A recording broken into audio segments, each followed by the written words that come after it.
Sulian had thought he would perish, but to his surprise, he woke up in a daze. The luxurious European-style architecture around him and the holy aura enveloping his body left him utterly bewildered. At that moment, a piercing magical alarm suddenly blared, and the warning of an enemy attack echoed throughout the castle. Struggling to sit up from the soft cushion, Sulian realized he was no longer a 28-year-old man but a small child. He found himself lying in the center of a mysterious magic circle. Could he have died in that explosion and been reborn into an unfamiliar magical world? As Sulian was lost in shock, an even more incredible scene unfolded outside the window. 5 towering white mechs were fiercely battling a giant furried beast in the dark night. The mechs wielded massive swords that shone brightly in the wind, snow, and magic. The sight was dreamlike yet vividly real. Within minutes, the wounded beast succumbed to the relentless assault of the mechs. A young man appeared in the center of the battlefield, angrily berating the creature for its foolishness. Although Sulian had no memories to draw from, his intuition told him that this man was his father. A young woman hurried over, overjoyed to discover that her previously critically ill son had awakened and crawled to the window. She picked up Sulian, delighting in reporting this miracle to the man outside. Sulian could only smile at his mother, though inside he remained overwhelmed by the excitement of everything around him. Reflecting on his past life, Sulian had grown up in a wealthy family and had a passion for mechanical creation. His parents' divorce led him to pursue his dreams alone. From violently modifying excavators to building homemade planes and submarines, and finally to the fatal rocket bomb experiment, his short yet legendary life had ended abruptly. Now given a second chance, Sulian understood that he had not been reborn into an ordinary family. Watching the priest his mother summoned casting magic to examine his body, he speculated that the failed healing magic circle was the key to this miracle. Suman Ursha laughed heartily, grateful for the blessings of the gods. His mother performed a devout ritual once more, while his father entered the room, concernedly asking if little Lionel felt any discomfort. After receiving a satisfactory response, his father finally breathed a sigh of relief, a smile of contentment appearing on his face. Just then, the mechanical roar of engines sounded from outside. Understanding the situation, his mother picked up Sulian and took him outside. Snow continued to fall, and before them stood a formidable array of mechs, led by a towering giant, 7 to 8 meters high. His father excitedly reported the good news of Lionel's recovery to the person inside the leading mech. Though the voice that emanated from within was processed, it still carried a strangely familiar tone. It turned out that the pilot of this leading mech was none other than Sulian's grandfather, Prince Suman Ursha. He immediately opened the hatch and floated down, surrounded by a soft green magical aura. Is this the magic of this world? And those incredibly cool mechs, they were simply mesmerizing. Suman Ursha picked up his grandson, visibly pleased. He mentioned that he had just seen off the Pope and was worried about Lionel's condition, but upon his return, he was greeted with a miracle. His mother smiled and taught Lionel to call him grandfather. Though the pronunciation was still a bit off, it sounded particularly endearing coming from a young child. At that moment, Sulian's attention was completely captivated by the giant mech behind him. As a mech enthusiast in his past life, he had even sacrificed his life for this passion. How could he resist the allure of the mech before him? Even if a group of beautiful women were to appear, he would probably ask them to step aside so he could fully appreciate this marvel of engineering. Noticing Sulian's reaction, Suman Ursha chuckled and asked if it was his first time seeing a royal biarchy knight. Upon receiving an affirmative answer, he sincerely praised that Lionel would undoubtedly become an excellent mechanite in the future. His mother also mentioned that when Lionel first woke up, he had climbed onto the windowsill and witnessed the Frostblade Knights hunting down a Wumao dragon. Suman Ursha's interest was piqued, and he asked Sulian if he wanted his own knight mech in the future.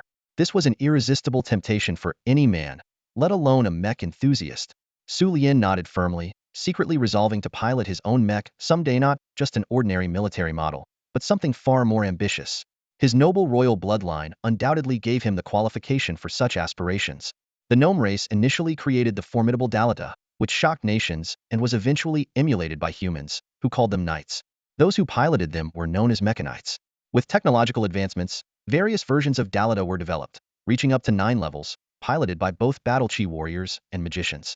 Sulian's aspirations were far beyond the ordinary military models, which maxed out at only 3 levels for common use. 5 years flew by, and Sulian was now 7 years old. Once a prodigy, he had found his stride and was making remarkable progress in the realm of magic, thanks to his extraordinary talent and relentless effort. On this particular day, while meditating in his study, Sulian suddenly felt a powerful surge of magical energy erupt from within him. He had finally broken through the barrier to become a high-level mage.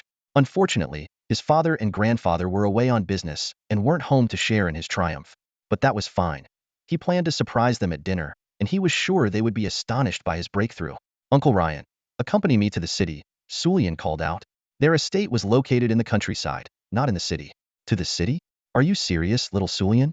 Uncle Ryan asked in surprise. I've had a breakthrough, but don't tell mother yet. I want to surprise father and grandfather. Sulian replied with a mischievous grin, trying to maintain his childlike demeanor. The knight escorted Sulian effortlessly to the Mages Guild. Amidst envious glances from onlookers, Sulian easily passed all the tests and officially earned his high-level mage certification. As for the written exam, he had aced a more advanced level of testing a year ago. If it weren't for the cumbersome noble etiquette lessons, he would have advanced even further by now. Next, Sulian headed to the Lawn Tongue Trade Guild. Uncle Emerson, it's about what I mentioned last time. I just got approval for aid from the Mages Guild. We can start work in a few days. Sulian said excitedly, handing over a storage ring filled with his accumulated pocket money. He intended to build a railway on his family's land, connecting the mines to the ironworks. Are you serious about this, little Lionel? Emerson asked in astonishment. Does your grandfather really agree to this? No problem. The land is ours, so we can use it as we please. The steel and wooden sleepers are my birthday gifts, and the costs are covered by my pocket money. Plus, I just got my high-level mage certification today. As long as I don't blow up the mines, we're good, Sulian said confidently. All right, Emerson said, shrugging. But when the land requisition papers reach your grandfather tomorrow, I hope your little backside doesn't get a thrashing. Even if it does, the railway must be built, Sulian declared firmly. Emerson was puzzled but thought to himself that if a prince's grandson wanted to play, so be it, as long as it was all legal and above board. Little did he know, Sulian's railway would usher in a terrifying revolution in transportation. If you want to get rich, build a road first. This was one of the key foundations of Sulian's grand ambition. Originally, Emerson thought that Sulian was just joking. But when the meticulously prepared route map was laid out in front of him, he realized this 7-year-old was serious. The plan not only covered the shortest route through the mountains, but also cleverly avoided civilian farmlands and included notes on the mountain's condition. The official road, originally 37 kilometers long, was shortened to 27 kilometers by this railway plan. Could this young prince really intend to use tracks and sleepers to optimize transportation? Emerson racked his brains but couldn't figure out what kind of vehicle could travel on such a road and be more efficient than a horse-drawn carriage. However, since all the materials were available and the magician had been hired, there was no reason not to proceed, especially with the funds at hand. It seemed Prince Ursha had given this youngster quite a bit of pocket money. Hadn't he touched any of it before? That evening, Suman Ursha and Polly returned home, and the family enjoyed dinner together. Sulian, however, seemed downcast, putting on a childish demeanor. What's wrong, little Sulian? There wasn't any etiquette class you disliked today, was there? His mother and father asked one after the other. Humph, that's not it. Sulian pouted and sneaked a glance at his grandfather. Immediately, his grandfather and father used their mental powers to probe, pleasantly surprised to find that Sulian had already reached the level of a high-ranking mage. You little rascal, you've been hiding your progress from us. Come here and let Grandpa give you a hug, his father exclaimed joyfully. Humph. No way, you didn't even notice my breakthrough, and I wasn't even hiding my aura. Sulian pretended to be angry. Hey, you little rascal, getting mad at us now, his father laughed and scolded. Haha, it's our fault. We didn't notice our little Sulian has become a powerful high-ranking mage. His grandfather quickly apologized and praised him. I don't care, I'm still mad. Sulian threw a little tantrum but was soon enveloped in his grandfather's embrace. So, what does our little Sulian want as a reward? His grandfather asked knowingly. Hee, you said it, Grandpa, Sulian beamed, pulling out a stack of land requisition documents. I just need your signature and seal. That's the gift I want. You want to build a new road between the mine and the factory? Isn't the current one fine? What are you up to, little Sulian? His grandfather asked, puzzled after looking at the documents. Building a road. His parents were equally confused. It's a secret. I've already given Uncle Emerson the money, Grandpa. You just need to sign, Sulian replied. Grandpa glanced at Uncle Lane, who nodded in confirmation. Narrowing his eyes, Grandpa thought, let the little guy have his fun. It's his pocket money anyway, and if things go wrong, we'll just comfort him. Grandpa quickly signed the papers, and Sulian joyfully put them away. Just as his father was about to ask something, Sulian preemptively asked, Grandpa, as a prince, what's the maximum number of private troops you can expand during wartime? The newly conquered territories would be ours, right? This sudden question, delivered with an oddly calm tone, left the adults stunned. What was the little guy up to? The maximum expansion is 50,000. Of course, the conquered territories are ours. After expansion, We can have more troops, but not more than 50 of the kingdom's army, which is 250,000, Ursha explained simply. However, Polly wanted to add a few words, but Sulian cut in again. Our kingdom, Avisu, is situated in the northwest corner of the continent, with mountain ranges blocking us to the southeast. The only exit to the northeast is a harsh, snow-covered region all year round. Our fief is surrounded by other princes or nobles' territories, leaving us no room for expansion. The only feasible option is to set sail from our lone western coastline to explore and expand by sea. Besides, with other countries on the continent embroiled in constant wars, our unique geographic position allows us to enjoy peace. We only need to maintain our defenses and have no need to get involved in the conflicts, Sulian analyzed thoroughly. At this point, Ursha and Polly noticed that the map in Sulian's hands had changed to a complete map of the continent. What is this little guy planning? Sulian smiled slightly and turned to look at Ursha and Polly. Grandfather, father, you plan to send me to the Advanced Magic Academy next year after I finish my private lessons, right? Before that, I have a request. Send me to our Royal Military Academy's first.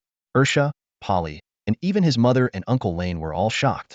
A 7-year-old child, a prodigy in advanced magic, was voluntarily asking to attend the military academy first? Especially since he had just mentioned expanding territories, right? 3 months later, at the training ground of Prince Isha's estate, a spiral column of flames about a meter in diameter was unleashed from a magic circle, striking a 5-meter-high pile of rocks with precision and exploding, leaving a half-meter-deep crater.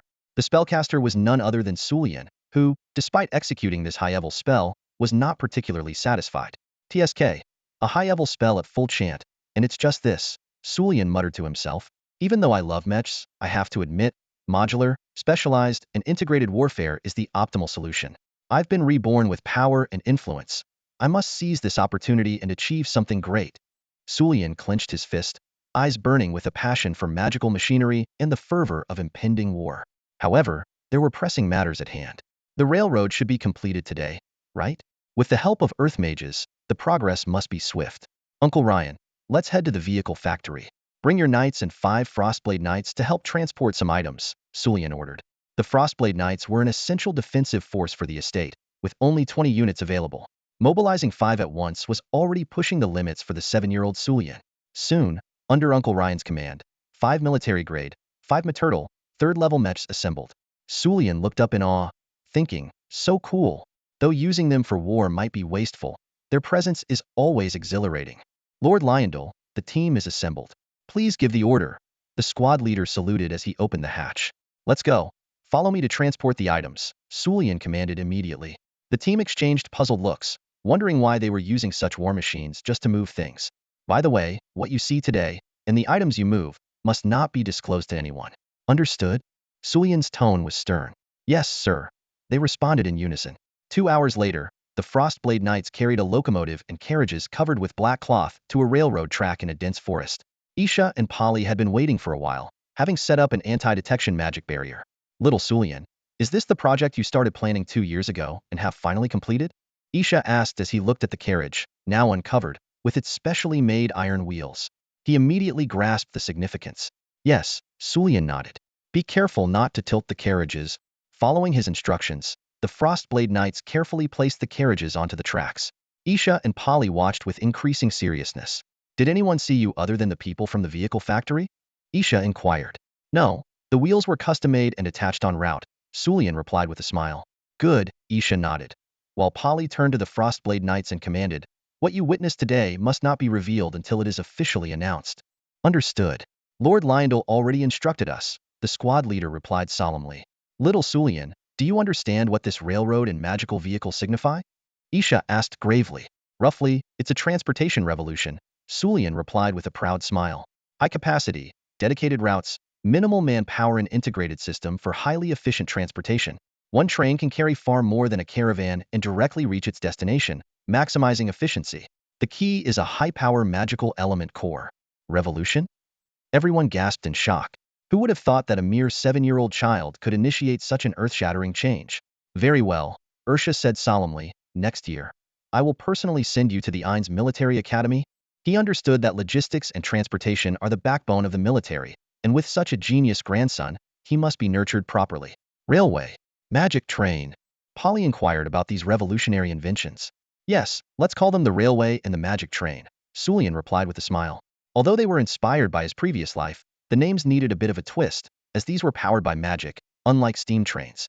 In the year 3245 of the Vale calendar, in the kingdom of Avisu on the continent of Shangzhou, the world's first railway and magic train were secretly unveiled. The following year, under the personal escort of Suman Ursha, 80-year-old Sulian was recommended for admission to the Royal Military Academy, Hines. Although there were suspicions of favoritism and the basic military training was quite challenging for a child of his age, young Sulian's performance quickly astonished the discontented instructors. Not only did he study diligently, but he also managed to endure the high-intensity training that required early mornings and late nights. Truly deserving of his princely lineage, he was not just there for show. He had real talent. The instructors marveled privately. Sulian's theoretical knowledge was exceptional. Although he wasn't always the top student, consistently ranking in the top 5 at the age of 8 was enough for the instructors to use him as an example when reprimanding other cadets. The Prince Ursha's grandson is only 8, and his grades are better than yours, all while also learning magic. Are you all useless? The instructor's angry scolding, accompanied by the sound of tables being pounded, echoed through the academy.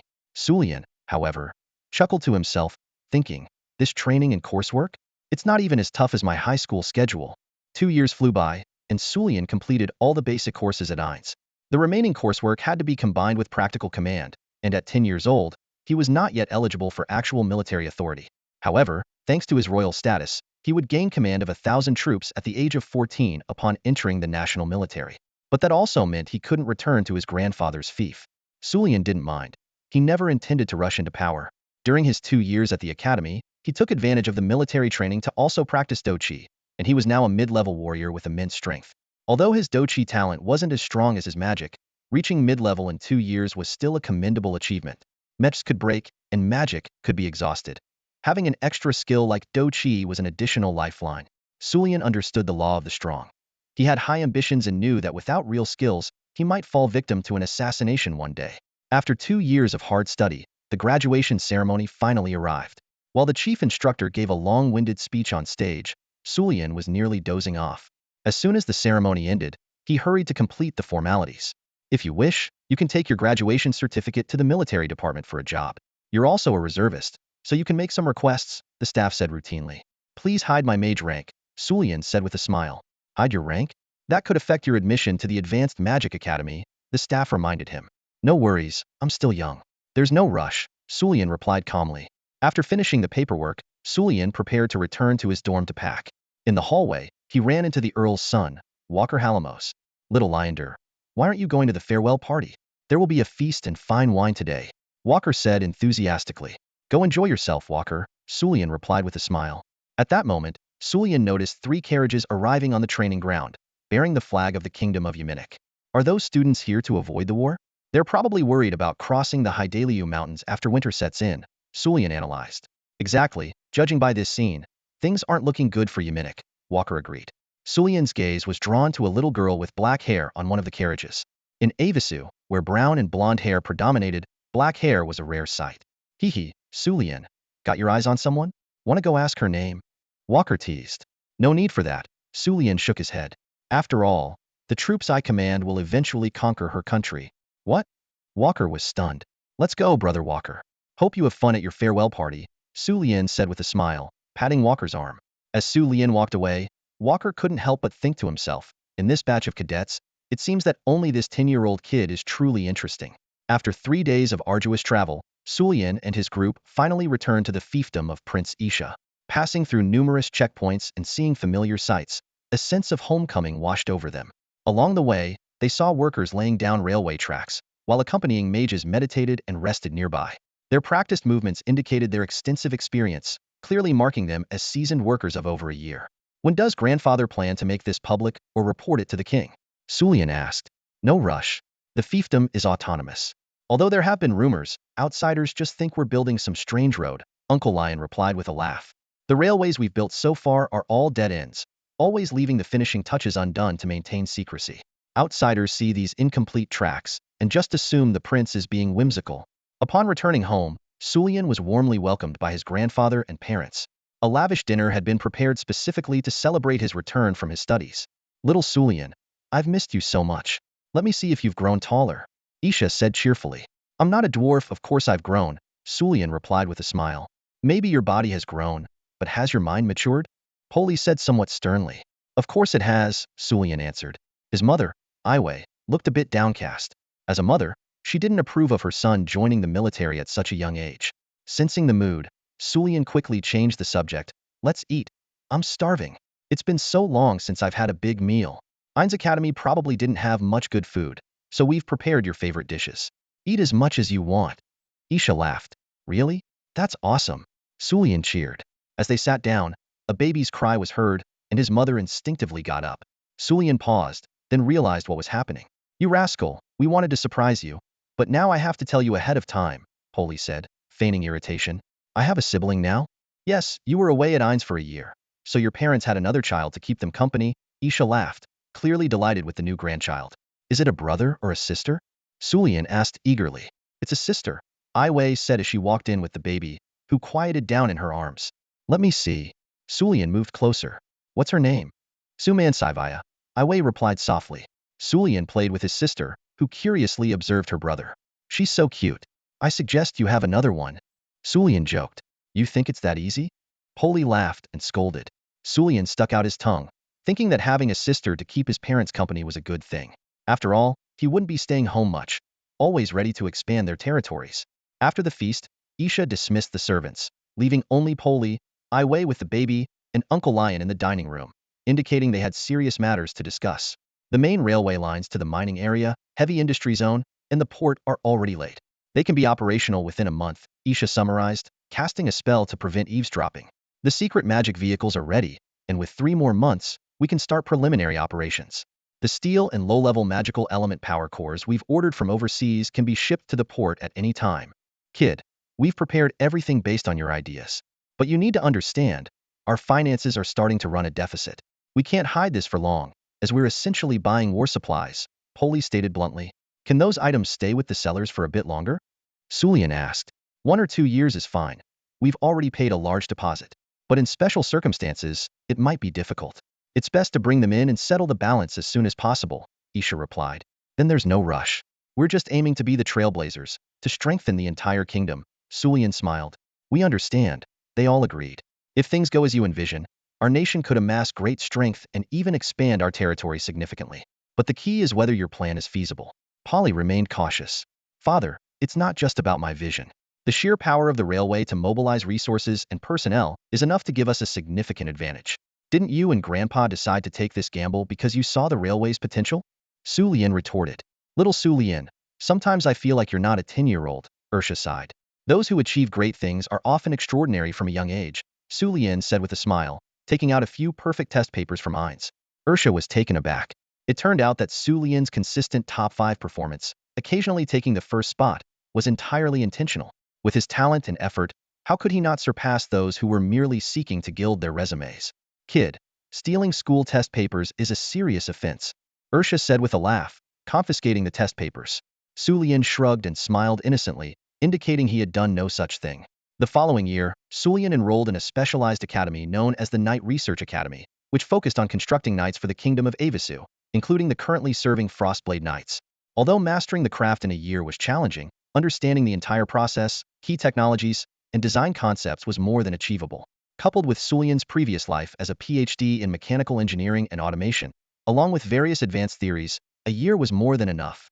By the end of that year, 11-year-old Sulian had advanced his combat skills to the 3rd stage of High Warrior and his magic to the 4th stage of Grand Mage. He graduated with a solid foundation in military academy theories and completed the basic theories in Knight Research. In addition to his initial studies in basic alchemy, basic forging, basic potion making, intermediate magic circle theory, and intermediate magitech transmission theory, his strongest suit was undoubtedly advanced mechanics. As a military reserve, the only accessible information about Sulian to the outside world was that he was the grandson of Prince Ursha, had mediocre magical talent, and was a high-level warrior prodigy at the age of 11. Everything else was kept under wraps. When will grandfather reveal this? Sulian asked, looking at the distant railway tracks upon returning home. No rush. The fiefdom is autonomous, and although there are rumors, outsiders merely think we're building a peculiar road, Uncle Ryan replied. That's good. By the time the king and the nobles realize the immense transportation capacity of the railway, it will be too late, Sulian said with a satisfied smile. Monopolizing transportation was just the first step they had to take. Connect all the railways in the territory and prepare for the trial operation of the magic train, Sulian announced as he entered Ursha's study. Where are the blueprints? Ursha asked, excited. Right here, 2 sets of first-generation designs, Sulian replied, spreading out the blueprints, which were designs for a tank and a propeller plane. Just follow these? Ursha asked, visibly thrilled. The tank is no problem, but the plane involves aerodynamics, so the blueprints might not be perfect. Let's call it the first generation for now, Sulian explained candidly. That's enough. I'll have the blueprints refined and the manufacturing upgraded. As for flying, we can always add some wind magic if needed, Ursha said confidently. The large-scale factory production won't stay hidden for long, will it? Sulian inquired. My dear grandson, in our territory, we only have a magic vehicle manufacturing plant, just on a larger scale, Ursha replied with a sly smile. The 3 generations of the family shared a knowing laugh. What they were doing would change the entire continent's landscape. Sulian envisioned a future where, while other nations still fought with traditional weapons, Avasu's steel legions, led by knights and accompanied by warplanes slicing through the skies, would break through mountains and shock the world. In early spring of the year 3250 of the Valerian calendar, the railway in Prince Ursha's territory was fully connected. With the king's land requisition approval, Ursha began railway construction in 10 locations across the kingdom. People were puzzled, but in just 2 months, a 1,000-mile railway was completed. Such speed was thanks to the royal approval, assistance from numerous earth mages, and experienced workers leading the way. When Ursha brought the magic train to the capital, all doubts ceased. From ridicule to astonishment, the nobles were filled with regret as Ursha had monopolized the railway authority. The harsh winter had just ended, and the chill still lingered as Polaris Academy, the largest comprehensive elite school in the kingdom of Avasu, held its opening ceremony. Standing among the students, Su Lian, clad in light armor and carrying a long sword, cut a striking figure. At 12 years old, he was already a high-level warrior, meeting all the requirements for admission. After the ceremony, Su Lian headed to the semicircular tiered classroom. Changing into his school uniform, he appeared somewhat more demure. Just then, a blonde girl approached and politely asked, "Excuse me, may I sit next to you?" Of course, Su Lian replied with a smile, then added, "But I should let you know, I'm actually a boy." "What? Really?" The girl was taken aback. Su Lian's delicate features, long silver hair, and soft voice often led to him being mistaken for a girl, especially with his hair tied in a short ponytail with a deep blue ribbon, adding a touch of elegance. "My name is Su Lian. What's yours?" Su Lian introduced himself to ease the awkwardness. "I'm Sandy Animasai," the girl responded, clearly not of noble birth. As the teacher took attendance to confirm student information, Su Lian took the opportunity to familiarize himself with the noble students in the class. Although he was the grandson of Prince Isha, he often used studying as an excuse to avoid social gatherings and was not well acquainted with other nobles. On the first day of school, after the ceremony and receiving textbooks, the students had free time. Su Lian sat alone in the stands of the sports field. The small magical device at his collar glowed faintly, and a voice came through the magical earpiece. "Master Su Lian, can you hear me?" "Yes, uncle," Su Lian replied softly. "We should use this magical device for communication from now on, but keep our conversations short to avoid being overheard." "Understood. The basic information on the new students and faculty is ready, but the detailed personal data you requested will take a few more days." "No problem. Leave it at the designated spot in 3 days, and I'll pick it up," Su Lian instructed. He needed to select potential allies and get to know them, possibly even becoming friends. After cutting off the communication, Su Lian leisurely left the sports field, unaware of the scene unfolding in the faculty area. "Headmaster, what do you think of this Su Lian?" asked a voluptuous red-haired woman. "Ah, no wonder Prince Isha sent someone to ask me to look after his grandson," replied the elderly headmaster, Brown Nehemiah, with a faint smile. "The child's records are sparse, low-key, and secretive, definitely not an ordinary youngster. Considering Prince Isha's innovations with railways and magical vehicles, this grandfather-grandson duo is quite intriguing. Don't forget, Prince Isha's family are all magicians, so the child likely is one too," the red-haired woman reminded. Naturally, the headmaster smiled slightly. Even from hundreds of meters away, he could sense the unusual magic in Su Lian's hair ribbon. The child of a magician is indeed very likely to be a magician as well. For Su Lian, the routine life at the academy was quite peaceful. The courses at Polaris Academy ran from 9:30 a.m. to 5 p.m., with a long lunch and nap break in between, making the days rather leisurely. "Next, I'll be teaching the basics of mage theory. Did everyone bring their textbooks?" a young male teacher asked expressionlessly. "Teacher, we're warriors. Do we really need to learn mage stuff?" someone questioned. "Yeah, just looking at mage theories gives me a headache," another student agreed. For those aspiring to become warriors, the research-heavy mage knowledge was exceedingly dull. Since you are warriors, one day you will face mages in battle. If you don't even understand your enemy's magic, do you expect them to fight you with just a staff? The teacher replied coldly. The students groaned in discontent, but couldn't find a reason to argue. Open your textbooks to the table of contents.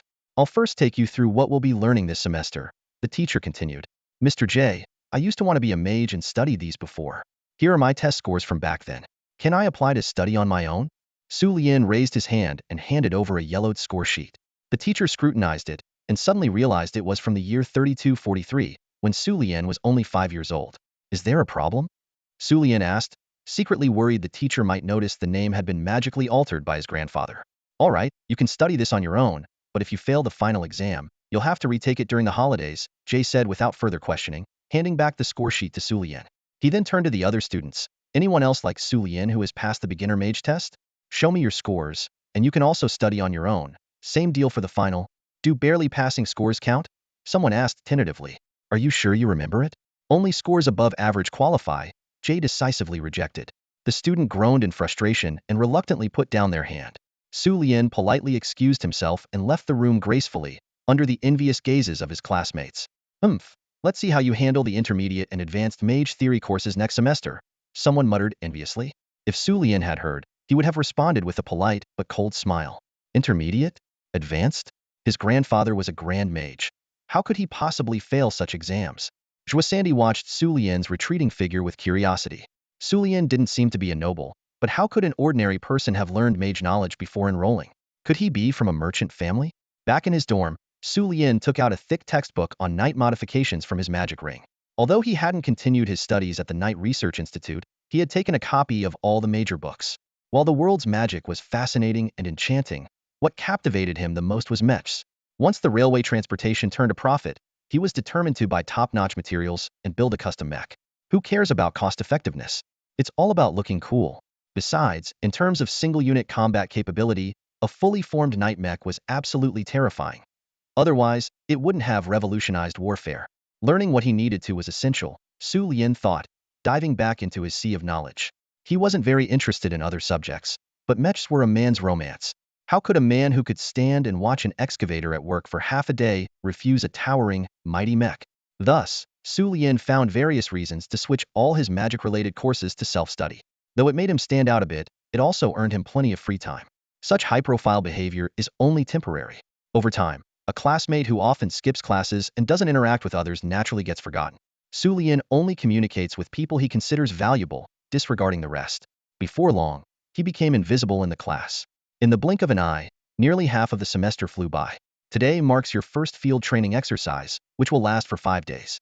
The academy will send teachers and knights for escort, and senior students will accompany you to ensure your safety. Now, do a final check to see if your magic rings and survival supplies in your backpacks are complete. We depart in half an hour. The lead teacher announced on the stage. Theoretical knowledge and on-campus practice are not enough to meet the needs of growing warrior mages. Field training is indispensable. The field training for Polaris Academy usually takes place in nearby areas. This time, the destination is the Sage Forest to the east of the academy. The outer regions of the forest have many magical beasts ranging from beginner to advanced levels, which these freshmen, who are at least intermediate warriors, can mostly handle on their own. Of course, since it's real combat, there is still a risk of death.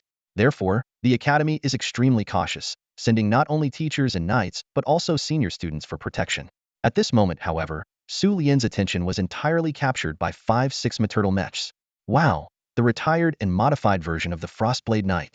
No wonder Polaris Academy managed to get military-grade retired knights as escorts. This version is taller, can wield a heavier greatsword, has better armor protection, and more powerful built-in magical attacks. Unfortunately, it's slower and more expensive to produce, which is why it was retired. But this larger build is absolutely awesome. Now let's form adventure teams. Each team should have between 3 to 7 members. Choose your teammates and come register. The supervising teacher will make the announcement. Many students had already agreed on their teams beforehand and quickly grouped up as planned. A total of 60 students from 2 classes were participating in the practical exercise, forming 12 teams of 5 members each. After forming the teams, senior students and accompanying teachers would be assigned to secretly protect each group.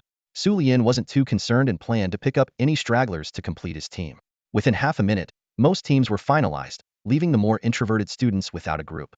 Su Lian glanced around and saw about 7 or 8 students still ungrouped.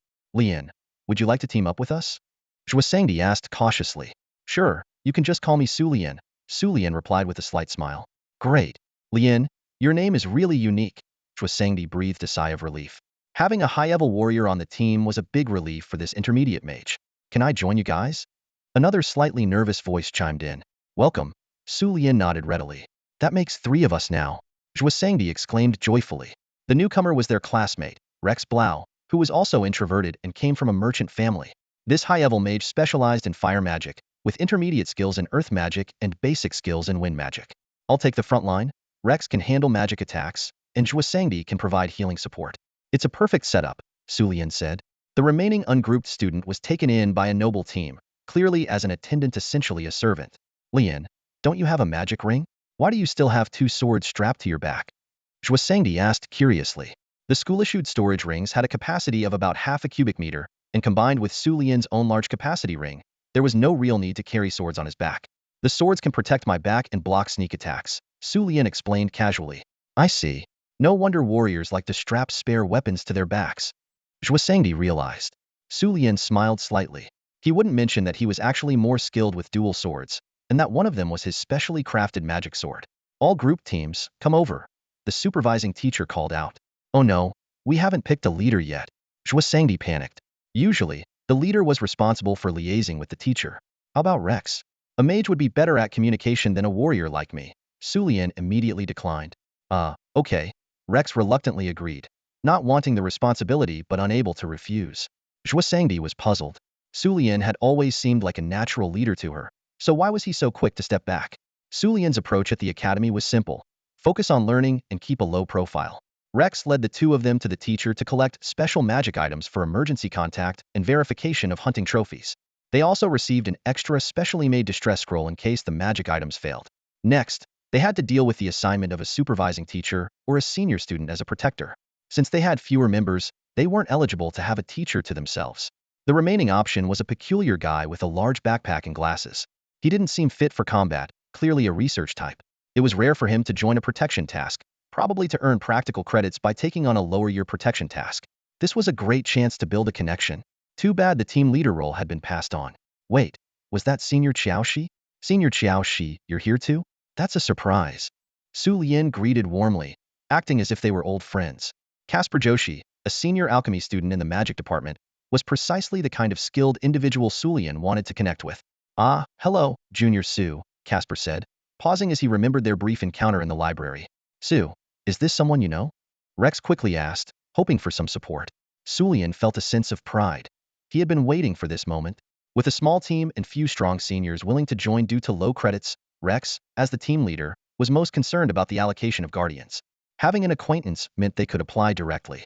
Yes, this is Senior Joshi from the library.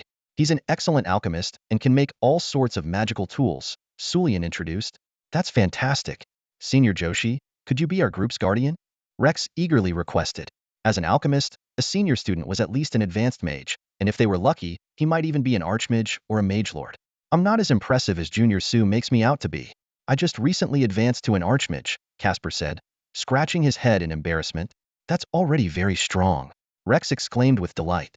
With an archmage on their side, their safety from beginner to advanced magical beast zones was assured. So it's settled then? Zwasandi said excitedly. The others nodded in agreement. I'm Zwasandi Animisai, a mid-level mage. Zwasandi introduced himself. Rex Blau, advanced mage, Rex said shyly. Casper Joshi, pleased to meet you, Casper announced. All 3 were introverted, which greatly pleased Su Lian. Such a team was less likely to have internal conflicts and could quietly complete their practical training. Of course, what delighted him the most was the opportunity to get closer to Casper. Casper Josh specializes in the niche field of elemental transmutation alchemy. It's considered niche only because this world's mages aren't strictly limited by elemental affinities. While some excel in specific elements, even those proficient in ice or water magic can still practice fire magic. Unless someone is utterly inept with a particular element, most mages can wield the power of other elements. As a result, elemental transmutation seems somewhat redundant, finding limited use mainly in civilian applications. For instance, in a frigid environment, converting ice elements to fire elements cheaply could prevent freezing in winter. However, in a world that reveres the aesthetics of violent magic and is complemented by mechanized tanks, this discipline fades into obscurity. But in Su Lian's eyes, the military value of elemental transmutation is immeasurable. In this world, the essence of all things is elemental. Unlike atomic structures, elements can not only form matter but are energy itself. Unfortunately, Only mages can efficiently harness these elements, a feat beyond ordinary alchemists. Yet, Su Lian only needed civilian-level mastery. Despite the fundamental physical laws being the same as his original world, the basic materials were different, making combustion engines feasible. Before enrolling, he had already handed the blueprints to his grandfather. This world indeed has fuel resources akin to petroleum. Mastering basic elemental transmutation would allow converting other storable elements into fire elements at a lower cost, thus replacing expensive magical energy cores and significantly reducing the cost of war machines.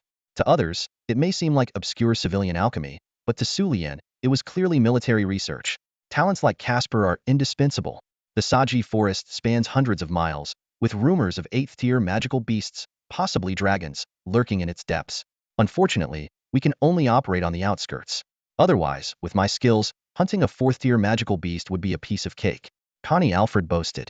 He is the grandson of Duke Hodge and the most powerful mage in their class, proficient in fire and lightning magic, though he excels only in offensive spells. Of course, with Lord Connie leading the way, no 4th-tier beast could withstand your powerful magic.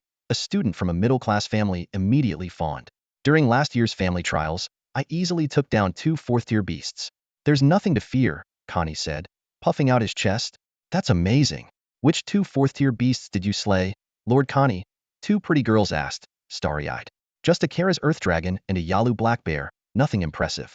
They were no match for me, Connie declared proudly. How incredible! The boasting was so loud that even the teacher could hear it clearly, let alone Su Lian and his group at the back of the line. He sounds really impressive, the naives with Sandy sincerely admired. After all, they are genuine 4th-tier magical beasts, Rex nodded in agreement. Casper showed no interest, but Su Lian inwardly scoffed. The Kara's earth dragon was merely a domesticated dragon mount, likely culled from the Duke's dragon cavalry. And the Yalu black bear? It was a favorite among nobles for its delectable meat and valuable fur. Unfortunately, under Connie's devastating thunder and fire magic, this precious fur is likely to be completely ruined, leaving only the meat for the banquet. Attention, everyone. Get ready to enter the Saji forest and split into your respective groups. Meet at the designated spot in 5 days.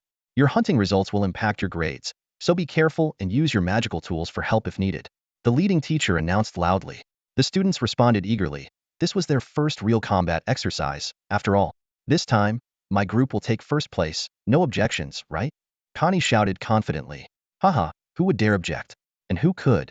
Anyway, Connie is a distinguished grand mage, someone chimed in. From a distance, grumbling could be heard. What's he showing off for? So annoying. Now, even if we wanted to take first place, he'd hold a grudge against us. Ugh, nobles are such a pain. So domineering, was Sandy pouted, visibly upset. Forget it, we couldn't beat him anyway, Rex said, trying to stay positive. Senior Josh, which area do you think we should go to? Su Lian asked proactively. He didn't want Rex to lead them aimlessly and preferred Josh to make the decision. The outer areas are relatively safe. But, Josh glanced at the overly confident Connie. I suggest you let them go first and then head in the opposite direction. Great idea. Let's do that. Sandy agreed immediately, already disliking Connie. All right, let's wait a bit, Rex said, relieved that Su Lian had asked Josh. This played right into Su Lian's plan. Connie's group of 7 was the first to enter the forest, eager not to fall behind. Su Lian's group deliberately lagged, taking a detour to avoid running into Connie. They tied their horses to a large tree at the forest's edge, knowing someone would come to take them away later. Su Lian glanced back at the forest, thinking, in this area, even a 7th-level Grand Mage's mental power would struggle to cover everything at once. If something unexpected happens, revealing our true abilities shouldn't be a problem. With that, the 4 of them stepped into the unknown depths of the forest. The combat training in Saji Forest was progressing smoothly. The outer areas were populated with plenty of low and mid-tier magical beasts, most of which were not too ferocious and could be handled by hunters with some skills. Even the trickier mid-tier beasts couldn't withstand Rex's magical attacks, let alone Su Lian, who easily held the front line. At this pace, they could reach the passing mark within 3 days with steady progress. In fact, that was exactly what they were doing. Su Lian, enjoying his leisure, often chatted with Qiao Shi and occasionally flaunted his alchemy knowledge, pretending to be a high-level warrior interested in alchemy. After all, he was a novice alchemist, so playing the part was effortless for him. Wow, we gathered enough magic crystals to pass in just 3 days, exclaimed Zhuosangdi, counting their spoils at dusk with great joy. The group sat around the campfire as Qiao Shi explained with a smile. This area is teeming with beasts of moderate strength, thanks to the Academy's deliberate control. As long as you hunt steadily, passing shouldn't be an issue. Since you're just freshmen, the Academy won't set the bar too high. In this world, there are two types of magical beasts, natural beasts and bred beasts. Natural beasts are formed from the condensation of magical energy from the heavens and earth, resulting in magic crystals. Once defeated, their bodies quickly dissolve into magical elements, leaving only the crystals. Bred beasts, on the other hand, are born through reproduction or special splitting. When killed, they leave behind carcasses similar to wild animals, with their meat being edible. The magic crystals within them, known as magic cores, grow as the beasts mature and are more stable, making them prime materials for creating magic arrays and magical tools. There is no definitive answer on which type is stronger, as both have terrifying exceptions. Things should be easier from here on out, Su Lian remarked with a calm smile. Huh, aren't you aiming for a higher rank? Higher average scores can boost our grades, Shuasangdi questioned, puzzled. Over the past 3 days, she had noticed that while she and Rex were giving their all, Su Lian seemed relaxed, even chatting with Xiaoxi during battles, as if he didn't care about the exam results. As long as we pass, there's no need to aim too high, Su Lian replied in a seasoned tone. I agree, Rex chuckled. You two are no fun. Shuasangdi pouted, displeased. Xiaoxi smiled silently beside them. For him, as long as the freshmen were safe, his credits were secured. At that moment, Su Lian sensed a powerful magical fluctuation. This feeling, what kind of beast is it? Interesting, he thought. I'm exhausted. I'm going to sleep, Su Lian said, feigning tiredness as he lay down under a tree. So early? Rex asked, surprised. I'm going to sleep too, Shuasangdi said, still sulking. Rest easy, I've set up magical devices around us to detect any danger, Xiaoxi reassured them. Although the escort mission required discretion, non-combat students like Xiaoxi were allowed to provide some assistance to better complete the task. Good night, Su Lian waved. Good night, the others responded briefly, each finding a spot by the tree to sleep. About half an hour later, a faint magical ripple spread quietly. It was a low-tier wind magic sleepy breeze. Su Lian opened his eyes, stretched carefully, and silently slipped away. In Saji Forest, on a rocky slope, a few suspicious figures sat around a campfire, playing cards. Lost again. Hand over the gold coins. Damn, your luck is so good it feels like cheating. Good evening, gentlemen. Huh, where are the ladies? Su Lian appeared out of nowhere and greeted them casually. What do you want, kid? One of the men didn't even look up. 10 gold coins. Please look after my classmates and seniors for me. I have other matters to attend to. Su Lian tossed a small pouch onto the stone table. Oh, got your own hunting target? The man gave Su Lian a meaningful look. Just a mere warrior. He can't possibly detect the special magical beast they haven't noticed. It's just a custom-made magical tool. Su Lian nonchalantly toyed with an unknown object. The man squinted at Su Lian, and the others also cast scrutinizing glances.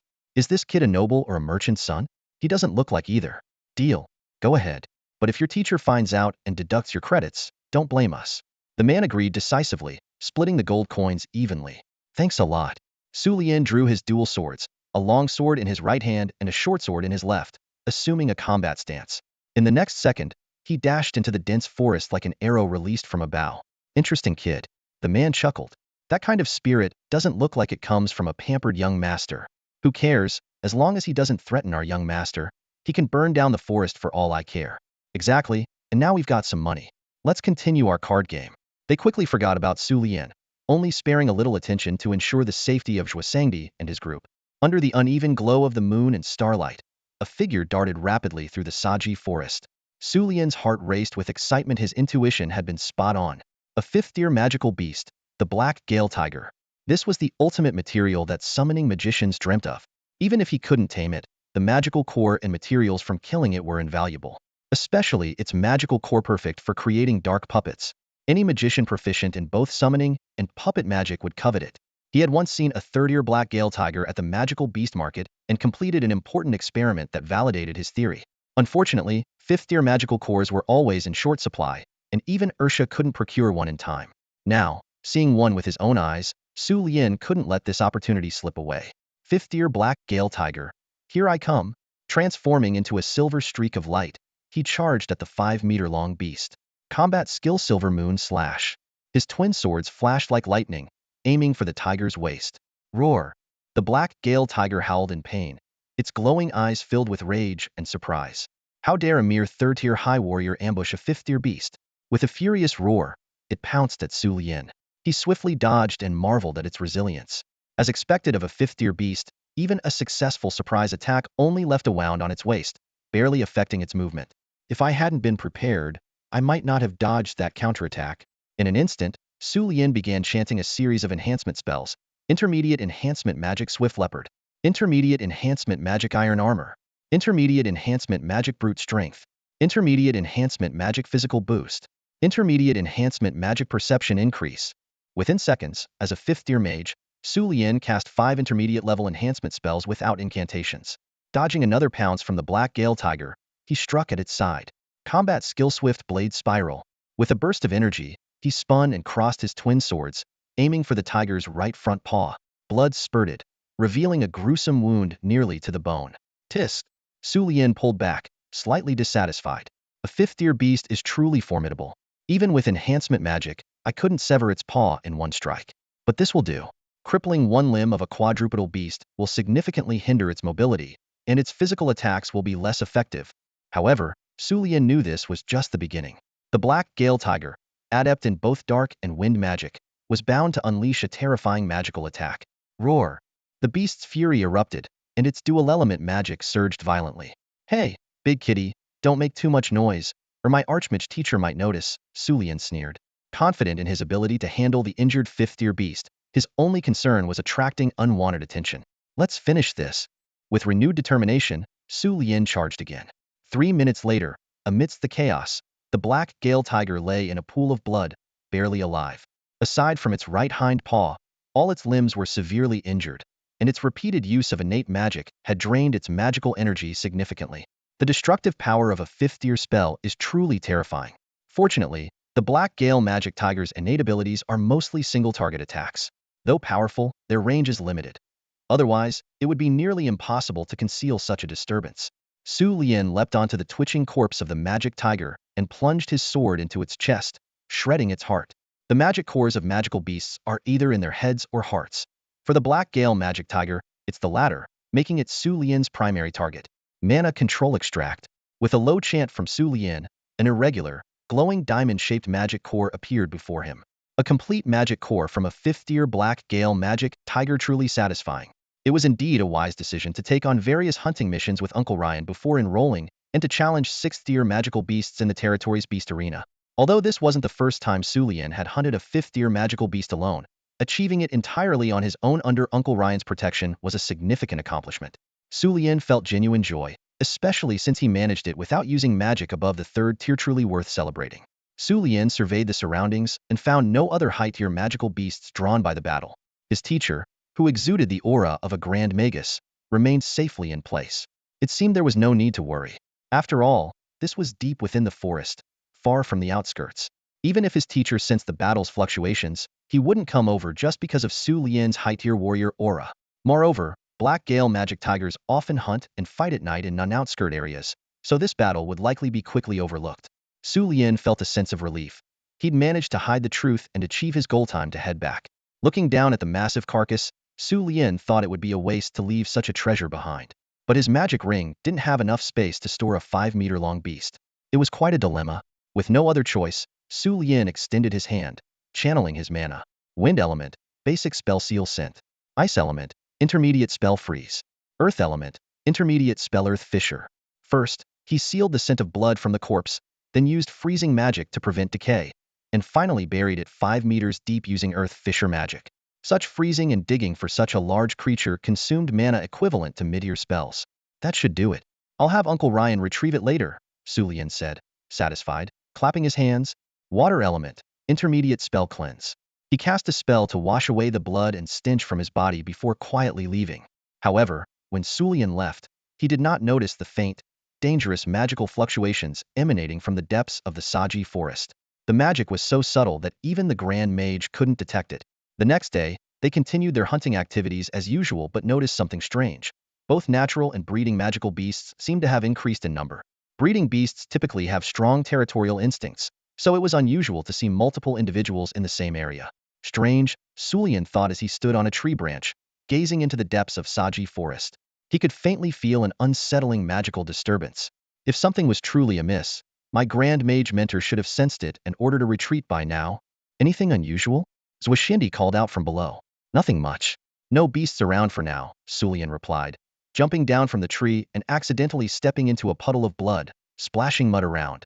He looked around and saw 7 beast corpses and 5 magic crystals scattered about. They had killed a total of 12 beasts, including 2 third-ear ferocious ones, which had been quite a battle. The density of magical beasts here was clearly off. You're quite impressive, Sulian. Still so relaxed after all that, Josh praised sincerely. It's just that I train a lot, so I have better stamina. Besides, I mainly defended while Rex did most of the attacking, Sulian responded humbly. Good stamina? Josh pondered. As an alchemist and a mage, he wasn't naive. Sulian's organized tactical commands and efficient combat strategies revealed a wealth of experience far beyond that of a typical freshman. Could Sulian be the descendant of a powerful adventurer? Noticing Josh's change in expression, Sulian felt a sense of satisfaction. After these days of intense battles, Josh finally started to suspect his true identity. By leaving a strong impression and then engaging him in discussions about alchemy, Sulian planned to invite Josh to his estate during the holidays. With both Sulian and his grandfather's persuasion, they could surely recruit Josh into their research department. At that moment, a 5th-year magical communication spell connected all students wearing special magical devices. Students, this is Professor Bunyan Johnston from the alchemy department. I need to inform you urgently. Make sure to reach the designated area by sunset. As Professor Bunyan's voice faded, students, whether scouting from trees or counting their spoils, were left in confusion. Only a few sharp-witted ones sensed the gravity of the situation. Why are we ending this suddenly? Swashindi asked, puzzled. Probably because they've detected dangerous beasts nearby and want us to retreat for safety, Rex analyzed, showing his quick thinking as a merchant's son. Let's go. I'll lead the way, Sulian said, drawing his sword. Could there really be something wrong with the forest? He wondered. The faint sense of danger seemed more than just powerful beasts. Sulian, that direction doesn't lead to the camp, Josh quickly pointed out with his magic compass.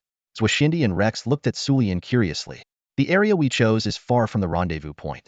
If there's real danger, it might be safer to head straight out of the forest rather than to the meeting point, Sulian explained. That makes sense. You're very clever, Sulian, Swashindi admired. How about we take a route around the forest instead? Rex suggested. No way, Josh immediately opposed. If there's real danger, it can't be some powerful magical beast. Otherwise, they wouldn't risk attacking the rendezvous point under the threat of a grand magus. Huh, not a powerful magical beast. Swasandi was taken aback. Senior Casper means. Rex gasped. A magical catastrophe. Sulian bluntly stated another possibility. A magical catastrophe? Swasandi and Rex turned pale, their eyes filled with terror. Josh stared at Sulian, noticing his calm demeanor, which made Josh more certain that this person was no ordinary individual. While considering retreat routes, Sulian had clearly taken into account both the possibilities of a powerful magical beast and a magical catastrophe. If it truly was an indiscriminate magical catastrophe, seeking help from Grand Magus Bunyan would be far safer than blindly fleeing the forest. Let's go. Sulian decided swiftly. Oh, right. Swasandi snapped out of it and quickly nodded. Rex silently followed, while Josh took out his staff, ready for combat. With practiced skill, he used magic to temporarily store their recent spoils. Wind Element Advanced Group Support Spell Dandelion's Dream. With Josh's chant, everyone's speed instantly increased. Swasandi and Rex felt somewhat relieved at last. Only Sulian kept his focus on the depths of the Saji forest, trying to determine whether it was a powerful magical beast or the more terrifying magical catastrophe. If it were just a beast, that would be manageable. But if it were a magical catastrophe, then this crisis would not be so easily overcome. Are you ready? Bunyan asked, hovering above the treetops in his teacher's robe, as he addressed the incoming teacher Jay. I've already sent out requests for support to the academy and the nearby kingdom's army. Our priority now is to ensure the students' safety, Professor Bunyan said with a serious expression. What a stroke of bad luck. Teacher Jay fumed. Magic disasters only happen once every few years, sometimes even decades, and we had to be the ones to encounter it. Luckily, it's only a level 8 disaster this time. The affected area is large, but the students' activity zones are limited, so we should be able to regroup quickly, Professor Bunyan analyzed. Level 8? Even if they're not in the core area, without the strength of a 5th-level mage or a lunar warrior, how can they protect themselves? These are all new students. Teacher Jay said, clearly worried. Precisely because they are new students, their activity range is small, making it easier to regroup, Professor Bunyan replied. I'll go to the farthest group in the east to provide support. You stay here. Let's hope so, Teacher Jay sighed. From their conversation, it was evident that this crisis was no small matter. Meanwhile, Sulian and his group were hurrying along. Suddenly, Joshi received a magical communication from their leading teacher. Casper Joshi, can you hear me? Joshi quickly responded with his magic, indicating he had received the message. Your group is small and not very strong. If you can't reach the rendezvous point in time, take full responsibility for leading them to safety. This is an 8th level magic disaster. Remember, 8th level. Make sure to get the freshman to the meeting point. Teacher Gino is already on his way to assist you. Keep calm and complete your escort mission. The communication was cut off, suggesting that the other end was also in chaos, trying to notify the next group. A sense of fear rose in Joshi's heart. An 8th level magic disaster was no joke. Sushueti, Joshi called out. At this moment, Sulian was clearing the path ahead with his sword. Got it. Sulian understood and adjusted their course directly toward the rendezvous point. Under Professor Bunyan's protection, they would have a better chance of survival. Even the somewhat slow-witted Zuasandi realized the imminent danger they were facing: a magic disaster. Magic disasters, akin to earthquakes, typhoons, and tornadoes in another world, were caused by chaotic magical elements condensing in specific areas and could erupt at any moment. The most common disasters were no more than 6th level, which, while difficult for ordinary people to withstand, still allowed mages and warriors a chance for self-preservation and escape. But once it exceeded 6th level, it was far beyond any ordinary storm or wildfire. Sizzling. The chaotic magical elements condensed into a force equivalent to a 3rd level attack spell, heading straight for Zuasandi. Zuasandi tried to dodge but was too late. There was no time to cast a low-level defensive spell.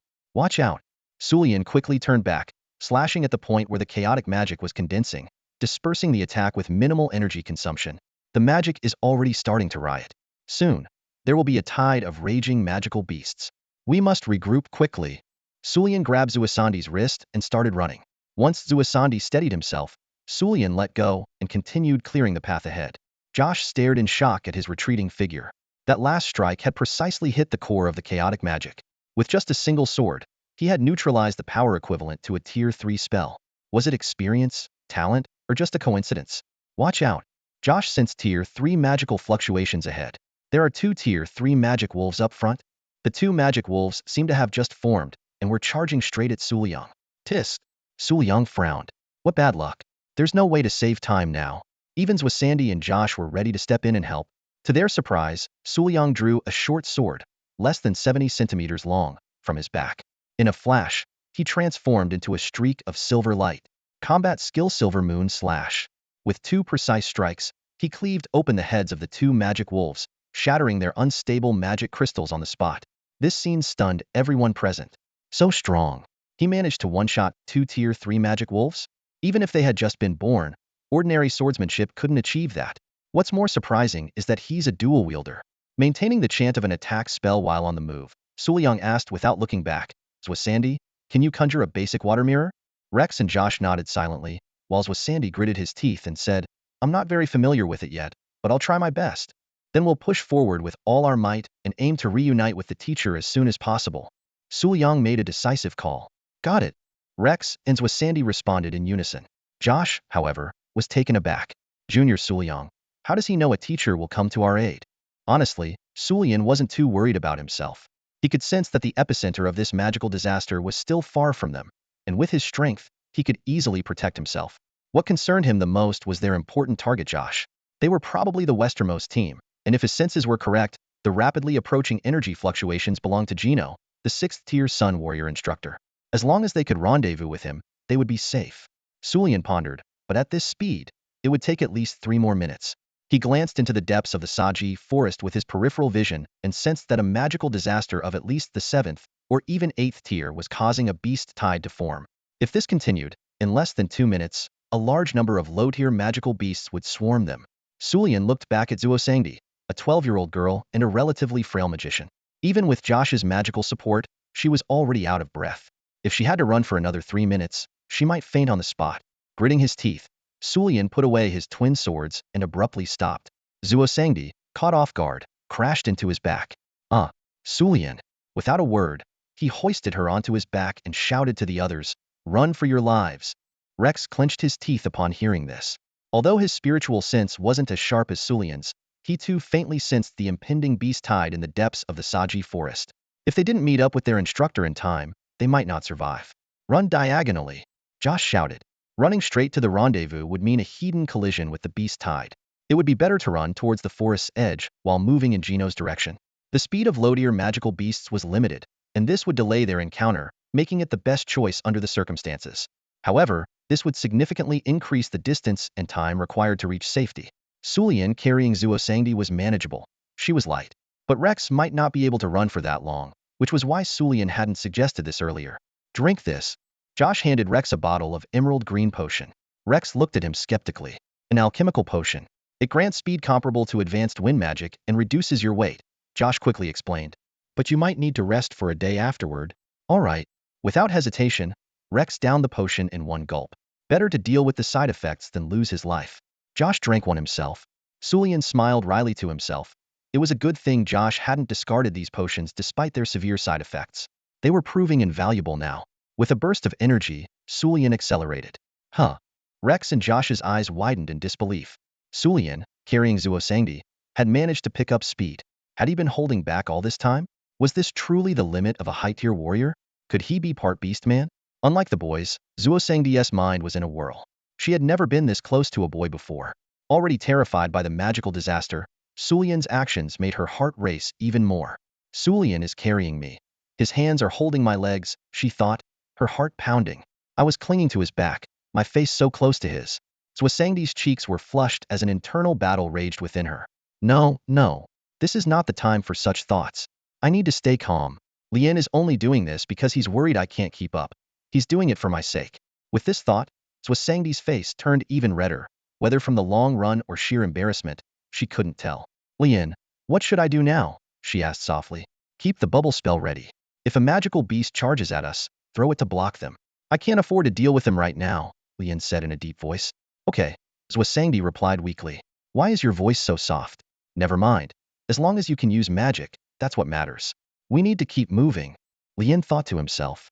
To him, Zuosangdi was just a 12-year-old girl, and given his actual age, he could easily see her as a grade schooler.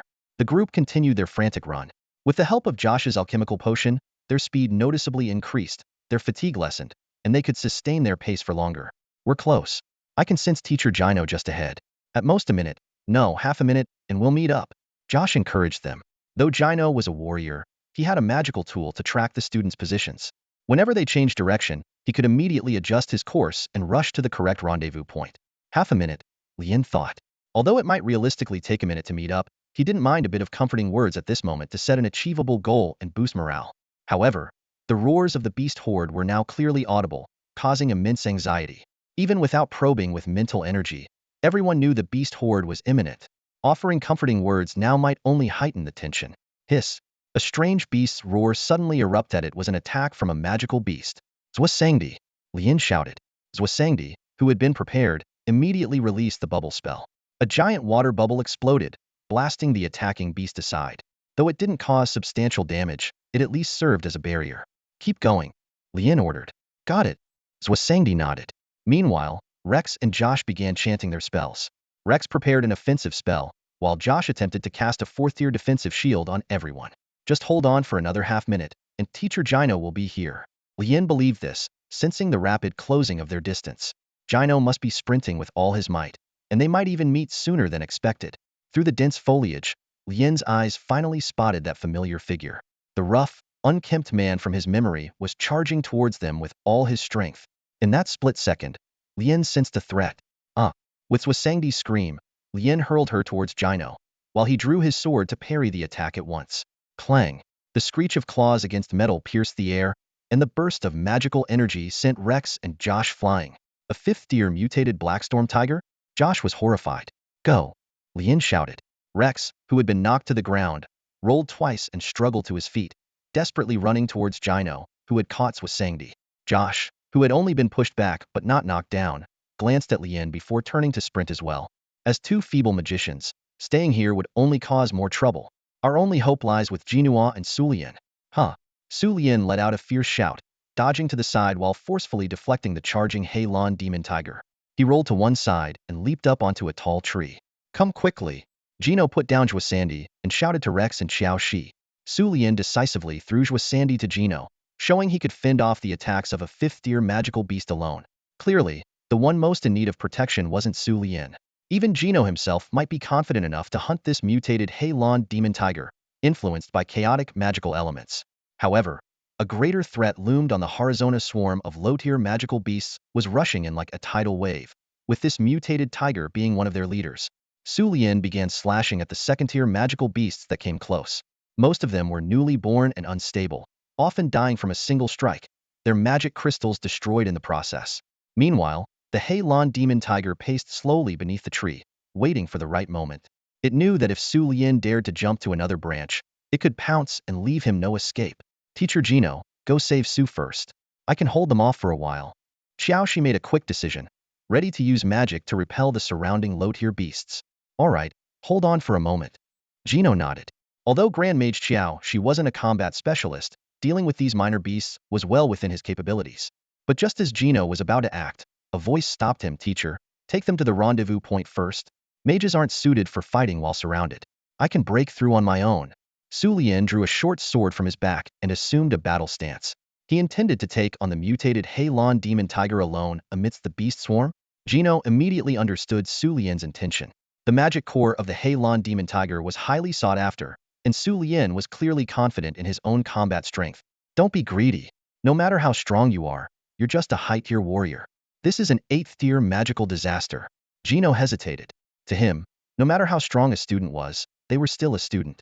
How could he let Su Lian take such a risk? In this deadlock, the Hei Lan demon tiger dared not act rashly, but the low-tier beasts were gathering in increasing numbers. Teacher, you know very well that while you can protect yourself, it's not easy to safeguard 3 mages at the same time, Su Lian said gravely. They are already exhausted. Rex and Senior Xiao, she took alchemical potions with significant side effects. Is it worth putting all 3 of them in danger for my sake? Gino was torn. Su Lian was right. Xiaoxi was still manageable, but Rex's condition was worrying. Although Su Lian was carrying Zhuo, her magical energy was nearly depleted. They had just fought a tough battle before coming here, almost exhausting themselves completely. Follow me. After weighing the pros and cons, Gino made a decisive choice. His duty was to prioritize the safety of the 3 mages. But what about Lian? Zhuo protested. The beast swarm is here, Rex reminded them. Both he and Xiao, she sensed more low-tier beasts charging from the depths of the Saji forest. Even with Gino, their safety wasn't guaranteed. Trust Su's judgment, Xiaoxi said reluctantly. He had a hunch that Su Lian's strength was far beyond what it appeared to be. Zhuo was unwilling, but faced with the overwhelming beast swarm, the 12-year-old girl had no choice but to follow the only person who made her feel safe, Teacher Gino. Moreover, at this very moment, Su Lian had already landed gracefully and was locked in combat with the Black Mist Demon Tiger, allowing no one else to intervene. Lian, you must come back safely. Zhuo could only pray silently in his heart. Su Lian leaped onto another tree, watching as Gino led the others away. Even though the Black Mist Demon Tiger relentlessly broke tree trunks, forcing him to dodge and weave, he kept his distance from his companions. It was clear he had resolved to fight to the bitter end amidst this beast tide. Hey, big black cat, following the scent of blood on me? Su Lian taunted the demon tiger below. The Black Mist Demon Tiger roared in fury, smashing another tree trunk and forcing Su Lian to leap away again. Indeed, the cleansing spell from last night hadn't completely removed the scent of blood. While it was faint enough that Xiaoxi and the others couldn't detect it, the keen sense of smell of a magical beast like the Black Mist Demon Tiger easily picked it up. The lingering scent of its kin being hunted drove it to a deep hatred for Su Lian. The Black Mist Demon Tiger opened its mouth and unleashed a jet-black lightning bolt. Fortunately, Su Lian was prepared and dodged in time. So it's mutated. A mere Windark attribute beast can now use lightning magic. Must be the work of a magical power disaster, Su Lian thought to himself, feeling a bit troubled. Sensing that Gino's group was now far away, Su Lian felt more at ease. The magical power disaster had caused a disruption in the magical elements, making it impossible for the Grand Magus to detect any anomalies. Ah, as expected of an elite magical beast, your instincts are quite sharp. Su Lian smiled and unexpectedly sheathed his twin swords. This unusual action made the Black Mist Demon Tiger uneasy, as if it sensed an even greater threat. Good, you know fear. Su Lian brought his right hand behind his back and drew another sword with a distinctly different aura. The blade had a groove made from a special material, not for bloodletting, but to better channel magical power. This was a sword crafted specifically for those skilled in both magic and martial arts. At the same time, the deep blue hairband tied at the back of Su Lian's head unraveled on its own, wrapping around his arm. With the suppression and concealment of his magical power lifted, his full power was unleashed. With a low shout from Su Lian, the terrifying power of a 5th-tier magus erupted, combined with the magical sword in his hand, posing an unprecedented threat to the Black Mist Demon Tiger. Big black cat, care to play with me some more? Su Lian's smile was as cold as frost. The black mist demon tiger let out a low growl. Su Lian leaped down from the tree canopy, and crimson waves emanated from his magical sword. Magic and martial arts dual skill flame of vengeance. Su Liang's slender figure darted through the forest, where chaotic magical elements and lower-tier magical beasts roamed freely. A massive, agile shadow pursued him relentlessly. Despite the flames scorching its flesh, it roared and unleashed attacks, annihilating any magical beast in its path. Yet, with the aid of wind element support magic, it couldn't touch Su Liang at all. Explosive, spinning, swift, mighty and mysterious fire elemental spirit, heed my call and lend me your power. Magic fiery spiral. As Su Liang retreated, he quickly cast this high-level fire spell using the magic ring on his left hand. The moment the spell took shape, he changed his stance, gripping his magic sword and charging forward. Localized enhancement magic flame arm. His left arm instantly transformed into a blazing inferno, boosting his strength to its peak. This was the most powerful force he could muster within the limits of his arm's endurance, all to deliver a fatal blow to the Blackstorm Demon Tiger with his fiery spiral. Roar. The Blackstorm Demon Tiger roared, attempting to withstand the magic Hedon and pounce during Su Liang's casting interval.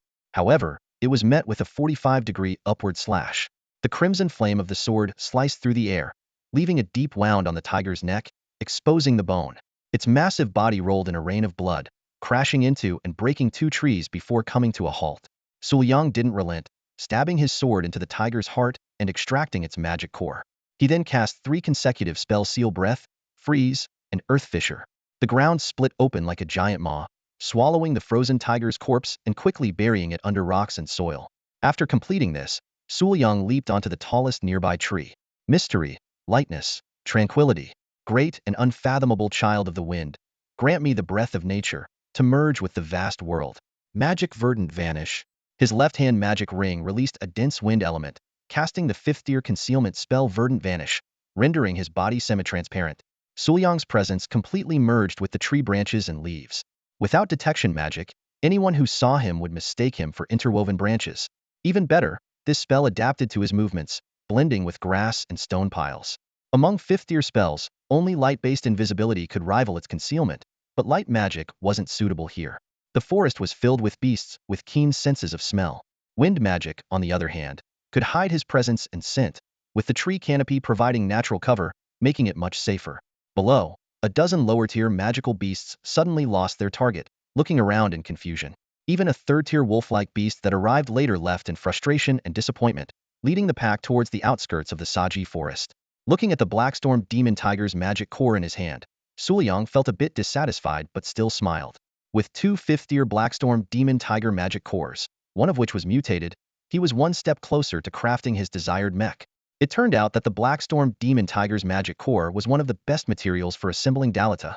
Su Liang had already experimented with 3rd-tier magic cores and confirmed their feasibility. Now, with 2 rare 5th-tier cores in hand, he was ready to begin. His goal was to create a 5th-level Do-Chi warrior mech, which in the Avisu Kingdom is called a Beaky Knight. It was the same type of advanced mech that he saw Isha piloting when he first arrived in this other world. For Isha, however, it was merely a means of transportation. Estimating the time, Su Liang thought, Josh and the others should have met up with Professor Bunyan by now. He looked towards the rendezvous point. Suddenly, an intense surge of magical energy emanated from that direction. A magic array? A 7th level one? Su Liang was slightly taken aback. It seemed that a magic array base had already been set up at the meeting point, and it was now activated and reinforcing the defenses due to the current danger. He felt a bit more at ease. With the protection of a 7th-level magic array, as long as they weren't in the center of this 8th-level magical disaster, they should be safe. He hoped the kingdom's army could react quickly. Otherwise, the nearby villages might be in trouble. Su Liang muttered to himself. In typical areas, if a magical disaster occurs, local mages are usually the first to notice and immediately inform the garrison. But this disaster erupted in the Saji forest, a place teeming with magical beasts and highly unstable magical elements. Even Professor Bunyan, who was with them, only confirmed the disaster's level when it broke out. Although they sent out an alert right away, it was uncertain whether the nearby villages could be evacuated in time and whether the kingdom's army could organize an effective defense quickly enough. Su Liang estimated that the situation didn't look promising. The Avisu Kingdom, though peaceful for a long time, had a total military force of no more than 500,000. The Saji forest fell within no noble's territory, so they had to rely on the kingdom's army to address the crisis. Although about 2,000 kingdom soldiers were stationed near the forest to guard against regular magical beast disturbances, they would be insufficient against a beast tide triggered by an 8th level disaster. Military reforms were clearly necessary. Garrisons in potential danger zones had to be strengthened. Sulian resolutely muttered to himself, his gaze sweeping over the foot of the hill where numerous 3rd-level magical beasts were already surging. Perhaps this time, it might be useful. He looked towards another direction, his words ambiguous. At this moment, in the estate of Prince Ursa at the Peter Saint territory, Ursa, who was deeply engrossed in his official duties, suddenly received an urgent call through a remote communication magical device. General Monslow, what's going on? Ursa answered, puzzled. He knew that using this special magical device indicated something significant. The image was slightly blurry but discernible was a resolute middle-aged man in an Avisu military uniform, his armband and medals signifying his identity. Prince Ursa. Professor Bunyan from the Polaris Academy has sent an urgent message. An 8th-level magical disaster has erupted in the Saji forest. I've already ordered the 17th Legion nearby to provide rapid support, General Monslow said urgently. Suddenly, I remembered that you're responsible for the magic train line, and there's a station near Onlay town in the Saji forest, correct? Saji forest? 8th level? Ursa frowned, pondering. Young Sulian should be there for field training, right? With his skills, as long as he's not in the central area, he should be fine. Hold on, I'll check for you. He immediately used magic to pull up the latest construction map. Yes, there is a line that passes through the Saji forest, connecting Kursufno and Legalf. Onlay town is indeed a midway station, but it's only been operational for less than half a month, with only a few test runs. It hasn't been fully certified yet. Are you sure we should use it? We have no choice.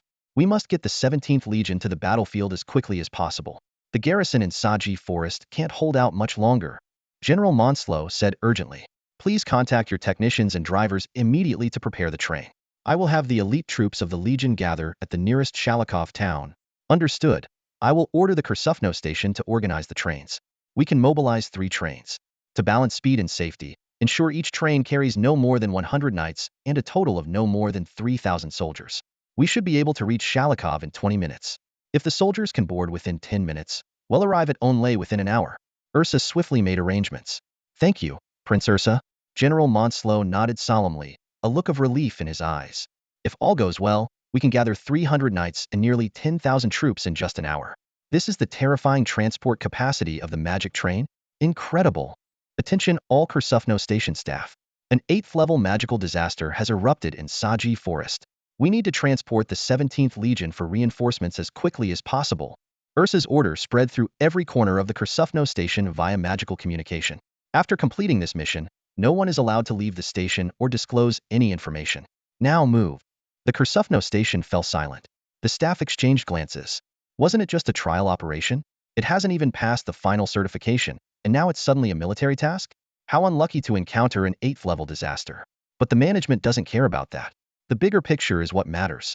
If we handle this poorly, the consequences will be severe, ranging from heavy penalties to implicating our families. But if we succeed, our future prospects will be limitless.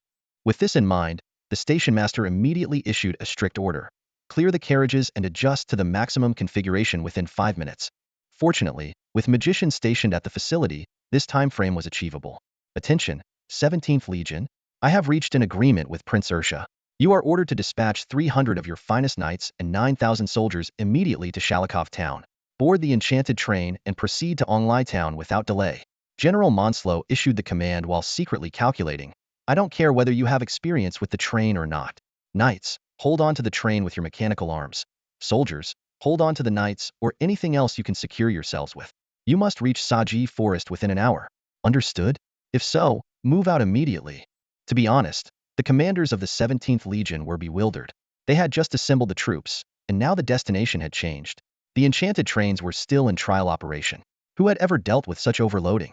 Could the train really handle 300 knights, each 5 meters tall and weighing 15 tons, plus over 9,000 soldiers? Despite their doubts, a soldier's duty is to obey. The Legion commander had no choice but to order the troops to march swiftly to Shalikov. Thus, the first emergency military transport by enchanted train in the history of the Kingdom of Ivisu began hastily, catalyzed by the 8th-tier magical disaster in Saji forest. Panic, doubt, and anxiety mingled as this untested mode of transport was put to use. But there was no time for hesitation. It was a do-or-die situation. Meanwhile, Sulian was slowly following the beast tide, leaping through the forest and approaching its edge. He quickly calculated in his mind.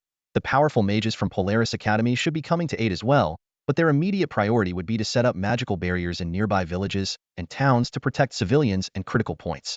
The task of exterminating and blocking the beasts would fall solely on the kingdom's army.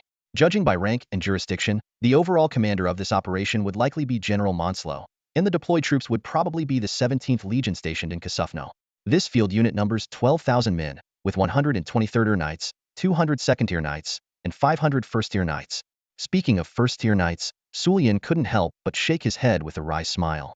In the kingdom of Ivisu, so-called first-tier knights were merely 3 meters tall and had combat power equivalent to heavily armored soldiers, nothing extraordinary. At this moment, Sulian had already leaped onto a towering tree at the forest's edge. In the distance, he could barely make out the villages activating their preset defensive magical barriers. Without reinforcement from the Polaris Academy mages, these barriers could hold for no more than 3 minutes. The teachers should be able to hold out a bit longer, but now it was up to them. Sulian sat cross-legged on a branch, unwilling to move. The ground below was swarming with beasts. Even if he wanted to help, charging into that horde would be suicidal and turn him into a burden. It was meaningless. He looked forward to seeing his teachers in action and, moreover, to showing them the terrifying transport capacity of the enchanted train. Sulian smiled casually and leaned comfortably against the sturdy trunk. Damn, it really moved. Colonel Tuttle Tommy of the 17th Legion stared in disbelief as the magic-powered train, now fully loaded and ready to depart, began to move. His jaw nearly dropped.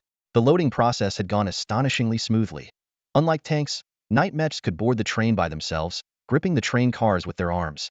Soldiers only needed to latch onto the knights or crouch between them to stay secure on the train.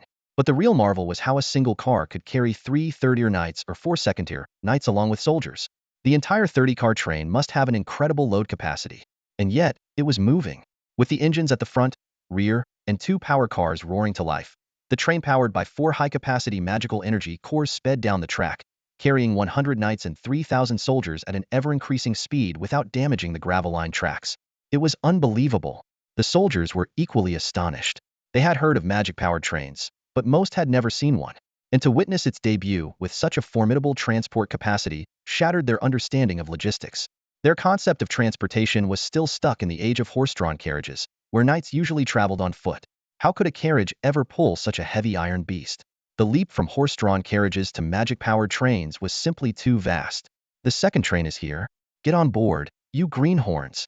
Tuttle barked, kicking and cursing to hurry the soldiers. Oh, got it, muttered a few unlucky ones who got kicked. Wasn't the commander just as shocked a moment ago? They whispered. What are you mumbling about? Mission. We have an 8th-tier magic disaster to deal with. Get on the train. Tuttle yelled again. Rookies, he thought to himself. Sure, it's my first time seeing this thing too, but can't I put on a little act? Yet his eyes couldn't help but drift to the rapidly loading second train. Knights were boarding and gripping the train cars, while soldiers scrambled to find a foothold. This thing has terrifying potential for war, Tuttle thought, boosting his evaluation of the magic-powered train. Its transport capacity was otherworldly. As the rhythmic rumbling of the train grew familiar, the soldiers' initial shock subsided, replaced by the anxiety of their urgent mission. Their destination was the Saji forest, plagued by an 8th-tier magical disaster. Their mission, to intercept and eliminate the rampaging beasts. Most of them were just ordinary soldiers, with even the more skilled among them being merely high-tier warriors. Their chances of surviving the beast horde born from an 8th-tier disaster were slim. The continuous clattering of the train's wheels marked their relentless advance toward the magical disaster zone, with no chance of retreat. In normal circumstances, a long forced march might wear down their fear with exhaustion, but now, there wasn't even a chance to desert. Everyone knew this magic-powered train wouldn't stop until it reached its destination. As soldiers, they couldn't and wouldn't turn away in the face of their country's peril. Meanwhile, in Professor Bunyan's shelter, Sandy and her group successfully reunited. The powerful magical shield was enough to fend off hordes of low-tier magical beasts. Is everyone here? Bunyan looked around and asked. Professor, we're still missing 2. The lead teacher replied somberly. 2. Bunyan frowned. Despite being mentally prepared, hearing the casualty numbers was still painful. One of them is Abel Marcus from Connie's group, a high-level warrior. His teammates have confirmed his death. Connie. Bunyan quickly realized it was the group of that arrogant noble. If Sulian were here, he would immediately recognize that this warrior was the unlucky one who didn't join his group initially and was instead dragged along by Connie as a lackey. Lives are at stake. You better explain what happened. Bunyan stared coldly at Connie. Nobility meant nothing here. There were no special privileges? Huh. What kind of look is that? He fell behind on his own. How is that my fault? Connie retorted, but his eyes betrayed his guilt. Is that so? Bunyan slowly scanned Connie's team, his gaze piercing. Why, wise, that's exactly what happened. He was too slow. Connie's lackey chimed in, trying to appear calm. It better be unfortunate for that student himself. Bunyan scoffed, having his suspicions. And the other one? He asked. It's Sulian, the high-level warrior from Rex's group. Teacher Gino is currently searching for him. The lead teacher sighed. Apparently, he threw Sandy, who was on his back, to safety during an attack by a fifth-tier mutated black gale tiger and fought the beast himself. He insisted that Teacher Gino prioritize evacuating the other 3 mages. As of now, his fate is unknown. Bunyan looked at the crying Sandy and Rex and Josie who were comforting her. A 3-person group, with the only warrior having to carry a mid-tier female mage. If it were him, he might have made the same choice. However, being able to spot the beast in the nick of time, save his teammate, and still make such a sacrifice was no ordinary student's feat. Bunyan pondered. The surname Sulian didn't sound noble. Could he be the son of a renowned adventurer? If so, there might still be a glimmer of hope. Just a high-level warrior facing a 5th-tier mutated beast that even I would struggle with. He's as good as dead. He should have stayed to protect me more, Connie sneered. Nonsense. Lien will be fine. He's very strong. Sandy couldn't help but retort, her voice choked with sobs. Are you out of your mind? With so many beasts and a 5th-tier one, a mere high-level warrior surviving is a joke. Not even legendary resurrection magic could save him. He's probably turned to dust by now. Connie continued to mock. Wah. Sandy cried even harder. After all, Sulian had carried her all the way and ended up alone to save her. Haha, this girl is really something. Connie laughed out loud, indifferent to her grief. The stark contrast between him and the sobbing Sandy was so apparent that even his lackey felt too embarrassed to join in the laugh. Silence! Bunyan roared, his terrifying mental force as a grand magister instantly bearing down on Connie. Connie felt an invisible, savage aura rushing towards him, making him tremble all over, too scared to utter another word. Get out of my sight. If you dare speak another word, I don't care if you're a noble. Even if you were a prince, I'd throw you out to feed the beasts. Bunyan bellowed. In his eyes, regardless of one's background, all lives were equal. It has been over an hour since the magical disaster erupted. The students and teachers are heavy-hearted because Mr. Jinu only returned with a magical locator. The current fate of Su Lian, who holds this device, is unknown. The only slight relief is that no traces of blood or bodies have been found nearby. Perhaps he merely lost the device, and everyone clings to that hope. Meanwhile, powerful magicians from Polaris Academy arrived at nearby villages and towns in response to Professor Bunyan's call. They rebuilt a massive defense before the original magic circle was destroyed, ensuring the safety of the residents. This included the town of Onlay. Tasked with protecting Onlay, the blonde teacher Mevis was ordered to secure the railway leading to Curse Flow. However, she was skeptical. Can these 2 tracks and some gravel really transport a large number of knights and soldiers? She muttered to herself as she irritably fended off invading magical beasts. There are too many of these creatures, constantly attacking the magic circle. If I didn't have to maintain the barrier, I would have already gone out and wiped them all out with some powerful magic. Unfortunately, the town, spanning 3 kilometers long and 1 kilometer wide, made it difficult even for a grand mage like Mevis to sustain such a large and constantly assaulted magic circle. Not to mention, she also had to protect a long stretch of railway from being damaged, which left her with no spare energy. Brant, go out and eliminate some of these beasts, or I'll run out of magic too quickly, Mevis shouted. Got it, Professor Mevis. Mission accepted, responded a magician in a student uniform. He specialized in wind magic, which allowed him to keep up with his mentor's flying speed and rush from the academy to provide support. The full name of this blonde beauty was Mevis Halifax, a grand mage at the academy who also served as a professor in both the alchemy and mechanics departments. She came from a family specializing in alchemy but was more passionate about knights. To this end, she studied mechanics and now even held an honorary professorship at the Kingdom's Knight Research Institute. Knowing how heavy knight mechs were, she doubted the capacity of the magical trains and rails. Just then, a series of clanging sounds echoed from the newly built station, signaling the imminent arrival of a magical train, a unique sound produced by the magical linkage between the train and the platform. What is that? Mevis asked suspiciously. It's the magical train. The signal before it arrives. It sounded every time during the trial runs, someone explained. A magical train? Here so soon? Mevis found it hard to believe.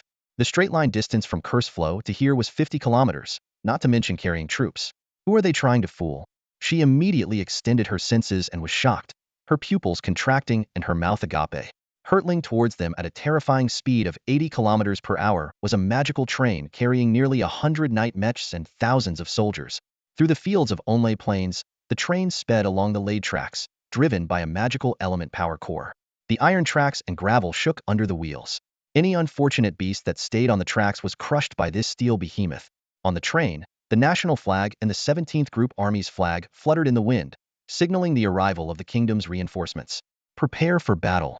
Tater stood on a specially designed mech and used his battle aura to amplify his voice, directly issuing the command to the entire army. Everyone, whether fearful or trembling, gripped their weapons tightly. The knights were ready. As soon as the train slowed down, they would leap off and launch an attack.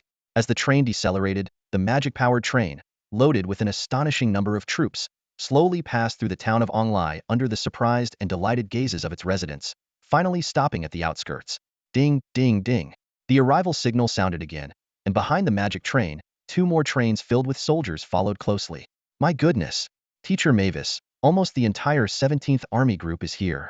Brant, who had just flown back, excitedly reported the situation outside. Everyone suddenly realized why the first train had to leave Onglai before stopping. It was to make space for the 2 following trains. 3 trains arriving together had practically brought the entire 17th Army Group here. This can't be. Mavis was completely bewildered by the scene before her. The soldiers were already battle-ready, and the sheer number of people and knights was beyond her comprehension. In just 1 hour, they had transported the 17th Army Group from outside the town of Kesfno, and they called this transportation? The once impressive convoy of horse-drawn carriages now seemed insignificant. Compared to this, their transport capacity and speed were practically garbage. All soldiers, disembark and form ranks. Mech riders, check your units and prepare for battle, Tuttle shouted. As the last train came to a stop, soldiers eagerly jumped off, making room for the knights to adjust their units. Attention, everyone. Target. The beast horde. Free attack mode. Charge with me. Uka. Tuttle raised his sword and shouted, his fighting spirit surging. Uka. The soldiers echoed, raising their shields and charging forward. In Avaisu, Uka means slaughter and advance, often used on the battlefield to boost morale. Boom, boom, boom. At the moment the soldiers charged forward, all the magic cannons mounted on the third-rank knights roared simultaneously. Violent thunder-fire magic elements gathered into cannonballs, sweeping over the soldiers' heads, drawing long arcs before exploding among the beast horde ahead. Each shot had the power of a third-rank area spell. Along the railway, thousands of soldiers charged with shouts. Second-rank knights roared as they fought alongside them, and third-rank knights continuously unleashed magic cannon barrages. On the extensive battle line, the army's roars and unyielding will were fearlessly breaking down the beast tide. Student Brant was left speechless with awe. The blonde beauty Mavis stood like a stunned girl, completely overwhelmed by the testosterone-filled atmosphere of blood and valor. She had been skeptical about the transport capacity of the magic train, but now, with the entire 17th Army Group before her, it was both ironic and astonishing. Militia, follow me. Fight alongside the kingdom's army and exterminate these creatures that ruin our fields. Charge. Uka, Onglai's militia, guards, and strong hunters responded to the call, raising their weapons and charging forward. Although they were born in a peaceful land, not one of them hesitated at this moment. The kingdom's army was here, the Grand Mage of Polar Star Academy was here. What did they have to fear? What could they possibly be afraid of? Sulian stood on the branch of a large tree, listening to the distant rumbling. His heightened senses confirmed the presence of numerous magical and battle energy reactions. He looked down at the still-running but significantly reduced herd of beasts and felt a sense of relief. It should be fine now, Sulian muttered to himself. The magical reactions I sensed are on the scale of tens of thousands. It looks like Grandpa directly dispatched 3 fully loaded magic trains. The 17th Army Group has joined forces with the local garrison, and along with the village militias, they're using the magical arrays set up by the academy teachers as the core of their defense and counterattack. Once the magic students arrive and unleash large-scale spells, the main battle will be over. The remaining beasts will just need to be cleaned up by the warrior students. As for the elite beast wave formed after the 8th tier magical catastrophe, by the time 4th and 5th tier beasts appear, nearby experts should have arrived. Even the newly emerged 8th tier beasts won't escape annihilation. After all, these are just hastily formed natural beasts, fundamentally different from those of the same tier that took a long time to form. With this thought, Sulian felt completely at ease. He drew his twin swords and whispered, "First, I'll help the army resist the beast wave, and then I'll report to the commander. The 17th Army Group's commander should be named Tatel Tommy, right?"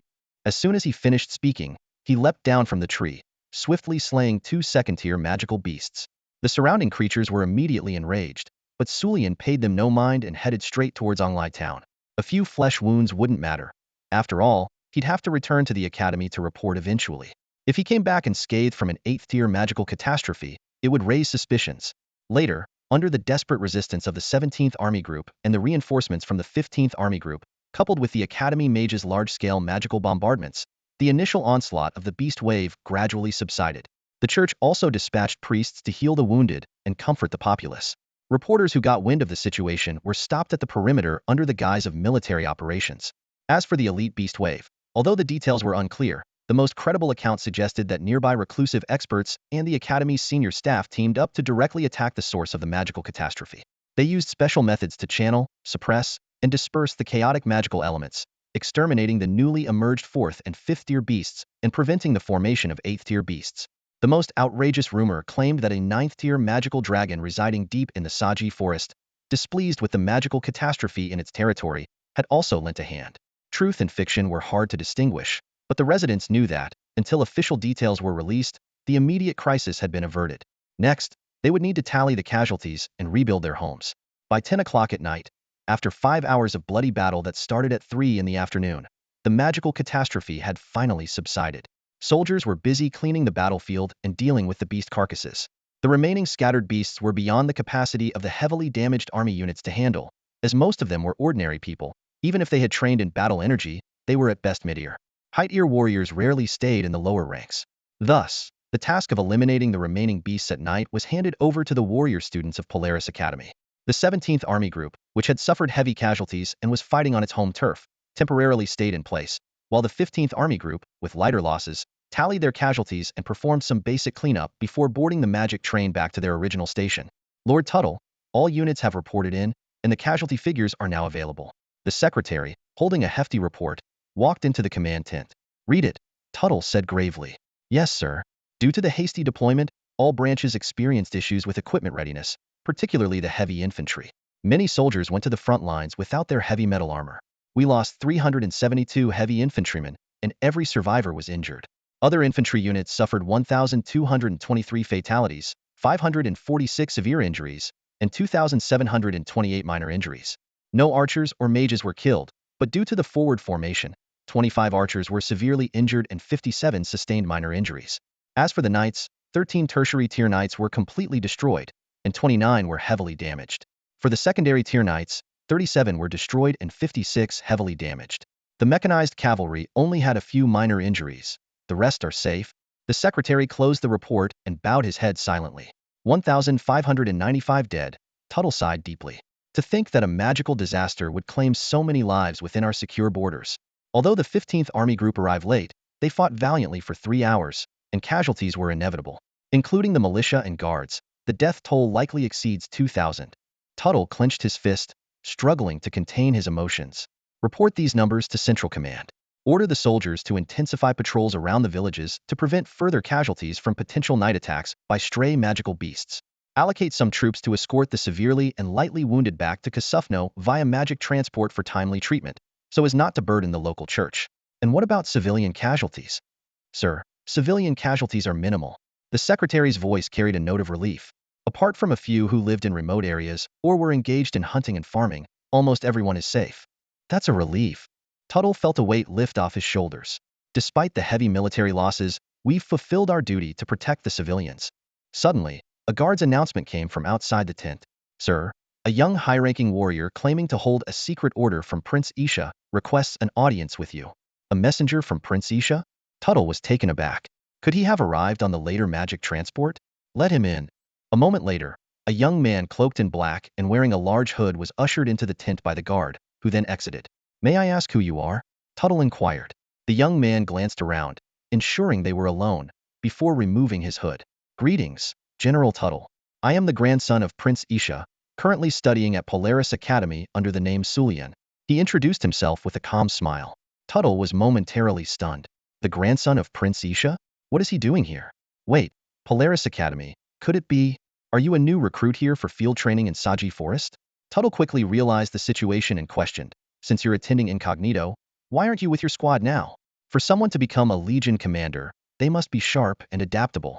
There was a minor issue, and I couldn't regroup in time. I could use a small favor from you, General, Sulian replied. Just say that I was hiding in a cave and was rescued and treated by your 17th Army Group. This is one of the main reasons for my visit. You want me to send a message to Polaris Academy? Tuttle nodded. No problem. It's a small matter. I'll send someone right away and arrange for your treatment. No rush. The church and accompanying priests should be tending to those more seriously injured right now. My minor injuries can wait. Sulian declined politely. Tuttle was slightly taken aback. He hadn't expected the grandson of a prince to be so understanding, recognizing the need to prioritize the severely wounded instead of leveraging his status to cause trouble. However, minor injuries? Interesting. How could a mere high-level warrior escape an 8th-tier magical disaster with just minor injuries? Since you're willing to help, I thank you in advance, Sulian said with a faint smile. No, we should be the ones thanking you. If it weren't for Lord Isha's magical train, we wouldn't have intercepted the disaster in time. More villages and towns would have suffered, with unimaginable casualties and destruction, Tuttle said with deep emotion. Speaking of the magical train, that's also one of the main reasons for my visit. Sulian shifted the topic. Oh. Tuttle was quite surprised. Sulian was only 12 years old, so how could he be connected to such a revolutionary transportation tool? First, though it might be inappropriate to say this now, I must speak frankly to prevent future mistakes. Don't you feel any guilt for the casualties this time, General Tuttle? Sulian's tone turned cold. What do you mean? How dare you question the Legion commander? The secretary was furious, having just reported the heavy casualties and feeling deeply troubled. He hadn't expected Sulian to say such things. Tuttle glared at the secretary, signaling him to calm down. Then, with a peaceful expression, he said to Sulian, "Go ahead." Sulian silently praised Tuttle's composure, a trait befitting a leader of thousands. Although the national deployment of the magical train is still in its early stages, with most regions either in trial operation or newly launched, except for Peter's Holy Territory, its load capacity should have been reported to the military and disseminated to all army groups down to the brigade level. Our estimates and test data clearly show that the magical train's single-car cargo capacity is rated at 60 tons, and the open-top car's limit is 70 tons. A fully loaded Frostblade Knight's equipment weighs no more than 15 tons, so 3 units per car are more than manageable. Clearly, your army didn't bring the full heavy infantry equipment this time. Was it because the journey from Kesflo to Shalikov was too long and burdensome, or did you think the magical train couldn't handle the load? Tuttle was silent for a moment, took a deep breath, and sincerely apologized. I am deeply sorry, Lord Sulian. I admit, when I first saw the magical train's load report, I dismissed it, thinking Prince Isha might have exaggerated for glory. That's why I ordered the heavy infantry to relinquish some of their arms, and even removed certain defensive armors from the knights to ensure that the trial operation route could reach the disaster area on time under the safe load known to me. This was entirely my oversight. I will report the truth afterwards and voluntarily plead guilty to the Central Military Command. Indeed, Tatel never fully trusted this new transportation tool that appeared out of nowhere and scoffed at its load capacity. You see, merchants often exaggerate in their initial promotions to grab attention. Moreover, the claimed load capacity of the magical vehicle was ridiculously high compared to traditional carriages, so much so that most of the senior military officials ignored the report. Some commanders didn't even bother to read it. They just knew that a high-capacity new gadget was being deployed nationwide and left it at that. Although Tatel read the report, he questioned its authenticity. Even the loading specifications given by Prince Ursha were taken with a grain of salt by him. The casualties among soldiers and knights this time, he would bear the primary responsibility. Colonel Tatel, the secretary, looked at him in disbelief. A dignified colonel actually used honorifics towards a junior and admitted his mistakes so frankly. Humph, I have no right to blame the general, just felt displeased by your skepticism towards our magical vehicle. Sulian snorted. How you handle it afterwards is your business. He maintained his respectful tone towards his elder. I will remember this failure and once again offer my sincere apologies for my arrogance and doubts, Tatel said solemnly. His straightforward admission of fault took Sulian by surprise. I will inform my grandfather. Back to the main topic. What do you think of the magical vehicle after this incident? Sulian asked. It is the strongest and most perfect transportation tool in the world, unmatched by any other, Tatel answered resolutely. This left Sulian slightly taken aback. Your attitude changed too quickly. I am completely convinced by the magical vehicle. Any doubts crumble before the ironclad facts, Tatel said firmly. It is indeed incredibly impressive. The secretary echoed. Sulian pondered. The actual effects experienced firsthand are fully evident. Although somewhat untimely, this magical disaster came at just the right moment. Future development plans for magical vehicles within the kingdom will now receive unanimous military approval, with no further doubts. Tatel turned out to be a decent fellow, capable of being straightforward and accountable in the face of major issues, which is quite rare in the complacent kingdom army. Sulian's evaluation of him rose a few notches. Just as Sulian was about to speak again, a discordant commotion suddenly arose outside the tent. What are you standing around for? Go report. I am an honorary professor at the Knights Research Institute and a dual instructor in magical potions and machinery at Polar Star Academy. I demand to see your colonel, right now. Sulian and his two companions exchanged glances, as if asking each other whether they recognized the newcomer. It was clear from their puzzled expressions that none of them did. Tuttle looked at Sulian, seeking his opinion with a glance. He knew well that Sulian had enrolled under a pseudonym, and if the newcomer entered, his identity might be exposed. Sulian gave a slight nod. Tuttle cleared his throat and called out loudly, "Let her in." "Yes, sir," came the response from outside the tent. Moments later, a striking blonde woman strode in confidently, heading straight for Tuttle and focusing all her attention on the commander of the 17th Legion, without even glancing at Sulian. "General, I apologize for the intrusion. I am Mavis Halifax, a professor of the magic department accompanying the Polaris Academy's aid mission," she said rapidly, her voice filled with urgency. "I earnestly request permission to closely examine the magic vehicle and access as much related data as possible within the permitted scope. As an honorary professor of the Kingdom's Knight Research Institute, I would be immensely grateful." It turned out that after completing her defense tasks, Mavis was eager to see the magic vehicle, but the train had already departed with the troops. When the train carrying the wounded finally arrived, she was informed that Prince Ursha and the military had issued strict orders to keep everything about the magic vehicle confidential. As an heir to a family renowned for its mechanical and magical elixirs, Mavis was irresistibly drawn to this revolutionary iron behemoth. She was determined to see it. "Professor Mavis, please calm down. We will certainly arrange for you to visit," Tuttle reassured her. "I understand your excitement, but please be patient." As a Legion commander, he was accustomed to dealing with passionate researchers. Whether they were the zealous seniors at the Knight Research Institute or the alchemy and potion-obsessed scholars, their fervor could be quite overwhelming. "Arrange a visit? When? And what about the data?" Mavis fired off her questions rapidly. "Well, this is tricky." Tuttle found himself in a tight spot. "The magic vehicle isn't about high-tech. Its core lies in its design concept," Sulian interjected. "Professor Mavis, please calm down. You don't understand. Often, the concept is more crucial than rigid technology." Mavis retorted instinctively. "I fully understand," Sulian replied with a calm smile. "But this design can be easily replicated by powerful nations just by looking at it. It's different from the unique skills of the knights. Given your status, it won't be difficult to gain access. Just be patient." "Who are you?" Mavis finally turned her attention to Sulian. His words had clearly made an impact, and his insights didn't seem to come from an ordinary person. "Ahem, since you're interested in the magic vehicle, why not ask him directly?" Tuttle suggested. "No one here knows more about it than he does." "You? Can you tell me?" Mavis scrutinized Sulian skeptically. The young man looked like any other academy freshman. "Wait, a freshman? Isn't that the Polaris Academy uniform? Allow me to introduce myself properly. I am Suman Ursha's grandson, currently enrolled at Polaris Academy under the name Sulian," he explained. "I am also a student at the Knight Research Institute, on temporary leave. Last year, I attended your lectures on magic conversion efficiency and metal magic patterns at the Institute." Tuttle was slightly taken aback. He hadn't expected this young man to have graduated from the Knight Institute. He vaguely remembered hearing rumors that Prince Ursha had personally sent his grandson to further his studies at the Ain's military academy. Mavis looked bewildered, her beautiful eyes full of confusion. Prince Ursha's grandson? The Knight Institute? Academy student? Magic vehicles? Knights? Suddenly, Mavis had an epiphany. "You have the most detailed information on magic vehicles, don't you? Can you also take me to visit your family's manufacturing workshop?" She grabbed Sulian's hands excitedly, bombarding him with questions.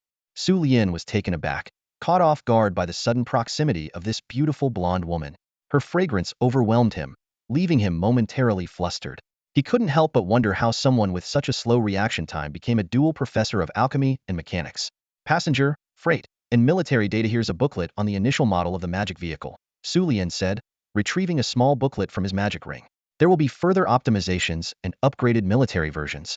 "Wow." Mavis's eyes sparkled, her cheeks flushed with excitement. Sulian thought to himself, "I feel like this booklet alone could win her over." He handed the booklet to Mavis. "Thank you so much, Sulian." Overwhelmed with excitement, Mavis gave Sulian a big hug, pressing his head into her soft chest. She then found a seat and eagerly began to read the booklet. Sulian was left dizzy by her actions, while Tuttle grinned mischievously, as if to say, "Kid, how does that feel?" Sulian shot him a glare, noting that whether one was a commander or an ordinary man, some thoughts were universally similar. I'll be heading home soon. If Professor Mavis is interested, she can come along to visit the magic vehicle production workshop, Su Lian generously offered. It's not a big deal. Sure, sure, sure. Mavis nodded repeatedly, her eyes never leaving the booklet. Are you even listening? Su Lian muttered, exasperated. Let's get back to business, he said, turning to Tuttle. Despite the small interruption, it didn't affect their discussion. Maybe we'll even gain a valuable researcher. Go ahead, Tuttle said, sitting up straight. It's simple. On behalf of my grandfather, Prince Ursha, I want to invite General Tuttle to vigorously promote magic vehicles within the military, Su Lian said earnestly. Your corps has gained valuable loading experience in this recent exercise. We hope you can conduct a comprehensive military transport drill, streamline and optimize the process, and promote it across the entire army. Oh, really? Tuttle scrutinized the 12-year-old boy in front of him. At this age, most would just be emerging from ignorance, ready to enter a combat research academy. But could this young man truly represent the esteemed Prince Ursha in negotiations with him? Military exercises require approval from the Central Military Department, but when it comes to the deployment of magic vehicles, they naturally seek our opinion. Su Lian was straightforward, stating that as long as his grandfather suggested it, even the proposals from the 1st, 2nd, or 3rd Army groups would definitely make concessions. After all, no one in the military understands magic vehicles better. Otherwise, General Monslow, despite his high rank, wouldn't have been slow to think of using trains for troop transport. Tatel's interest was piqued. This kid actually guessed that General Monslow contacted Prince Ursha only after the troops were assembled? No. If there were really magical tools to directly communicate with Ursha, the one talking to me now should be the prince himself. Don't think we didn't conduct loading drills before the national railway construction. Su Lian was confident, having witnessed the entire process firsthand. Even at your swift pace, you still lag behind. Besides my grandfather and father, no one knows the distances, data, and efficiency better than I do. This implied that he knew far more than what appeared on the surface, even touching on matters of power. What do you want? Tatel asked bluntly. Su Lian's lips curled slightly, pleased with the "you" he used. Wind magic, 2nd-tier soundproof barrier. Tatel frowned. The secretary was shocked but quickly grasped the underlying message. Even Mavis, who was engrossed in reading nearby, paused slightly. With Prince Ursha's people involved, they could swiftly control the entire process. Why not let Prince Ursha handle it himself? What purpose does a mere prince's private army serve in these drills? Why not leave it to the 1st, 2nd, or 3rd Army groups? Tatel questioned. Because they are absolutely loyal to the kingdom, and you can't infiltrate them? In other words, Prince Ursha has other plans. What's in it for me? Tatel asked gravely. Benefits and drawbacks? What are you talking about? Su Lian countered. Your troops bravely fought against the 8th-tier magical disaster, suffering heavy casualties due to a lack of new transport equipment. This makes strengthening drills and enhancing strength even more necessary. Replenishing troops is only logical. In complex situations, it's standard practice to have mixed units of veterans, wounded, and new recruits during wartime. Such units are most suited for military transport exercises. Is there a problem, General Tatel? Su Lian deftly shifted the blame to insufficient integration while offering enticing incentives, giving the 17th Army Group the first batch of exercise qualifications to boost their prestige. He also laid the groundwork for embedding the prince's people under the pretext of new recruit supplementation. Can you represent Prince Ursha? Tatel stared intently at Su Lian. Are you acting under his orders? My grandfather only has one grandson. What do you think? Su Lian asked with a smile. Orders? I can handle the lines myself, but I can't talk to myself, right? Represent? Don't be ridiculous. As the heir, who can replace me here? Perhaps securing a chance for transport exercises isn't a bad idea, Tatel decided. To enhance our military strategic capabilities, General, you must put in more effort. Wish you the best of luck. Su Lian encouraged. And don't overwork yourself. It's important to relax as well. Here are 2 annual passes for magic vehicle transportation. Our territory has a vast blooming flower field recently. You can visit and unwind when you have the time. He presented 2 gilded alchemy cards, adorned with the kingdom's crest, Prince Isha's emblem, and the image of the magic-powered train. Thank you for your kindness, Lord Su Lian, Tatel said as he accepted the cards. You're welcome, Su Lian replied with a smile. The secretary, who had been observing the entire exchange, hardly dared to breathe, realizing that the conversation was far from a simple social interaction. Dissipate the wind magic, Su Lian yawned. General, could you arrange a tent for me? It's quite late, and I'm a bit tired and hungry. His tone suddenly became more relaxed. That's a minor issue. However, I must warn you, the military food is quite basic, so you might have to make do, Tatel said jokingly. As long as I can fill my stomach, Su Lian replied, standing up to leave. He then paused as if remembering something. Oh, and make sure the priest has some free time, he said, leaving the sentence unfinished. Don't worry, the best treatment will be arranged, Tatel responded, thinking Sulian was too embarrassed to ask for medical help outright. Thank you in advance, Sulian said with a smile. And Miss Mavis, remember to return the booklet to me. You can study it as much as you like, but you can't take it with you, Mavis replied without looking up, her eyes still fixed on the documents. Got it. I'll let you know when I'm done, Sulian said as he walked out of the tent. Mavis watched him leave from the corner of her eye. Take him to his new tent. Tatel shouted to the soldiers outside. Yes, sir, came the immediate response from the soldiers. Professor Mavis, if you need a place to stay, I can arrange a tent next to Prince Sulian's, Tatel offered. Thank you, General. Mavis nodded before taking her leave. The tent was now left with just Tatel and his secretary. Phew. Tatel exhaled deeply. His secretary, too, seemed to breathe more freely after holding his breath for so long. General Tatel, about this Sulian, the secretary began hesitantly. Never underestimate him. Tatel interrupted firmly. Not even the noble heirs or the princes can compare to him. He's calm, composed, and articulate, far from ordinary. Not to mention his ability to seamlessly integrate the unexpected guest, Mavis, into his plans with such a perfectly timed olive branch. His patience and self-control are frightening. Patience? Self-control? The secretary asked, puzzled. You've seen Mavis's beauty. Any other noble boy embraced by her would have been flustered beyond measure, Tatel explained. But he only showed a slight surprise. And that seemingly enthusiastic Mavis? She was likely testing whether he could keep his promises. Also, you were intimidated by his presence, weren't you? Don't forget that he's a high-level warrior. That second-tier soundproofing magic without incantation? It was him, not Mavis. Ah, the secretary exclaimed, finally understanding. To cast second-tier magic without incantation requires at least a fourth-tier grand mage, or even a fifth-tier magus level. Concealing his strength and acting low-key, he's nothing like those arrogant noble brats. And considering the monopoly Isha has on the magic-powered train, his future power and status are bound to be exceptional, if not unparalleled. The next day, to prevent any unforeseen incidents, the 17th Army Group continued to station at Onglai Town, with supplies being continuously delivered by the magic-powered train, further enhancing the soldiers' appreciation of its practicality. Maywise got her wish fulfilled. She not only collected valuable data but also received a promise to tour the magic train manufacturing workshop. She kept her word and didn't reveal Sulian's identity before returning to the academy first. Sulian, escorted by 2 soldiers, rode back to Polaris Academy in the afternoon. With the military's assurance that he had escaped disaster and returned healed, no one suspected a thing. The academy breathed a sigh of relief. After all, losing only 1 freshman in the combat exercise was within acceptable limits. However, Sulian encountered a minor surprise. According to Rex, Connie's sarcastic remarks had led Zuasandi to believe that he had perished, causing her immense guilt and sorrow. When she saw Sulian return safely, she was so overwhelmed that she burst into tears in his arms. Meanwhile, Sulian learned about the death of Abel Marcus. He had only briefly greeted Abel and hadn't actively invited him during the grouping, never expecting Abel to be pulled in by Connie. His disdain for such spoiled nobles deepened even further. Back in his solitary dormitory, Sulian undressed, ready for a good bath. He mused to himself, who would have thought Zuasandi would cry like that? Could she possibly have feelings for me?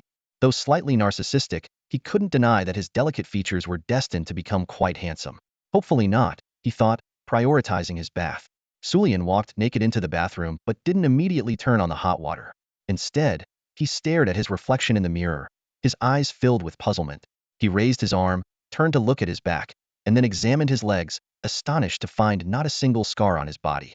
Sulian recalled that he had sprinted all the way from Saji Forest to Onglai Town the day before. Although his magic shield had blocked fatal injuries, he had still sustained some surface wounds after the shield broke. He distinctly remembered 3 claw marks left by a wolf on his left arm. Yet now, all the wounds had vanished without a trace. Even the priest who came last night was sent away with an excuse because his injuries had already healed by then.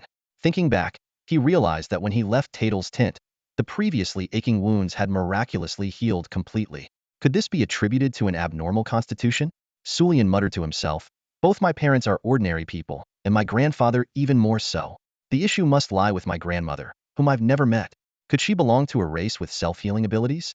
Should I ask Uncle Ryan? No, there's no need. Sulian quickly dismissed the idea, reasoning that if his grandfather hadn't told him, Uncle Ryan wouldn't either, even if he knew. It seemed he would have to visit home over the weekend to get some answers. Reflecting further, Sulian remembered that except for a serious illness in his childhood, Any minor injuries were always treated immediately with healing magic. Even during his experiences in adventurer hunts and arena battles, he had always sought medical treatment right after getting hurt. Sulian sighed.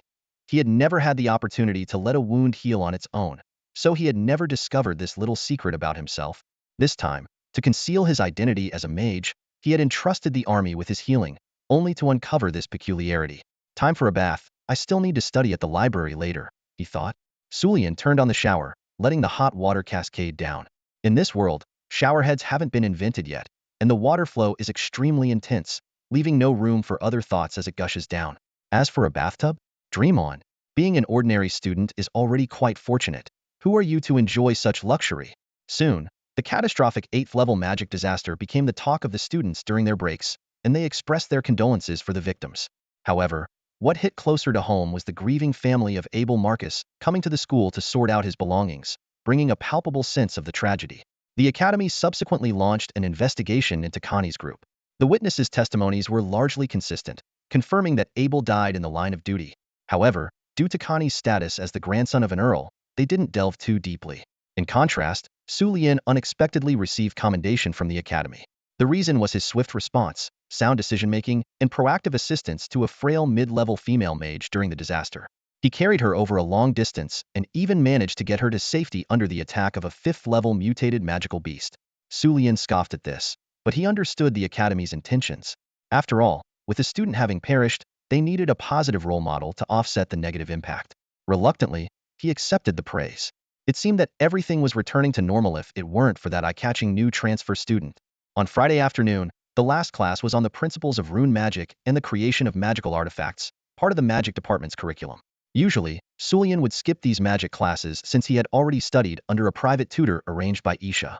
However, rune magic was a field where ordinary private tutors were hard to come by, so he attended the lecture earnestly. He initially intended to sit in a back row by the window, but those seats were occupied by the idle and the unruly, which would affect his ability to focus. Moreover, Sandy had been sticking to him recently, always managing to find a seat next to him by the window. After some thought, Sulian decisively chose a seat in the front row, directly in front of the lectern. No one dared to covet the teacher's prime spot, not even Sandy. Ah, another boring class that warriors can't grasp and mages can't be bothered to learn, someone complained before the class even started. Warriors longed for powerful and convenient magical artifacts they could charge themselves, but the creation process was too difficult. On the other hand, mages, who could already cast spells, were too lazy to delve into making items for others. This was why Isha couldn't find a professional tutor in this field for Sulian. Such experts were rare. Why not just skip it? Someone suggested. Are you crazy? This is Professor Bunyan's class. Another hissed in a low voice. Okay, I was just saying, the first person retorted. Professor Bunyan was known for his strictness, especially after the Mana disaster, which showcased his uncompromising attitude and strong-willed nature, even towards nobility. No one dared to act out in his class. As the sound of his boots echoed through the hallway, the classroom fell silent. Even Connie in the back row by the window only dared to let out a few quiet grumbles. Honestly, if it weren't for his family's insistence on maintaining his attendance, Connie would skip this class in a heartbeat. Prepare for class, Bunyan said as soon as he stepped onto the podium, getting straight to the point. If you didn't bring your textbook, borrow one from a classmate.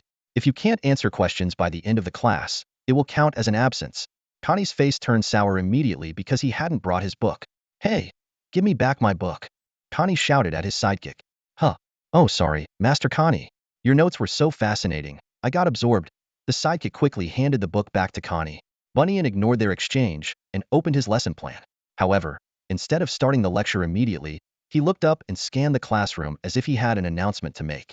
Just then, the sound of soft footsteps echoed in the hallway. Sulian felt a sense of unease, mixed with a faint scent of blood. Why can I sense this person directly? And why this strange feeling, as if it's related to blood? What's going on? This announcement should have been made by your homeroom teacher, but since it coincides with my class and I happen to know about it, I'll do it, Bunyan said. The students exchanged puzzled glances, unsure of what he was getting at. Come in, Bunyan called toward the door. All eyes turned to see a black-haired girl, about their age, gracefully step onto the podium. She first gave a slight bow, performing a perfect noble salute, then lifted her head and looked at everyone with a gentle smile. Her skin was fair and delicate, her features exquisitely balanced, and her face flawlessly shaped like a melon seed. Her long, black hair cascaded down to her hips, complementing her slightly slender frame. She exuded a serene and elegant aura, tinged with a hint of melancholy that evoked a sense of pity. Just one glance at her, and it felt as if you were plunged into a tranquil darkness, with the world falling silent around you, leaving her bathed in a gentle, moonlit glow, quietly gazing at you. Her deep, ocean blue eyes were particularly mesmerizing, as if they could steal your soul, ensnaring you in her spell, making it impossible to look away.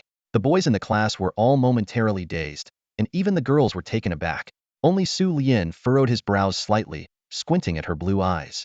Similarly, the girls' gaze fell upon Su Lian, a hint of doubt in her expression as their dark blue eyes met. A thought flashed through both their minds simultaneously. This person is not ordinary. However, the thought disappeared as quickly as their gazes shifted away. Mr. Bunyan didn't mind the students' reactions, understanding that the girl was indeed breathtakingly beautiful. In a few more years, she would undoubtedly grow into a stunning beauty that no man could resist. This is your new transfer student from the kingdom of Immortality. There's an available spot in your class, so she will be filling it, Mr. Bunyan said succinctly. As for her name, I'll let her introduce herself. Immortality? Su Lian instantly understood. It was indeed her. When he left the Ain's military school, there was a beautiful girl with long black hair among the exchange students from Immortality. Senior Walker had even thought she was from Handong. Now, seeing her up close, it was clear she was more than just of Handong descent. She must have completed her 2 years of study at the military school, and due to processing and confidentiality reasons, her transfer was delayed until now. Su Lian quickly pieced everything together, confirming that she was the girl he had glimpsed at the farewell ceremony when he was 10. Hello, everyone. I'm Narlene Sedites from the kingdom of Immortality, and I am a high-level magician. The girl introduced herself simply, then used red magic to sketch her name. Narlene Sedites, in the air, a color that seemed incongruent with her aura. Sedites, Su Lian pondered, realizing she used the red script to convey a message to him. Their eyes met briefly again, confirming each other's suspicions. Yes, they had already seen through each other's identities. The recent surge of bloodthirsty energy clearly indicated her origins. Find a seat, the teacher instructed. The classroom instantly grew tense. The boys straightened their backs, their eyes gleaming as they stared at the stunning new transfer student, Nalin. Even the usually arrogant Connie held his breath, his heart racing. Nalin gracefully walked to the front of the class, her gaze briefly meeting Su Lian's. In that moment, Su Lian thought he saw a mischievous glint in her eyes. With a smile, Nalin asked, "Excuse me, could I sit next to you for now? I haven't received my textbooks yet and would like to share yours." Su Lian inwardly groaned but replied politely, "I'd be honored. Please go ahead." As soon as he spoke, he felt the envious stares of his classmates. Su Lian thought to himself, "Damn it. I'm not interested in girls who look 12. This is just trouble." With Nalin seated, the classroom's atmosphere became subtly charged. Connie clenched his fists, his eyes burning with anger. If it weren't for the fact that this class was taught by Professor Bunyan, he would have already pulled Su Lian away. Sandy regretted not making his move sooner, stomping his foot in frustration. Professor Bunyan entered the classroom and began explaining the relationship between rune magic and alchemy. The room was silent. All eyes were on Nalin, and no one was paying attention to the lecture. Though Bunyan sensed something odd about the atmosphere, he was pleased with the quiet. Suddenly, Su Lian raised his hand and asked, "Professor Bunyan, if we inscribe explosion magic onto a specially made metal container and then fill it with fuel or magic powder, what would the outcome be? Would the fire element and explosion magic enhance each other, or would they conflict and weaken the effect? Could it even trigger a fusion reaction?" Professor Bunyan frowned slightly before responding. Using ordinary magic powder, third-level explosion magic, and third-level alchemical metal, you could achieve a power comparable to fifth-level magic. Su Lian's question left the class in shock. Bunyan then asked, "Where did you get this idea? Did it just come to you?" Su Lian explained, "Ancient goblin artifacts included powerful magic potion cannons and magic crystal cannons. They were later replaced by magical element power cores. I thought it was a pity and wondered if we could bypass the power cores." Bunyan warned, "This idea is very dangerous. I hope you all won't try it. Inscribing explosion magic is inherently risky, and those who make magical devices usually avoid it, not to mention adding magic powder." The class continued, but Su Lian's mind was already formulating a bold plan. He thought, different foundations mean I can't use explosion theories from my original world to judge this. But since Bunyan is so certain, I should test it myself later. I need to prepare proper protection. I don't want to blow myself up again. One way or another, I'm definitely doing this experiment. Soon, the class was over. Su Lian shot out of his seat like an arrow, leaving the classroom in a hurry without even retrieving the textbook he had lent to Nalin. The other boys watched in envy, but also nodded in silent approval of his swift and decisive actions. Unexpectedly, Connie seized the opportunity and made a beeline for Nalin. The other boys felt their hopes deflate, thinking, it's over. If this playboy's making a move, what chance do we have? Miss Na Lin, Connie began with a graceful air, exuding the haughty elegance of nobility, like a blooming rose. Yes? What can I do for you? Na Lin replied with a smile. Standing tall like a peacock displaying its feathers, Connie introduced himself. I am Connie Alfred, grandson of Hajj Alfred, one of the 3 dukes of the Kingdom of Avis. Wow, very impressive, Na Lin remarked nonchalantly, then changed the subject. But I'm sorry, Sue forgot to take the book he lent me. I need to return it to him. Do you know which dormitory he's in? Connie's expression froze, and his eye twitched involuntarily. He fumed inwardly. How could this be? A duke's grandson overshadowed by a commoner? Sensing his frustration, Na Lin added fuel to the fire. I guess I'll go find him now before he gets too far. With that, she turned to leave. Wait, Connie called out urgently, struggling to maintain his composure and forcing a smile. I can accompany you. You're new here and could use a guide to show you around the academy, right? Na Lin's eyes lit up. Oh, right. Thanks for the suggestion. I'll go return the book to Sue and then invite him to lunch to show me around the academy. I better catch up with him. Bye. Before her words fully landed, Na Lin had disappeared like a breeze out the classroom door, leaving Connie standing there, stunned. Just as he was about to explode, Na Lin's head popped back in. Oh, by the way. Connie's heart skipped a beat, expecting something else, but Na Lin continued innocently. You're such a nice guy, Connie. Then she dashed off again. Nice guy. Connie's face contorted into a pained expression, anger boiling with no outlet. The other students, struggling to stifle their laughter, slipped out of the classroom, afraid of becoming Connie's targets. Curse that wretched commoner. Connie finally snapped, kicking over Su Lian's desk and shouting profanities. His cronies and the girls around him were too frightened to utter a word. To think a noble duke would be humiliated like this. I'll make you pay dearly for this disgrace. Connie clenched his fists, his magical energy swirling violently, vowing to return the humiliation 100-fold. Meanwhile, Sandy, anxious and worried, decided to head to the boys' dormitory to warn Su Lian. But when she arrived at his dorm building, he was nowhere to be found. Maybe he's gone to eat? She mused, deciding to check the cafeteria and then the library if needed. Little did she know, Su Lian was already far from the academy. On a small hill 500 meters behind the academy, in a secluded and quiet spot, Su Lian and Na Lin stood facing each other. As the sky darkened and the cold wind howled, the place took on a mysterious atmosphere. Oh my, inviting a girl to such a dark and deserted place at this horse so scary. Na Lin feigned weakness as she spoke. Su Lian's lips curled into a smirk as he retorted, a proud vampire afraid of the nightfall? How amusing. Na Lin gave a sly smile. It depends on who I'm facing. After all, the opponent is quite a vicious creature at night, too. With a serious expression, Su Lian responded, don't worry. I'm a half-blood. Even my family, who knows the truth, hasn't told me much. I only noticed something unusual recently and confirmed it when I met you, a fellow bloodline. Their eyes met, deep blue and dark blue irises shimmering faintly in the night. Su Lian's gaze held a hint of savagery, while Na Lin's eyes were filled with dangerously alluring charm. Na Lin raised her delicate hand, using her magic to return Su Lian's book, shaking her head slightly with a hint of regret. So it is true. I didn't feel anything before entering the academy. Su Lian pondered for a moment. By the way, is it really okay for you to enroll using your real surname? Na Lin chuckled lightly. You really don't understand. We vampires use our surnames based on our mood. No one outside our kind, and your people knows the surnames of our major clans anyway.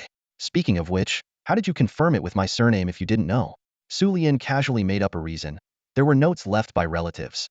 Besides, I didn't need the surname to be sure. Na Lin nodded, not particularly suspicious. Su Lian's gaze was piercing as he looked straight at Na Lin. Though I'm not entirely sure, it seems you use some form of blood magic to acquire a noble status in the Yemenite kingdom, and then transfer to our relatively stable Avisu kingdom, right? A flicker of surprise crossed Na Lin's eyes, quickly replaced by an amused look. Oh, my self-introduction didn't mention that I'm a noble, she thought to herself, impressed by Su Lian's keen insight. This little guy is frighteningly smart. Su Lian shook his head with a hint of sarcasm in his voice. You really enjoy playing games, don't you? I left encrypted military codes from the Avisu kingdom in the materials, and you not only understood them but also came here. How could you not know? Na Lin's eyes lit up as if she had discovered a new toy. So that's it. Your name shouldn't be Su Lian as signed in the materials. If I'm not mistaken, it should be Sumanlinder, right? The unique Suman royal family with the surname first. She smiled smugly, already plotting in her mind. If that little duke knew the commoner he kept insulting was actually a prince, I wonder what his reaction would be. It seems quite amusing. Sulian couldn't help but admire Nalin's perceptiveness. It's impressive you figured it out from all that information. He calculated silently, realizing this vampire girl's intelligence far surpassed ordinary people. Nalin chuckled softly, a sly glint in her eye. I do have a legitimate identity, you know. Sulian's gaze sharpened, and his tone grew serious. Let's cut to the chase. I didn't bring you here for idle chat. My purpose is simple. I want to learn your unique vampire blood magic. In exchange, I can offer you more protection and convenience as Prince Ursha, and even some tangible benefits. What do you think? A flash of interest crossed Nalin's eyes. What's your current level? Sulian untied the ribbon on his neck, releasing a powerful surge of magical energy. 5th level Archmage. I can control at least 3rd level attack, defense, and support spells of the 7 mainstream elements, as well as wood and ice elements from the elves and the extreme north, respectively. My enhancement magic is equally proficient. Nalin raised an eyebrow in surprise. Oh, so that ribbon that seemed to resist mental attacks was actually suppressing and hiding your magic. Impressive. She thought to herself, trying to recruit me while disguising your strength and identity as a prince. This is getting more interesting. Sulian looked directly at Nalin, his voice resolute. If there's a strength requirement to learn blood magic, how does this level sound? Nalin shook her head with a smile. Oh, there's no requirement. I was just asking. Sulian sighed in exasperation. Your personality is really troublesome, but it doesn't matter. Nalin countered. If you want to learn blood magic, why not have your grandfather or father find a stronger vampire for you? My current strength is only at the 6th level Grand Mage. Sulian replied frankly, given my magical talent from a young age. If it were that easy, my grandfather would have found a suitable teacher long ago. Nalin pondered for a moment before asking. The deal is fine by me since my useless dad never said I couldn't teach. But are you really up for it? Sulian responded calmly. I asked my grandfather before because I knew how convenient blood magic could be. He reacted just as indifferently as when I wanted to learn curse magic. Nalin was a bit surprised. You've even learned that?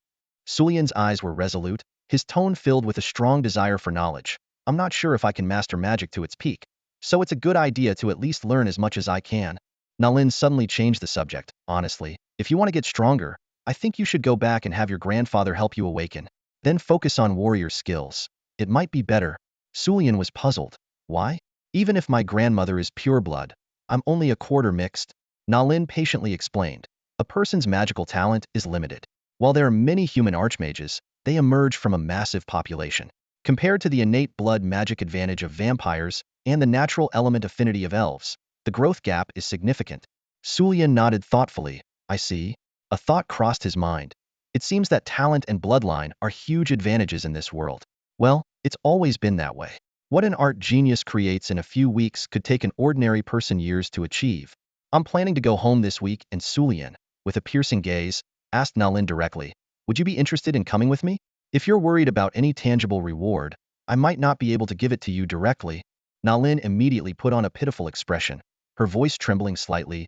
Hey, inviting a girl you've just met for less than half a day to your home? Oh my, Prince Avisu, you're so intimidating. I'm only 12 years old. Sulian rolled his eyes in exasperation. Enough already. Nalin giggled, her eyes gleaming with mischief. Sulian remained unfazed, instead looking her over with interest. By the way, you should be more than 12, right? Vampires have a long lifespan. Feigning anger, Nalin replied. It's very rude to ask a lady her age, you know? Sulian raised an eyebrow. So you are quite old then?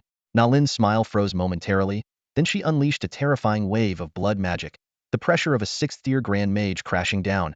You're definitely thinking of some special nickname for me right now. Feeling the powerful magic, Sulian's survival instincts kicked in. You've misunderstood, beautiful Miss Nalin. I just meant that no matter your actual age, you still look so youthful and vibrant to me. Nalin smirked playfully. Oh, I bet your mental age isn't small either. If you like me as I am now, are you one of those legendary Lycans? Sulian responded calmly. I won't deny I like a cute appearance, but when it comes to choosing a partner, I prefer the conventional type. Nalin snorted lightly. Humph, men. Sulian corrected her. I'm a boy, thank you.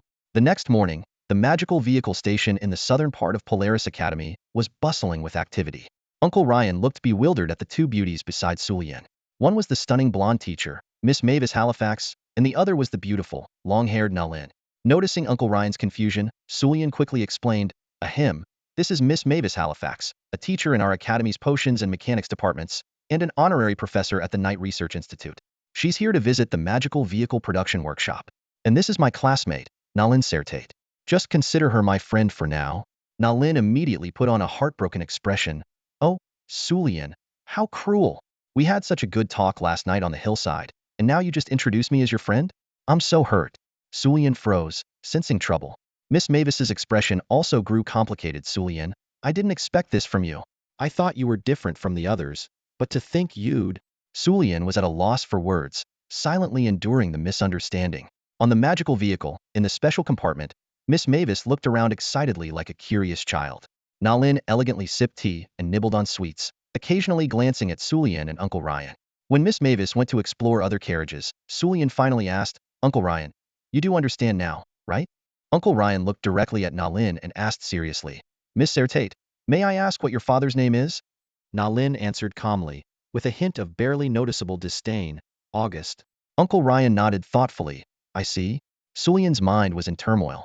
The bloodline, the eerie self-healing ability, the inexplicable blood connection with Nalin, all the clues pointed to a shocking possibility. He might also possess the bloodline of the vampires. As this thought emerged, Sulian's gaze deepened. It was as if he saw a whole new world unfolding before him, brimming with opportunities and challenges. A vampire werewolf? This speculation flashed through Sulian's mind, and even he couldn't help but be astonished by the possibility. In the domain of Prince Ursha St. Peter, a vibrant spring scene unfolded. The carriage moved slowly, and along the way, the busy residents in the fields bowed to the prince's banner, their faces beaming with happiness. This harmonious sight left teacher Maywise in awe. She had long heard of Prince Ursha's benevolence towards his subjects, and now seeing it firsthand, she found it to be true indeed. Sulian smiled slightly, a hint of pride in his voice. That's because my grandfather has always treated his subjects well, and our family doesn't care for luxury. Many benefits are prioritized for the people. Sometimes, when my grandfather is short of money, he shamelessly goes to his elder brother, the king, to ask for it. It's not the first time.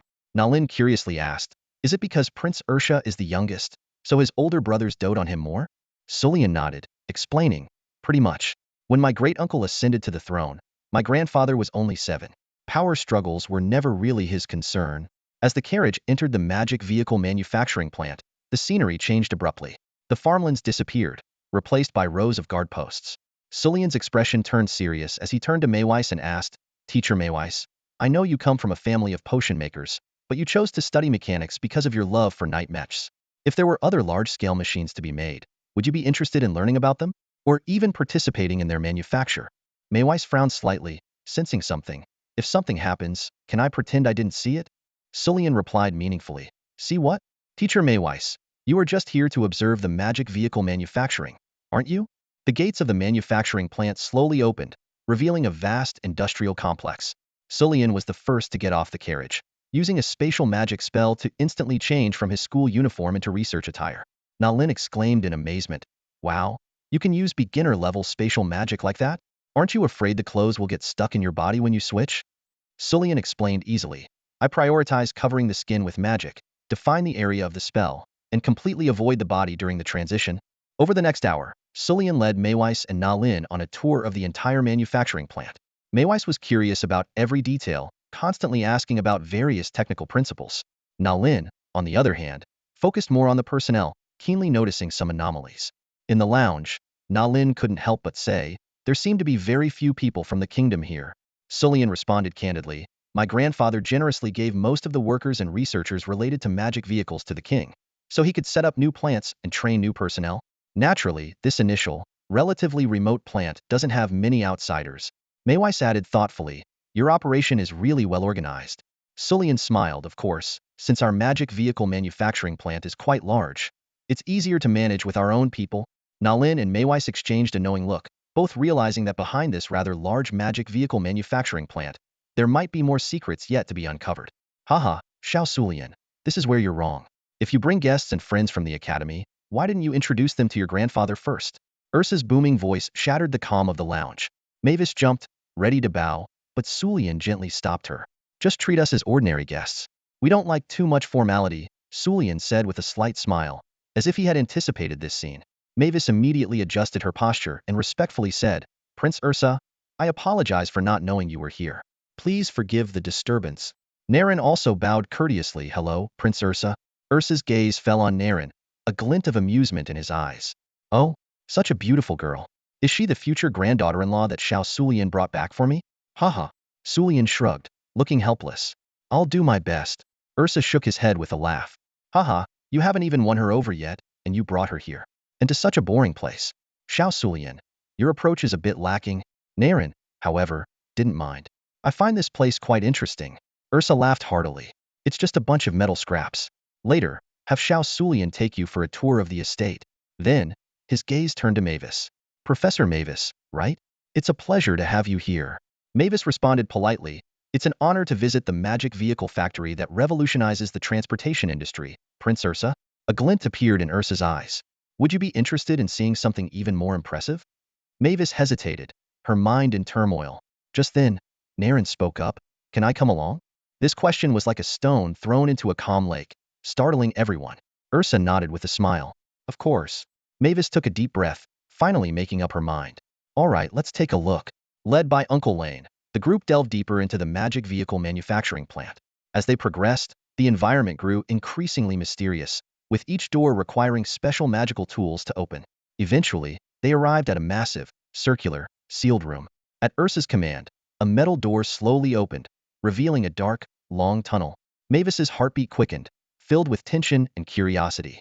She wondered to herself, what on earth is Prince Ursa making back here? Night mechs for war? Or something even more terrifying? At the end of the tunnel, a dazzling light greeted them. The sight was breathtaking. A colossal, unimaginable weapons manufacturing facility lay before them. Various bizarre machines, bustling workers and researchers, and even goblins were present. This was clearly a secret military base unknown to the world. Sulian spread his arms, a proud smile on his face. Professor Mavis, welcome to Ursa Arsenal. These are all. Mavis muttered to herself, utterly stunned by the scene before her. Half-finished tanks and planes, as well as an array of bioweapons based on magical puppets, filled the space. Each piece exuded a palpable sense of danger. Sulian gave a brief introduction. Except for the specially crafted private knight armaments, all the weapons here use low-level magical element power cores and are mostly made from ordinary metals. Ordinary metals? How can they withstand magical attacks? Mavis asked, puzzled. It's simple. I'll take you to see the finished products, and you'll understand. Sulian replied with a mysterious smile. At that moment, a grease-covered goblin uncle approached, greeting them gruffly. Hey there! The young boss himself brought some folks, huh?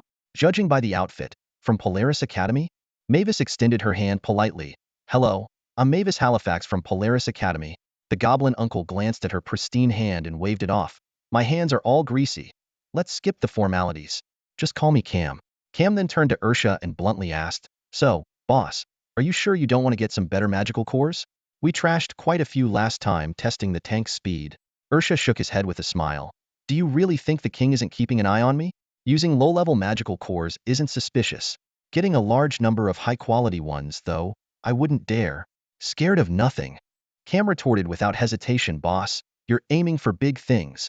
They all boarded the transport vehicle Cam had brought, slowly heading towards the finished products area. Along the way, Cam and Sulian discussed the tank's design issues, while Mavis looked around curiously. Suddenly, Nalin attempted to probe downward with her mental power, but Sulian immediately stopped her. Don't extend your mental power downwards. It'll trigger the anti-detection magic array. There's really something down there? Nalin asked, surprised. It's the warehouse area, Sulian explained. It holds all the initial models, experimental models, and finished products we've made since we started. Finally, the transport vehicle stopped in front of a massive metal door. Kim shouted, open the door, you rascals. We've got new mechanics to see the finished products. The workers behind the door responded excitedly and quickly opened it. A new tunnel appeared before them, leading to a distant bay. As they exited the tunnel, the scene opened up to reveal a military port, with a colossal battleship docked in the distance. Before Mavis could take in the sight, a sudden roar filled the air. A light tank sped by at an astonishing speed of about 50 kilometers per hour, leaving everyone in awe. Even more shocking, it launched a magical cannon shot in midair while crossing a small hill, hitting a large target on a distant mountainside with precision. Mavis's pupils contracted sharply, her face displaying utter shock. 3 words echoed in her mind: speed, precision, and firepower. At that moment, she realized that she was witnessing not just a secret military factory but the dawn of a military revolution that would change the world order. Wow, that car is so fast, Nalin exclaimed, her eyes sparkling with excitement. Su Lian looked at her with a mixture of amusement and disbelief, thinking to himself, this isn't just a car. It's a steel beast. Mavis, equally astonished, kept asking, "What kind of weapon is this?" "Fully metal, weighing at least 15 to 20 tons. Our Ivisu Kingdom's latest Terry 3 Frostblade Cavalry can only manage a speed of 30 kilometers per hour at full gallop. But this one definitely exceeded 50. How is that possible?" Uncle Cam turned to Su Lian and asked, "Little boss, do you want to explain? Or should I?" Su Lian waved his hand. "You go ahead, Uncle Cam. I haven't been here for 2 months. There might be something new." "Lazy at such a young age," Uncle Cam muttered. "All right, I'll prepare a training tank and let Teacher Mavis try it herself." Su Lian nodded. "Okay, but don't use number 8. Fulton messed it up this morning, and it hasn't been fixed yet." Uncle Cam began explaining the tank's design principles to Mavis in detail, while Ursha observed quietly with a satisfied smile. Before long, Su Lian and Uncle Lane returned with 2 training tanks. Mavis eagerly climbed into the driver's seat, as excited as a child. "Teacher, do you need me to go in and teach you?" Su Lian asked. "I'll take a look first, no rush." Mavis replied excitedly. Su Lian suggested, "Later, I'll use the other tank to play a mock battle with you. Just hit me once with the magic cannon." Mavis was a bit nervous. "What? My combat skills are really weak." "Don't worry, I'll go easy on you," Su Lian reassured her. Suddenly, Na Lin chimed in. "I want to try it too." Su Lian was a bit surprised. "I thought you weren't that interested in these things?" Na Lin gave a playful smile. "I'm quite amazed, actually." Soon, Mavis got the hang of the controls. Su Lian and Na Lin got into the other training tank. "Fasten your seatbelt, like this," Su Lian demonstrated. "Teacher, are you ready?" he shouted across to Mavis. "Ready," Mavis replied. "All right, we're going now. The match ends when you hit us," Su Lian said, then activated the magic element power core. The tank roared to life and sped off, with Su Lian operating it smoothly. Na Lin watched his every move with curiosity. The military port training ground buzzed with excitement. "Hey, the little boss is driving with a girl," someone shouted. "Really? Who's the other one?" another asked. "I heard she's the new mechanic, and she's a real beauty." Bets were placed on when Su Lian would get hit. "Go, beautiful mechanic. Blow up the little boss's tank. Yeah, show him what you've got." Uncle Cam couldn't bear it any longer. "These little brats." But Ursha laughed. "It's good to have some energy around here. Being cooped up in this place for secrecy can be really stifling." Uncle Cam scoffed. "Pay them well, and they'd be happy even in jail. Why worry about this?" Ursha burst into laughter. Mavis hadn't started yet, like a lion waiting to pounce. Uncle Cam impatiently shouted, "Just go ahead, he'll dodge." "Okay," Mavis replied, taking a deep breath. "Tank, start." Instantly, the steel beast roared to life. Mavis's palms were sweaty with nervousness, as if she were taming an unknown beast. Uncle Cam quickly reminded her, "Remember to shift gears after speeding up, or the wear and tear will increase. The training tank can't take much abuse." "Huh." Mavis looked confused, clearly clueless about shifting gears. Uncle Cam waved his hand in resignation. "Never mind, do as you please. I bet you don't even know how to move the gear stick on your right." "Speed up, charge," Mavis shouted, slamming the accelerator. Whoa, too fast. The tank, like a wild horse breaking free, veered sideways and crashed into a small hill. Uncle Cam and Ursa exchanged glances, barely holding back their laughter. "This must be what the boss calls a road hazard." Uncle Kim chuckled, shaking his head. In the stands, the workers watching the commotion were chattering excitedly. "Wow, this pretty mechanic has no idea what she's doing. How can she beat the boss like this? When I first tried, I sped up to top speed and flew off, and then crashed into the guardrail, got yelled at by the boss, and had to clean the toilets all night." Meanwhile, Cillian had already started moving and released a smoke screen. "Damn, the boss is using smoke too? That's brutal." "Pretty mechanic, hit the boss with a wind element shot. The switch is in the second row to your left. Then quickly switch back to fire element and blast him." With everyone shouting instructions, Mavis finally managed to graze Cillian with a fire element cannon shot after 10 minutes. Though the damage was minimal, a hit was still a victory. Mavis, drenched in sweat but exhilarated, felt her ideas about this new type of large mechanical weapon start to evolve. "How does it feel?" Cillian asked, poking his head out of his tank as he returned. "Amazing," Mavis responded excitedly. "Then let's go, I'll show you the next one," Cillian said with a mysterious smile. "Huh, the next one?" Mavis was puzzled. "Isn't this the best new weapon?" Cillian pointed to the sky. Suddenly, 3 propeller planes roared past, their strong wind leaving Mavis stunned. "New weapons that can fly?" Mavis exclaimed, completely losing her composure. She grabbed Cillian's hand in excitement, bombarding him with questions. "What are those? How do they fly without wind magic or something?" "Metal made, obviously carrying magical weapons. Mass-producible noble air cavalry? What's it called? What's the principle behind it?" Ursa approached and asked, Professor Mavis, how was the tank experience? Interested in joining us? Mavis suddenly realized and immediately declared, I, Mavis Halifax, am willing to join your military research institute, Prince Ursa. The salary and other conditions can be discussed. Just let me join. Nothing else matters. Her mind was set. She just wanted to stay and study these groundbreaking inventions that could change the world.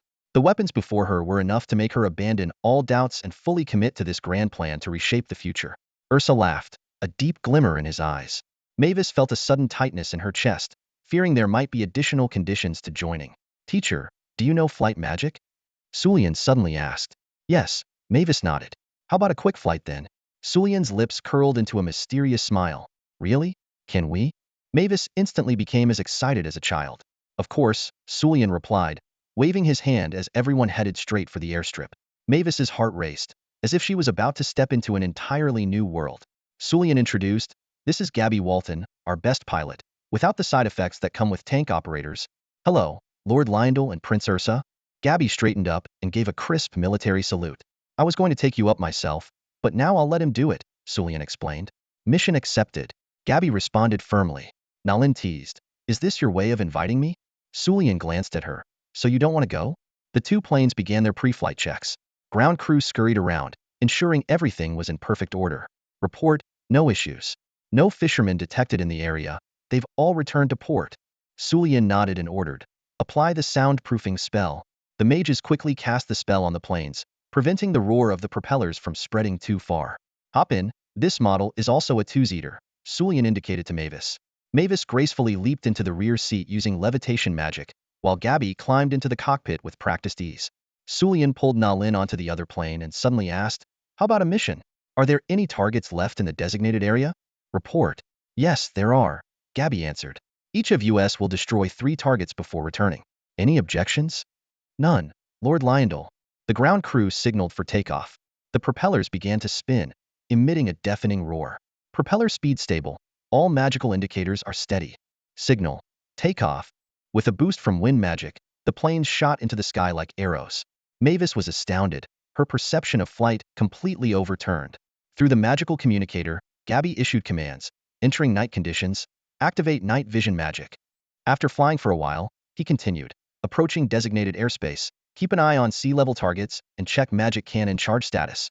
Sulian responded decisively, ready? Target spotted, prepare for combat. Gabby shouted, over 20 targets, engage with high anti-aircraft firepower, maintain current altitude for attack. Lock on targets, free to engage. Sulian maneuvered the plane into a dive, aiming at the sea buoys. The lightning element magic cannon fired, hitting the targets with precision. The 2 planes swooped, attacked, and climbed like predators in the sky. Each precise strike left Mavis in awe. In that moment, Mavis realized that what she was witnessing was not just a simple flight demonstration, but a revolutionary military transformation. These relatively inexpensive mass-produced planes were the true future rulers of the skies. After hitting 3 targets, the 2 planes swooped back like eagles. Sulian's voice came through the magical communicator. Teacher, how was it? Mavis, barely able to contain her excitement, replied with a trembling voice, amazing. There's no better flying weapon than this. Her eyes sparkled with fervor, as if she had glimpsed a whole new world. Sulian turned to Nalin beside him and asked with concern, how about you? Feeling airsick? Nalin gently shook her head. I'm okay, just a bit of a headache from the wind. Why don't you use magic to protect yourself? Sulian said helplessly, then cast a wind spell to create a small shield for Nalin. Nalin beamed. Oh, how considerate. You're making me blush. Sulian played along. Of course, Miss Nalin is so beautiful and lovely. It's only natural for me to do this. As night fell, the 2 planes, guided by twinkling lights, landed gracefully on the helipad marked with an H, like 2 elegant night birds. Suddenly, a playful voice rang out, too bad. If I didn't know the young boss was taking a girl for a ride, I would have given you some real excitement. Erzsja and Uncle Lane were accompanied by a few others, clearly air cavalry by their attire. Mavis thought to herself in surprise, Prince Ursha's air cavalry? Sulian responded with a smile. Come on, Wall brother, we were just in training planes. There's no way we could compete with your 5th-tier air cavalry. 5th-tier? Mavis exclaimed, her mind racing.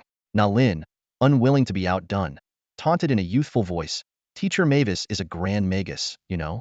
If you really dared to challenge us, she'd shoot you down. The air cavalryman called Wild Brother widened his eyes, A grand magus? I thought the new beauty was a mechanic. So young? Mavis's surprise had not yet subsided, and more questions arose. You're up against 5th-tier air cavalry? Brother explained. Let me put it this way. These guys can reach speeds that even my purple feather griffin can't catch up with. We have to wait until they run out of mana. 5th-tier purple feather griffin, which can reach speeds of 500 kilometers per hour. Can't catch up? Mavis exclaimed, her heart pounding. Take me for another flight. Mavis turned to Gabby, her eyes filled with longing. Sulian laughed. Isn't night training about to start? Everyone's here. Erzja then instructed Uncle Lane to take Mavis back to the manor, while Sulian and Nalin returned with him. Sulian said to Mavis, all right, we'll go back for dinner first. You continue your experience. Mavis was already fully immersed in the upcoming night training, her heart soaring towards the aircraft. Erzja used magic to take Sulian and Nalin back to the manor. The manor, shrouded in night, was serene and mysterious, as if hiding countless secrets. Sulian's mind was filled with thoughts about facing his grandmother's bestowed racial talents and Nalin's blood magic training. These unknown challenges would test his wisdom and courage like swords in the dark. In the manor's castle, the family gathered joyfully for a sumptuous dinner. Grandfather sat with authority at the head of the table, while Mom and Dad, beaming with smiles, sat to his right. Sulian held his younger sister, and Nalin sat on the left. Due to the scarcity of servants, they quietly retreated after serving the dishes, a scene starkly different from a prince's residence. Unable to hold back, Sulian asked, this is the prince's house, right? Isn't it a bit surprising? Nalin replied frankly, it is quite surprising. The lack of a swarm of servants is really unexpected. Ivy quickly explained, sorry, little Nalin, we usually live quite simply. We only found out you were coming today, so the food preparation was a bit rushed. Unexpectedly, Ursha burst into hearty laughter. Haha, come to think of it, this is the first time little Sulian has brought someone his age home. Whether it's attending an academy or having private lessons in the city, he's always been a lone wolf. Nalin teased, oh my, am I that special? Sulian calmly responded, there's a generational gap with those much younger, and we can't connect. Even Nalin couldn't help but frown, thinking, isn't that a roundabout way of saying I'm old? This brat. Father Polly sternly said, little Sulian, that's very rude. At the very least, little Nalin is our guest, right? Sulian quickly smiled to smooth things over. We can only joke around like this because we're close, right, Nalin? Nalin smiled back, indeed, if you must, but she was secretly competitive. Then, little Sawiya pointed to the chicken breast on her brother's plate and said in a sweet voice, brother, I want to eat this. Sulian gently coaxed, sure, but you have to finish the vegetables on your plate first. Sawiya pouted, do I have to finish them? Sulian had a sudden idea, how about eating half, and I'll help you with the rest, okay? Seeing this, Nalin softly asked, little Sawiya, if you don't like vegetables, would you like me to perform a magic trick to turn them into meat? With a wave of her fingers, Nalin's magic transformed the vegetables into pieces of chicken breast. Sawiya exclaimed, wow, sister, you're amazing. As dinner ended, Sawiya's fondness for Nalin soared, and she clung to her instead of her brother. Sulian couldn't help but joke, I think a cat is your spirit animal. You respect the elders, love the young ones, and give a hard time to those in between. Soon, a full and sleepy Sawiya was taken to bed. After clearing the table, the atmosphere in the dining room shifted suddenly. Ursha got straight to the point. Let's discuss business. Nalin, you're a vampire, right?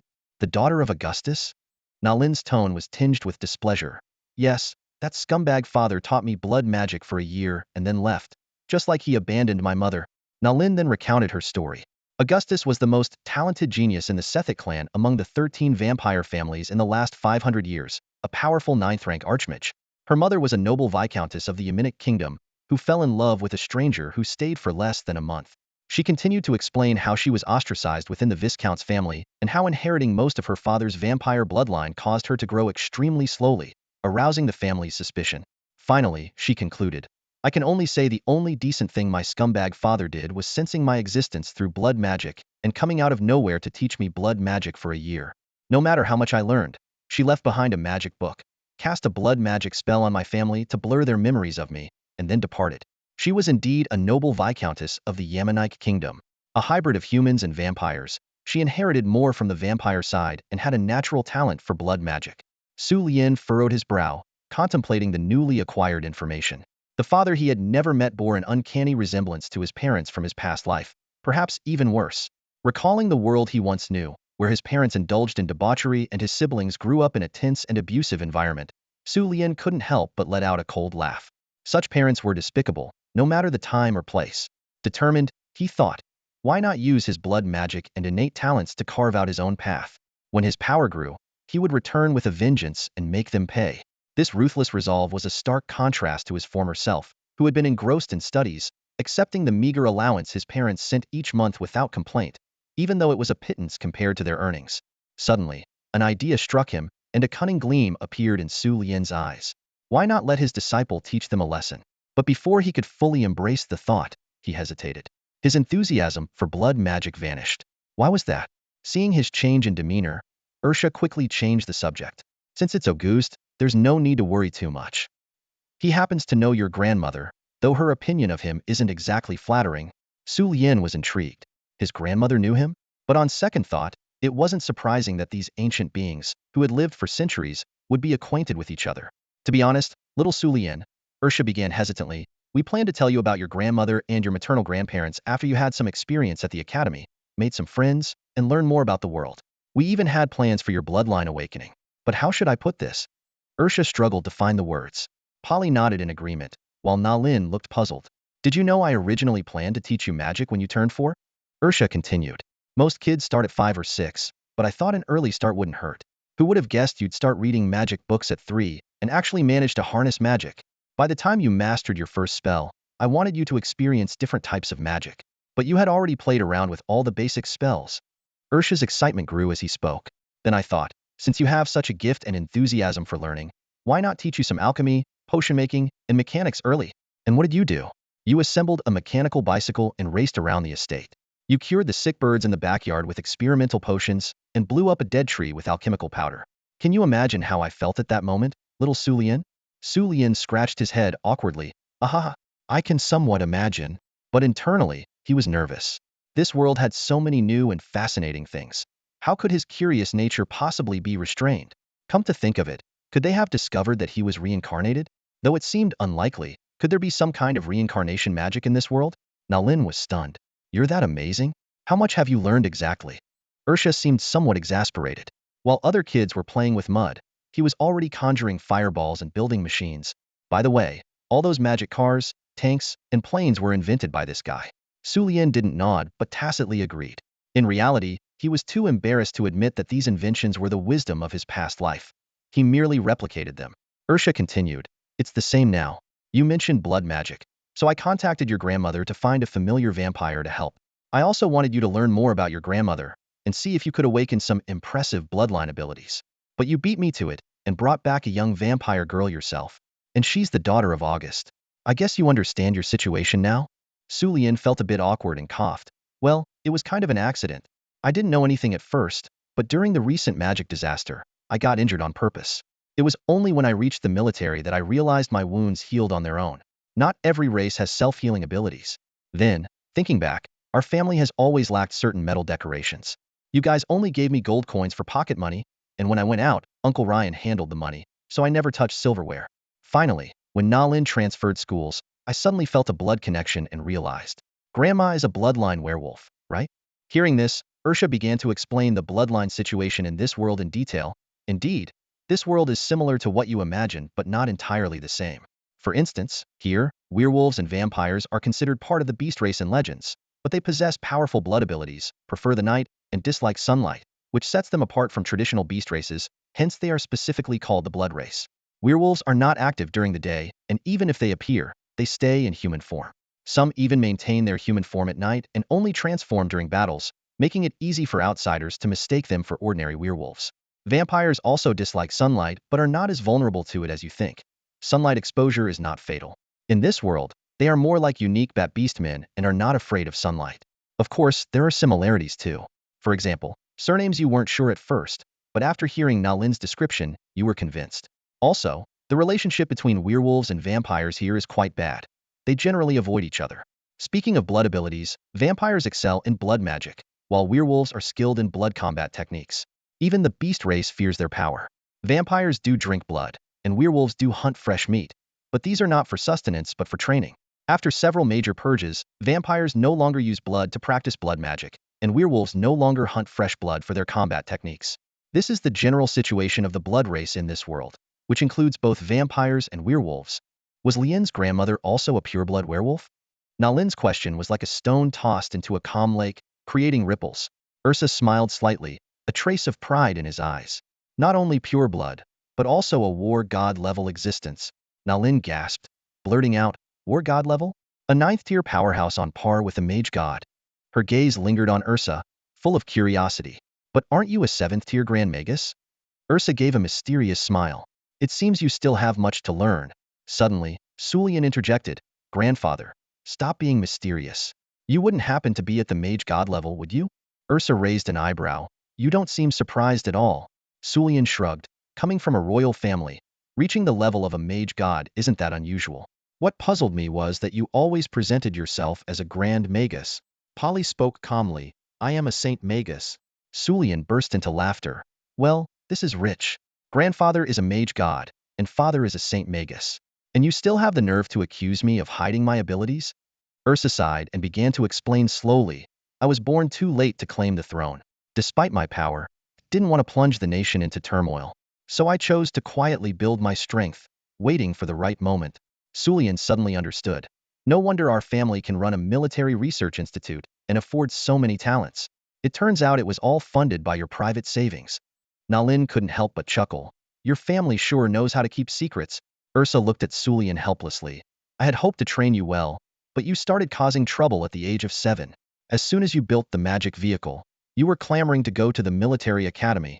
Sulian grinned sheepishly and turned to Nalin. So, what do you want? Money? Status? Or something else? A hint of sadness flashed in Nalin's eyes. My mother has passed away, and I have no ties in Avis. I'll pay my tuition, but I need your help optimizing my identity. Also, I want to learn blood combat techniques. Sulian was surprised. You can use battle energy? Before he could finish his sentence, Nalin suddenly unleashed a powerful aura, revealing the strength of a 5th-tier moonlight warrior. Ursa and Polly both showed signs of surprise. Nalin explained, I just advanced recently. It's not as strong as my magical talent.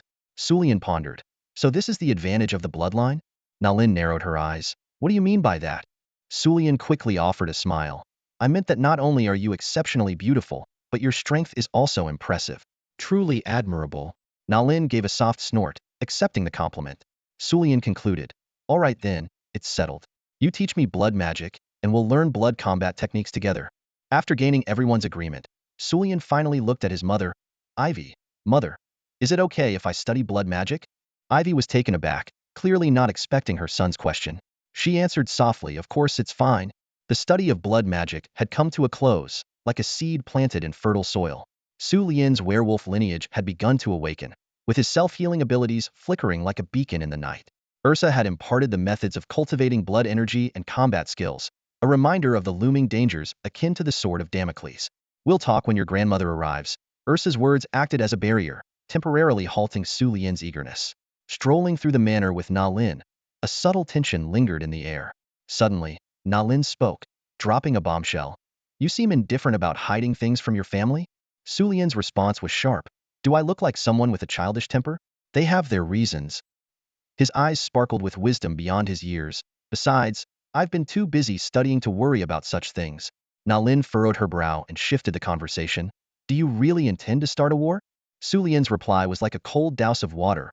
War is never a good thing. It's best if it never happens. Nalin pressed on. Then why are you doing this? Su Lian countered. Ivisu's strategic location and the external situation, aren't you more aware of it? Nalin listed the facts. The kingdoms of Yaminik and Lanku have already gone to war, and the Kenrim Empire is eyeing us. Su Lian hit the mark. Do you think the flames of war will reach Ivisu?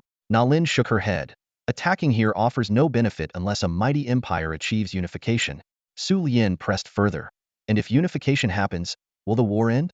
Nalin saw through the historical haze. Impossible. As long as imperial ideology exists, the threat of war remains.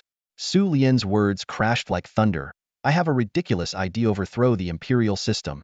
Nalin laughed, filled with mockery. Indeed ridiculous. You, a 12-year-old, like a hero out to save the world. Unfazed, Su Lian continued. I plan to study at Polaris Academy for 3 years. Before graduation, I will conquer the 3 southern nations of Ivisu with 50,000 private troops and expand to 250,000. Nalin's laughter ceased. Her eyes grew serious. Do you know how vast those 3 nations are combined? What are your odds with 50,000 troops? Su Lian's answer was a heavy blow. There are over 100 nations and races worldwide. If we can't take down 3 small nations, how can we talk about ambition? His eyes gleamed with fervor. I relish the mechanical power displayed in war. I will crush all decaying imperial systems with an iron torrent. Nalin questioned, are you sure you're not just showing off? I am from Yuminik. Su Lian hit the crux. If you truly cared about your homeland, why leave during the war? You must despise it there, don't you? Nalin was momentarily taken aback, then smiled. Tell me your reason. Su Lian extended his hand like a seasoned politician. You're smart. I'd like to invite you to join me. Nalin did not shake his hand but smiled. Consider it when you've conquered those 3 nations. Su Lian retorted. We'll see if you still qualify by then. Under the moonlight, they exchanged knowing smiles, as if a mutual understanding had been reached. Early the next morning, Su Lian and his family of 3 woke up early. They dressed in exquisite noble attire and meticulously groomed themselves, signaling the importance of their day's agenda. Su Lian even wore a pair of glasses, giving him a scholarly appearance. Rubbing her sleepy eyes, Nalin asked, are you heading somewhere busy? Su Lian smiled and replied, yes. How did you sleep last night? Nalin responded, much better than the beds at the academy. Su Lian reassured her, that's good to hear. The 3 of them finished preparing, checked the items in their magical rings to ensure nothing was forgotten. Su Lian then asked, we're going to Peter's Square to attend a meeting. Nobles, estate owners, and village chiefs from the entire territory will be there to discuss agricultural reforms and economic issues. Would you like to join us? Nalin, slightly surprised by the mention of agriculture and economics, asked, is this related to what we heard last night? Sensing her concern, Su Lian smiled and said, if you need more time, we can wait. Nalin joked, if we're late, we'll just fly there. After a quick wash, she grabbed some bread, fried eggs, and milk before leaving the room. Peter's Square, named after the city near the estate and the entire territory, was already filled with people in luxurious attire, waiting for the arrival of important figures. A high platform was set up in the center, awaiting the significant guests. The surrounding streets were crowded with people, including city vendors and onlookers who had gathered. They had all heard that Prince Ursha would be making an important announcement today. Someone muttered, what is the prince planning? He set the deadline for land requisition to today, which is quite unsettling. Another person agreed, yes, I have land rented that I can't even cultivate. If this drags on, we'll miss the spring planting season. The nobles and estate owners openly displayed their arrogance, showing disdain for the village and town chiefs seated beside them. Fortunately, the warm and pleasant spring sunshine and the gentle breeze helped to calm their unease. Suddenly, someone in the crowd whispered, they're here. Everyone turned to see a procession of 10 Frostblade cavalry clearing the way, followed by a luxurious carriage escorted by elite private guards. Prince Ursha had finally arrived. Under the respectful gazes of the crowd, the carriage slowly made its way into the square and stopped beside the platform. Ursha, Bolin, and Su Lian stepped out of the carriage, leaving Nalin inside, and walked up to the platform. The nobles below stood up to pay their respects. With the prince standing, how could they remain seated? Everyone, thank you for waiting, Ursha said with authority. A noble was quick to respond, not at all. It is our honor to await your arrival, my lord. Ursha nodded and said, please, be seated. The crowd looked at him in confusion. Ursha smiled and explained, today's discussion will be lengthy. No need to stand on ceremony. Bolin added, since Lord Bolin has said so, please sit down and make yourselves comfortable. The nobles finally took their seats. Ursha looked over the crowd to ensure no one was late, then signaled for the meeting to begin. The soldiers quickly grasped the orders, and the 10 units of Frostblade cavalry stood uniformly around the perimeter of the square. Each position was precisely designated to ensure no one was behind them, obstructing their view. Was this the first time Prince Ursha held such a serious meeting in public? And fully open to the public? Clearly, something significant was about to happen. In the past, it was said they either held meetings in the manor or discussed matters inside the cathedral. Was that young man Lord Lionel? He actually came along too, with his striking silver hair that looked so charming. The surrounding residents whispered among themselves, sensing that today was going to be very important. Let's not waste any more time. Today's agenda is long, and we don't want to waste a minute, Ursha said, holding a stack of documents. At the same time, Polly and Su Lian also held stacks of documents, adding to the crowd's confusion. So many documents? What could the 12-year-old Lionel possibly have to say? Whatever I announce next, please remain calm and composed. Do not get overly excited, Ursha cautioned, as if giving a preemptive warning. The crowd grew even more puzzled, especially the nobles and manor lords, who began to sense something unsettling. First, let's take a look at some new machinery, then we'll proceed with today's agenda, Ursha said, signaling the soldiers below. As the crowd remained puzzled, Mechanical rumbling sounds came from the main street. 5 oddly shaped and somewhat peculiar machines slowly rolled into the square, and the onlookers instinctively made way for them. What are these things? What are they for? Surely they're not for warfare, are they? Everyone was bewildered by these inventions of Suman Lyondell. Now, let's have our genius mechanic give a brief introduction. Ursha smiled as he spoke. Suman Lyondell's grandson invented these? He's a genius mechanic? How come no one had heard of him before? The crowd looked at Sulian, who had specifically donned glasses today, giving him the appearance of a researcher, but everyone still felt confused. Let me introduce myself briefly. I usually keep a low profile and prefer to work on things alone. So many of you may not know me well. I am Suman Lyondell. It's an honor that my grandfather invited me to explain these inventions personally. They are the best demonstration of what I've secretly learned at the Knight's Research Institute, Sulian said, creating a new image for himself. Indeed, he rarely appeared in public. From a young age, he tried to avoid various noble gatherings, so the nobles present didn't have a strong impression of him. As for the common folk, they had even fewer chances to see him, as he wasn't the type to wander around with an entourage. Most people had only heard of him. So young Lyondell liked to study machinery, which explained why he was rarely seen. But what exactly had he invented? It didn't look like it was for war. It must be something good. Otherwise, Prince Ursha wouldn't be so solemn about it. The surrounding people quickly accepted this idea, viewing Sulian as the genius mechanic of the prince's household. Sulian felt satisfied with this perception. Now, let's get to know these 5 revolutionary agricultural power plows. Spreading his arms wide, Sulian passionately introduced the machines. The crowd was puzzled about the role of the magic-powered plowing machine and couldn't understand what it was for. Sulian, with a smile on his face, suggested a simple demonstration. The first magic-powered plowing machine started up and slowly traveled a short distance, stopping about 5 meters away. The crowd was even more confused, except for the residents on both sides and behind, who showed expressions of surprise. What were they surprised about? Wheat? One resident asked in astonishment. Wheat? Could it be? The manor lord in charge of agriculture immediately stood up, and the others followed suit with a mix of emotions. When they got closer, their expressions were even more shocked than those who were initially puzzled, because all the wheat was neatly scattered on the ground, spaced perfectly according to the plowing requirements. If this were in a relatively flat area, wouldn't one round of this magic-powered plowing machine easily complete the planting work? Lord Lyondell, what is the principle behind this machine? Can it be mass-produced? One manor lord asked eagerly, as he was responsible for agriculture and was now very excited. It's quite simple, Sulian explained briefly. The machine uses mechanical collection and distribution of seeds, equipped with soil-tilling mechanical claws. It just needs to travel along a fixed route to complete the sowing process, maximizing the savings on labor and time costs.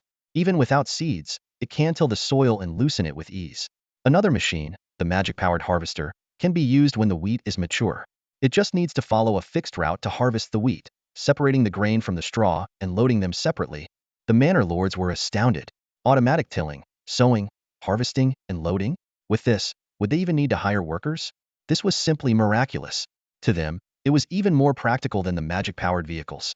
If magic-powered vehicles can be mass-produced, then this machine could. Sulian interrupted their thoughts with a smile. Don't get too excited yet. There are 3 more machines. The manor lords nodded, but the surrounding villagers had already started whispering excitedly.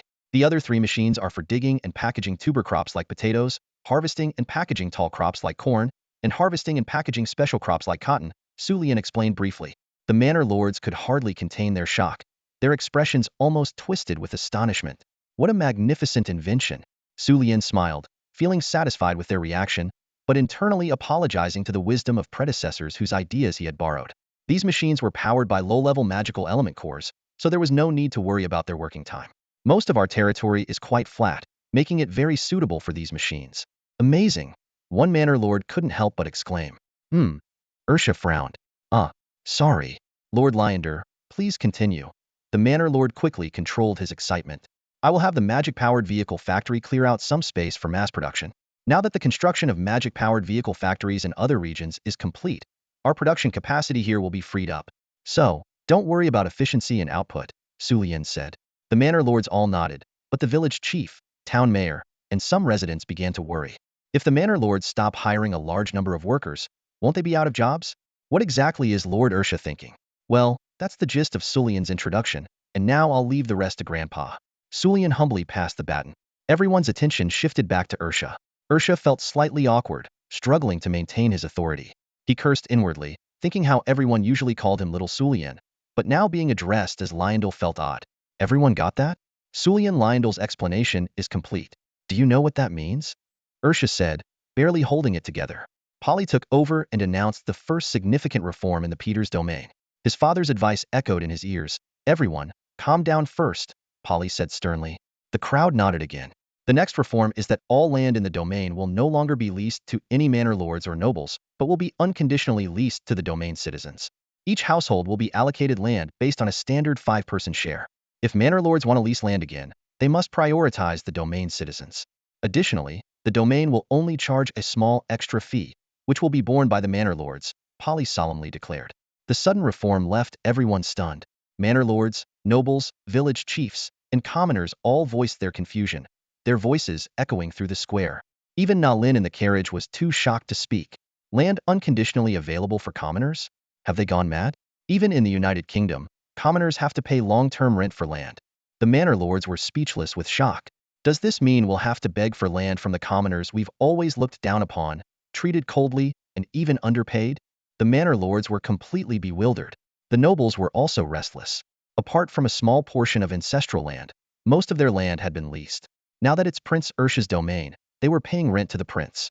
Does this mean the prince will no longer lease to us and instead give the land to commoners? This is absurd. A noble stood up to question Polly. Earl Virginia, do you think I'm joking? Polly asked coldly.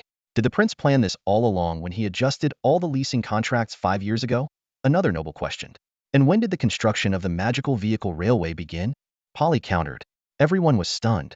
They all knew that Prince Ursha had started laying down that puzzling railway in the domain precisely 5 years ago. Sulian smiled and added, he was just 7 years old then, showcasing the magical vehicle to Ursha and Polly. He had prepared well in advance and even detailed his plans to Ursha. However, when Ursha faced this decision, he felt uncertain. Sulian also believed it wasn't the right time to make a decision, so they decided to postpone the execution of the contract for 5 years. Despite some anxiety, they still hoped to implement the plan smoothly. Even if things didn't go as planned, they could still choose to continue renting the estate to the current landowners and nobles, ensuring no substantial impact on anyone. Master Polly, do you mean we'll have permanent land use rights and won't need to pay rent anymore? A mayor cautiously asked, almost unable to believe the news. Despite how beneficial this was for them, they dared not show too much joy. The crowd around them was eerily quiet, fearing that any noise might cause this unexpected boon to vanish. That's right, and the land provided will be suitable for farming. You won't have to clear forests or mountain areas. Additionally, if certain regions have a higher population, we will proportionately allocate ponds or larger undeveloped areas to you. Although we call it rented land, we won't charge you any fees or require you to turn in crops or other goods. It's completely free, Polly said with a smile. His demeanor towards them was markedly different from how he treated the estate owners and nobles. Even so, they still found it hard to believe it was true.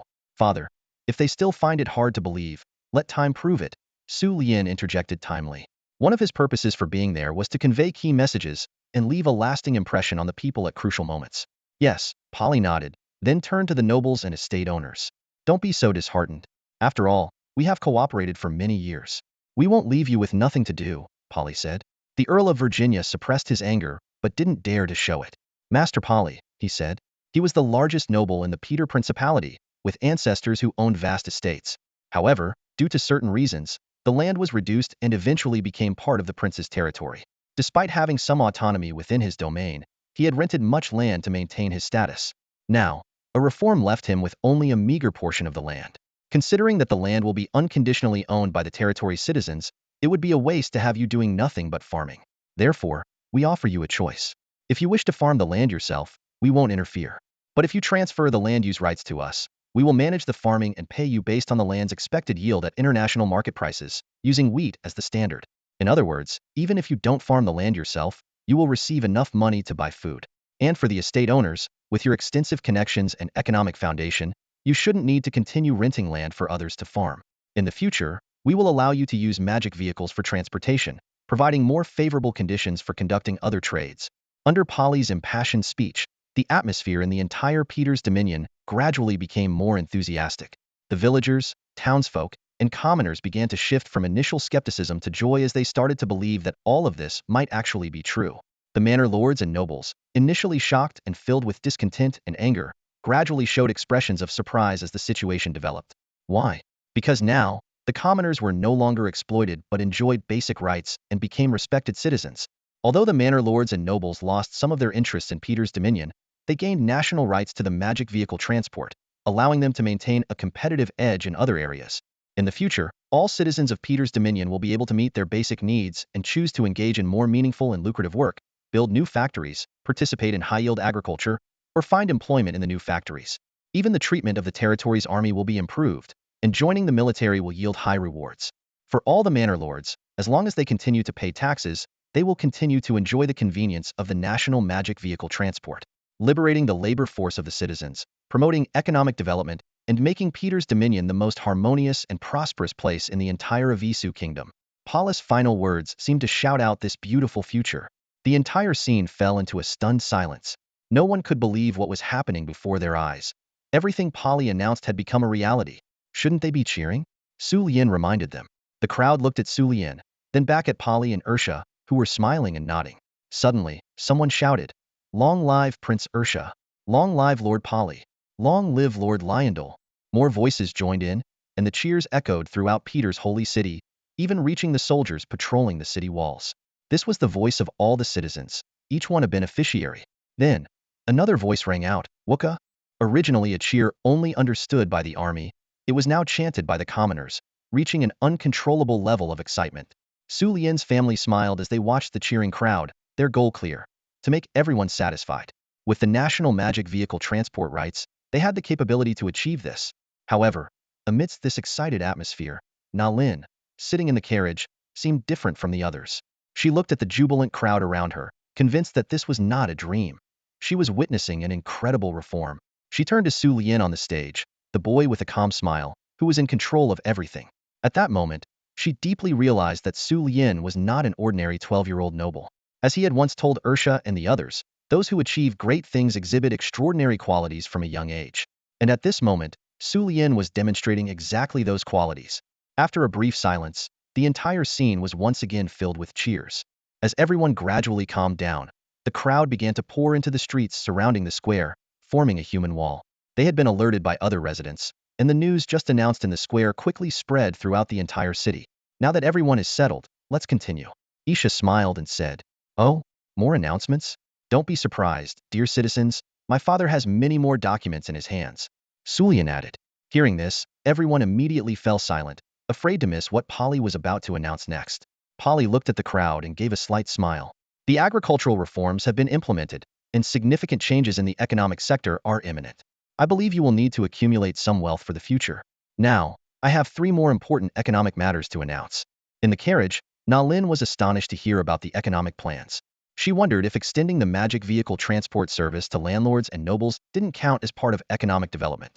Then, Polly announced the first plan: the establishment of Lyonder Bank.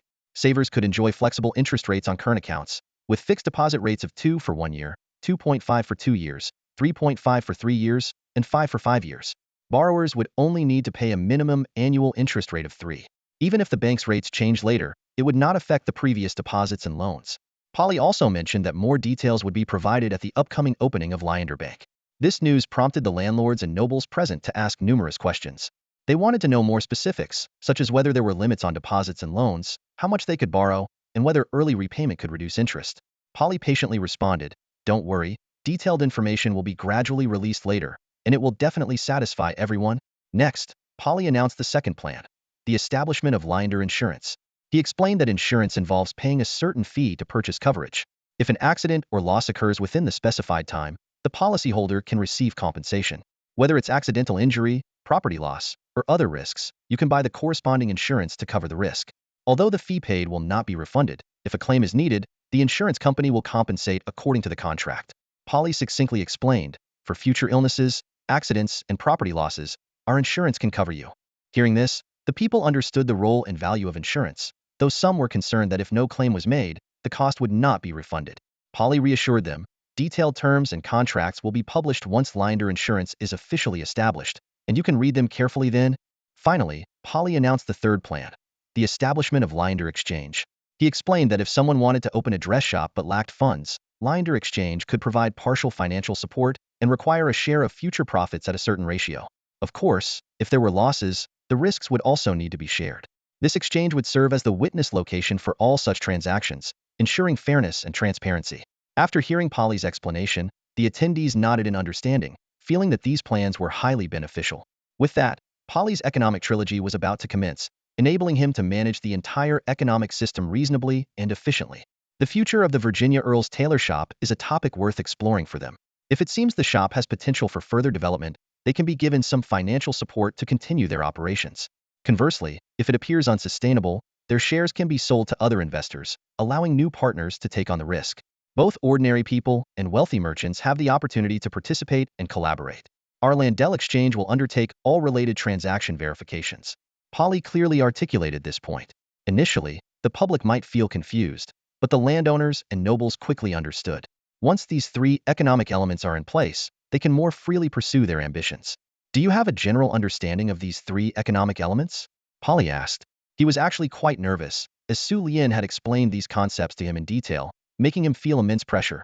Banks, insurance, and exchanges, all these will grant them significant financial mobility within the Peter Dominion.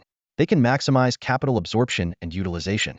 With an exchange, they would have access to first-hand trade information from all merchant guilds, enabling them to better grasp economic trends. With such support, even in the face of war, they wouldn't need to worry about funding. Furthermore, by scaling up, they could secure even more substantial economic sources.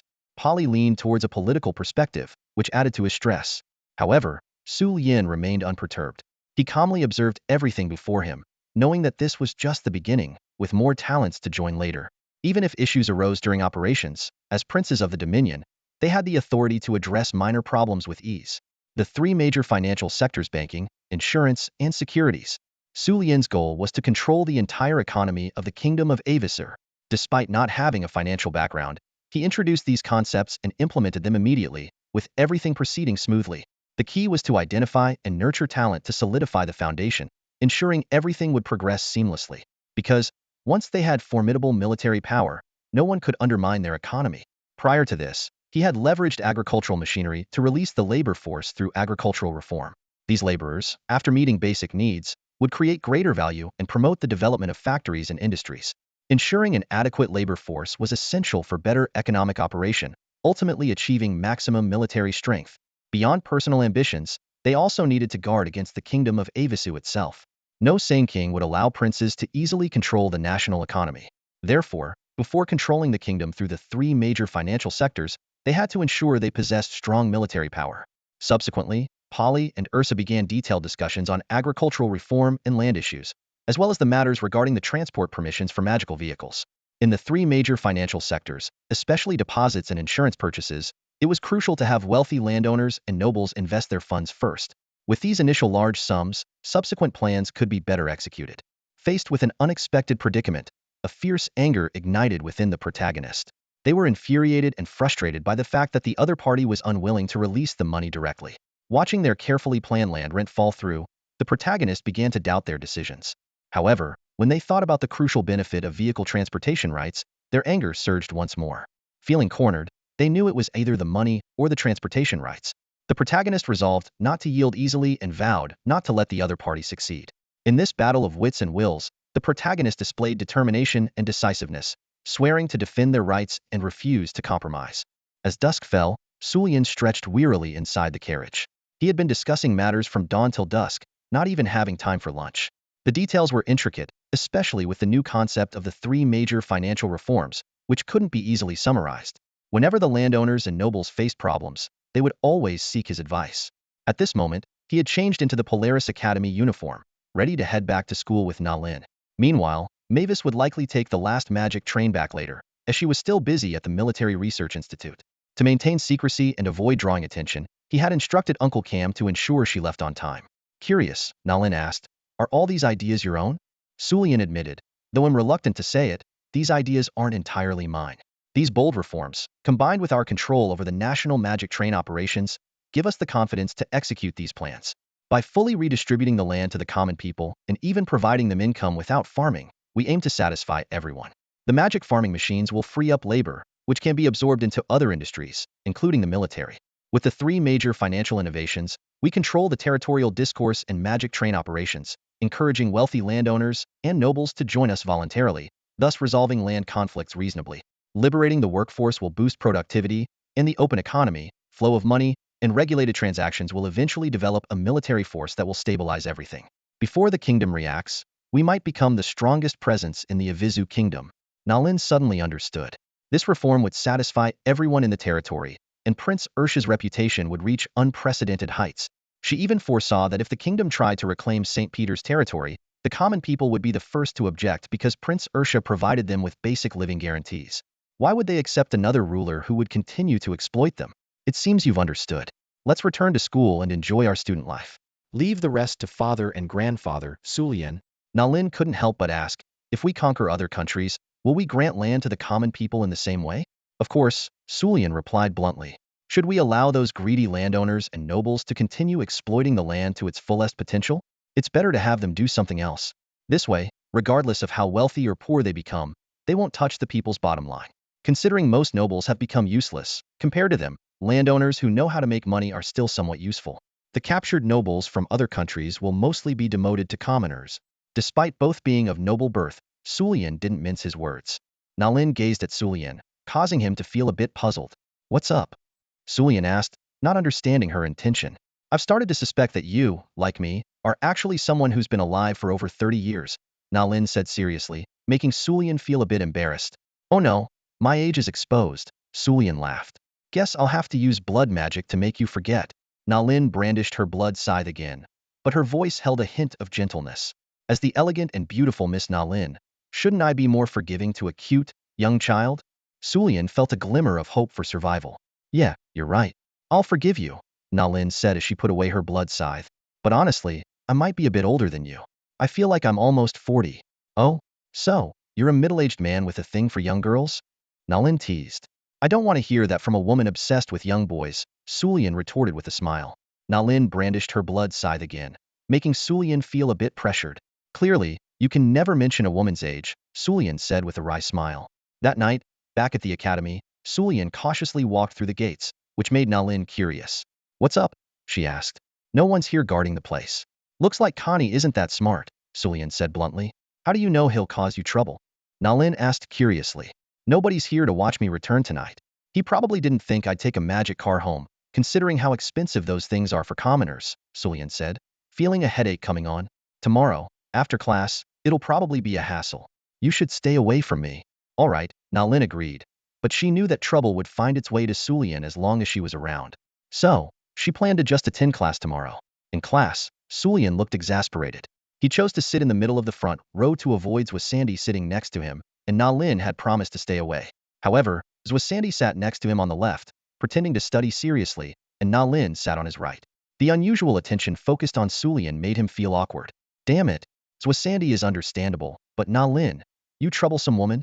Sulian felt Connie's murderous gaze from behind, knowing today's trouble was unavoidable. Other boys looked at Sulian with envy and jealousy, while the girls were displeased with Zwasandy and Nalin's actions. Despite Sulian being the most handsome in class, the behavior of Zwasandy and Nalin made others uncomfortable. It was as if the class beauties had been easily taken by Zwasandy and Nalin. Zwasandy, why aren't you sitting in the back today? Sulian asked helplessly, trying to understand the reason to avoid it in the future. Huh, I just wanted to pay attention in class today, Zwasandy said, avoiding Sulian's gaze and looking a bit shy. Sulian realized there was no escaping today. Sulian and Nalin were discussing their studies. Sulian wanted to remind Nalin to stick to their previous agreement. Zhuangsandy was also listening in and felt puzzled by this sudden rival. Nalin, feigning innocence, asked, What's the matter? Sulian had no choice but to drop the reminder. Suddenly, Nalin exclaimed, Am I interrupting you too? Zhuangsandy, blushing, hurriedly explained, No, we just happen to be sitting here together. Nalin smiled, making Zhuangsandy even more embarrassed.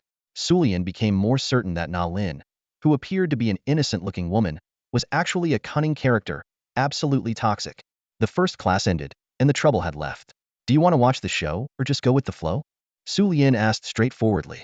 Zhuangsandy was a bit puzzled, but Nalin understood. She knew Nalin was someone who found joy in everything, even when there was nothing happening. Moreover, she was good at controlling situations, which was within Sulian's acceptable range. Sulian really disliked nobles like Kong and I, so the next step depended on Nalin's answer. Just solve the problem, Nalin said succinctly. All right, Sulian, she replied. At this moment, Kong and I approached with 2 henchmen. Hey, you, Sulian, right? Stay away from Miss Nalin and sit in the corner next class. Kong and I said, slapping the table. Sandy was startled and didn't know what to do. I'm heading to the library next class. See you, Su Lian said as he packed his books. A familiar class skipper. Wait, Kong and I, what else do you want? Su Lian asked.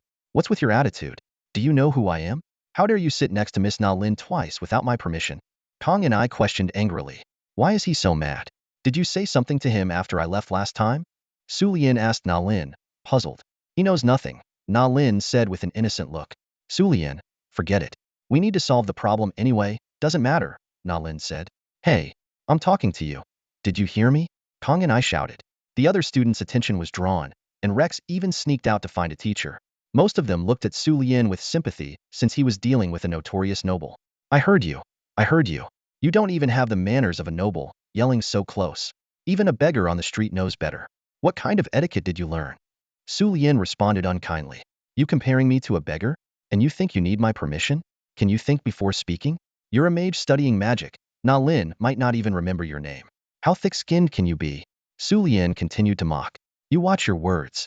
I'm a formal student of Jixing Academy, and you dare call the students here lowly? Are you disrespecting one of the 3 major academies of the Isu Kingdom? Su Lian slammed the table 3 times. The 2 henchmen were intimidated. Oh my god, what's going on? Wasn't he just a quiet student in the class? How did he become so assertive, even demanding an apology from Kong and I? Su Lian kept pressing. At this moment, the teacher arrived with Rex. Hearing Su Lian's words, both he and the teacher were stunned. Not just them. The entire class was shocked. What happened? Wasn't Kong and I the one causing trouble? How did it turn into Su Lian demanding an apology and even submitting a duel request? What on earth is going on? Su Lian directly challenged Connie, leaving him somewhat bewildered. Connie couldn't fathom why someone of Su Lian's seemingly lower status would dare request a duel, especially in front of everyone, demanding an apology from a high-ranking mage like himself. Although initially stunned, Connie eventually agreed. Su Lian then turned to Rex's teacher and said, All right, teacher, please be our witness. We'll meet on the field in 10 minutes. The teacher, who had anticipated Su Lian being bullied by Connie, was equally taken aback by this unexpected turn of events. Aside from the onlooker Na Lin, no one could understand the sudden shift. Once they processed the situation, everyone would be amazed by Su Lian's bravery. At Polaris Academy and other institutions in the kingdom of Avisu, there were similar duel rules. When conflicts couldn't be resolved amicably, they could be settled by combat, typically initiated by one party's request. The school would facilitate the duel if conditions allowed, and unless there was a significant disparity in strength, the challenge would not be declined. In this case, it was clear that Su Lian was not coerced. He had initiated the challenge himself. Despite his confusion, Connie agreed. 10 minutes later, a crowd had gathered on the academy field. Some students had no classes, some were on self-study periods, and others took advantage of their break time to watch the spectacle. They buzzed with curiosity, eager to see who dared to duel the powerful mage Connie, as the loser might face dire consequences. Zuasandi was deeply worried about Su Lian's safety, while Na Lin was filled with curiosity. Zuasandi feared Connie's formidable magic might harm Su Lian, and no one would defend him. Na Lin, on the other hand, was intrigued by Su Lian's fate. Zuasandi expressed her concern resolutely, saying, Of course I'm worried about him. He saved me during the mana disaster. Na Lin understood Zuasandi's feelings, thinking it was a typical hero saves the damsel sentiment, which was understandable for a young girl. On the field, Connie stood with his ornate magical staff, clad in robes that enhanced his magical prowess, waiting for Su Lian's arrival. He couldn't comprehend why Su Lian was so eager to get beaten, considering him an ill-mannered noble brat. Su Lian walked over slowly, exuding the confidence and power of a seasoned adventurer. Connie, a high-ranking warrior, arrogantly roared, Kid, I'll show you what I'm made of. Su Lian smirked dismissively and turned his head in disdain. Connie's face contorted with anger, veins bulging at his temples. Judge Su Lian glanced at Connie, a plan forming in his mind. Let me handle this, he said. Suddenly, a familiar voice rang out, catching the students in the audience by surprise. Could it be Ms. Mavis? The students gasped in astonishment. Ms. Mavis was not only one of the 2 most beautiful teachers at Polaris Academy, but also a genius magician. At just 27, she had achieved remarkable success in both potion-making and mechanics. What could have brought her here? Everyone wondered, as Mavis was known for her focus on teaching and professional matters, rarely involving herself in anything else. The next class is my mechanics course. Finish the match quickly and get back to class, Mavis said. Connie realized that their next class was indeed with Ms. Mavis, so he had no objections. Though Mavis was a professor, she occasionally taught basic courses for lower grades or filled in when another teacher hit a bottleneck in their abilities or had critical research to attend to. Thank you, Ms. Mavis, Sulian said nonchalantly. Mavis smiled slightly. It seems you enjoy causing trouble, pretending to be the child of a powerful adventurer. And this student? She turned to Connie. Ready whenever you are. Connie straightened his back and replied. Despite her disdain for Connie's arrogance, Mavis maintained her polite demeanor as a respected teacher. Where is your weapon? She asked, puzzled. Oh, I forgot. I'll just use this branch I picked up from the garden earlier. It's quite flexible and should hurt, Sulian said, pulling a branch from his magic ring. The fresh and pliable branch, resembling a willow twig, was from a plant in the Academy's garden. Just picked up? Connie fumed. If it was just picked up, why would you go to the garden specifically to get this branch? You're asking for it. Sulian lightly tapped the branch in his hand. Ill-mannered brats should learn a lesson at the right time. Connie's magical energy began to surge violently. The students in the audience buzzed with excitement, commenting on Connie's arrogance and Sulian's audacity. Mavis threw a stone, temporarily formed from earth elements. Begin. As the stone hit the ground, Sulian charged at Connie with all his might. I'll cut you down. Connie began to chant a high-level spell, but Sulian interrupted him just in time. What an idiot. Mavis felt utterly exasperated. Even a spoiled brat shouldn't be completely ignorant of basic combat tactics. When facing a warrior, one shouldn't start by trying to chant a fourth-tier spell, essentially inviting the opponent to close in during the incantation. Moreover, saying meaningless words before chanting is just a waste of time. And to make matters worse, even while chanting the fourth-tier spell, Connie panicked and interrupted it when Sulian charged at him. Was he trying to psych himself up? Sulian mocked. Combat skill explosive step. This was a very basic but effective assault technique that allowed Sulian to quickly close the distance to Connie. Suddenly, seeing Sulian rush at him, Connie hastily attempted to use a second-tier lightning spell with a short chant to attack. However, it was too late.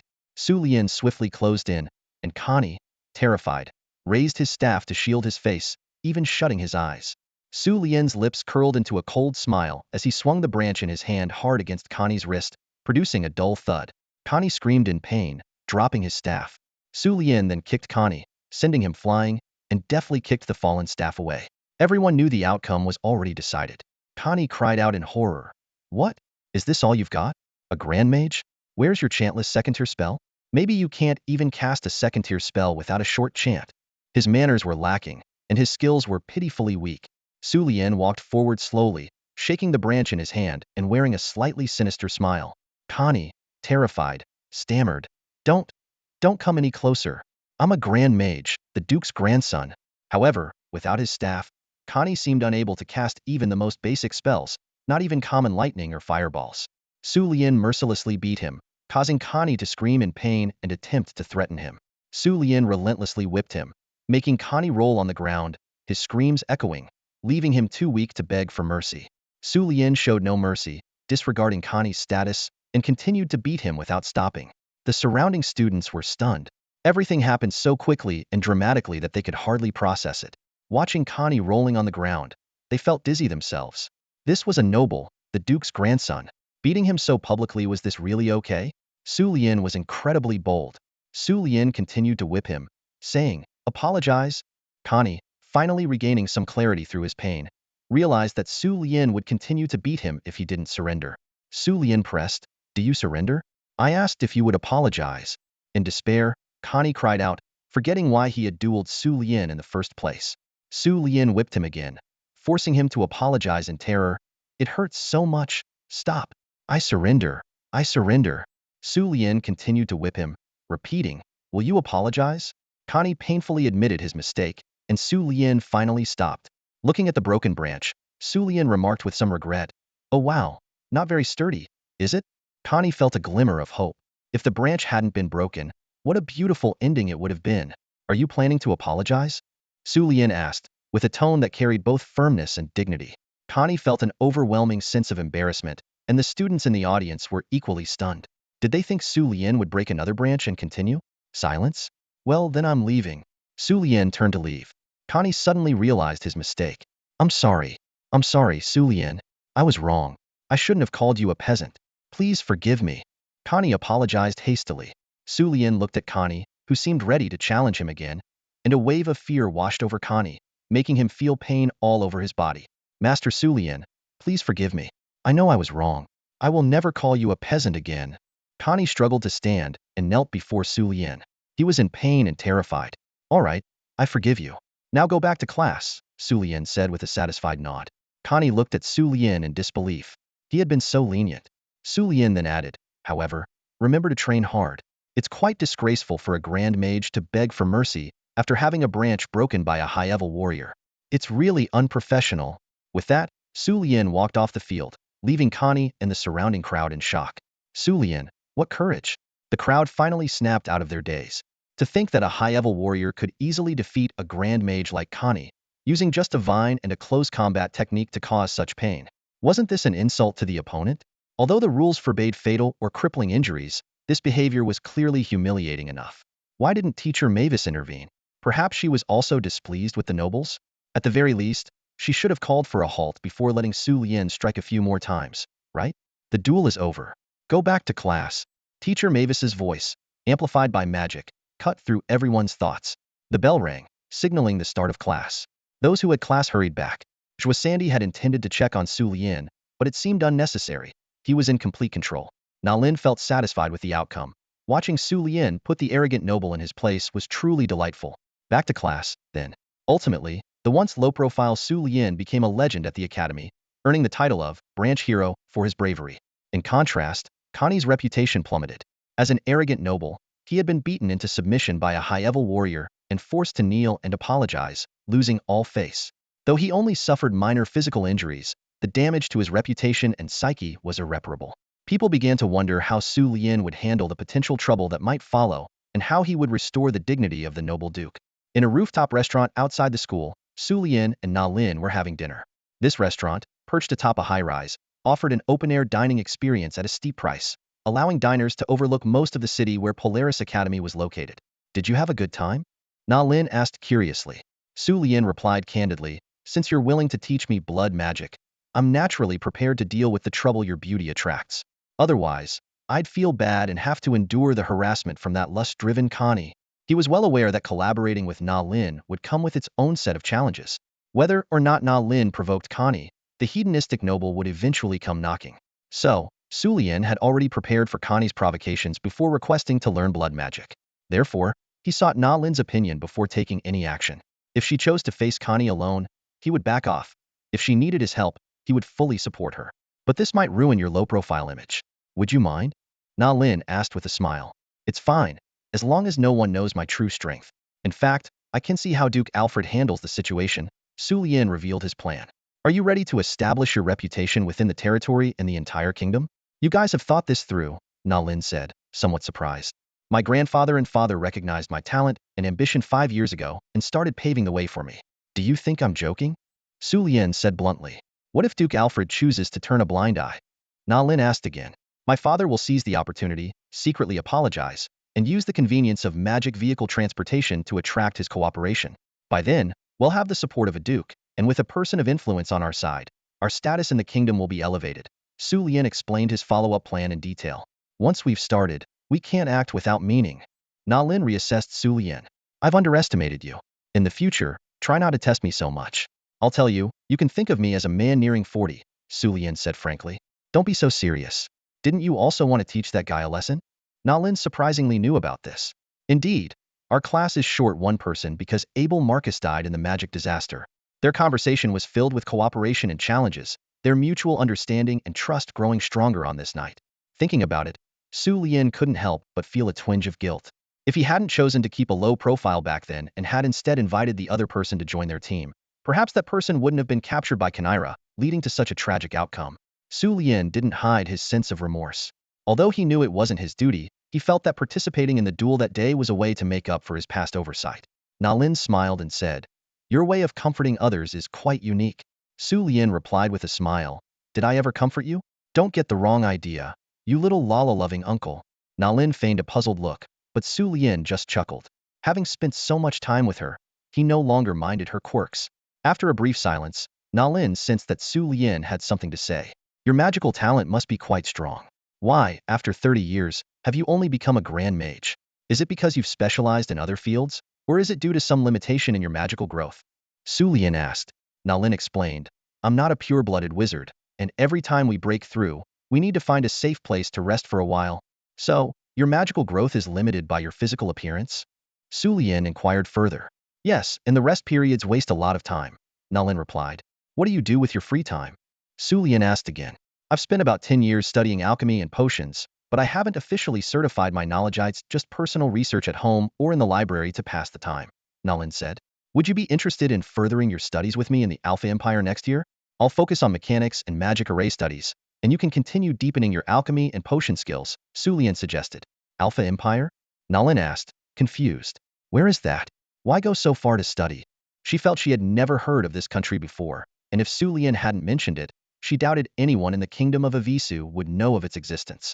It's on the southeastern tip of the Holy Continent, the largest peninsula region, and further east lies another continent, Su Lian explained.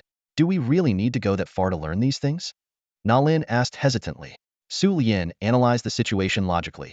Among the four great empires of the Holy Continent, the Orlan Empire is the strongest and currently in a truce, but they strictly monitor foreign learners, sometimes preventing them from returning to their own countries. The Kenrime Empire is too close to us. If they find out we've learned something that could threaten them, they'll immediately consider us enemies.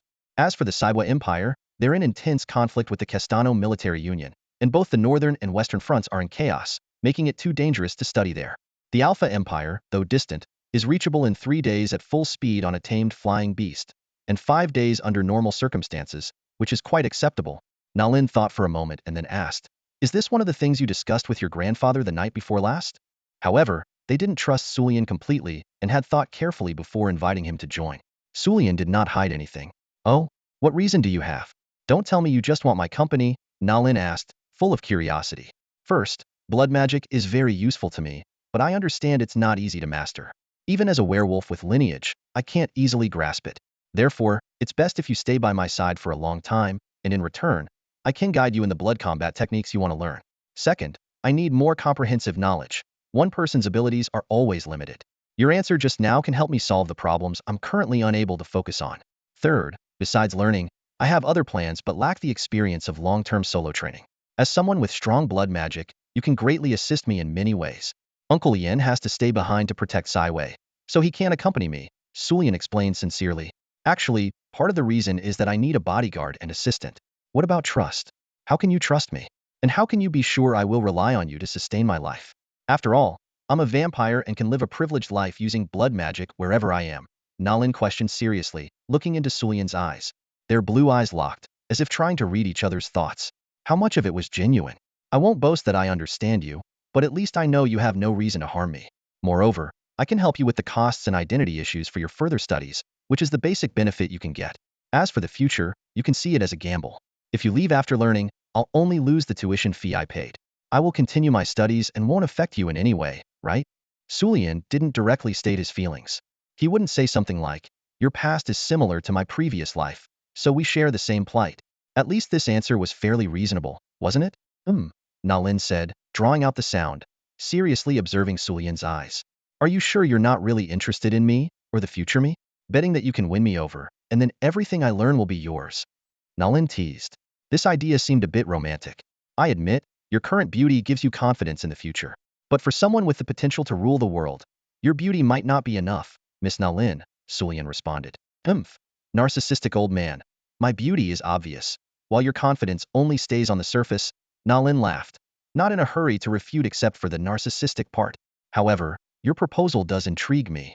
Well then, Miss Nalin, I am honored to invite you to join us. I hope we can cooperate more in the future, Su Lian said, raising a drink. All right, Nalin replied, also raising her glass. They reached an agreement once again, both knowing this cooperation went beyond superficial benefits.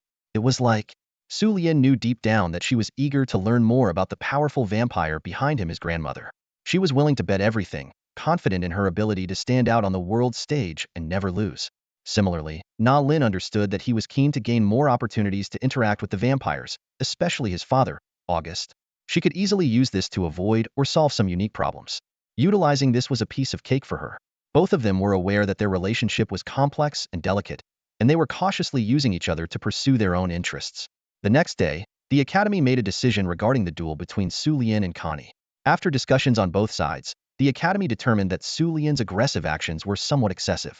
However, Since it was a cross-class battle and Su Lian ended the fight with just one combat skill, his weak combat ability was a significant factor.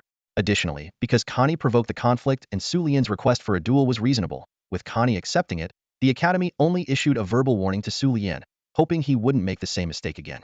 Essentially, the Academy's stance was to let the matter rest and continue with regular classes.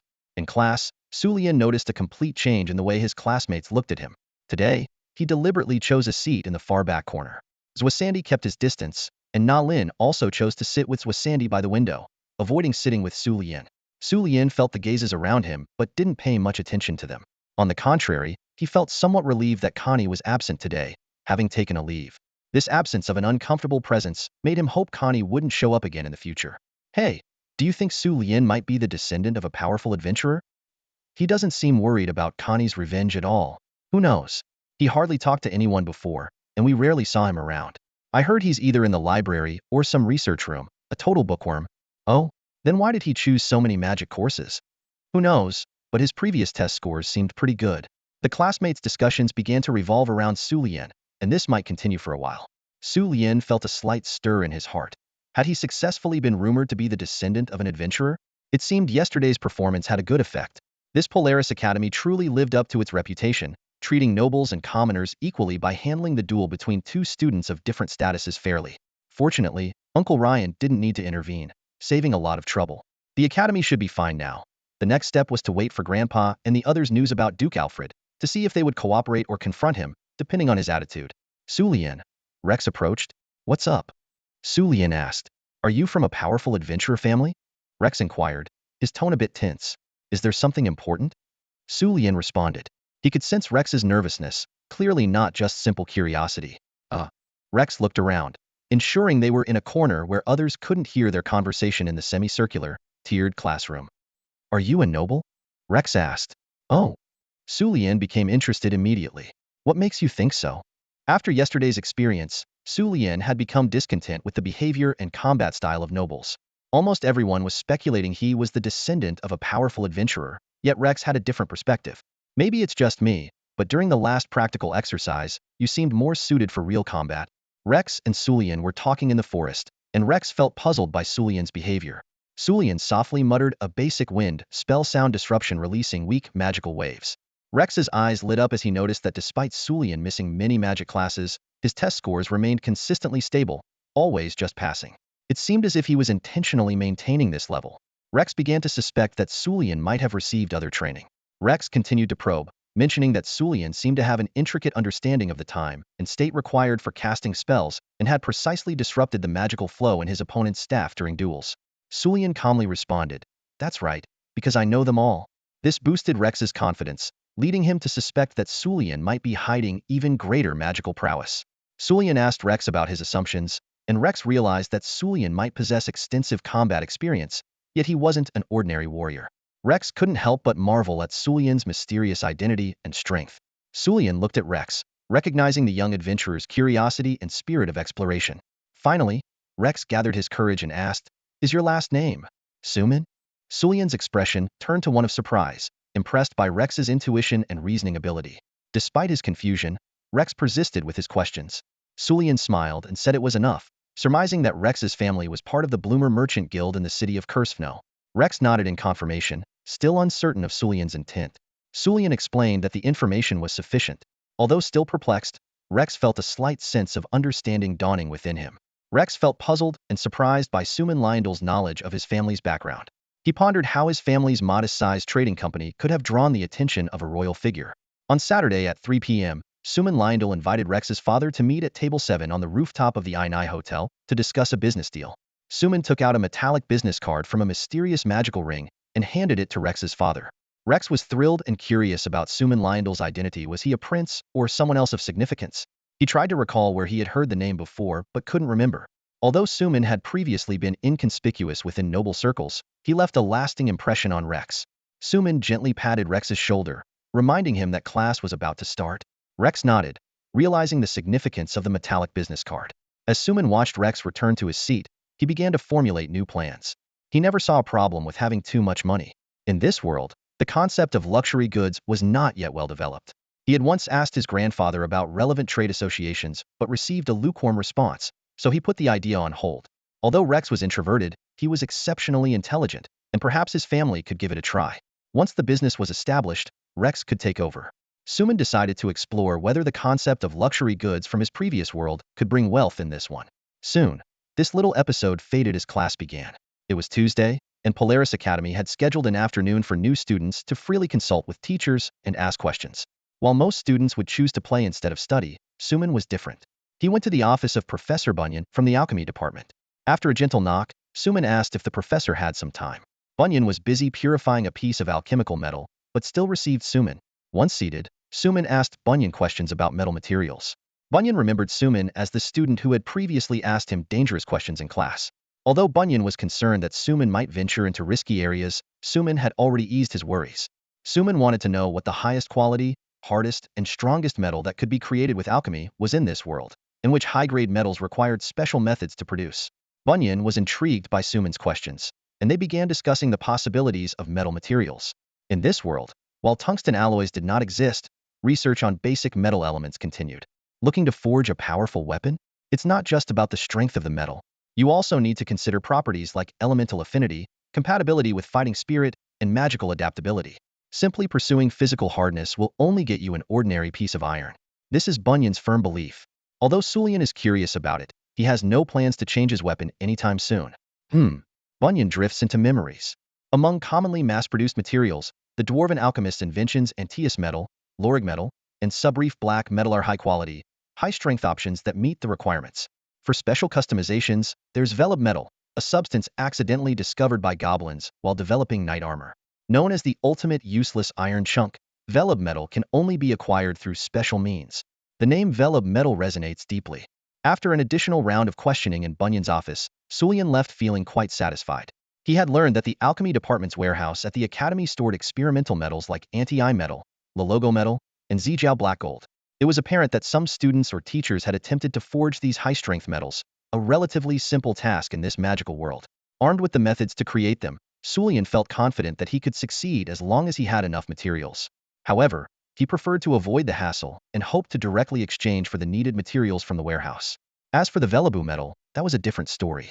Bunyan had heard of it, but the specific forging method was known only to the goblins. This metal, regarded by goblins as the ultimate useless iron block, was notable only for its hardness, strength, and quality. It wasn't ideal for forging weapons, channeling combat energy, or crafting magical items. Despite being a top-tier material in this world, it was practically useless. Its creation required special techniques, consuming vast amounts of time, effort, and materials. If there was a need for such metal, the other three conventional metals invented by the dwarves would suffice. It seemed Sulian would have to find other ways to acquire the method for making velebu metal during his studies at the Alpha Empire. He had made up his mind. As for what he intended to do with the metal, it was something most people couldn't even imagine. In a world brimming with powerful magic and combat skills, pure physical strength was often overlooked. Sulian pondered this in his dormitory. Before anything else, he decided to experiment with the three metals. There was an uninhabited island nearby that might serve his purpose. Although he had some concerns, he knew that the strongest magic he had encountered was only a fragmented version of a 7th-tier spell. Without conducting experiments, he couldn't be certain whether kinetic weapons could stand up to the world's powerful magic. Additionally, considering the limitations of satellite systems, even though communication magic had advanced due to wartime needs, the effect of distance on magical power attenuation would impact transmission. To achieve long-range strikes with a space-based kinetic weapon, a mage would need to operate and release the magic at close range each time, which was too cumbersome for intercontinental strikes, let alone strategic deterrence. In this world, where everything was composed of elements, atomic weapons were impossible because atoms and molecules didn't exist here. However, a space-based kinetic weapon system God's rod became a possibility. Despite the absence of atomic concepts, basic physical laws still applied, and kinetic energy, a neglected physical force, could still be harnessed. Therefore, velebu metal was crucial. While various nations are considering it, only the installation of relay magic devices can enable the long-distance transmission of specific communication spells. However, Sulian understands that this method is not feasible for satellite systems. This world is not located on a single planet. According to all the ancient texts he has studied, there is no mention of returning to the starting point after traveling far east. Instead, there are vast, boundless oceans and mysterious elemental turbulence that repels anything that ventures deep into them. In other words, this world seems trapped in a giant cage, unable to escape. Just like the original planet, people can only wander around it without truly exploring further into unknown realms. In the high skies, there is no atmosphere. Whether the flyers are mages or warriors, they cannot reach the depths of the sky. Due to the thin elements, magic and battle energy cannot coalesce, forcing them to abandon their flight. Legends say that those who break through the sky will enter the domain of the gods, and those who reach the other side of the ocean will step into another world. Therefore, long-term hovering in high altitudes to establish a concealed satellite network is quite challenging. Perhaps contacting the elves is the only solution. In this world, elves are born with the ability to fly, not relying on wings or special magic, but on a unique levitation ability. Despite various attempts, other races have failed to replicate this ability, which only elves can master. Even if they manage to contact the elves, other races cannot obtain their technology. Could they really ask the elves to create satellites? That would be asking for trouble, wouldn't it? Sulian started to get a headache. He suddenly thought of a particular group, similar to him and Na Lin, also shunned by the elves and viewed with prejudice by other races, the half-elves. The schedule just got more complicated. Sulian scratched his head and muttered to himself, the road to unifying the world is not smooth.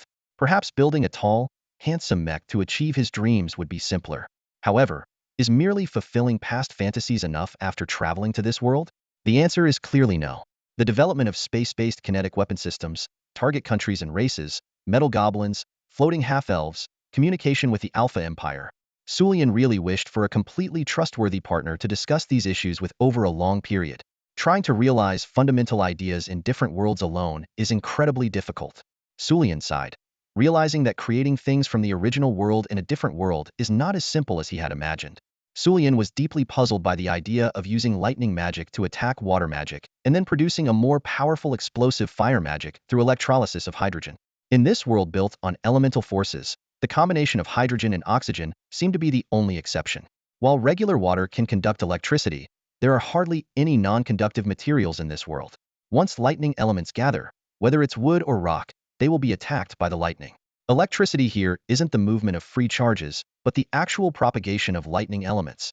In short, there might be connections between different worlds, but they can't be exactly the same. Faced with this situation, Sulian decided to focus on drawing up blueprints for firearms to research them together with Uncle Cam and others. Even if other countries try to imitate, they would only optimize the range and power, which could still be controlled to a certain extent, especially for equipping ordinary soldiers. As for designing devastating weapons like rocket launchers, Sulian decided to hold off, much like with jet aircraft, needing a strong foundation before showcasing all advanced concepts. Thus, Sulian began to immerse himself in creating firearm blueprints.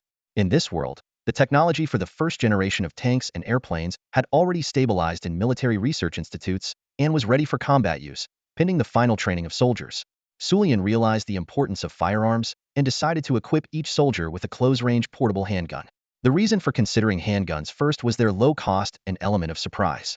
Moreover, handguns might be perceived by other countries as akin to hidden weapons and could be underestimated due to their effective range being less than that of bows and arrows. Following this, when other countries start imitating handguns, Sulian planned to provide blueprints for rifles. After that, he would offer designs for automatic rifles and machine guns. Sulian firmly believed that all weapon development must start from the basics, ensuring that the most powerful weapons remained in his own hands. Otherwise, it would be like making wedding clothes for other powerful empires. Sulian's life at the academy was always busy yet orderly. During the day, Sulian attended classes diligently and used his free time to study weapon-related knowledge. In his spare moments, he tried to connect with various talents to prepare for potential future collaborations. As Sulian handled the duel incident discreetly, the uproar gradually subsided.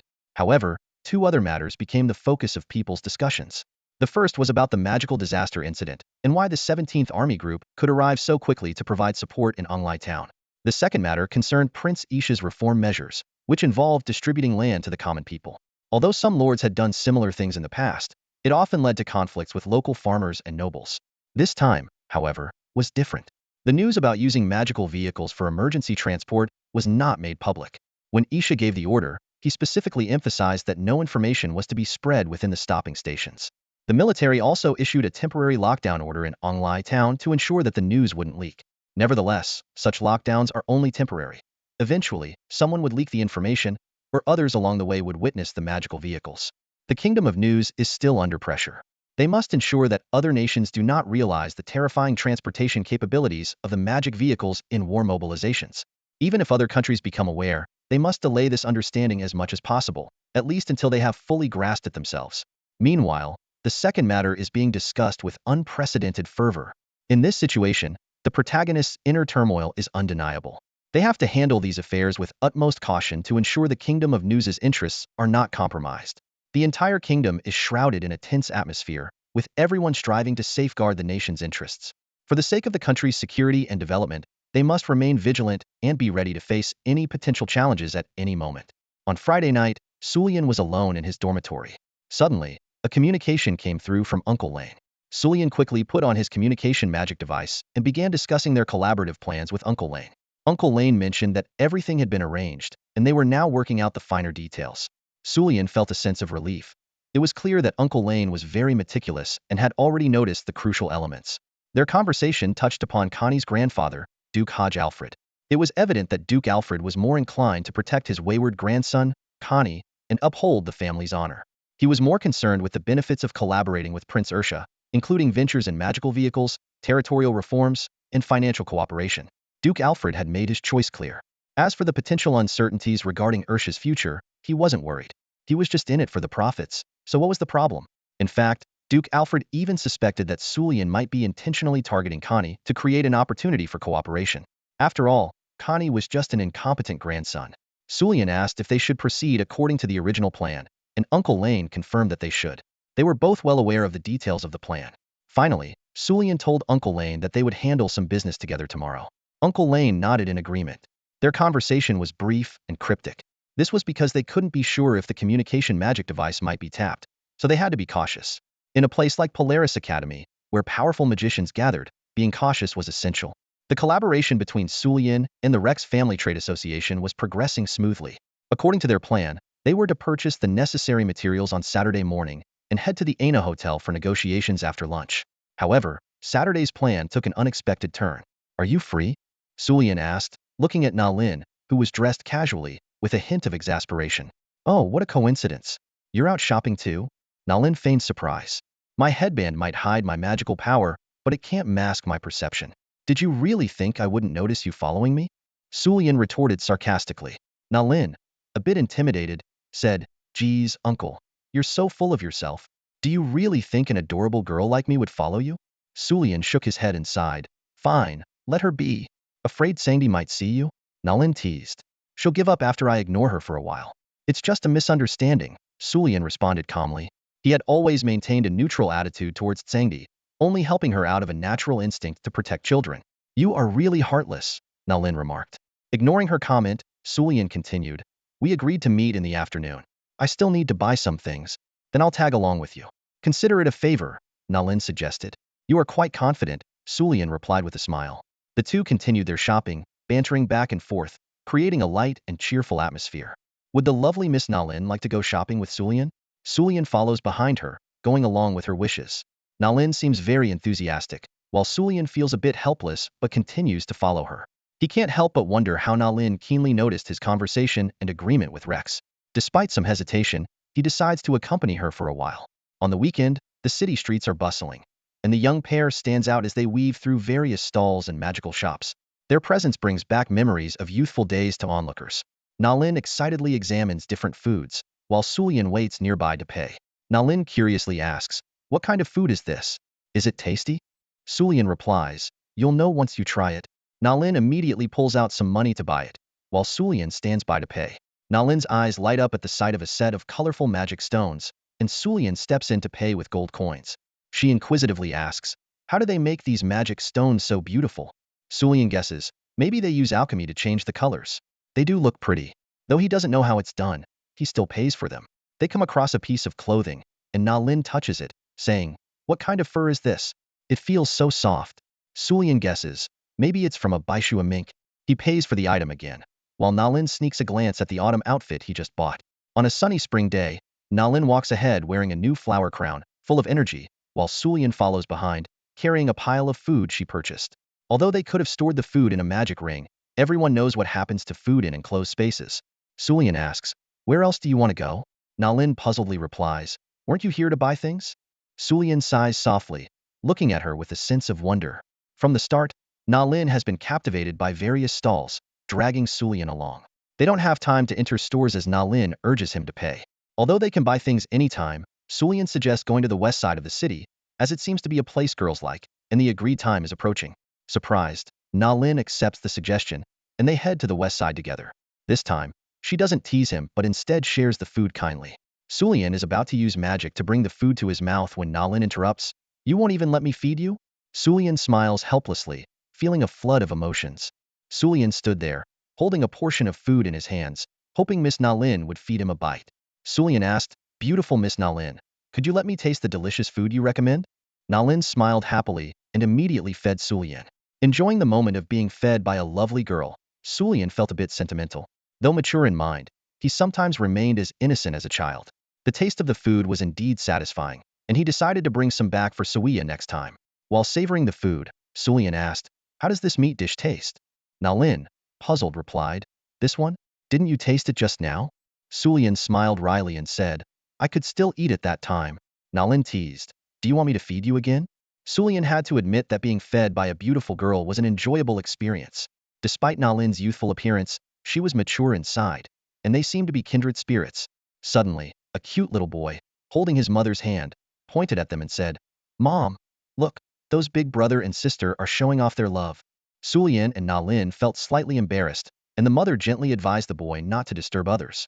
The boy nodded, and the mother and son politely apologized before leaving.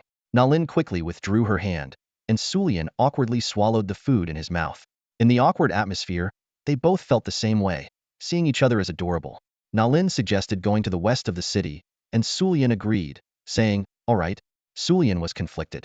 What was I doing with a girl 20 years younger than me? As they walked, the awkwardness didn't dissipate but grew heavier. In the west of Dekang City, a street known for love, Na Lin teased Sulian again, calling him a Lala-loving uncle. Sulian defended himself, saying, I just heard there are more girls here. I didn't know about anything else. The street was lined with flowers and plants, attracting many couples. Na Lin began to wonder if Sulian had invited her to the west of the city with a dating intention. However, they smiled at each other, as if it was no big deal. They decided to continue strolling. In this city filled with the atmosphere of love, Dekang City's west, every invitation from the opposite sex implied a tacit understanding. However, not everyone was aware of this, nor did they seem to care. They continued to enjoy each other's company, undisturbed by the outside world. The time for their afternoon meeting had finally arrived. The main characters had skipped lunch and decided to enjoy street food as their main meal. They found themselves at table 7 on the outdoor terrace of the Ano Hotel, a place where Suliang and Na Lin had previously dined, but this time they were here for afternoon tea. At that moment, Rex noticed a well-dressed, slightly plump man approaching. Despite his somewhat mismatched appearance, there was a glint of shrewdness in his eyes. Rex recognized him, and Suliang raised his hand in a friendly gesture. Hello, Lord Lyander. I am Aaron Bloor, president of the Bloomer Merchant Guild and Rex's father. Aaron introduced himself, preparing to bow out of respect for the Suman family name. No need for formalities, please have a seat. You too, Rex. Suliang used a bit of magic to prevent Aaron from bowing and gestured for them to sit while summoning a waiter. Thank you, Lord Lyander. Aaron smiled and took a seat with Rex. Would you like to order something? Suliang handed them the menu. 2 cups of black tea, please, Aaron replied. The waiter confirmed the order and left. I was a bit surprised to see you all, but it doesn't seem like a big deal, right? Rex scratched his head, feeling a bit embarrassed. What an interesting young man. Na Lin smiled, her blue eyes quickly turning blood red. An eerie wave of magic emanated from her, seemingly probing Rex's mind. Aaron was taken aback, thinking, is this blood magic? Changing eye color, could she be a vampire? Should I stop her? But what is her relationship with Lord Lyander? Na Lin. Suliang called out, slightly displeased. Oomph. Na Lin retracted the magical wave and turned her head away, clearly unhappy with Suliang's reprimand but not daring to defy him. Aaron observed, shocked. Who exactly is this Lord Lyander of the Ursa family? To have a vampire capable of blood magic at his side, and so powerful at such a young age, could he be a pureblood? Even if not, he's very close. This Lord Lyander, who is the same age as Rex, is far more formidable than I imagined. At this point, the waiter returned with their tea. As the waiter left, they were the only ones left at the table, with noise cancelling and privacy spells already in place. Let's keep things simple. My name is Suman Lyander, and my grandfather is Suman Ursa. This is Na Lin Surdide, as you might have guessed. She is a vampire but also a 6th-tier archmage. Suliang introduced them briefly. Greetings, Lady Surdide. Aaron responded promptly. A 6th-tier archmage? A vampire of such a high rank, and you consider her weak? Suliyang asked directly. Let's get straight to business, Suliyang continued without further ado. Please, go ahead. Aaron adjusted his posture, and Rex followed suit. Rex has left a good impression on me. Although he is a bit introverted, he is intelligent and observant. We have some business ideas but lack reliable partners. I believe your Bloomer Merchant Guild would be a perfect fit. Are you interested in a collaboration? Suliyang inquired. Here it comes. So direct. Aaron quickly composed himself. Our small business association is naturally very eager to engage in commercial cooperation with the prince.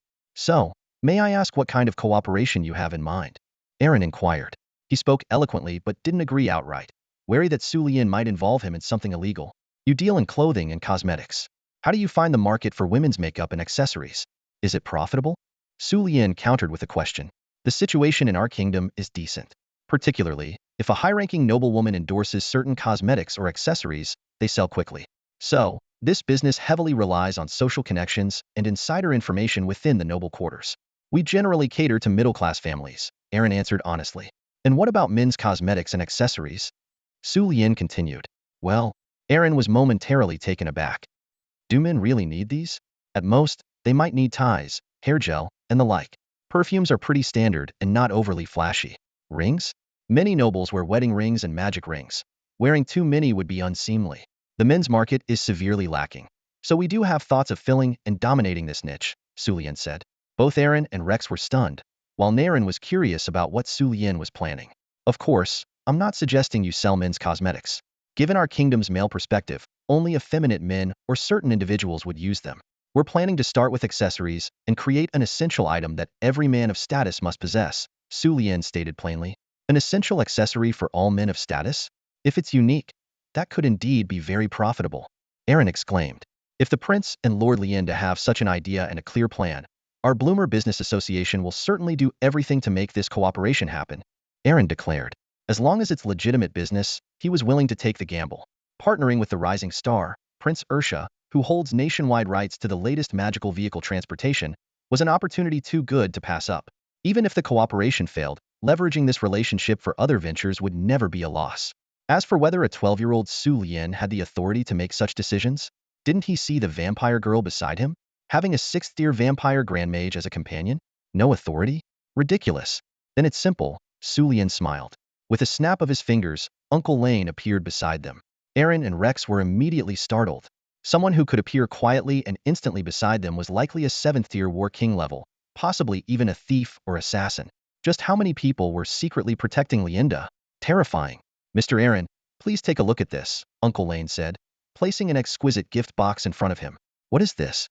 Aaron and Rex were visibly puzzled. Under Su Lian's gaze, Aaron reached out and opened it. Inside the luxurious box was a gold-trimmed, purple gem-studded mechanical watch, exuding elegance and sophistication. The special alchemical metals used in its construction were apparent, speaking volumes about its opulence. This item is clearly not the work of an ordinary mechanic, nor is it designed for the common person. Noblewomen have an array of accessories, such as necklaces, bracelets, earrings, hairpieces, and even anklets. Makeup is, of course, indispensable. But what about men? Are they destined to wear the same suits and have identical hairstyles? Or must they all wear the same rings? Nobles, wealthy merchants, and generals, don't they deserve something that can showcase their status? This, precisely, allows them to control time, display their identity, and subtly show their noble status. Suliyang lifted his right hand, revealing the watch on his wrist. Aaron's eyes lit up immediately. He instantly realized the potential of this idea. Even the young Rex felt it. Adorned with precious gemstones and magic stones, crafted by top goblin mechanical masters, and combined with unique alchemical metalwork, this watch exudes nobility, elegance, and luxury. From now on, what you wear on your wrist is not just a simple mechanical watch. It is a symbol of your status. Do you understand, President Bloomer, Mr. Aaron? After finishing his explanation, Suliyang used magic to push the exquisite gift box and the watch towards Aaron. Yes, I understand. I truly understand. Aaron could already envision the future if this mechanical watch is turned into a luxury item and crafted at a high level. When he wears various luxurious mechanical watches to attend banquets, the looks from the surrounding men will be different. For men, status and dignity are more important than appearance. In short, what men need is not decoration, but dignity, Mr. Aaron. Suliyang gestured for Aaron to put on the watch. Aaron extended his hand and wore the purple magic stone watch with gold trim on his left wrist. A peculiar feeling surged from within him. Do you feel it? With my description, what are you wearing now? Tell me, President of the Bloomer Chamber of Commerce, esteemed Mr. Aaron, Suliyang asked gently, his address even more respectful. I am wearing. Aaron fully understood it was a symbol of a man's noble status. His eyes shone with pride at that moment, exactly what Suliyang wanted to see. Success. Uncle Ryan closed the gift box for Aaron and motioned for him to accept it. Mr. Aaron, please schedule your time. In 3 days, wear this watch and take the magic vehicle to the Peter Holy City Lyondell Exchange to meet Emerson from the Lanting Chamber of Commerce, Suliyang said with a smile. Lanting Chamber of Commerce? Aaron instantly understood. It was one of the well-known large chambers of commerce in Ivisu. A pleasure doing business, Mr. Aaron. Suliyang stood up and extended his hand. A pleasure doing business, Lord Lyondell. Aaron stood up and shook hands in response. He had no worries about continuing to discuss affairs with others. Why? Because the name Lyondell Exchange said it all. This collaboration belonged to Lyondell, Suman Lyondell. This was a huge opportunity that had to be seized. After some discussion, Aaron and his son, Rex, left, followed quietly by Uncle Ryan. Now, only Suliyang and Nalin remained. Suliyang suddenly expressed his gratitude. Thank you for arranging this, he said. If I had known you had already invited Uncle Ryan, I wouldn't have pressured you. Now Rex thinks I'm your protector, Nalin said regretfully. She had just demonstrated blood magic and changed her eye color, revealing to Aaron that she was a vampire. As a 12-year-old, Suliyang felt a bit helpless during business negotiations. Even though Aaron wanted to please the prince, he might underestimate Suliyang, leading to some issues. Nalin applied pressure so Aaron wouldn't take him lightly. While this move might have been unnecessary, it was a nice touch. A teacher should protect their students, right? Suliyang said with a smile. Shall we call the teacher to listen? Nalin suddenly thought. Yes, how about calling you Ms. Nalin, the beautiful teacher? Suliyang suggested. Not bad, but it would be perfect with some more grandiose prefixes, Nalin advised. If you want to add something like super adorable and invincible, I don't mind. After all, I won't be the one feeling awkward. Suliyang shrugged. Want to try it privately? Suliyang proposed. Nalin seemed intrigued. It's up to you. Suliyang laughed. They looked at each other and then burst into laughter. Nalin's smile gradually softened, and Suliyang immediately noticed. What's up? Want to say something now? He asked. Nalin shook her head slightly, leaving Suliyang a bit puzzled. Thank you for accompanying me shopping today, even though we didn't end up buying anything for ourselves, Nalin said unexpectedly gently. Wow, you can actually thank people? I thought you only enjoyed watching others' misfortunes. Pure black belly, Suliyang said, surprised. Do I look like that kind of person? Nalin countered. No, you don't. You are that kind of person, Suliyang replied. Nalin laughed triumphantly, taking it as a badge of honor. Shopping was my invitation, right? So no need to thank me. Next time, if you're happy, you can invite me to buy some magical materials, Suliyang said with a smile. Already looking forward to our next date? Nalin teased. A bit, preferably if you're paying, Suliyang hinted. He had spent money today. Cheapskate, Nalin muttered. Then please, Ms. Nalin, teach me how to be more generous, Suliyang joked. But I'm not good at it either, Nalin said with a wink. Acting cute and playing dumb is shameful. I despise you, Suliyang said. But it's very effective. Nalin responded confidently. They looked at each other and laughed again. Having grown up in a noble family, experiencing disdain and exclusion, with his mother deeply infatuated, Suliyang faced suspicion from relatives as he grew older. Blood magic made his family's perception of him even more ambiguous, rendering his existence almost transparent. He focused on potions and alchemy, clearly driven by more than just interest. In that household, perhaps she could only find small distractions to pass the time and ease her mind. Su Lian could understand that kind of life, having once experienced a similar situation himself, living in what was supposed to be a family. For him, a passion for mechanics and researching potentially dangerous things was just a way to cope with that life. In this life, he enjoys a wonderful family environment, while she has nothing. Now, on weekends, she finds herself in a foreign country, and it seems he is the only familiar person she can spend time with. Accompanying her shopping and indulging her little whims might be a way for him to find some satisfaction for his past self through her. Nalin, Su Lian suddenly called out. What's up? Nalin asked. If you have nothing to do on weekends, would you be willing to go back and keep Suiya company? Su Lian asked. Humph, do you have an ulterior motive? Trying to use your sister to lure me to your house more often? Nalin pretended to be angry. Never mind if you don't want to, Su Lian said with a smile. All right, for the sake of your adorable sister, I'll reluctantly satisfy your little scheme, Nalin replied, but you'll have to cover the transportation costs. Su Lian was a bit surprised, huh? Don't you have an annual pass? Nalin explained, I wasn't taught how to be generous. How could I lend it to someone else? Then, Su Lian had a study session planned, while Nalin quietly left, taking someone's magic vehicle annual pass with her. As for when it would be returned, that was probably not a concern for now. The study session didn't go smoothly because he couldn't buy the necessary materials for the experiment in the morning. It wasn't until later that Uncle Lane helped bring them. Consequently, his study location shifted from the dormitory to Uncle Lane's residence in Deccan City, a modest 3-story house with 2 special underground levels. Uncle Lane, is there anything else? Su Lian asked while processing metal and attempting to assemble a weapon based on a handgun blueprint. He had once acquired and disassembled such a weapon through special means abroad. Commander Tuttle went to St. Peter's Spring for an outing today. He seemed quite happy, Uncle Lane said. Su Lian paused his work for a moment, then continued, "It looks like the discussion went well. Otherwise, I wouldn't have made a special trip." Uncle Lane continued, "According to Lord Ursha, Tuttle had nothing but praise for you." Su Lian said regretfully, "One person isn't enough. The military needs more partners. Otherwise, if we take action, a lack of support will cause trouble. Unfortunately, my help in this area is limited." Uncle Lane consoled, "You've already done quite well." Su Lian asked, "How are the reforms progressing?" Uncle Lane briefly described the situation. "Everything is going smoothly. The response within the territory is enthusiastic, with farm owners and nobles actively cooperating. Meanwhile, the kingdom needs a hot topic to divert attention, and the national publicity has been unexpectedly effective." Su Lian guessed, "Are you asking about Nalin?" "Xiao Sulian is indeed overly concerned about her," Uncle Ryan pointed out bluntly. "Her appearance and other qualities matter to me." "Are those reasons enough?" Sulian answered candidly. "Even so, we still don't know her well enough. Letting her return home alone might be risky," Uncle Ryan reminded. "Will she notice you're watching her?" Sulian asked. "No, she won't," Uncle Ryan replied confidently. "Isn't this the perfect opportunity to test her trustworthiness?" Sulian said with a smile. "I understand," Uncle Ryan nodded. "When she goes back, I'll stay at the academy to study. We can even have Teacher Mavis protect me. You just need to watch over Sevia in secret. Next year, you'll have to protect her instead of me. Once we confirm that Nalin poses no threat, I'll feel more at ease traveling to the Alpha Empire with her.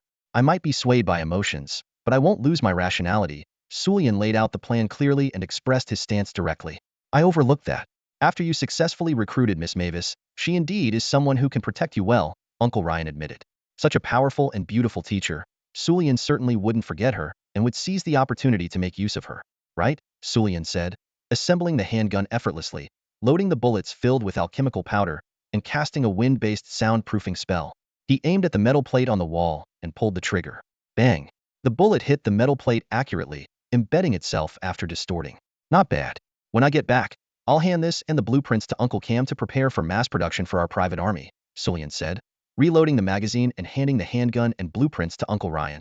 Besides heavy-armored soldiers, no other soldiers can face this mechanical weapon up close. "Xiao Sulian's inventions are always surprising," Uncle Ryan praised, taking the handgun and blueprints. As a Battle King level warrior, Uncle Ryan could estimate the actual power and long-range effectiveness by the bullet speed and impact. "Can helmets withstand this metal plate's thickness? Even if it doesn't penetrate, it would still cause a headache," Sulian noted. "That's right," Uncle Ryan nodded. Sulian tidied up the workbench where he made the handgun, ensuring nothing was left behind. "Anything else?" Sulian asked.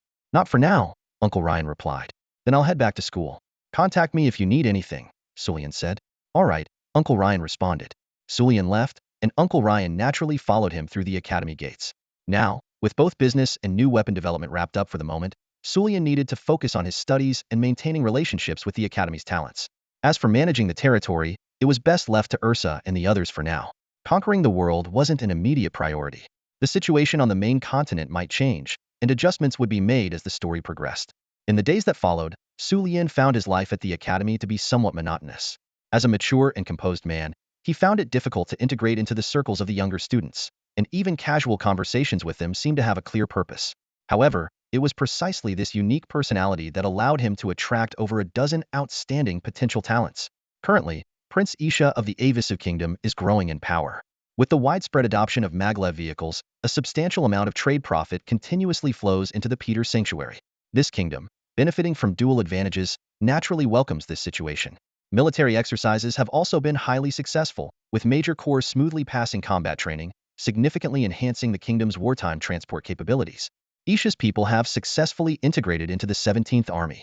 Whether in initial combat exercises or later assisting other corps and devising more detailed procedures, they have actively participated. Isha has gained valuable experience from this and collected intelligence on various corps. In terms of reputation, thanks to the support of Duke Alfred, Isha has successfully weakened the influence of another Grand Duke, Leslie Theodore. Theodore is the wealthiest noble in the Avisu kingdom and controls many of the kingdom's large merchant guilds. However, with the introduction of maglev vehicle transport, the guilds associated with him failed to obtain transport permissions, quickly falling behind other guilds. Although some guild leaders privately requested Isha to grant them passage, they were refused. Ultimately, with Duke Alfred's involvement, they jointly weakened the Theodore Guild, plunging it into difficulty. Isha and Alfred, armed with substantial startup funds, gained an advantage in new market development, leaving Theodore unable to compete. Eventually, Theodore had to concede to Isha at a banquet, agreeing for his guild to join the Lyondell Exchange in exchange for survival. This meant that Isha directly absorbed part of Theodore Guild's interests, gaining transport permission approvals and bringing more capital flow to the Lyondell Gold Bank and Exchange. Such significant changes naturally caught the attention of the kingdom. However, so far, even though Sulian has doubled the private army's benefits during the reforms, more young people prefer lucrative jobs over military service in a peaceful and stable environment. Therefore, the expansion of Isha's private army remains within acceptable limits for the kingdom. As long as there is no shortage of personnel, the increase in wealth and reputation will not pose major issues.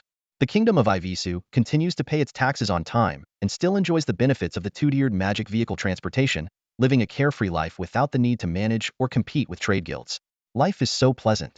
However, there are certain matters that deserve the kingdom's attention. In the ongoing war between two small southern nations, the kingdom of Lanku has gained a clear advantage, and the kingdom of Yamanik is likely to face difficulties this winter. Naturally, Ivisu does not wish to see Yamanik annexed, as that would strengthen another nation and eliminate a counterbalance, which is clearly not in Ivisu's interests.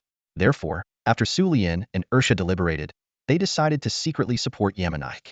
Ursha even personally proposed to include the commonly used weapons and equipment of his private army in the military aid. This proposal truly surprised many. At a time when Prince Ursha's power was rapidly growing, he was willing to weaken his private army for the kingdom's benefit. This made people marvel at how he truly was the king's most beloved and trusted brother, always thinking of the kingdom even while making money. His proposal garnered much praise from many high-ranking military officials, as the magic vehicles had already brought them great convenience, and reducing the strength of the private army also lessened their burden. It's worth noting that if Ursha did intend to rebel, the kingdom's army could still suppress him. However, people were unaware that the weapons and equipment Ursha proposed to cut were actually those about to be phased out. Whether armor or conventional weapons, they were all set to be replaced in the future, so discarding them now could serve an additional purpose by reducing the kingdom and military's vigilance. Time quietly passed, and in the blink of an eye, Su Lian was approaching the Indofterm exams for the first semester. Su Lian sat in the corner, yawning out of boredom. The reason was simple. It was a magic class, and he had originally intended to skip it. However, with the Indofterm exams approaching and the class's overall grades being poor, the angry teacher Jay demanded that no one take leave or skip class. He repeated once again, "Can the rocks created by earth magic or the water created by water magic be used or drunk? They are temporarily condensed through magic and will quickly dissipate back into their original elements without continuous magical support. You warriors should know better. If these entities could exist permanently, wouldn't those who master special metal magic become immensely wealthy?" Teacher Jay loudly scolded, pounding on the desk. This is one of the basic principles of magic in this world. All entities condensed through magic will revert to elements and disappear over time without continuous magical supply. Feeling parched in the desert is like being desperate for water, and then suddenly having a magician conjure up some to quench your thirst. It seems wonderful, but in reality, it's fleeting. The water will disappear after a while, and only the magician can use their magic to maintain its existence. As for whether a magician can master all types of magic, that's a complex issue. Even if a magician can learn all forms of magic, have you ever seen anyone truly master them all? Even the archmage of our kingdom, aside from specializing in 3 types of magic, is only at the grand mage level in the other 3. Each person has a unique constitution and talent. No matter how smart they are, they can't possibly excel simultaneously in alchemy, potion making, mechanics, politics, history, geography, and so on. Don't you think this is something worth pondering? Getting such basic facts wrong, Professor J was understandably annoyed. Sulian could relate. Despite mastering the fundamentals of 7 elemental magics plus ice and wood, reaching the level of a high-level mage, he can only proficiently cast 5th-tier offensive and defensive spells in wind, fire, water, and earth magic.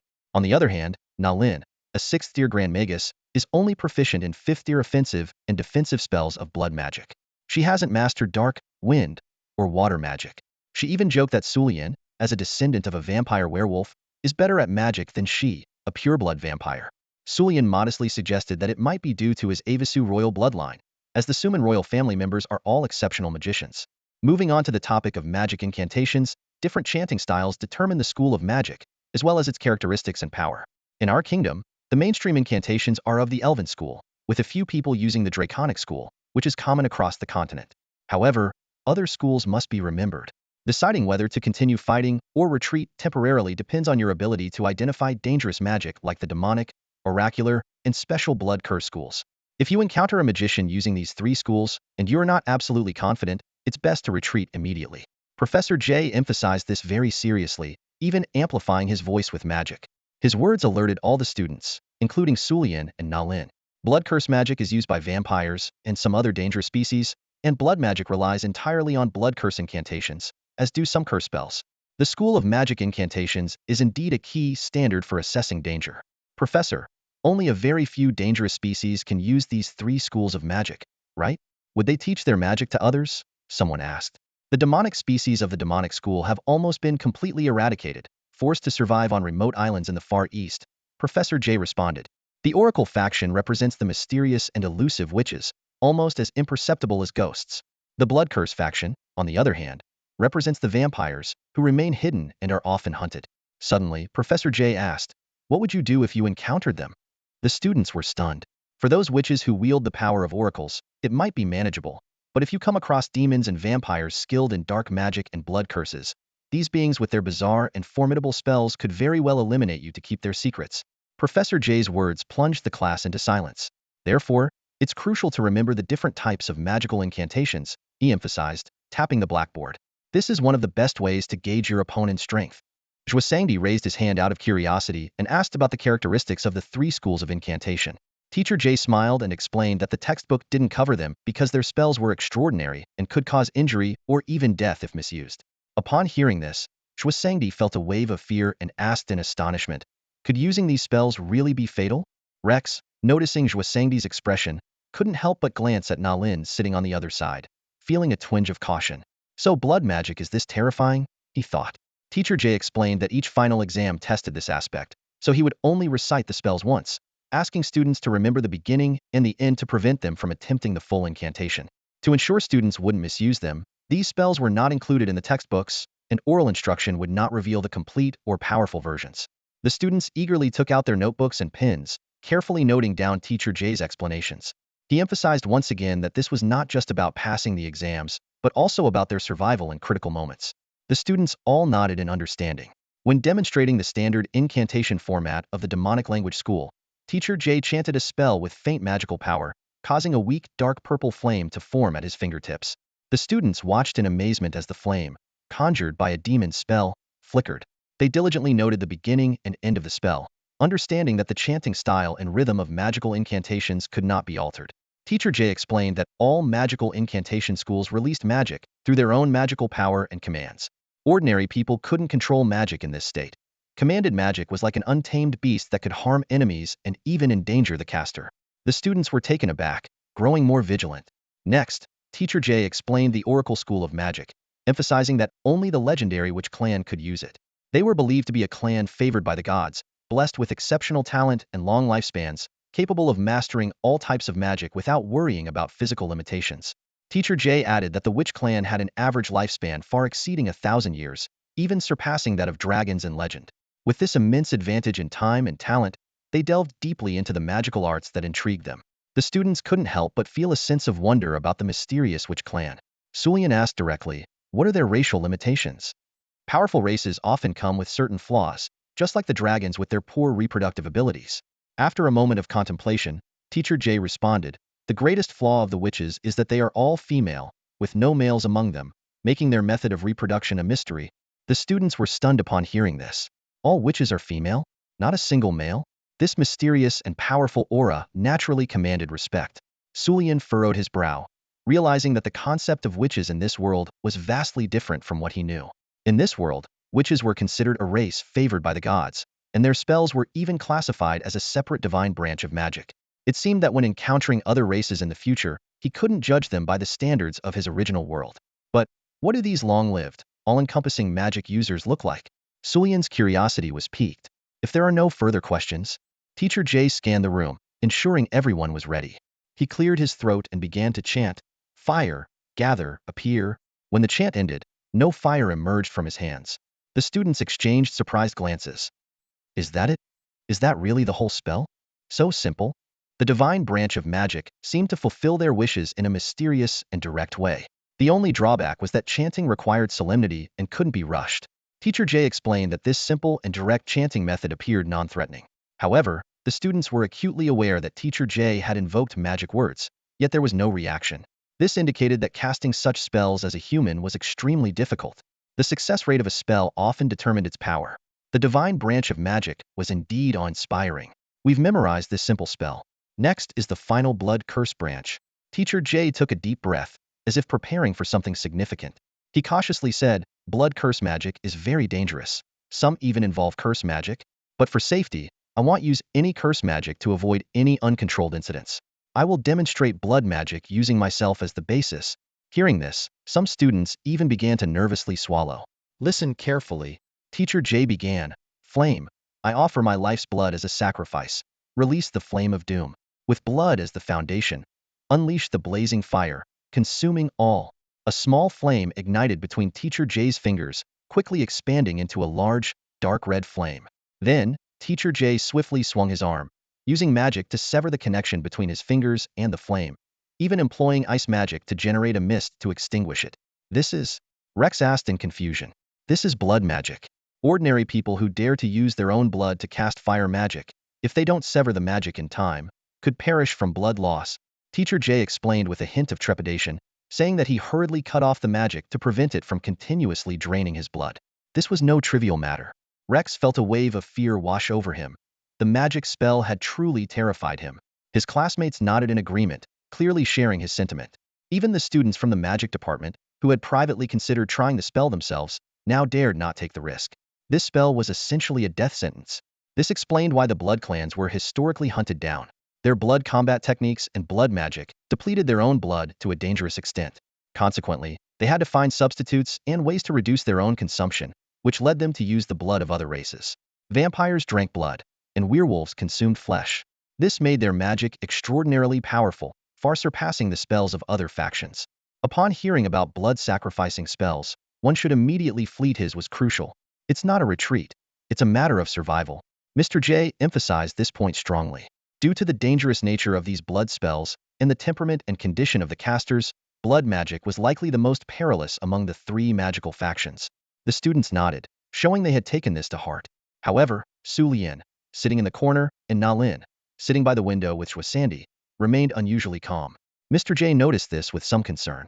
He couldn't directly address Na Lin, but, "Su Lian, do you understand the dangers of blood magic?" Mr. J asked directly. "I made sure you attended today, hoping you'd gain something from it. Did I come off too indifferent and get noticed?" Su Lian thought to himself. "Next time, I should pretend to care a bit more."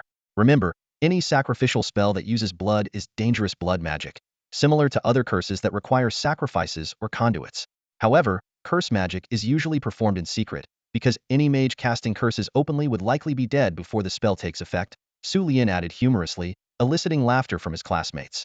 Indeed, those slow-releasing curse spells could easily get a mage killed by a warrior before the spell was even completed. Casting curse magic openly was indeed foolish. You seem to have quite a comprehensive understanding of this. Well done. Mr. J nodded approvingly.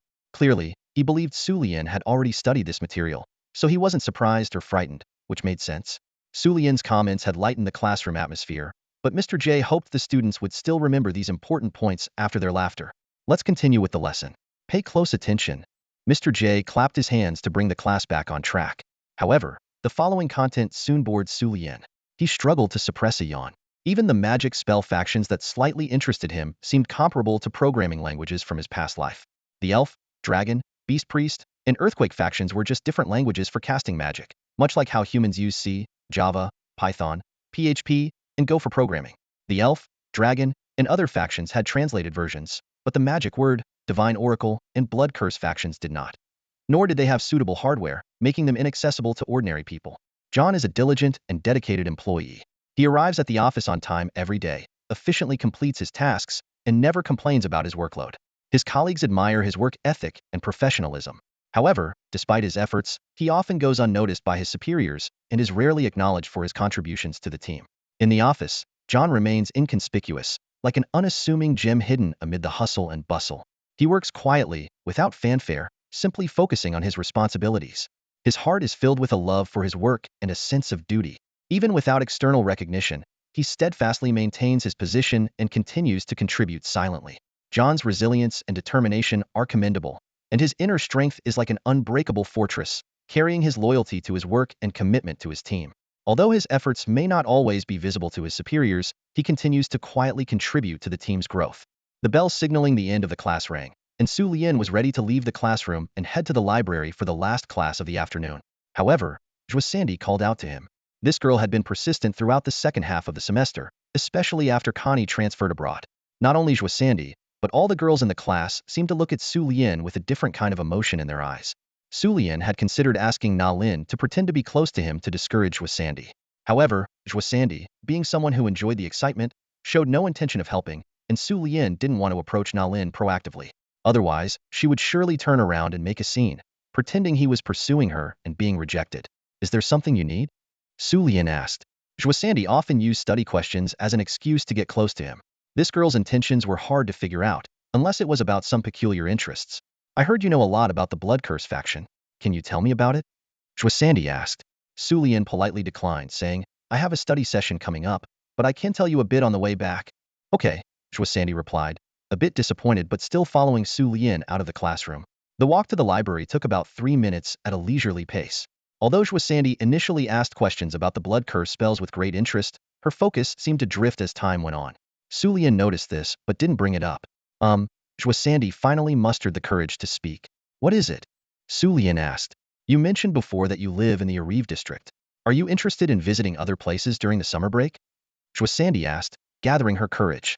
Su Lian knew that the Ariv district was located on the central west coast of the kingdom of Avisu, opposite the kingdom's island, Cindy Island, also known as Cindy District. He also knew that Zhuo Sandy's hometown was in the southern part of Avisu Kingdom, near the borders with the kingdom of Langku and the kingdom of Sibei in the Boxio district. I'll be adventuring with my uncle during the summer, so I won't have much time to rest, Su Lian said regretfully. I see, but you might have some free time in the last few days, right? Zhuo Sandy pressed on. That's uncertain. We might go to some far-off places, Su Lian responded. All right, but if you end up in Boxio, make sure to visit me, Zhuo Sandy said, making one last effort. Definitely, Su Lian replied with a smile. Okay. Zhuo Sandy nodded happily, then said, I won't disturb your study time anymore. Goodbye. They had reached the library entrance. Goodbye, Su Lian said. Although the girl left without getting the response she hoped for, she still held on to a bit of expectation. As soon as Su Lian stepped into the library, he heard Na Lin's voice, meeting such a cute girl right at the entrance. You're quite the player, aren't you? You eavesdropper. How dare you accuse me? Su Lian retorted. Having already noticed Na Lin, he and Zhuo Sandy had walked slowly because she wanted to spend more time with him, while Na Lin had managed to get to the library ahead of them. Men, always making excuses, Na Lin said with a mature tone. For Su Lian, cruelly rejecting a lovely girl brought a deep sense of guilt. He gradually wore down her patience, knowing she would eventually give up. However, in school, among the many aristocrats, she focused her attention on Su Lian, which gave him a bit of comfort. Although Su Lian never hid his self-serving thoughts, he also considered Zhuo Sandy's feelings. This scoundrel had such a grand excuse that it made Na Lin show a hint of disdain. Su Lian couldn't care less about Na Lin's attitude and didn't want to delve into the topic, so the two headed to the third floor of the library together. The library at Polaris Academy boasted a vast and varied collection of books, covering almost every type of literature in the kingdom of Avisu. Even if the original texts weren't complete, one could find copies here. The basement area housed some restricted books that required special permissions, such as blood curse magic spells. Na Lin asked about summer plans, to which Su Lian simply replied that he was going on an adventure and placed the selected books on the table. Yiminik? Na Lin guessed. Who knows, maybe Lank. Su Lian answered. Su Lian, can you take me with you? Na Lin asked. No, it wouldn't be fun. Su Lian refused. Su Lian and his companions were about to covertly intervene in the war between Langku and Yiminik, doing everything possible to protect the kingdom of Yiminik and prevent Langku from annexing and growing stronger. For him, summer vacation had long ceased to exist. Once he chose this path, he was determined to see it through to the end. After the final exams, Su Lian passed with flying colors, excelling in both practical and written tests. Na Lin did similarly well, and the two shared a knack for keeping a low profile. It was precisely because of their outstanding performance that the excellent Na Lin, Little Sulian, my dear grandson, you and your lovely fiancée have finally returned from the academy. Grandma missed you both so much. When Sulian returned home, his grandmother greeted him with her usual enthusiasm. This silver-haired old lady was named Philomena Lycaon, a pureblood werewolf. Her intentionally aged appearance starkly contrasted with her youthful beauty, but even so, one could still see traces of her former charm. However, her personality was somewhat elusive. She adored her grandson Sulian and granddaughter Sevia, was indifferent to her son Polly, and never acknowledged her daughter-in-law Ivy. Additionally, she was an ardent matchmaker, firmly believing that Na Lin was her ideal granddaughter-in-law. All in all, she was a perplexing yet familiar figure to Sulian. Grandma, you always say that. I know as a boy, I'm always nice to pretty girls, but you also need to consider their feelings, Sulian said helplessly as he broke free from his grandmother's embrace. Does little Na Lin dislike our Sulian? Grandma Philomena asked curiously. Absolutely not. She likes Sulian the most, Na Lin affirmed seriously. See, even Na Lin says so. Grandma Philomena became even more excited. It seems she only has eyes for Sulian, even among the shorter boys. Sulian felt a bit speechless. Meanwhile, Na Lin was giggling on the side. Sulian was already used to her personality. So you must seize the opportunity, Sulian. Otherwise, how will you chase girls in the future? Grandma Philomena advised earnestly. But I'm only 12. Sulian felt even more exasperated. Exactly. Start now, and you can get married when you grow up. Grandma Philomena laughed. As long as you're happy, Sulian sighed in resignation. The pressure to marry from the older generation seemed timeless. Are Grandpa and Father not back yet? Sulian changed the topic. Sigh, don't mention them. They brought the granddaughter-in-law home today, but won't be back until evening to handle business, Grandma Philomena grumbled. Being busy means everything is going well. Having nothing to do is the real headache. Sulian thought it was a good sign. He roughly knew what his grandfather and father were busy with. Where's Sevia? I brought her some toys and snacks, Sulian asked. He actually wanted to ask about his mother, Iwei, but he knew his grandmother didn't like her, so he asked about Sevia instead. She was taken to the backyard to play. Grandma Philomena's tone turned cold. She didn't want to say much about Sevia's mother either. Then I'll go check on her, Sulian said. Na Lin followed him. She came back every week to play with Sevia, which had almost made Sevia forget about her brother Sulian. But Sulian didn't mind, as long as his sister was happy. After all, he was more interested in studying and researching various things, somewhat neglecting his duties as a brother. With Na Lin around, playing the role of a sister was also good. Moreover, Iwei was always by Sevia's side, and Uncle Lane would protect her in secret. As night fell, the manor was bathed in the soft light of a full moon and a crescent moon, combined with the brilliant summer stars, creating a mesmerizing scene. The family enjoyed a delightful and abundant dinner, a scene that would make anyone envious. After dinner, Sulian couldn't help but ask Na Lin, "Why are you spending your summer vacation at my house?" "Because I have nowhere else to go," Na Lin replied confidently. Sulian looked at her with disdain. "Are you afraid Sandy will find out you rejected her and then stayed at my house all summer?" Na Lin teased. Sulian could only sigh in exasperation. "I just admire your thick skin, not treating yourself as an outsider at all." "Really impressive." Na Lin proudly puffed out her chest. Sulian could only keep quiet, feeling helpless. He originally planned to invite her to stay at his place and continue studying blood magic together, but she followed him home without any hesitation. She didn't act like a guest at all. Instead, she made herself completely at home. Grandma Philomena being the leader of their group is largely thanks to Na Lin. "Are you planning to go see it too?" Sulian suddenly asked out of the blue. "Of course. It's my first time, you know," Na Lin replied with great interest. "Suit yourself. Grandma won't mind you tagging along," Sulian said. Clearly, he had important matters to attend to that night. The kingdom's fifth largest prison in the Alive district, Davalansa, is a grim and terrifying place. In the kingdom of Avisu, the law stipulates that while nobles within their fiefs have legislative power, all prisoners must be detained by the kingdom itself. This is to ensure that the laws of each fief are reasonable and adhere to basic moral standards. As a result, no fief is allowed to establish private prisons. When Ursha brought Sulian to this prison tonight, they were ready to choose their prey. As the heavy metal doors creaked open, they stepped into the death row section. Those held here had committed fatal crimes, mages, warriors, and even some nobles. In the kingdom of Avisu, death row inmates are not usually executed immediately, as they might have special uses or be subjected to lethal experiments. In this country, once sentenced to death, an inmate loses their rights as a human. For example, crimes such as child murder are punishable by death. For those who rob children of their future, even dying under torture is not considered excessive. Due to such harsh laws, the number of death row inmates in Avisu is not large, but many are held for a long time without execution, resulting in a substantial number of prisoners in the various prisons. Choose your prey. Ursha said coldly. He had no sympathy for death row inmates, knowing well what kind of people were held here. The younger ones are better. Let's take that man in that cell. Sulian pointed to a cell. At Ursha's signal, the guard quickly dragged out a weak man from inside. Who are you? What do you want? The man cried out in terror. Good expression, a fitting choice. We'll take him, Sulian nodded. Please sign and specify the intended use for this death row inmate. The guard handed over a booklet. All right, Ursha nodded, signing the document. The man's fate was sealed. Please return his body within the stipulated time to ensure your use is justified, the guard added. Understood, Ursha nodded. Despite the utility of death row inmates, even a prince like Ursha couldn't abuse them for amusement. This wasn't to protect the inmates, but to prevent the twisted desires of some nobles from being unleashed. Therefore, the return of the body was crucial, especially to avoid it being used in some sinister magical experiments. Wait, please don't kill me. I'll do anything, just spare me. The man continued to beg. The guard expertly knocked him out with a kick, and they left Davalansa prison with the death row inmate. Outside the prison, Polly and Grandma Philomena were waiting, along with Nalin, who had come to watch. A man? I thought little Sulian would pick a pretty woman, Grandma Philomena said, somewhat surprised. What's the difference? Sulian asked. The effect is the same, Grandma Philomena shrugged. Then it doesn't matter, Sulian replied with a smile. Without hesitation, Ursha swiftly cast a spell, and the four of them flew back to the Peter sanctuary with the death row prisoner in tow. Instead of returning to the manor, they headed to the military research facility nestled at the foot of the mountains. The location was perfect for capturing the light of tonight's full moon, while the waning moon on the other side was obscured by the mountain range. Are you ready? Philomena asked. Shao Sulian, don't hesitate when the time comes. Sulian nodded, indicating he was mentally prepared. Aisha then awakened the prisoner tied to the tree. He opened his eyes in bewilderment, taking in the eerie, quiet forest around him, and a wave of fear washed over him. What do you want? Please, don't kill me. I'll do anything, just don't kill me, the prisoner pleaded.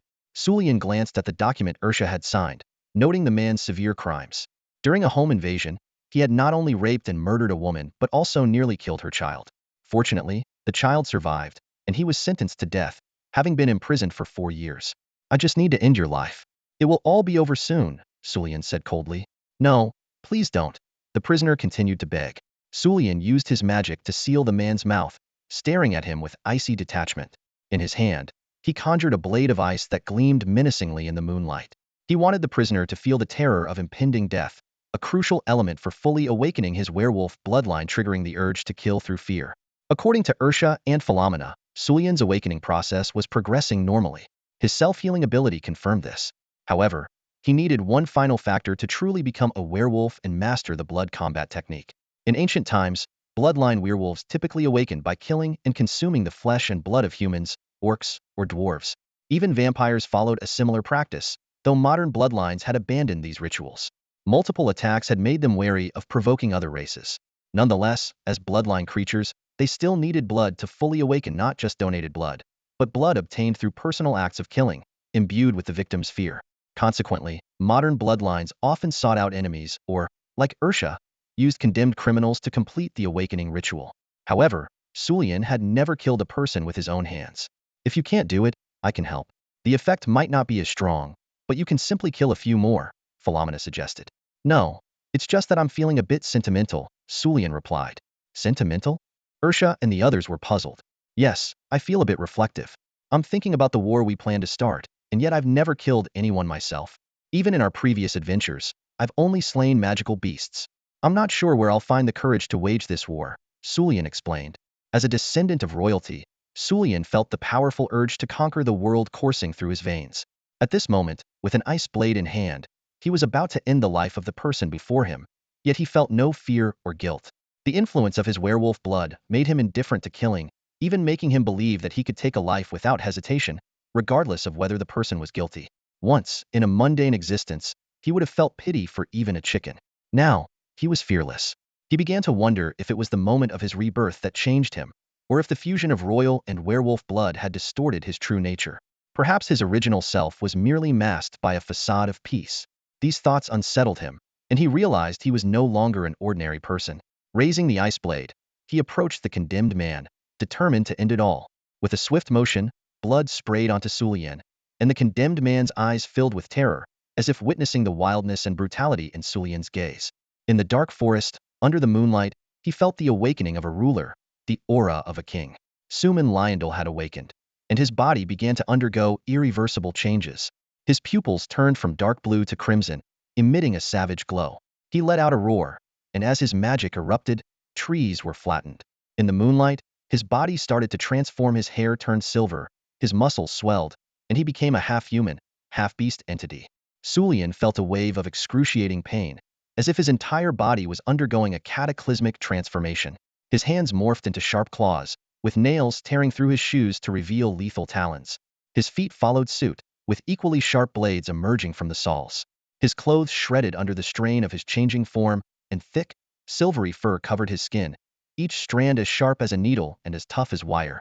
His face contorted into a wolf's visage, fangs protruding menacingly from his mouth.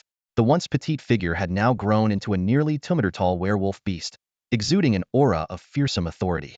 A howl echoed through the heavens, marking Sulian's awakening had completed his transformation into a werewolf. Simultaneously, in a distant, mystical land, all beings capable of foreseeing the future displayed signs of disturbance. A new star twinkled in the night sky, sacred flames sparked anew, and fresh buds blossomed on ancient trees. These enigmatic signs all heralded the awakening of a new ruler in this world. In a time of chaos, the new king had once again descended, and everyone could feel the power of this emerging sovereign. Yet, a common concern lingered in their hearts. Would this new king be humanity's savior or its destroyer? Regardless of their hopes or fears, the birth of the new king was inevitable. This world was destined to welcome a new ruler once again. Suliang felt his grandmother Philomena's gaze, penetrating deep into his soul. Her questions made him uneasy, but he tried to stay calm, extending and retracting his claws, clenching his fists. He nodded, though his voice had changed dramatically, becoming rough and tinged with a hint of cruel savagery. His mind was a bit foggy, and he felt unfamiliar with his current physical and mental state. You can actually stay rational and control your true form right after awakening. That's impressive. Grandmother Philomena exclaimed in surprise. What's going on? Ursa asked, puzzled. In our clan, most pureblood werewolves lose their sanity when they first awaken. Without someone to control them, they might lose themselves in a frenzy of killing, remaining in a state of savagery until dawn, Philomena explained. So, is Suliang's situation very rare? Polly asked curiously. Extremely rare.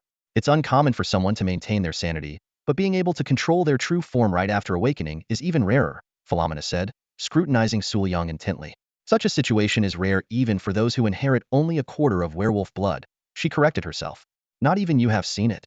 Aren't there many werewolves now? Ursa still seemed puzzled.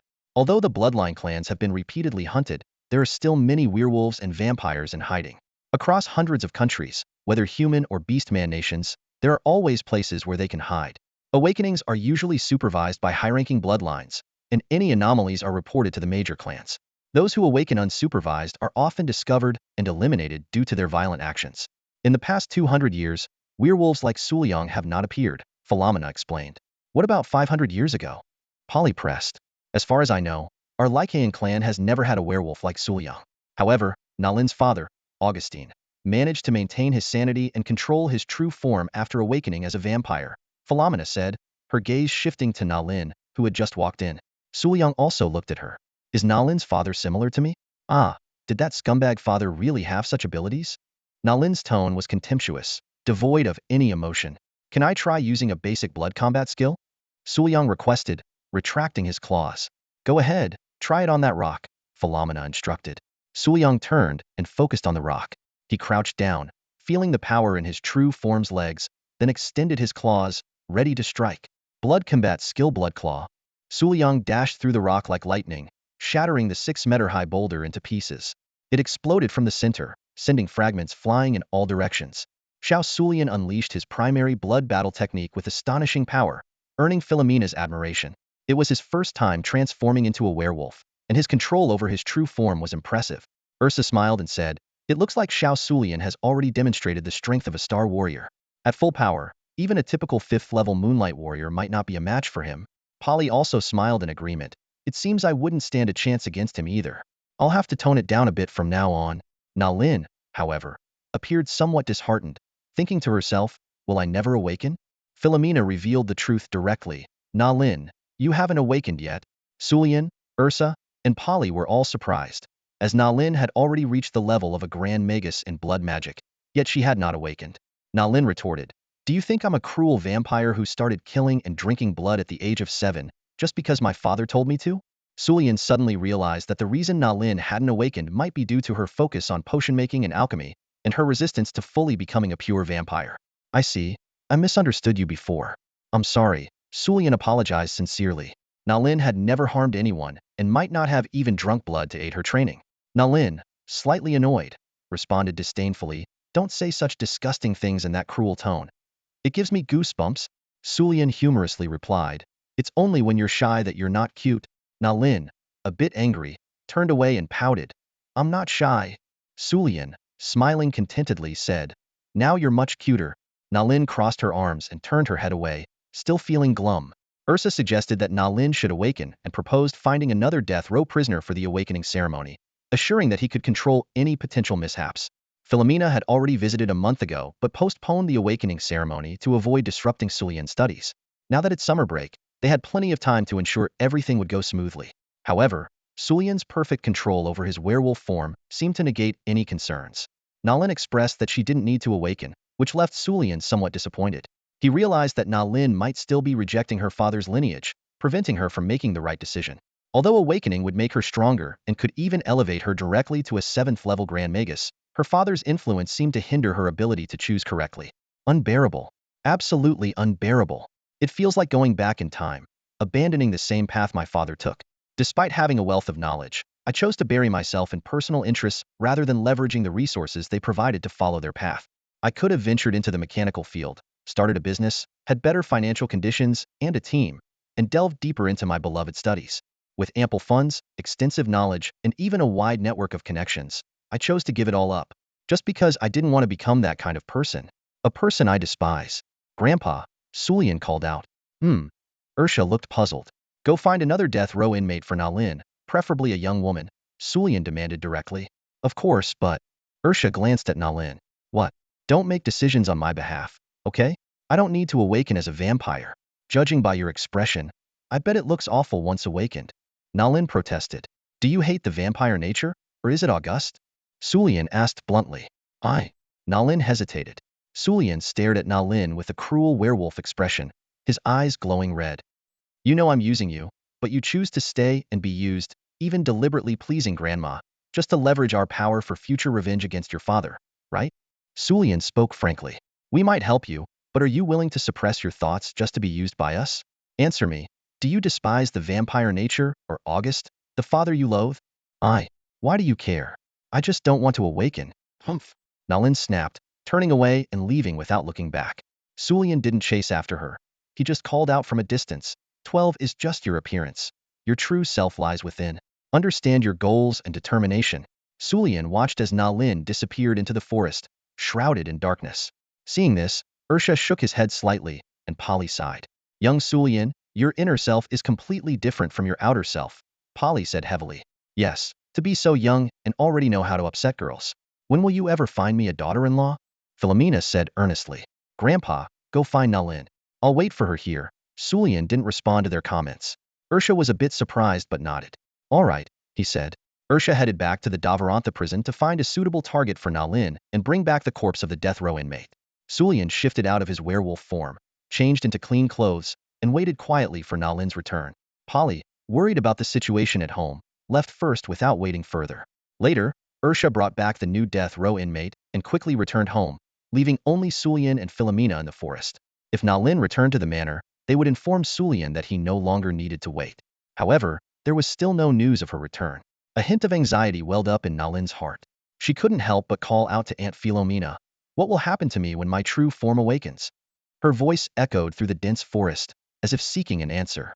Awakening, for Sulian, signified endless slaughter. Though vampires had been purged multiple times throughout history and faded from public view, they could never escape their inherent nature as killers. As a descendant of the bloodline, Sulian understood the brutal truth of killing. He was acutely aware that his future held more bloodshed, so much that it might numb him. If he couldn't distinguish between such cruelty, he risked losing himself in the endless carnage. On this first night of summer, the destinies of Sulian and Na Lin would be forever altered.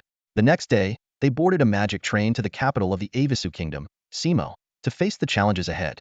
Sulian asked, Is Grandma not coming with us? They were heading to the capital's military headquarters to discuss aid for the Yemenic kingdom. Ursha reassured him, "Your awakening is very stable. Even after drinking a breakfast mixed with blood last night, you didn't undergo a transformation. Everything seems fine. But Nalin needs to be cautious. Although she's awake, she can't control her vampire form as well as you can." Sulian repeated to himself, "Control." Their destination was the military headquarters to discuss the aid plan for the Yemenic kingdom. "Control," Sulian murmured. Ursha asked, puzzled, "What's on your mind?" Sulian smiled and said, "I didn't realize I had such a talent." He mused that perhaps he wasn't the only one who could stay conscious and control his true form during awakening. Turning to Nalin, he said, "Be careful. The military headquarters is no simple place. The people there will put immense pressure on you. Are you sure you want to try this so soon?" Ursha seriously suggested, "Maybe it would be better if you observed in the shadows for now." But Sulian firmly stated, "Our country may be stable, but hawks do exist. If I don't demonstrate my value and qualifications early on, it might be difficult to integrate later. It's essential to establish my importance in the military to secure my position." Ursha encouraged him with a smile. "Good luck, little Sulian." They headed to the military headquarters, not just to attend a meeting. That evening, at the central military headquarters in Simo, the meeting attendees were key figures in the military, including General Monslow, who had previously reached out to Ursha. In the kingdom, military rank and noble titles were separate, with titles awarded only after retirement. The military's power was divided among 5 individuals, with General Monslow responsible for internal stability. The challenges they would face extended far beyond the meeting. Caroline is a hardliner, always ready to counter external threats, commanding the most powerful army. The Butler family, since the founding of the Kingdom of Avisu 300 years ago, has been honored with the hereditary right to permanent military command. This family has produced talents across generations, each capable of fulfilling this role, always loyal to the kingdom. Tonight, representing the king at the meeting is a member of the Butler family, whose words and actions represent the will of the kingdom's military. "Prince Isha, haven't we already discussed the importance of this meeting? Why did you bring your grandson?" General Butler asked bluntly. As someone closely connected to the royal family, he was the only general and legion commander present who knew Suliang. "I believe it's necessary for Lyondel to attend," Prince Isha replied calmly. "Oh, and what is the reason for that?" Butler questioned directly, his imposing presence almost instantly bearing down on Suliang. Suliang felt the pressure and inwardly admired the majesty of Prince Isha's family, truly living up to its reputation. "Allow me to briefly introduce myself to the generals." Suliang maintained his noble demeanor under Butler's pressure. The crowd was astonished. Someone his age achieving both 5th and 4th tiers was impressive. This explained his ability to withstand such pressure, but for Butler, it was far from convincing. "My name is Suman Lyondel.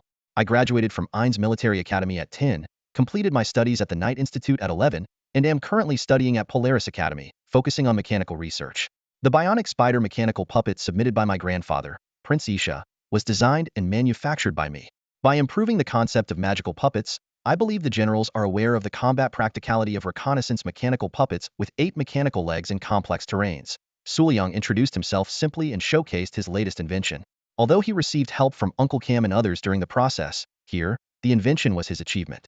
"Oh, indeed impressive, but this alone doesn't qualify you to stay here," Butler remained adamant, displeased with Suliang's attempt to stand out with a minor invention. "Qualification? General Butler, I don't think I am more qualified than anyone here. But at the very least, I believe I deserve a place here." Suliang looked at Butler confidently, without fear.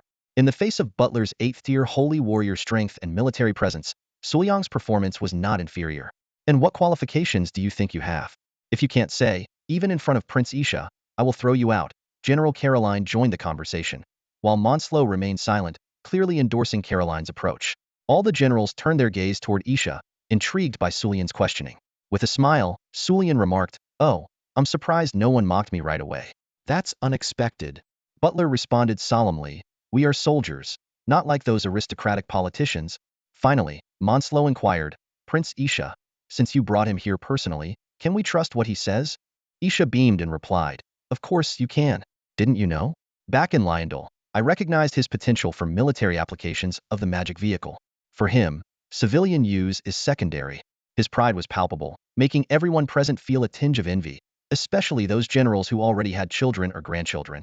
Caroline interjected with a smile, "I've also heard about your grandson's feats at Ain's Academy." His grin was somewhat fierce, clearly showing his affinity for those with a passion for warfare, fitting the hawkish profile. Sulian humorously responded, "He's only 14, still 2 years to go. No rush." Butler then invited, "Prince Isha, Since you brought him here yourself, can we assume his words are credible?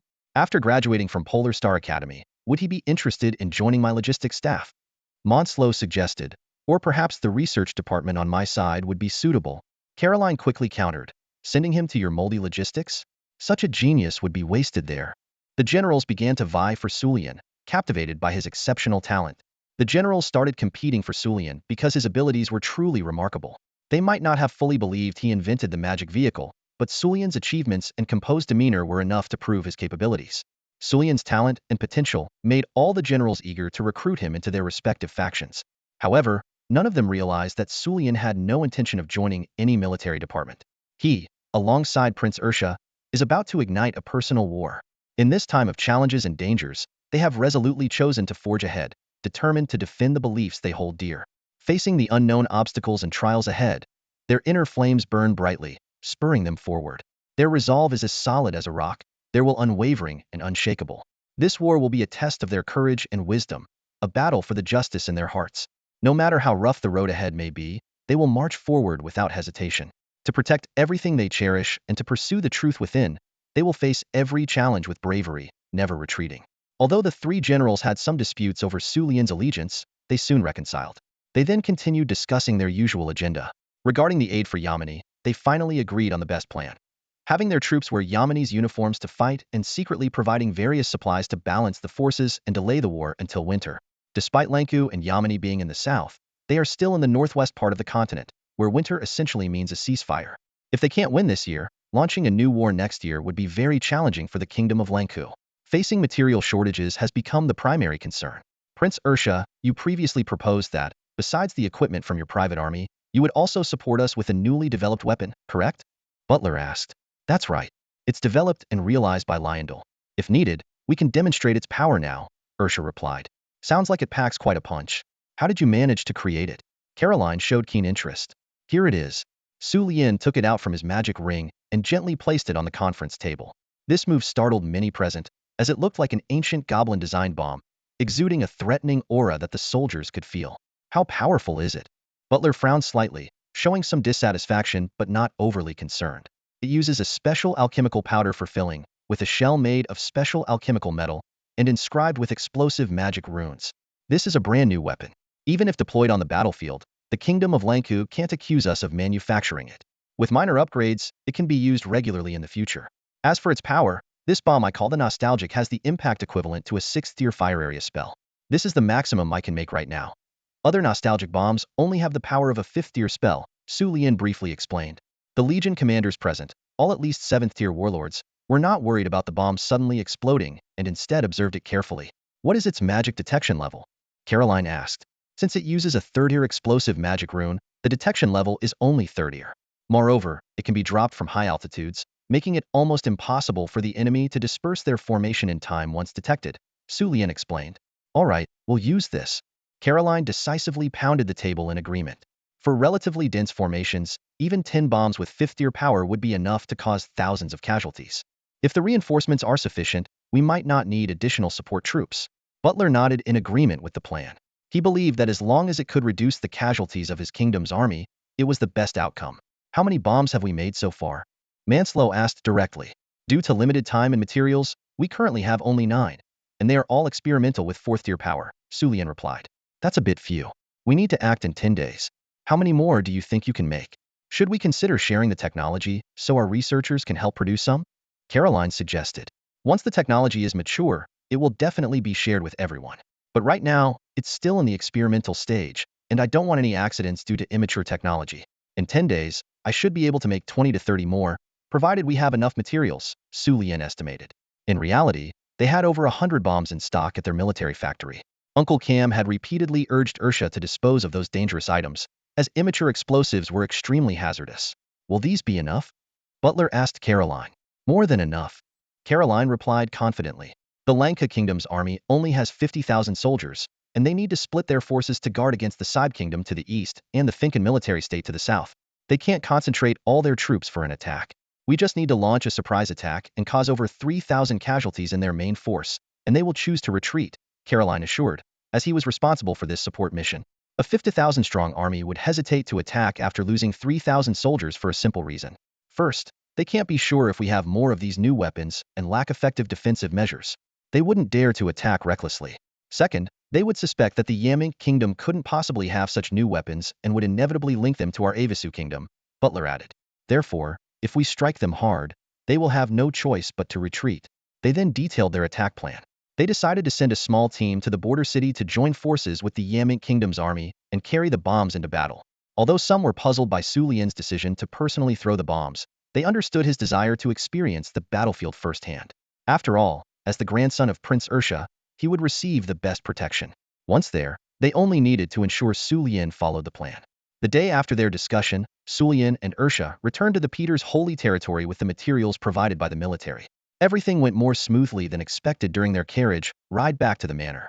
Feeling a bit surprised, Su Lian asked Ursha, "What made them agree to let me go to the battlefield personally and not force me to participate in the development of the new weapon?" Ursha smiled and replied, "Maybe they think I'm too young to be overly cautious, or they have other plans. Do you have any guesses?" Su Lian pressed further. Ursha smiled mysteriously, giving the impression that he wasn't in a hurry to reveal the answer. Su Lian speculated, "Perhaps they find you friendly and trustworthy, so they believe I won't act recklessly. Plus, they might be monitoring us to prevent any unexpected incidents. They can quickly develop countermeasures for the known new weapons, so they're not in a rush to produce detailed designs." "Your guess is quite astute. That's roughly the case," Ursha responded with satisfaction. "So, where's the roughly?" Su Lian asked curiously. "Because you still don't understand their mindset. They want to see how capable you truly are," Ursha explained. Su Lian suddenly understood their intention. He realized that allowing a promising yet somewhat risky junior to try his hand at things was also a form of growth. Watching a junior grow and eventually become a talent is indeed a satisfying thing. After all, everything was within their control.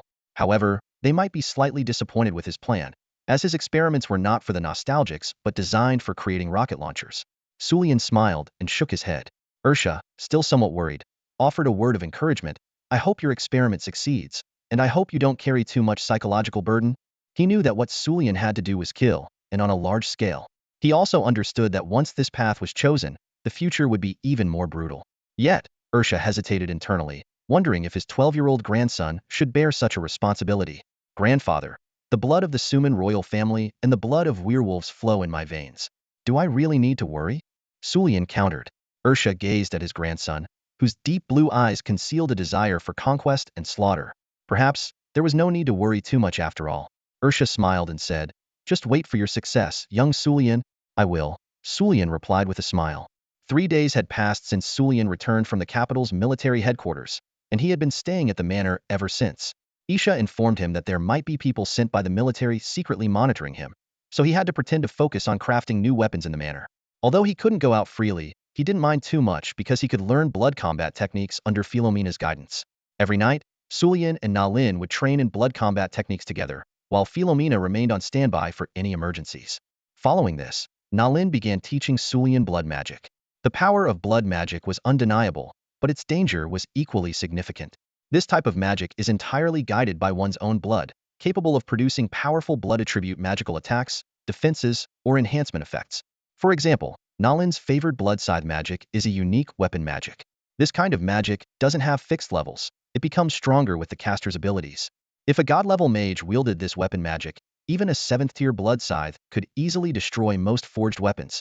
However, the blood scythe weapon conjured by blood magic requires a certain amount of one's own blood to guide it. Although it can be reused, if the blood scythe is destroyed, the blood becomes tainted and cannot be reclaimed. For non-bloodline individuals, controlling their own blood is challenging, or they might lack the talent or adaptability to the blood attribute, making the use of pure blood magic likely to deplete their blood and result in death. Even the less dangerous blood curse magic requires the use of one's blood, as demonstrated earlier by Teacher J. In the night manor, Su Lian felt uncomfortable. He asked if augmentation blood magic and blood combat techniques would conflict, making it impossible to stack them as easily as other enhancement techniques and magic. At that moment, he felt his blood boiling inside him, causing great discomfort. Philomena smiled and said that such pain would etch itself into his memory, preventing him from attempting it lightly in the future. Na Lin speculated that since both battle energy and magic required the use of blood, using them simultaneously would cause blood disorder. Even when used separately, the two blood-guided enhancements would conflict. Su Lian suddenly realized that the abilities of vampires and werewolves, both being bloodline creatures, would indeed clash. He understood why, even in this world, vampires and werewolves despite both being bloodline creatures, remained at odds. Na Lin was astonished by Sulian's speed in learning magic. He had already mastered all intermediate blood magic and could achieve high ear levels in weapon magic without incantation, and even reach the 5th tier with normal incantation. After Philomena's return, Sulian began studying blood magic. Although it had only been a little over a month, he had already mastered more than 10 intermediate spells and over 30 basic spells taught by Na Lin. Even Na Lin had to acknowledge his remarkable talent in this area. Perhaps he truly was a magical prodigy? However, despite his progress, he was still just a 5th level mage. Compared to other prodigies of his age, who might have already reached the 6th level Grand Mage rank, he had some catching up to do. The attribute magic cast through blood curses essentially just altered the activation conditions. For Sulian, who was proficient in all basic elemental magic, learning these techniques was not difficult. He found it straightforward. That's true. Na Lin nodded slightly in agreement. Pure blood magic is the real challenge. I've only managed to learn a weapon spell, and the shapeshifted sword can only last for 5 minutes at most. Sulian felt a bit down, but Na Lin rolled her eyes unceremoniously. You've only been studying for a little over a month. What did you expect? Philomena interjected just in time. Let's all take a break. You guys haven't awakened for long, and frequently channeling blood power for practice isn't good for your bodies. Sulian and Na Lin nodded, pausing their practice to rest. Seeing this, Philomena smiled contentedly. Ursha appeared outside the training ground and asked, "How are they doing?" Philomena gave a high evaluation. Our grandson's talent is indeed strong. Not only did he perfectly awaken his werewolf bloodline, but even without transforming, his control and learning of blood combat techniques are impressive. Although he's only mastered basic stances and energy activation, he's only been formally learning for a few days. Does he have a chance to be like you? Ursha asked with a smile. Philomena believed that becoming a war god couldn't rely on talent alone.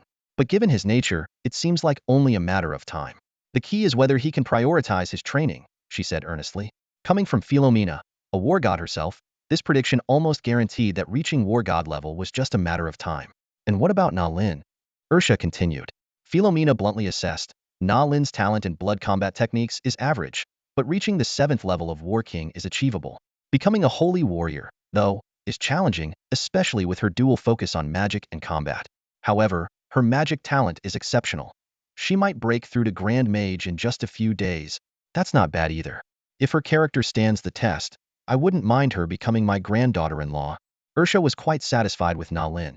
However, in reality, Sulian and Na Lin seemed to be just friends. In Sulian's view, his relationship with Na Lin hovered between friendship and utility. Philomena was well aware of this. Even though she hoped for Na Lin to become her granddaughter-in-law, making it happen would not be easy. This is why I hope Sulian goes to the academy to learn more about interpersonal relationships, Philomena said thoughtfully. From childhood to adulthood, Sulian seemed to have never made a true friend. To him, his peers always appeared immature and ridiculous. However, Na Lin's arrival brought him unexpected joy, as she was the only person who could truly communicate with him, despite not being the same age. Ursha's helplessness towards Sulian gradually became apparent. Deep down, the Sulian from his past life was the same. Perhaps during his childhood, the family atmosphere was warm and pleasant, but as conflicts intensified, his personality began to change. At school, he was a wealthy but reclusive bookworm, focused only on the things he liked, with almost no friends. In college, he became even more engrossed in various peculiar mechanical modifications, unwilling to interact with others. Even if he did engage with someone, it was only for practical needs or utilitarian purposes. For instance, if he needed firearms, he would use relationships to connect with relevant individuals, and once his goal was achieved, he would decide whether to maintain contact based on their continued usefulness. His family background and the way his personality was nurtured destined him to become a lonely individual in his past life, ultimately meeting his end by accidentally blowing himself up during his mechanical research. Now, living in a loving family, he cherishes his relatives deeply but remains distant towards others. Therefore, Philomena questioned Ursha on why he had not yet told Sulian about his mother and grandparents. Philomena coldly suggested that they should wait until he truly understands the importance of emotions. Ursha sighed and asked, "But what if he asks?" Philomena believed he wouldn't ask because he was smart. Ursha nodded in agreement. Philomena observed Sulian and Na Lin sitting together in the night, deep in thought, and continued. Although Sulian is intelligent, understands boundaries, and possesses basic etiquette and morality, with almost no flaws, you must have noticed over the past month how he treats you, me, Polly, Ivy, and even the newly arrived Selena. He treats everyone with the respect, care, and love of a perfect family member. Yet, behind maintaining all this, Ursha sighed with a hint of helplessness. There is an inexplicable sense of unfamiliarity towards this grandson who considers himself superior and worthy of pride. Philomena agreed, saying she felt it too. Sulian treats them as cherished family members, but only as family members who should be cherished. Philomena smiled and remarked, "It's actually a fortunate kind of trouble. Think about those spoiled brats who only cause trouble. Our little Sulian is simply too outstanding." Ursha concurred, "That's true." Ursha gave a slight smile, appearing somewhat nonchalant about the matter concerning Nalin. However, deep down, she felt that this issue required serious consideration. Given that it involved someone named August, things might not be as simple as they seemed. As Philomena spoke, her expression grew noticeably more serious. Suli finished his meditation and slowly opened his eyes, feeling a sense of disorientation. It seemed as if time had flown by. He had just closed his eyes and now they were open again. Aisha and Philomena noticed Suli's unusual state, realizing he must have thought of something important. "Grandmother, I have a question," Suli began, stepping closer to Philomena and Aisha. "Did you gain any insights during your meditation?" "Yes," Philomena responded without hesitation. "Blood magic and blood combat skills derive their power from the essence of blood. Similarly, blood curse magic also relies on blood as its source. Our self-healing abilities as werewolves and vampires are limited. So in the past, we've had to prey on other races to acquire stronger blood power, right?" "Exactly," Philomena affirmed. "Drinking blood and eating flesh are the quickest methods. Moreover, targeting stronger prey allows us to gain more potent blood power." "What about magical beasts?" Suli paused before continuing. "Since I've awakened my werewolf bloodline, I don't mind killing, but I find it hard to accept eating flesh. However, I might be able to try eating the meat of magical beasts. The blood and flesh of magical beasts are temporarily condensed and not suitable for consumption. But theoretically, breeding magical beasts could be a solution," Philomena explained. "True, but there's something you need to be cautious about," Suli added quickly. "Magical beasts derive their core power from condensed magic nuclei. Because of this, their elemental power is very singular. Consuming too much of one type of magical beast's blood and flesh can cause an imbalance of elemental forces within your body. So, if we attempt to use magical beast meat to gain blood power, we must ensure a balance of various elemental types," Philomena elaborated. "Understood," Suli nodded in agreement. "In emergencies, we can rely on magical beast meat as a temporary supplement, but it can't be a long-term solution. Besides, I don't advocate hunting other races. Not only would it attract retaliation, but as someone who grew up human, I would feel guilty. The way we acquire blood power can affect our personality, making us bloodthirsty and uncontrollable. This is one reason we no longer hunt other races. Aside from avoiding being hunted ourselves," Philomena explained in detail. "Got it," Suli nodded in understanding. "So, in urgent situations or when blood power is depleted, hunting magical beasts can serve as a temporary supplement. Although it's temporary, it's quite effective. If concerned about the effects, we can later find other types of magical beasts to balance it out." He couldn't help but remark, "It feels a bit like discussing dietary balance, but in our past world, this would be a horrifying topic. Speaking of which, Nalin is truly remarkable. You haven't consumed any blood so far, right? Yet, even without fully awakening, you've managed to reach the level of a grand magus," Philomena praised. At that moment, Nalin also finished her meditation and attentively listened to their conversation. "It's not that impressive. I've been studying blood magic since I was 7. Although I haven't fully awakened, I have a relatively pure bloodline as a member of the blood clan. Regular training isn't difficult for me, and I can also learn other blood curse magic smoothly," she responded calmly. "Naline's condition indeed requires immediate blood replenishment. Going without blood for an extended period is detrimental for vampires." Philomena suggested she quickly find some ordinary blood, which could be obtained through normal transactions. However, Naline was reluctant. She didn't want to engage in such activities, possibly because her father, who was not a great vampire, made her resent this identity. Sulian frowned, realizing that Naline's hesitation might be tied to her father. Naline, feeling a bit upset, expressed her understanding but found Sulian a bit annoying. "You're so annoying," Naline said angrily. "Would blood from another vampire work?" Sulian asked. Philomena explained that giving one's blood to another meant making them a thrall, subject to the vampire's control. This is an innate ability of vampires, just like elves are born with the ability to fly. After hearing this, Naline showed a special expression, as if hinting, "Are you a Lilicon wanting to make me your thrall? Is the control mandatory?" Sulian ignored Naline and continued his inquiry. "Is it possible to force this?" Sulian pressed. "It is, but only when there is a significant power difference between the two. However, it's best not to act rashly, as the aftermath can be quite troublesome," Philomena warned. "What kind of issues specifically?" Sulian continued to ask. First, the thrall's eye color will change, which can only be concealed through disguise. Second, the thrall will have a constant craving for blood, potentially leading to dangerous actions. Therefore, we need to regularly provide the thrall with blood, which is known as thrall feeding, Philomena explained in detail. Sulian pondered these issues seriously, realizing the need for careful consideration. Suddenly, Philomena laughed, which puzzled both Sulian and Naline. If two vampires decide to bond and spend their lives together, they need to mutually drink each other's blood, Philomena said with a smile. Sulian and Naline exchanged glances, and then Naline angrily said, "What are you looking at? Don't you dare bite me." Sulian shook his head helplessly, sometimes feeling that Naline still had a girlish side. Philomena, on the other hand, smiled contentedly, pleased with Naline's reaction. If blood is needed, it's best to choose a powerful vampire, Sulian suggested. Yes, Ms. Mavis went to the armory yesterday. She might agree to give some blood, Philomena mentioned. Grandmother, you're really spoiling Naline, Sulian remarked. Ordinary blood would suffice. Why insist on a strong female vampire? Naline grumbled. Watching this scene, Philomena laughed even more heartily. This intimate interaction made her happy and confirmed her belief that supporting these young vampires was the right choice. Sulian knew very well that he was only considering what was best for Nalin, and working with her would also benefit him. Tomorrow, he was planning to visit the magic vehicle factory.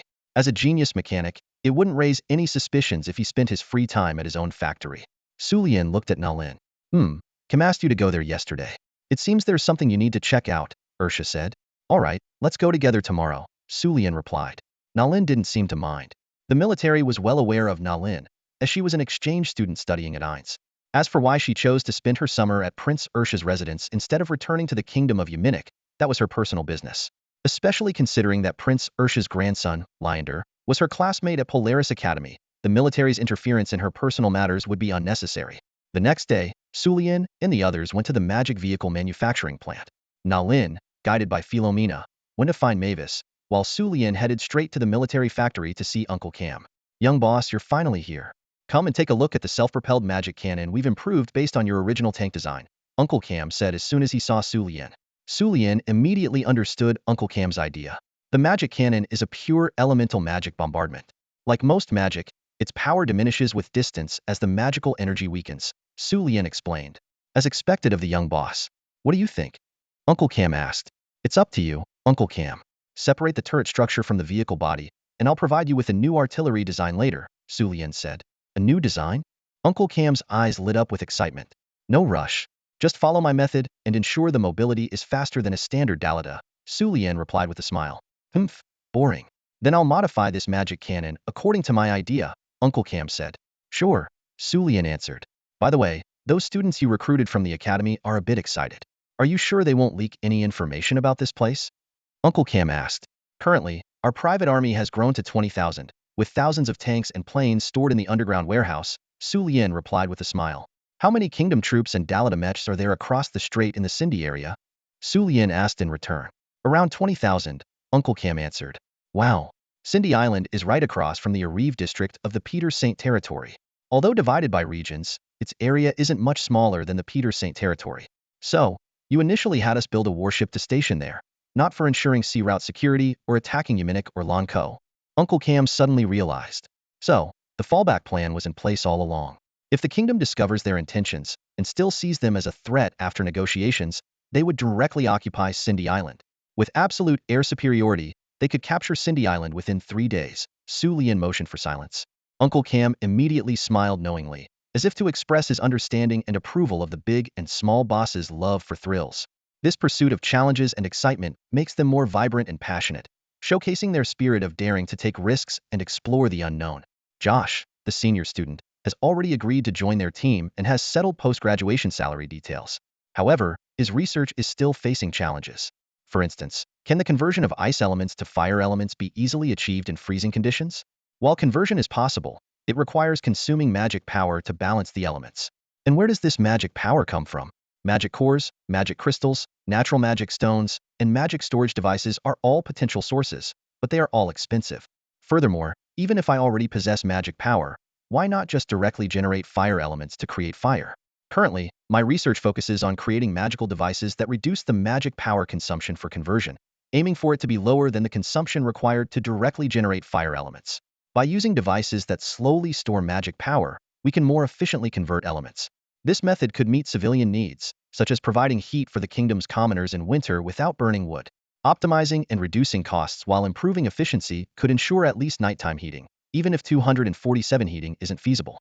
However, achieving the rapid element conversion that my junior colleagues expect remains challenging, and the efficiency might even be negative. Josh expressed his concerns hesitantly. Although producing some civilian products seems feasible, it appears highly successful at the moment. Continuing in-depth research will undoubtedly lead to very practical civilian element conversion technology, ensuring warmth in winter and coolness in summer. In simple terms, he could be the inventor of air conditioning and heating. He might not be the first or the one to lower costs and maximize efficiency for civilian use, but he is certainly fortunate to have met Sulian and his team, who are willing to fund what seems like a futile endeavor. To undertake such work, one must first be an alchemist and a magician with related knowledge. In this world, noble magicians rarely serve commoners. Some even view commoners as lowly. Even if there are willing magicians, the time and financial costs required for research are bearable by few. This world is vast, with over 100 countries and regions, so there must be some affluent magicians with such aspirations, right? Alright, the technology is developed, but who will promote it? The production process still requires magicians, implying labor costs, and making magical devices involves material costs. Even if successfully produced, how many commoners can afford it at such costs, even at the lowest profit margin? Those with a bit of money can simply buy large amounts of firewood or directly use charged magical devices. So why choose this complex new product? For higher-end options, wealthier individuals might directly set up magic arrays at home or hire magicians. Why would they choose your product? Thus, in this world, this magic element conversion technology seems to have no practical use. Magicians don't need it, commoners can't afford it, the middle class isn't interested, and the wealthy disdain it. Come this way, Sulian said, not directly answering Josh but motioning for him to follow. Josh felt a bit puzzled but followed Sulian to the canteen of the munitions factory. As soon as they entered the kitchen, Sulian started a fire to boil the water in the pot.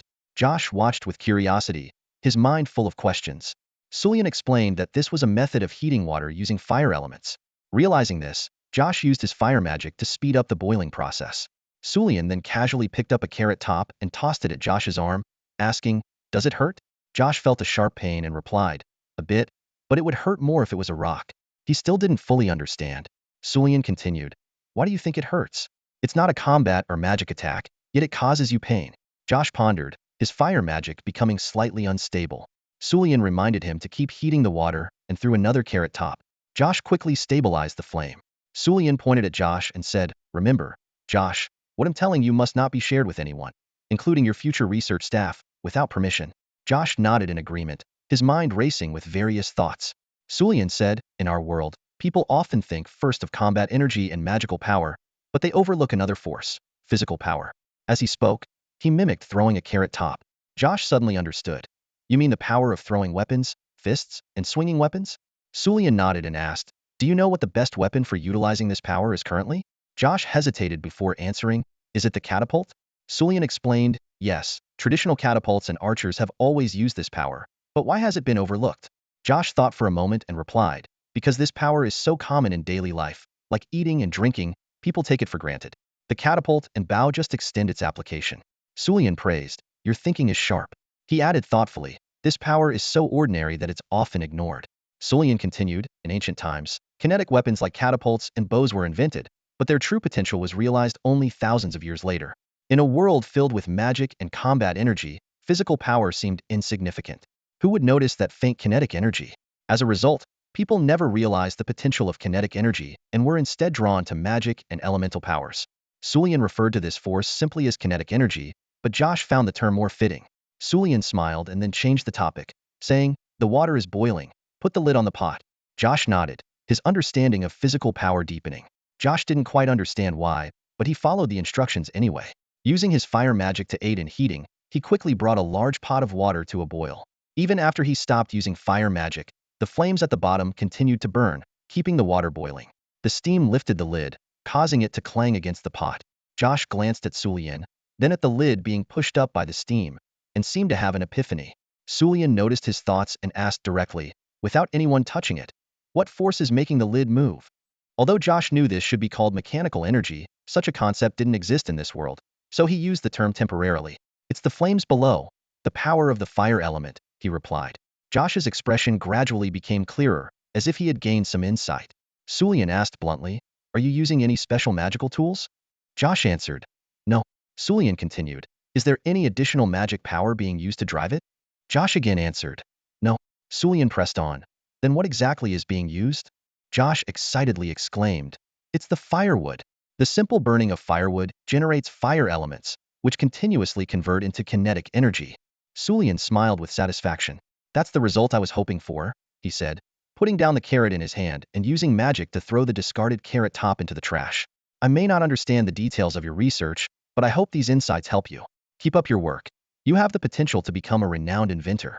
I have high expectations for you, Sulian said, patting Josh on the shoulder with a deep tone. Master Sulian, I'll go back to my research right away. Josh responded solemnly, then turned and excitedly ran out of the kitchen. His mind was overflowing with ideas, each needing to be experimented and explored. Oh, could you go back to calling me by my name? Sulian asked, somewhat embarrassed, touching his nose. Although Josh felt a bit ashamed about borrowing wisdom from others, he still saw Sulian as a significant influence.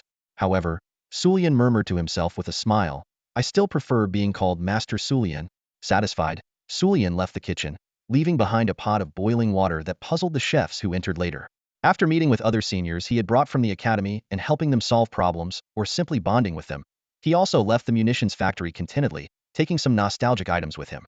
Although Uncle Cam hoped he would take everything, they believed these unstable materials were like ticking time bombs.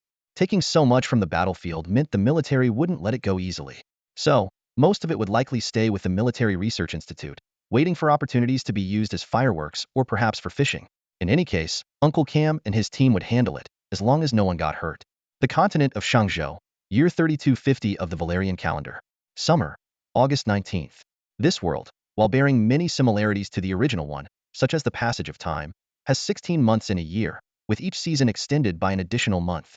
Given that the average human lifespan here is around 70 years, the inhabitants of this world evidently live longer than those in the original world. At night, the sky in this world features two moons, one large and one small. The large moon is blue, while the small moon is red. Consequently, when the large moon is partially obscured or dim, the night sky may take on a reddish hue. Tonight, that sensation has already descended, and perhaps the next few nights will be shrouded by the influence of the red moon. Ammonite Kingdom, Eastern Front Command Headquarters. Welcome, everyone. Prince Tuart North, the second prince of Ammonite Kingdom, personally came to greet the secret reinforcements from the kingdom of Avisu. A young man dressed in ornate dark armor stood there to welcome them. Prince Tuart, hello. I am Angus Marcellus, commander of the 9th Legion of the Kingdom of Avisu. These are my subordinates. Commander Angus introduced himself to Prince Tuart. The 9th Legion is part of Avisu's external combat forces, stationed in the southern Kazil region, bordering both the Kingdom of Ranko and the Kingdom of Ammonique. Wonderful. I've long heard of the 9th Legion's renown. We are immensely grateful for your support. Prince Tuart exclaimed excitedly. Regarding that, I must clarify. I have not brought a large army for support, and there is no need for you to go to the Black Darius Mountains for a reception. This is all the assistance we can provide, Commander Angus corrected sternly. Prince Tuart's expression turned serious. Just a few people? And one of them looks to be about 12 years old. However, Prince Tuart quickly regained his composure and maintained his polite demeanor. So, may I ask, what kind of assistance has your kingdom prepared? He inquired. Here, you mean? Angus replied with a question. Apologies, I was presumptuous. Please follow me. Prince Tuart immediately understood.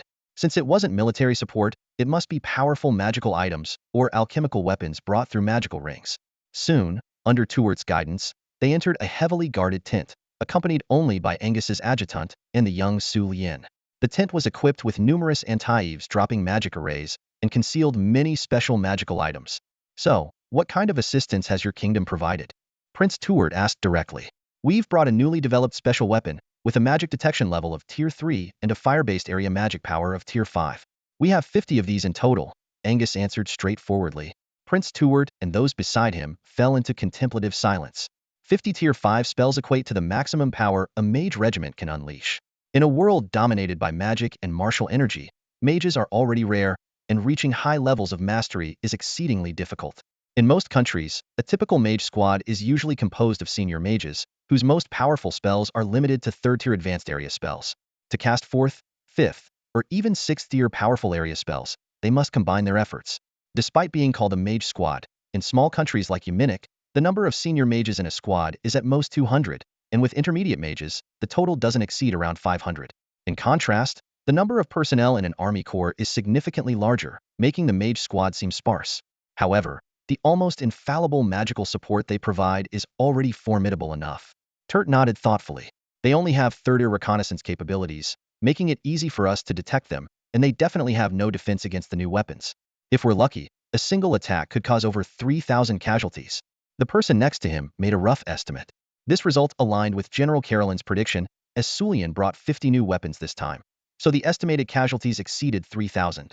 You decide the attack positions, and we'll handle the personnel deployment, Angus stated straightforwardly again. What if there are casualties? Turt felt this needed clarification. We'll take responsibility ourselves. No one is carrying any identification, Angus replied. Then we're all set. Thank you.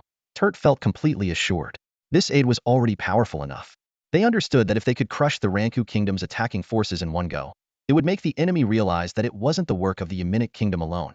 Considering the pressure from the Avisu Kingdom, the Spey Kingdom, and the Finkan military state, they would surely retreat immediately and not dare to invade again for some time.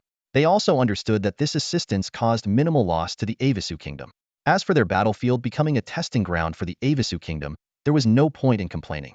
On the contrary, by learning about these new weapons in advance, they could better prepare and prevent such high casualties in the future.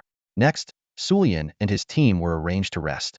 Turt had no intention of inquiring further about Sulian, roughly assuming him to be the child of some corps commander or general sent to experience the battlefield early.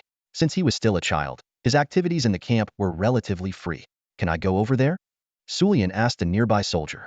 This soldier, a senior warrior appointed by Turt to protect and monitor Sulian, looked at the area Sulian pointed to and saw it was just the regular soldiers' rest area, with no military secrets. Sure, but don't leave my sight, the soldier nodded. Thank you, Sulian smiled. Indeed, being a child has its advantages. In the blood magic of vampires, there's a powerful 6th-tier transformation spell. Maybe I can use it in the future, Sulian thought as he headed towards the soldiers' rest area. In this place, the soldiers are not as enthusiastic and spirited as those in the kingdom of Avisu. Typically, when a child approaches, soldiers might start thinking about how to tease the adorable human cub. But here, it's completely different. They are silent, lifeless, living each day under the shadow of possibly being summoned to the battlefield, facing death, and they are at an absolute disadvantage. Their hearts are filled with endless frustration, which is why the kingdom of Yemenic had to seek assistance from the kingdom of Avisu. They simply have no chance of winning. Sulian curiously observed the soldiers around him, just like an ordinary noble child. The soldiers following him were also watching him, but now they had stopped, lighting cigarettes. All these actions seemed normal, nothing out of the ordinary. However, there was a strong scrutinizing look in Sulian's eyes. He was pondering which one of them would be the best target, preferably someone young, smart-looking, and capable of wielding powerful combat energy.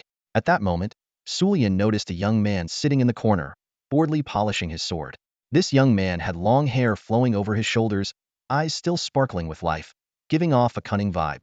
He seemed to be a mid-level warrior, close to advancing to a higher rank.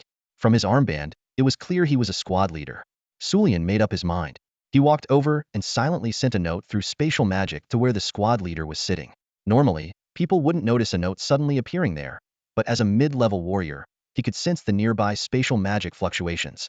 The young man frowned, feeling a bit puzzled, but soon, he pretended not to see it and continued focusing on polishing his sword. Sulian was pleased with this reaction. Smart people are always easier to deal with. If it had been an idiot, they might have started shouting. Sulian casually returned to his soldiers, continuing to tour other areas without arousing any suspicion. Not long after they left, the young man secretly picked up the note and found a hidden spot to read it. The note was written in Yemenic script, composed by Uncle Lion under Nalin's guidance. Even if discovered, it wouldn't reveal Sulian's identity due to the handwriting. The note read, "Your ancestor was a mighty war god, who left behind a special magical artifact that can unleash a 7th-level area spell with a single strike. However, it needs to be placed in a specific location and can only be activated when the red moon is in the sky at night. This is your chance to earn military merits and a noble title. The magical artifact is in your backpack." The young man suddenly understood. He hurriedly opened his backpack and indeed found a crystal that looked like it sealed magic. Could this be the moment of good fortune for him? Hardy Handsome? He whispered excitedly, "Great elemental god, bless me." This young man was indeed very astute. Soon, he realized that someone wanted him to participate in testing a powerful magic, aiming to understand its destructive potential on the battlefield. However, since he might not be able to carry out the task himself, he needed to find someone willing to help. Thus, Selecting a lucky soldier from the ranks to take on this mission seemed like a completely reasonable decision. Some might worry about being betrayed, but he was already on the battlefield, where he could die at any moment. Betrayal? Being used? None of that mattered. This was a chance to rise in rank, gain wealth, and possibly even avoid the horrors of war. Even if it was a gamble, he was willing to seize this opportunity. The continent of Shangzhou, year 3250 of the Vale calendar. Summer, August 30th. In this world, there is no concept of months with different lengths. For the army of the Kingdom of Lanku, August 30th marks the end of the month. Due to heavy rains in the past few days, the Lanku forces delayed their planned offensive, pushing the decisive battle to today. Yesterday and today have seen clear skies, and the sun has dried the once muddy ground. Both the soldiers and Lanku's unique night mechs are now able to move freely. Tonight might be their moment of reckoning. Scouts from the Kingdom of Yaminik noticed the Lanku army's movements at dusk. In the west, the 2nd and 3rd armies of Lanku, along with the 2nd Northern Army, have positioned 153rd night mechs, 282nd tier, and 671st tier mechs, all standing by. The powerful magical energy cores in these mechs radiate an immense power, creating a sense of awe from afar. A large number of troops have quietly taken positions in the shrub-covered hills, ready for action. A total of 23,000 troops stand ready to launch the attack, increasing the pressure on Yaminik's forces. Although separated from the enemy by a small river and fortified defenses reaching 10 meters high, with a mountain fortress behind them, Yaminik's position is precarious. The kingdom's total forces number just over 50,000, but after earlier battles, only 27,000 soldiers remain. Of these, only 12,000 can be deployed to the main battlefield. Their available night mechs include just 96 third-tier units and a combined 375 second and first-tier units. Clearly, the defenders are at a disadvantage. Retreating to the fortress would mean fighting alone with no reinforcements. Thus, they must hold the 20-meter-wide river at all costs. At sunset, the magical horns of the Lanku kingdom resounded across the battlefield. The final assault began.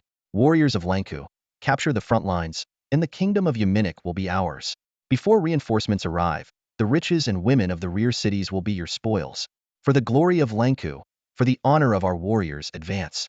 With the commander's shout, the night mechs led the way, and the soldiers in the hills launched their attack towards their designated targets. Charge! Destroy the weaklings of Yaminik. The soldiers' morale peaked instantly. Meanwhile, behind them, the mages' guilds are chanting morale-boosting spells in unison, aiming to weaken the enemy soldiers' fear and ignite their fighting spirit.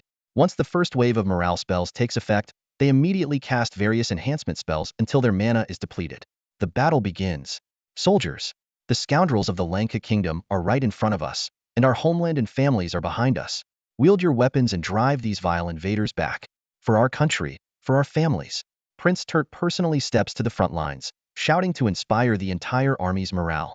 Their mages guild is also casting similar spells, but their focus is not only on boosting their soldiers' courage, but also on eliminating inner fear. The enemy soldiers are filled with the fear of imminent defeat and death, and they worry about failing to protect their homeland and families. They are uncertain if they can win this battle, and even if they do, how long they can survive. Those left behind to guard the homeland, led by their king, are wondering if they can hold the final defense line of the royal city. Such uncertainties prevent them from thinking too deeply. They can only face the enemy before them. Boom. The third-tier mech's magic cannons unleash violent magical energy, causing devastating damage. The commanders of both sides engage in fierce combat, piloting custom 4th and 5th-tier night mechs. In the rear, Sulian and others stand on the highest platform of the fortress, wearing the uniforms of the Yamanik kingdom and masks, silently watching the battle unfold. The flames of war are close at hand. Sulian's eyes, imbued with eagle-eye magic, closely monitor every movement on the battlefield. In the mountainous terrain of the combat zone, with elevation differences of up to 100 meters, despite the Teuton disparity in troop numbers, the defensive advantage makes it difficult to determine a victor in the short term. Angus calmly analyzes the situation. He doesn't need to voice his thoughts, but it's clear he does so for others to hear. This Prince Turt is incredibly bold. Sulian focuses on the central defensive position where Prince Turt is located at the front line. In the absence of a better strategy, this is the best lure tactic he can use, drawing the enemy to eliminate him, thus giving our forces the best chance to inflict maximum damage. Angus continues to state the facts calmly. He appears emotionless, as if everything happening is just a collision between ants. In their view, this seems to be the reality. Under the glow of the setting sun, the flashes of magic look like ants fighting from afar. General, Sulian suddenly calls out. Just call me Captain, Angus replies modestly. Looking at all this, can you not think about preventing the flames of war from burning our own country? Sulian asks. The expressions of the others show slight emotion. This is a thought that almost everyone would have. Seeing this scene, no one would want their own country to fall into such a situation. However, Sulian's attitude and words felt rather unusual, as if they carried a maturity beyond his years. This sudden change invoked a sense of fear. Aren't we working to maintain peace in neighboring countries? Angus questioned. Their goal was to prevent the spread of war from threatening their own nation. It's merely a defensive strategy, Sulian said calmly. What are you trying to say? Angus gradually realized Sulian's intent. We can only rely on our geographical advantages to maintain stability if we have enemies to the east and south. This stability has lasted for centuries and may continue until either internal issues cause our collapse or an overwhelmingly powerful external empire emerges. Will such a future come to pass if we continue with a purely defensive strategy? Sulian asked in a calm tone that belied his age. When do you think this future will arrive? Sulian's words and tone were nothing like a child's, which puzzled Angus. The people around them grew tense. Why had their conversation suddenly become so serious? Because my surname is Suman, shouldn't I be thinking about these issues, General Angus? Sulian turned to Angus, questioning him again and using his title as if asking, do you want to be a general? My answer is that our end will only come if a powerful empire arises externally. Call me Commander Angus, Angus corrected solemnly. Sulian felt a slight stir in his heart, sensing a setback. Is there any solution then? Sulian continued to probe. No, and it's not something I need to consider, Angus replied, maintaining his serious and calm demeanor. Angus's true subordinates behind him held their breath. Their conversation was already filled with pressure. At a time when the two countries were at war, they were discussing such profound issues. The only solution is to attack. Defense only leads to passive waiting for destruction, or leaving the problem for future generations. Only through offense can we achieve the best defense. Sulian's tone revealed a clear intent to fight, and the subordinates behind him tensed up. However, Angus stood like an unshakable mountain, showing no reaction. It seems that Commander Angus does not share the same thoughts as this naive child. Truly, you are one of the commanders my grandfather often praised, with unique and mature insights. Impressive. Sulian's tone suddenly shifted, returning to the innocent voice of a child, as if showing admiration for a powerful adult. However, everyone knew deep down that it was just a facade by Sulian. Angus realized that Sulian was not a supporter of Prince Isha, and they all understood that everything before was nothing but an innocent prank. The grandson of Prince Isha was truly terrifying. They all unanimously agreed on this point. A mere 12-year-old child? Unbelievable. To possess such mature cunning, eloquence, and demeanor, it's a feat hard to achieve even at twice, no, thrice his age. It was truly frightening. At this moment, Sulian's gaze returned to the battlefield ahead, as if nothing had happened. Angus's men finally breathed a sigh of relief, though some had sweat soaking their backs. Sulian felt a tinge of disappointment. Alas, Angus couldn't be easily swayed to his side like Tatel. Indeed, his grandfather's assessment of Angus as one of the worst choices was accurate. But Caroline must have had more in mind when she sent this legion commander with me, rather than just preventing me from recruiting him. After all, I was merely a 12-year-old child keen on research before this. Sulian narrowed his eyes slightly, pondering. As the conflict between the two sides escalated, the number of casualties steadily increased. From the current situation, although the Kingdom of Yeminik adopted a defensive strategy, it was on the brink of collapse. The central front line, with the small river as the main defense, became a hotspot due to the presence of Prince Turt. Eager for glory, many units launched attacks on this position. At this moment, anyone who could take the head of the Kingdom of Yeminik's second prince would find promotion and rewards within reach. This tense atmosphere persisted into the night. Under the constant illumination of magic, both sides continued their brutal combat. Soldiers kept falling, and the wounded were sent back to the rear for healing by the clerics. The battlefield was charged with a sense of imminent victory or defeat. Both sides knew that if the battle wasn't decided by midnight, the soldiers' energy and stamina would be exhausted. Even if the Kingdom of Lankau was desperate for victory, they would have to temporarily retreat and regroup. Judging by the current situation, having nearly obliterated all defensive lines within 1.5 kilometers in front of the small river, they held a significant advantage tonight. The crucial factor remained whether they could capture the central position and defeat Prince Turt, who had been steadfastly leading and inspiring his troops. And the opportunity was now. Receiving Prince Turt's command, they were to depart in 5 minutes and head immediately to the designated location. Angus received a secret magical transmission. His subordinates, including Sulian, immediately prepared for action. General Caroline had advised against Sulian personally joining the battle, but Angus, a 7th-rank warlord, was now focused on heading to the specified battlefield location, ready to engage the nostalgic Sulian. Sulian understood but didn't care. Because, once they reached the battlefield, Angus, who wasn't a mage, would lose control over him during a sudden surge of powerful magic, which made perfect sense. Meanwhile, the battlefield sky was illuminated by magic, revealing the faint remains of a blue moon and an almost full red moon, casting a reddish glow over the night. General Darkwinds, please trust me. I carry a powerful magical artifact passed down through generations. When I retreated from the front line, I buried it in a trap. It can unleash the power of a 7th rank spell under the blood moon. Please, believe me. It's true. At this moment, the fortunate Hardy was fervently explaining to the highest-ranking leader he could find about the artifact left by his war god ancestors. For the safety of his country, he was willing to sacrifice this treasure and use it on the battlefield. He had previously mentioned this to all senior generals, but no one believed him. They thought he was trying to claim the glory for himself by not showing the artifact directly, instead claiming it was safely kept and would only be used at the most critical moment to inflict maximum damage on the enemy. It doesn't matter if anyone believes him. Hadi Hansa just wants the senior commanders to know that if a 7th-tier magical attack occurs next, it will be his doing. As a descendant of Hadi Hansa, he has unhesitatingly sacrificed a precious ancestral magical artifact for the sake of the nation's crisis. However, Hadi doesn't care about the recognition. He just wants his superiors to be aware of the impending magical assault. Even if it doesn't happen, he will lose nothing, and others will merely think he's a war-crazed, delusional individual. But if it does happen, Hadi Hansa will gain unparalleled honor and rewards, with power, money, and women at his disposal. Sulian is about to pass through the crowd of the Yemenic army to reach his designated position. However, his mind is no longer on this mission. He merely follows the schedule, placing the nostalgic device at the specified location and triggering a 5th-tier fire magic explosion. At this moment, his spirit has already soared to the skies, more precisely, 1,000 miles high. He is frantically calculating in his mind. The space-based kinetic weapon system, the 1st-generation Heaven's Wrath, is ready. The magic-guided crystal has been placed at the center of the battlefield, at a distance of over 1,000 meters, making it usable without manual control. The restraints on the 1st-generation Heaven's Wrath are lifted, and the propulsion magic and wind resistance magic are activated simultaneously. Heaven's Wrath is about to descend. It is expected to hit the target area in 7 minutes. Sulian silently calculates, using a faint multi-levitation magic sensing device, to deactivate the space-based kinetic weapon Heaven's Wrath hovering above the battlefield. Heaven's Wrath is a long, land-shaped spear made of lorig metal, one of the 3 high-strength, hardness, and mass metals. At 1,000 miles high, using magic storage devices, Sulian successfully suspends this 5-meter-long, half-meter diameter lorig metal spear. By controlling the magical devices, he deactivates the fixed suspension magic, unfolding the front and rear ends to let the specially crafted alchemical metal inscriptions unleash their magic. With the aid of wind magic, Sulian accelerated towards the ground, breaking through the air resistance.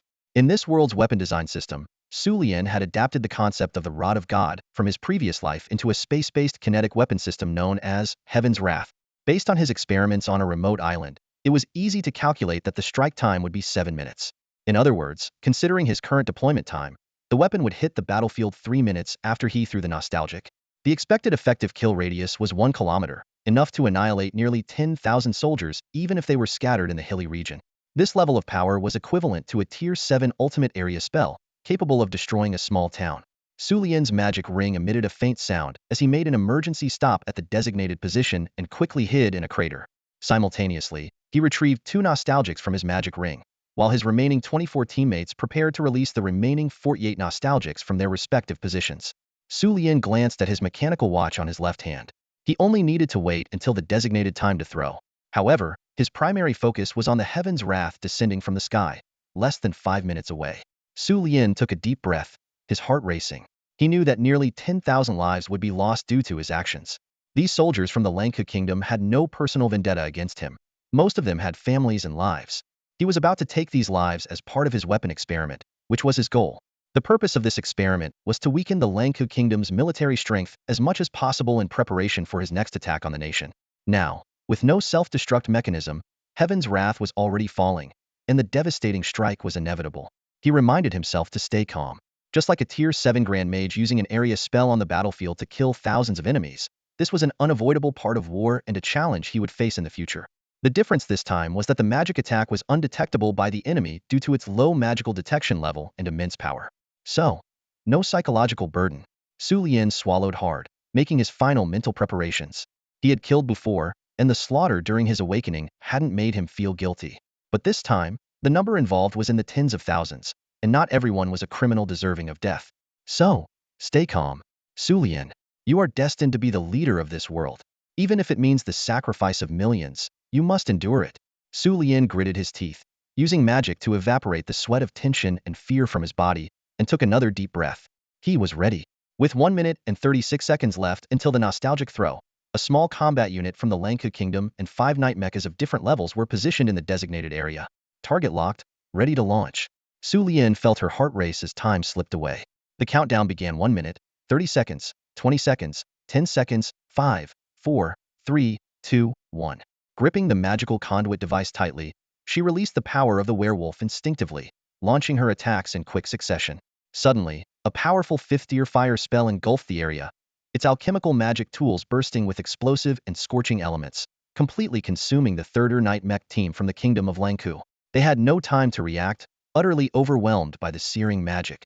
The Knights of Lanku were helpless in the face of the catastrophe, watching in despair as disaster struck. New weapon. Spread out. Spread out. Ami hand. Damn it. How could the pigs of the Yamani Kingdom have something like this? A series of explosions erupted within the ranks of the Lanku Kingdom. Many of those eager to earn battle merits had gathered in the center, and the explosions engulfed the soldiers at the front. Even if some survived by luck, the shrapnel from the specially inscribed metal would cause additional casualties. The blast radius was bigger than expected. 3rd-tier area magic typically covers a range from 3 to 50 meters, with some sacrificing power for wider coverage. The optimal diameter is around 10 meters. 4th-tier area magic usually covers 10 to 100 meters. If pushed to the extreme, the power within that range might be weaker than beginner-level spells. The optimal diameter is 20 meters. 5th-tier area magic can span 20 to 300 meters, with an optimal diameter of 50 meters. Su Lian's retrofitter explosive magic and alchemy powder could already cover a 30-meter diameter. When combined with shrapnel-forming inscribed metal, the range could extend to 50 meters. Even on hilly terrain, the concentrated forces wouldn't withstand the blast of 50 retrofitter bombs at once. 50 bombs, strategically released, could cover an area up to a kilometer long and nearly 100 meters wide. The Lanku Kingdom troops near the central position, and those attempting to attack the riverbank were almost entirely wiped out. Damn it! The frontline commander of the Lanku Kingdom was furious. This single magical bombardment had cost them at least 3,000 soldiers.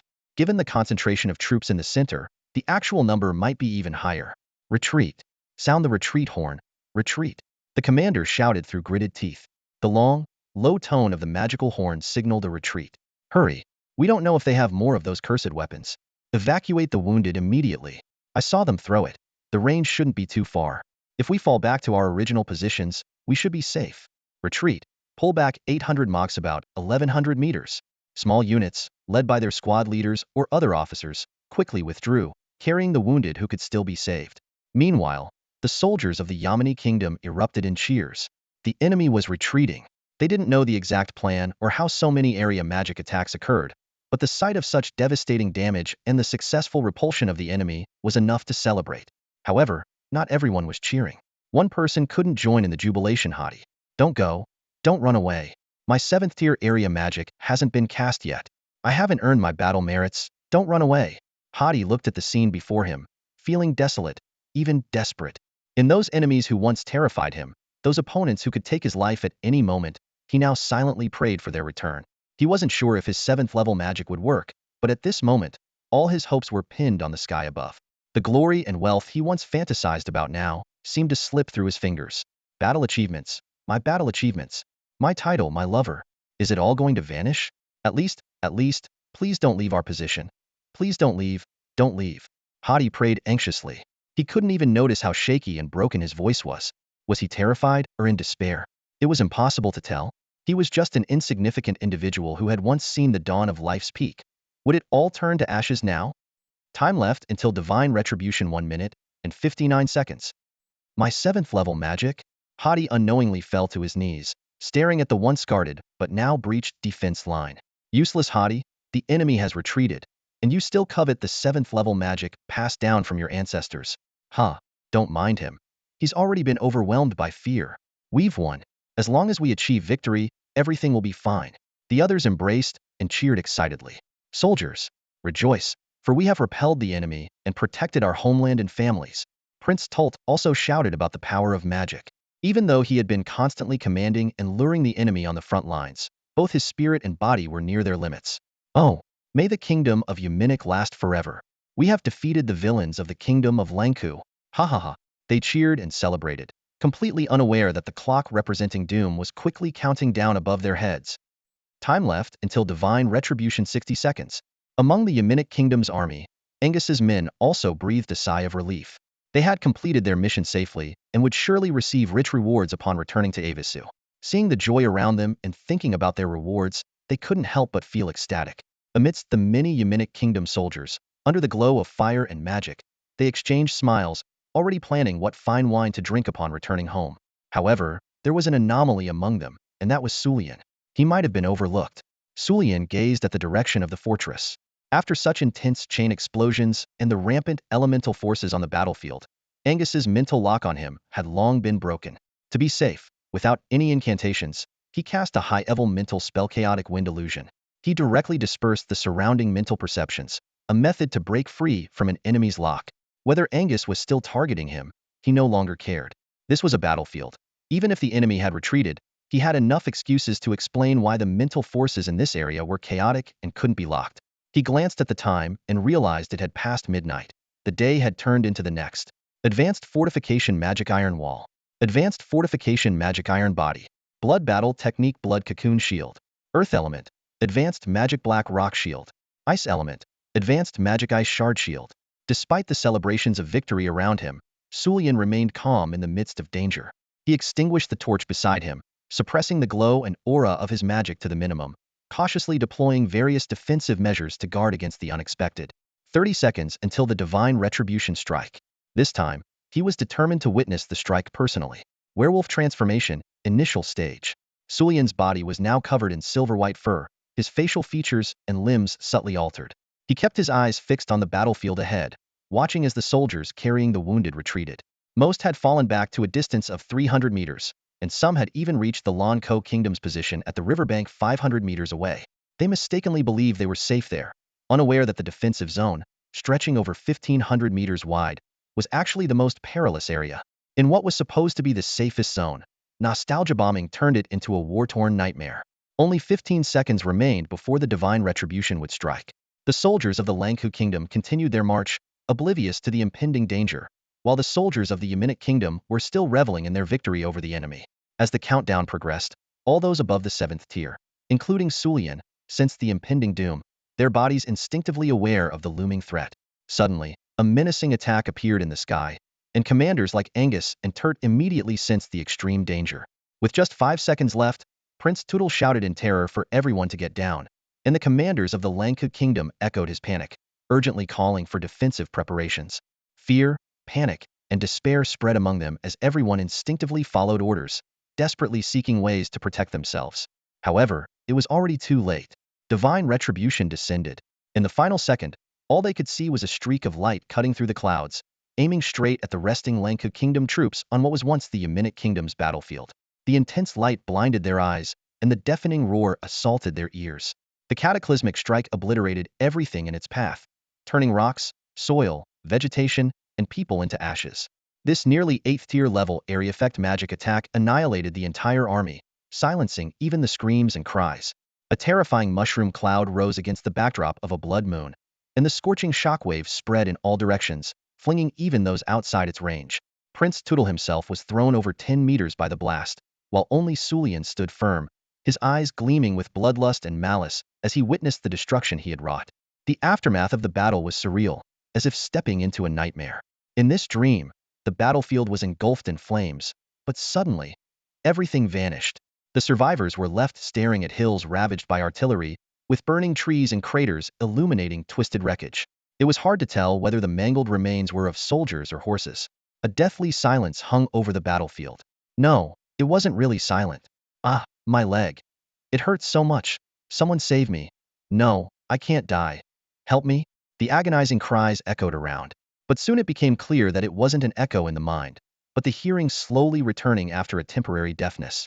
The first sounds were the desperate pleas of the survivors, filled with panic and despair. Save them. A familiar voice commanded with urgency. Despite the ringing in their ears and sluggish reactions, it was clear they had not yet fully grasped the horrific scene before them. Save them. Hurry, save them. Prince Turt struggled to his feet, screaming orders with all his might. Instantly, all the soldiers of the Yamnic kingdom who could still hear snapped back to reality, diverting their gaze from the distance to their immediate surroundings. Ami hand is broken. It hurts. Priest, help me, blood.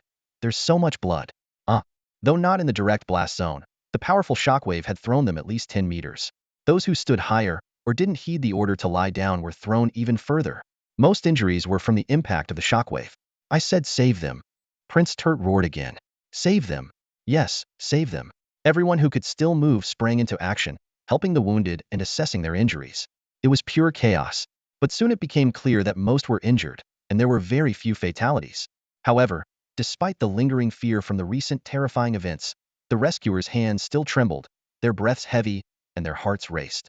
Even though no one around them was injured, they couldn't calm the fear within.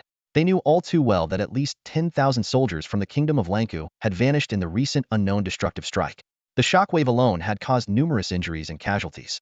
They could only imagine the devastation at the epicenter, possibly nothing left, not even a trace. Even the night mechs would have been utterly destroyed. Haiti Hansa, get out here. Darkwins, clutching his broken arm, roared. He knew Haiti was nearby and still alive, as the 7th level magic attack had come from him. General Darkwins, sir, I'm here, Haiti exclaimed, struggling to his feet and dragging his broken arm. He was filled with excitement, as if his dreams of promotion were coming true. The 7th level magic has finally been unleashed. The magical artifact left at the initial defense line had worked, and this thrilled him immensely. Under the blood moon. Ha ha ha. General Darkwins, sir, did you see? This is the magical artifact passed down from my ancestors. This is my achievement. I've wiped out their army, at least several thousand, maybe even 10,000. You bastard. Darkwins punched him to the ground. Don't call me general. I don't have that title yet. Why didn't you offer this magical artifact to Prince Turt? Do you realize the sudden attack can cause casualties? If the soldiers of the kingdom of Lanku retaliate madly, can we withstand it? You idiot. Darkwins was so furious that he almost forgot the pain in his arm. Haiti was speechless, stunned. He hadn't considered the consequences, only his own promotion. Move. We're going to see Prince Turt right now, you fool. Darkwins grabbed Haiti's armor roughly and dragged him away. Haiti didn't know what awaited him, whether reward or punishment. He could only follow helplessly, unable to resist. Amid the chaos, fear, and pain, there was one person whose feelings were so complex that even he couldn't describe them. Sulian stood in the deep crater, staring blankly at the smoldering pit in front of him. Everyone around him had been blown away, leaving him alone in the darkness. What was once a small hill had been blasted into a shallow depression, with trees around it destroyed by the blast wave, leaving a scene of utter devastation. He saw the injured Lanku soldiers struggling to survive, and the scattered remnants of knights mechs along the edges. In that moment, death seemed to vanish like mere numbers. Thousands? Tens of thousands? He didn't know, and at this moment, he couldn't bring himself to care. The air was thick with the stench of blood and the nauseating smell of burnt flesh, devoid of any gunpowder scent. He had slaughtered them. For his own ambition, he had personally massacred countless soldiers who had nothing to do with him. Sulian clutched his head, his sharp claws digging into his scalp. He felt sick. Yet, his werewolf form seemed to revel in the carnage. The conflict between his body and mind intensified his guilt and self-reproach, along with the terror of this horrific slaughter he had caused. How had it come to this? Suddenly, Sulian recalled something.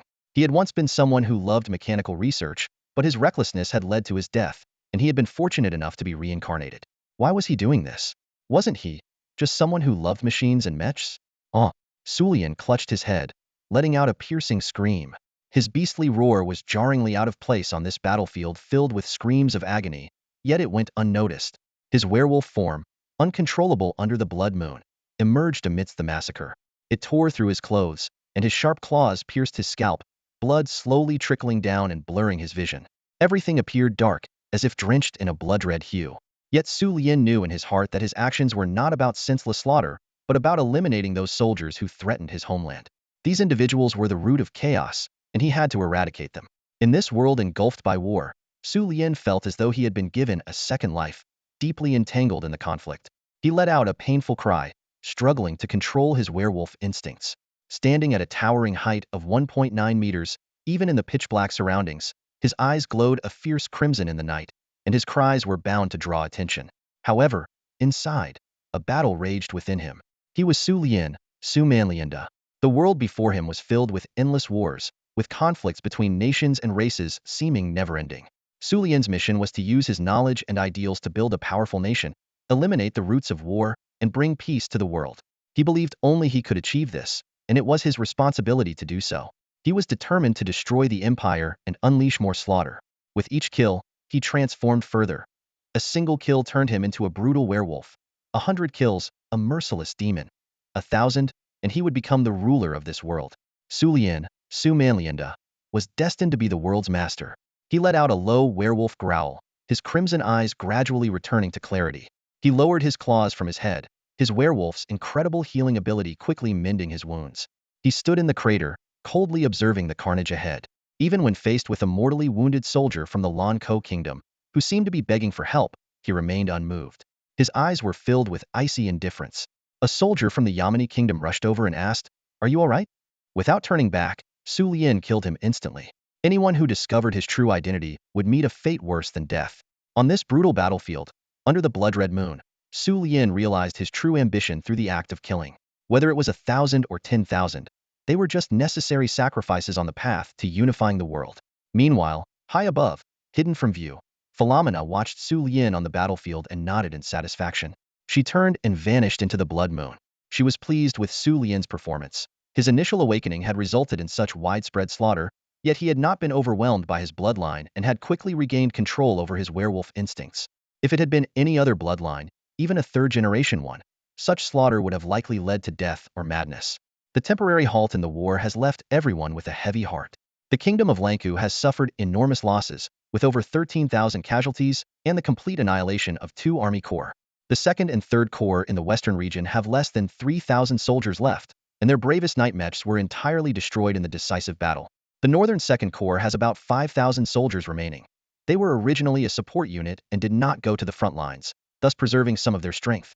Unfortunately, the commander of the 2nd Corps was severely injured by an energy shockwave from a divine strike, and despite the priest's emergency healing efforts, he could not be saved. Tragically, he passed away. The Kingdom of Lanku has announced a withdrawal of its troops, claiming that the Kingdom of Yaminik used forbidden, unknown magic. At the time, none of the surviving mages or warriors sensed any signs of magical energy gathering or being cast. By the time they realized what was happening, it was too late to retreat. The Kingdom of Yaminik urgently declared that the unknown 7th level, nearly 8th level magic might have been caused by soldiers improperly using ancestral magical artifacts, and the incident is still under investigation. They firmly stated that they do not possess any strange forbidden magic. Despite unfavorable public opinion, this explanation successfully diverted attention from the support they received from the Kingdom of Avisu. Their explanation also holds some credibility. At least in terms of reliability, the Kingdom of Yaminik seems more dependable than Lanku, which allegedly controls unknown magic. Otherwise, it would be unclear who the actual aggressor is if they secretly cast magic on Lanka Station troops. As for Haiti, he may ultimately receive the rewards he deserves for his significant contributions without causing substantial casualties to his side. Punishing him might not be well received. However, granting him a title is out of the question, as the Kingdom of Lanku needs an explanation. To avoid future retaliation, Haiti cannot be publicly awarded a title. Otherwise, he would be branded with a bloodstained title. For Lanku, that would be a disgrace. But is there a concern that Haiti might reveal the secret? There is no need to worry. He is smart enough to know that if he used an unknown magical artifact given by someone else without verifying its authenticity, no matter how many enemies he killed, he would eventually be sent to the guillotine. Only by using a magical artifact he created himself can he survive, and possibly even receive a reward. Even if he made a mistake, it wouldn't matter because there is no evidence to prove who gave him the artifact. Even the note, made with special wood magic, has likely disappeared without a trace, leaving no evidence behind. In the Kingdom of Avisu, Angus has returned with his subordinates after providing support. However, one person is missing. Suya. Caroline asked, "Where did that little guy go?" In General Caroline's office, a young officer with a notable rank stood beside him. Reporting to General Caroline, it was mentioned that Suman Lyondel was personally brought back by Prince Ursa during their journey through the Hidariu Mountains. Caroline asked Angus for his thoughts on the matter. After a brief pause, Angus answered. Sensing Angus's hesitation, Caroline encouraged him to speak freely. Angus then confidently stated that Prince Ursa's grandson, Lyondel, might harbor ambitions that pose a potential threat to the kingdom. He firmly believed that Suman was no ordinary child. Caroline, intrigued, probed further. Angus speculated that Lyondel might be connected to some unknown 7th, or even 8th tier magic. Caroline laughed, and asked if Lyondel had ever mentioned anything related to magic. Angus admitted that there had been no mention of magic, only that Lionel showed sensitivity when discussing war and the kingdom. He even recalled Lionel's exact words and could recount them at any time. Caroline laughed heartily, dismissing Lionel as just a kid with grandiose fantasies, much like any other child. However, Angus remained concerned. At that moment, the young officer standing beside Caroline spoke up, sharing his own perspective. Angus was puzzled. Caroline introduced him as Walker Harimos, recently promoted to secretary and a peer of Lionel. Caroline, with a hint of something in his smile, mentioned that Walker had been called Big Brother by Lionel and now served under him. Walker shook his head helplessly and remarked that Lionel had been talking about conquering nations since he was 10, suggesting that his phase of wild imagination wasn't over. Caroline reminded everyone not to take a child's words too seriously, joking that if such magic were related to Lionel, Prince Ursa could have wiped out the king and other princes at last month's banquet. They all laughed as if they had heard a joke. Caroline continued, saying that if such power truly existed, Prince Ursa could easily claim the new throne. Feeling somewhat guilty, Angus apologized to Caroline and left the office. As Angus departed, Caroline's smile gradually faded, and his expression turned cold. It was clear that everything earlier had been an act. Caroline then asked, "Do you think that little fellow you know would say something strange in front of Angus?" Walker felt uneasy about Caroline's questioning. He didn't believe that someone who had hidden their true grades at the military academy and kept a low profile would be so careless. With a frown, Walker responded. Caroline, eyes narrowed and exuding an aura of intimidation, looked down at Walker and said, "Oh, true grades?" Walker nodded, his tone slightly hesitant, clearly feeling the pressure Caroline was exerting. He continued, "Because of his age and family background, I became curious about him, especially after learning he was the grandson of Prince Ursa. I discovered, by chance, that he deliberately answered questions incorrectly on exams not just once. A single instance might be a misunderstanding, but if a normally high-performing student repeatedly makes mistakes, it raises suspicion." Caroline smiled and asked, "So, did he figure out why I sent Angus?" Walker was momentarily stunned, his mind racing to grasp Caroline's intention. Though Angus was under his command, his loyalty lay with the royal factiona fact Prince Ursa surely knew, and the clever child wouldn't be an exception. Caroline's straightforward explanation made everything clear to Walker. But didn't young Lionel reveal Angus's presence to General Butler and the others? Walker asked, puzzled. Caroline retorted, "And even if he did, so what?" Walker fell silent. Although Lionel had spoken under Caroline's direction, he was just a 12-year-old boy, lacking authority. Even if suspicions arose, what could they do other than secretly monitor Prince Ursa? Would they openly investigate a prince who had contributed greatly to the kingdom, voluntarily weakened his own power, and selflessly shared his military research, all based on a child's words? Caroline's cold question made Walker feel ashamed. Caroline didn't continue speaking but started sifting through files on his desk. Suddenly, he brought up the topic of Lionel wanting to conquer the kingdom of Yamnik. Walker recalled graduation day when an exchange student from Yamnik had said, "The army I command will eventually conquer her country." Those words had etched themselves into his memory. Caroline found the relevant document and pointed to the profile of a girl of Hanong descent. "This girl is Nalin Sertate. Did she say those words?" Walker confirmed, "Yes, she's the beautiful girl with black hair, easily recognizable. She's now Lionel's classmate at Polaris Academy and spent the summer at Prince Erzhaz's residence." Doubts filled Walker's mind. It was said that her country would be conquered, and Caroline couldn't help but feel a twinge of doubt. However, when she witnessed the fall of the nation with her own eyes, a wave of surprise washed over her. She smiled at her companion and said, "This is already quite unexpected, isn't it?" Yet, even more astonishing events were waiting just around the corner. This year, Walker has been stationed at our Foreign Legion's permanent base, completely unaware of the changes happening outside. However, recent news has taken him by surprise. Prince Isha and Duke Alfred have joined forces and successfully suppressed the influence of Duke Theodore's merchant guild. Even more astonishing, Prince Isha has reformed his territory by distributing land to commoners without charge and providing them with financial support, ensuring they no longer worry about their livelihood. This initiative has attracted a large number of commoners to participate in Prince Isha's trade activities, significantly increasing his workforce beyond that of other guilds. Additionally, Prince Isha has implemented economic reforms, making the guild's startup capital exceptionally abundant. In just 2 months, Prince Isha and Duke Alfred have nearly seized control of more than half of the kingdom's economy outside the royal family. Reportedly, their wealth has already surpassed that of the previously richest Duke Theodore. All of this has left Walker stunned, as he had been oblivious to these major changes due to his prolonged absence from civilian life. Caroline mentioned the magic vehicles, which made Walker realize the significance. As the future mainstay of commercial transportation, these magic vehicles are monopolized by Prince Isha, granting him absolute control in the trade sector. By liberating the workforce in his territory, Prince Isha successfully attracted them to join his commerce guild, greatly enhancing its overall trading power. Walker couldn't help but envy Prince Isha's ability to generate wealth.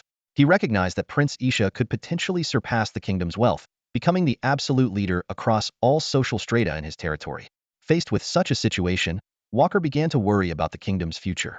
However, Caroline reminded him that His Majesty the King would not stand idly by. He would carefully monitor Prince Isha's actions. Although Prince Isha is making money, he also proactively pays taxes and supports the Yemenite Kingdom's private army. Moreover, he announced that a large portion of the profits from the magic vehicles would be handed over to the royal family, demonstrating his loyalty to the nation. In light of this, Walker's impression of Prince Isha began to change. He realized that the prince not only had a knack for business, but also cared deeply for the country's well-being. Walker was puzzled by Prince Ursha's behavior. He doubted that Ursha had any rebellious intentions, and even thought he might be a very sensible person. Walker harbored suspicions, but Caroline confidently asserted that Prince Ursha was indeed very sensible, and even Butler had high praise for him. This revelation left Walker somewhat shocked, and he began to understand certain things. Perhaps Prince Ursha is not just a pawn of Lyondell, Caroline said with a cold smile. At that moment, Walker suddenly realized something. Maybe he knows you mobilized my troops, Walker asked tentatively. Caroline smiled and admitted, yes, he knows. A strange pressure surged within Walker, and he began to break out in a cold sweat. Do you realize he might have deliberately leaked some information to me? Caroline's words made Walker extremely anxious. Is he testing me to see if I would investigate him? Walker started to feel uneasy. Caroline continued, do you know he might also have ambitions to make a name for himself? This question rendered Walker speechless. He began to realize that he might be entangled in a dangerous conspiracy. Did he say it on purpose for me to hear? Walker felt a wave of panic. He understood that his own ambitions might put him at odds with the hardliners like Caroline. If he said anything to Angus, would Angus report it to me? Caroline's question made Walker feel deeply anxious. He started to comprehend that he might be in a precarious position. Caroline looked at Walker with satisfaction, knowing that Walker had grasped his intentions. In this game of both overt and covert struggles, everyone played different roles, and Walker and Angus were being drawn into it. Caroline's eyes held a hint of provocation. He knew what this meant. Walker, do you understand? This is a dangerous game. Caroline's expression at that moment was downright intimidating. Walker, trembling, replied, General, I don't understand what you mean. Caroline patted his shoulder lightly and said, good. Prince Ursha will be heading to the Bosio district in half a month to give a speech alongside Duke Alfred's business consortium, and he's taking his grandson Lyondell with him. I happen to be free, and as my secretary, you'll come with me. It'll be a chance for you to meet some old friends. How about that? It all seemed like a fated coincidence. Walker responded firmly, no problem at all, General. Caroline smiled and gestured for Walker to leave the office. After Walker left, his demeanor instantly relaxed. His breathing quickened, and he almost collapsed. The pressure from this tough general was already overwhelming, and the topic of conversation only added to the fear of this new recruit. Left alone in the office, Caroline swiveled his chair and gazed out the window at the night, frowning in thought. Little one, you've already found the Walker I sent. Angus has delivered the message, and the time you chose for the speech coincides with my vacation. I hope the content of this speech won't disappoint a rough man like me. Meanwhile, Su Lian, escorted personally by Ursha, had returned to the manor. In the room were only Ursha, Polly, Philomena, and Su Lian. Su Lian said bluntly, don't worry, I'm fine both physically and mentally. Still, Ursha and the others wore worried expressions. Could a 12-year-old who had caused so much carnage bear such a burden? Would a newly awakened werewolf be consumed by a thirst for blood? Fortunately, Su Lian seemed to be in good shape. Philomena nodded in agreement. After the divine punishment, Su Lian had initially lost control of his werewolf form but had quickly regained it. Ursha, still somewhat concerned, asked, Little Su Lian, are you really okay? Su Lian calmly replied, do you doubt that my ambition can't bear the weight of 10,000 kills? You didn't even ask what weapon I used. Ursha and Polly exchanged looks, deciding Su Lian seemed fine and breathed a sigh of relief. Ursha asked with a smile, did you use any forbidden techniques or cause any severe consequences with magic? Su Lian responded frankly, no. Polly also smiled and said, then there's no problem. They chose to trust Su Lian, even though he hadn't shared the details about the divine punishment. Su Lian gazed at them, feeling a surge of emotion for the people he was closest to in the world. Perhaps his previous wariness and doubts were unnecessary. Ursha, Polly, and even the recently acquainted Philomena were not like the parents he once despised. Maybe he could try trusting his family without always being on guard. Suddenly, Su Lian spoke up, orbital kinetic weapon system. Ursha and the others were taken aback. He explained, that's the name I've given to the weapon system. It's still in the experimental stage. I spent several weekends flying to an uninhabited island to test and refine its basic functionalities. This time, the usage was beyond the experimental range, reaching what I estimate to be 7th level magic. However, I might have miscalculated. It seems to have achieved 8th level power. He continued. I owe a big thanks to Grandpa and Father for trusting me enough to let me bring such a dangerous experimental weapon to a foreign battlefield. What I'm saying is more of an apology to you. Polly asked, will anyone find out it was you? Sulian replied, no outsiders could possibly know. Polly smiled, then it's fine. They don't care about these things. As long as what you do isn't meaningless slaughter or using forbidden magic with disastrous consequences, they won't stop you. Because you are their proud grandson and son. They want to see you become a true king. Sulian slowly stood up, looking directly at the three seated in front of him. Grandpa, Grandma, Father, will you unconditionally support me in my quest to conquer the world? Sulian asked. Ursha smiled faintly. Why wouldn't we support you? That would be our pride. Polly nodded with a smile. Philomena smiled kindly and said, I have no reason to refuse a grandson who aims to conquer the world. You will also be the pride of our wolf clan lineage. Sulian asked, whether I fail or succeed, will you support me? Ursha retorted, we are family, aren't we? Sulian looked at them, at the closest family he had in the world. Then, allow me to ask you something very important. With the premise of conquering the world and becoming one of its kings, Sulian said seriously. Ursha said, go ahead. Polly nodded slightly, and Philomena smiled warmly, clearly ready to listen to whatever Sulian had to say. Sulian solemnly asked, our plan is to conquer the kingdoms of Yamanik, Lanku, and Spey within 3 years. Then, in Grandpa's name, establish the Duchy of Ursha under the Ivisu kingdom. Afterward, during subsequent wars, we will seek the right moment to abdicate and pass the throne to Father, declaring the Duchy of Ursha independent as the Kingdom of Ursha. We expect this plan to be realized within 10 years. Is that acceptable?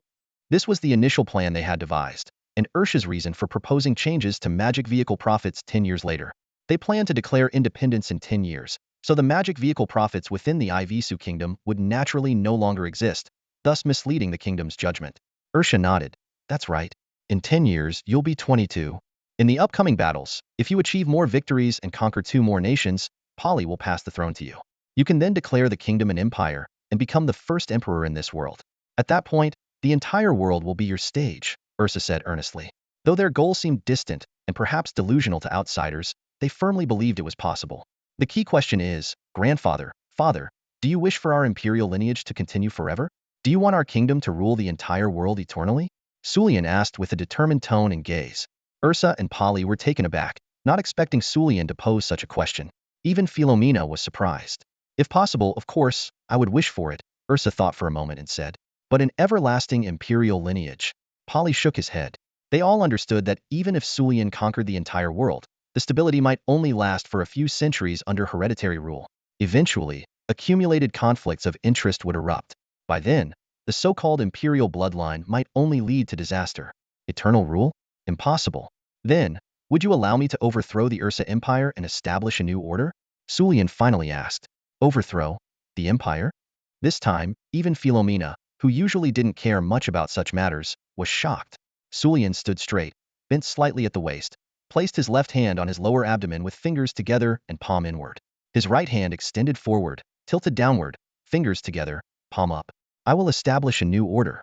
In this new nation, there will be no distinction between nobles and commoners, no difference between native and foreign people, no division between rulers and the ruled. This ideal nation will be my goal.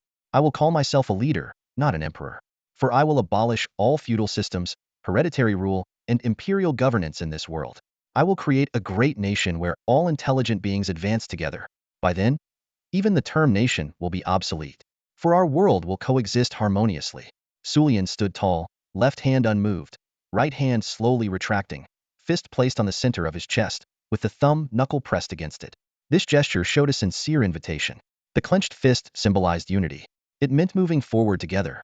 Ursa, Polly, and Philomena watched in shock as Sulian displayed this unfamiliar yet oddly familiar etiquette. The Sulian they thought they knew so well had brought forth a revelation. A resolute belief surged within them simultaneously. Sulian will become a true leader. Not a king, not a monarch, not an emperor, but the guide of the entire world, the pioneer of intelligent beings. As he said, he would call himself a leader, not an emperor. His ultimate goal was to be the leader who moves forward together, overturning the concept of a nation. So, Sulian began again. Sulian stood before his grandfather and father, his expression solemn as he asked if they would support his decision to abandon the plan of establishing an empire and instead pursue those seemingly unattainable yet exhilarating ambitions. He maintained his usual decorum, showcasing his determination and resolve. Grandfather Isha and Father Pali didn't respond immediately. Instead, they fell into deep thought. They were well aware that an empire could never last forever, as a noble regime based on a system of rewards was doomed to collapse due to internal conflicts. They also couldn't guarantee that future generations would always remain wise and prosperous. However, were they truly willing to give up the imperial power that everyone coveted? At that moment, Isha and Polly exchanged a knowing glance and then looked at Philomena, who gave a slight nod. They took a deep breath, calming their inner turmoil. Go ahead, child. The future belongs to you, Isha said firmly. We don't need an empire, Polly echoed resolutely. Sulian smiled with relief, a smile of genuine happiness. He wasn't sure if the smile was due to receiving their support or finally finding a family that truly loved him in this world. What he was certain of was that his heart was filled with joy and determination at that moment. Then, let's take the first step and build a nation of our own. Utilize every resource we can, Sulian said confidently. Grandfather, join me in meeting General Carolyn in half a month, Sulian suggested straightforwardly. Carolyn? But we were originally scheduled to go to the Bosio district then, Isha replied, puzzled. That's correct. General Carolyn will also be there, Sulian confirmed. How do you know Carolyn will be there on that day? He's not exactly a social person and knows nothing about economics, Isha suddenly realized. Did you think I went to Ainz just to study military theory? The military theories of the past 300 years can no longer meet our needs, Sulian said with a hint of sarcasm. For him, the military academy was merely a platform to connect with high-ranking military officials. From the moment he stepped into this world, ambition had quietly taken root in his heart. You always manage to surprise us, Isha remarked with a smile, shaking his head in amazement. The next day, after returning to his territory, Sulian immediately headed to the military factory. He was eager to check on the progress of his custom mech. If the progress wasn't satisfactory, he might end up spending quite a bit of time there. This mech held immense significance for him. Boss, here is the design of your mech along with the weapon and power systems you requested. Preliminary tests have already provided us with the overall performance data, Uncle Cam said mysteriously, holding up a special crystal. This crystal recorded crucial data about the mech, and it could only be activated with a specific sequence of magical elements. Otherwise, it would disintegrate. Is the Magi core still not found? Sulian asked anxiously as he activated the crystal. The Bahu Magi Core 7 you want is almost impossible to find, even in the underground auctions of the Saibo Empire. The Empire's military has a tight grip on it. As for the Bahu V model from the Castano Military Federation, it might have to do, Uncle Cam said, taking a deep puff from his pipe. It's not secondhand, is it? Sulian asked, slightly concerned. Don't worry, I've inspected this Magi Core thoroughly and even test-mounted it a few times. It's in perfect condition, Uncle Cam replied confidently. Sulian nodded slightly. Although there were some differences between the V and 7 models, it wouldn't affect the overall performance. The only difference is the burst capability, which can temporarily enhance fire element power, increasing the mech strength, speed, and fire element attack power. While this is a trump card, even professionals would have a hard time identifying the specific type of Magi Core without this ability. This model is more than sufficient to build a 6th-tier mech just for him. Sulian thought to himself with relief. According to the ranking system of the Avisu Kingdom, the 8th-tier Worsen-class mechs were the highest level. The entire kingdom had only 2 of these mechs, built 100 years ago exclusively for the kingdom and its supreme commander, boasting unparalleled power. Based on Ursha's information, these mechs could operate at full power for about an hour. If the energy crystals were abundant and of high quality, the maximum overload time could reach 12 hours. However, exceeding this limit would cause damage to the mech due to overload. Is there any room to optimize the mech's weight? Sulian asked. He noticed that the mech's weight was listed as 7.191 tons, which was quite astonishing considering its height of 11 meters. You want to reduce the weight even further? Considering your design dimensions, we've already gone to great lengths to gather these specially crafted alchemical metals, Uncle Cam patiently explained, helping Sulian to understand the complexities. If you can conquer the 3 southern countries, you'll definitely find better resources waiting for you there.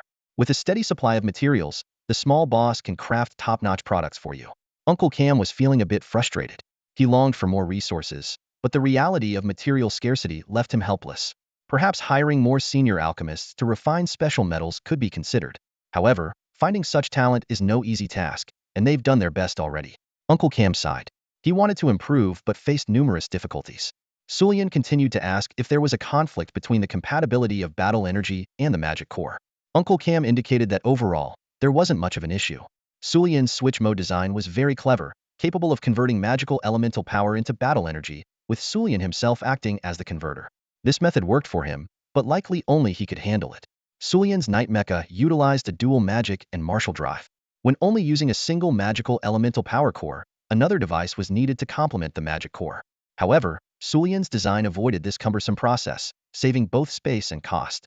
He could directly use his body for the conversion, a method only he, as a dual-trained magic and martial werewolf, could withstand. Uncle Cam reviewed everything and found no major issues, allowing them to proceed with producing the final product. If any issues arose later, they could make modifications during the production period. Uncle Cam had already prepared a transport vehicle. He asked when they would establish a magic core manufacturing plant, as continuously purchasing them was not a long-term solution.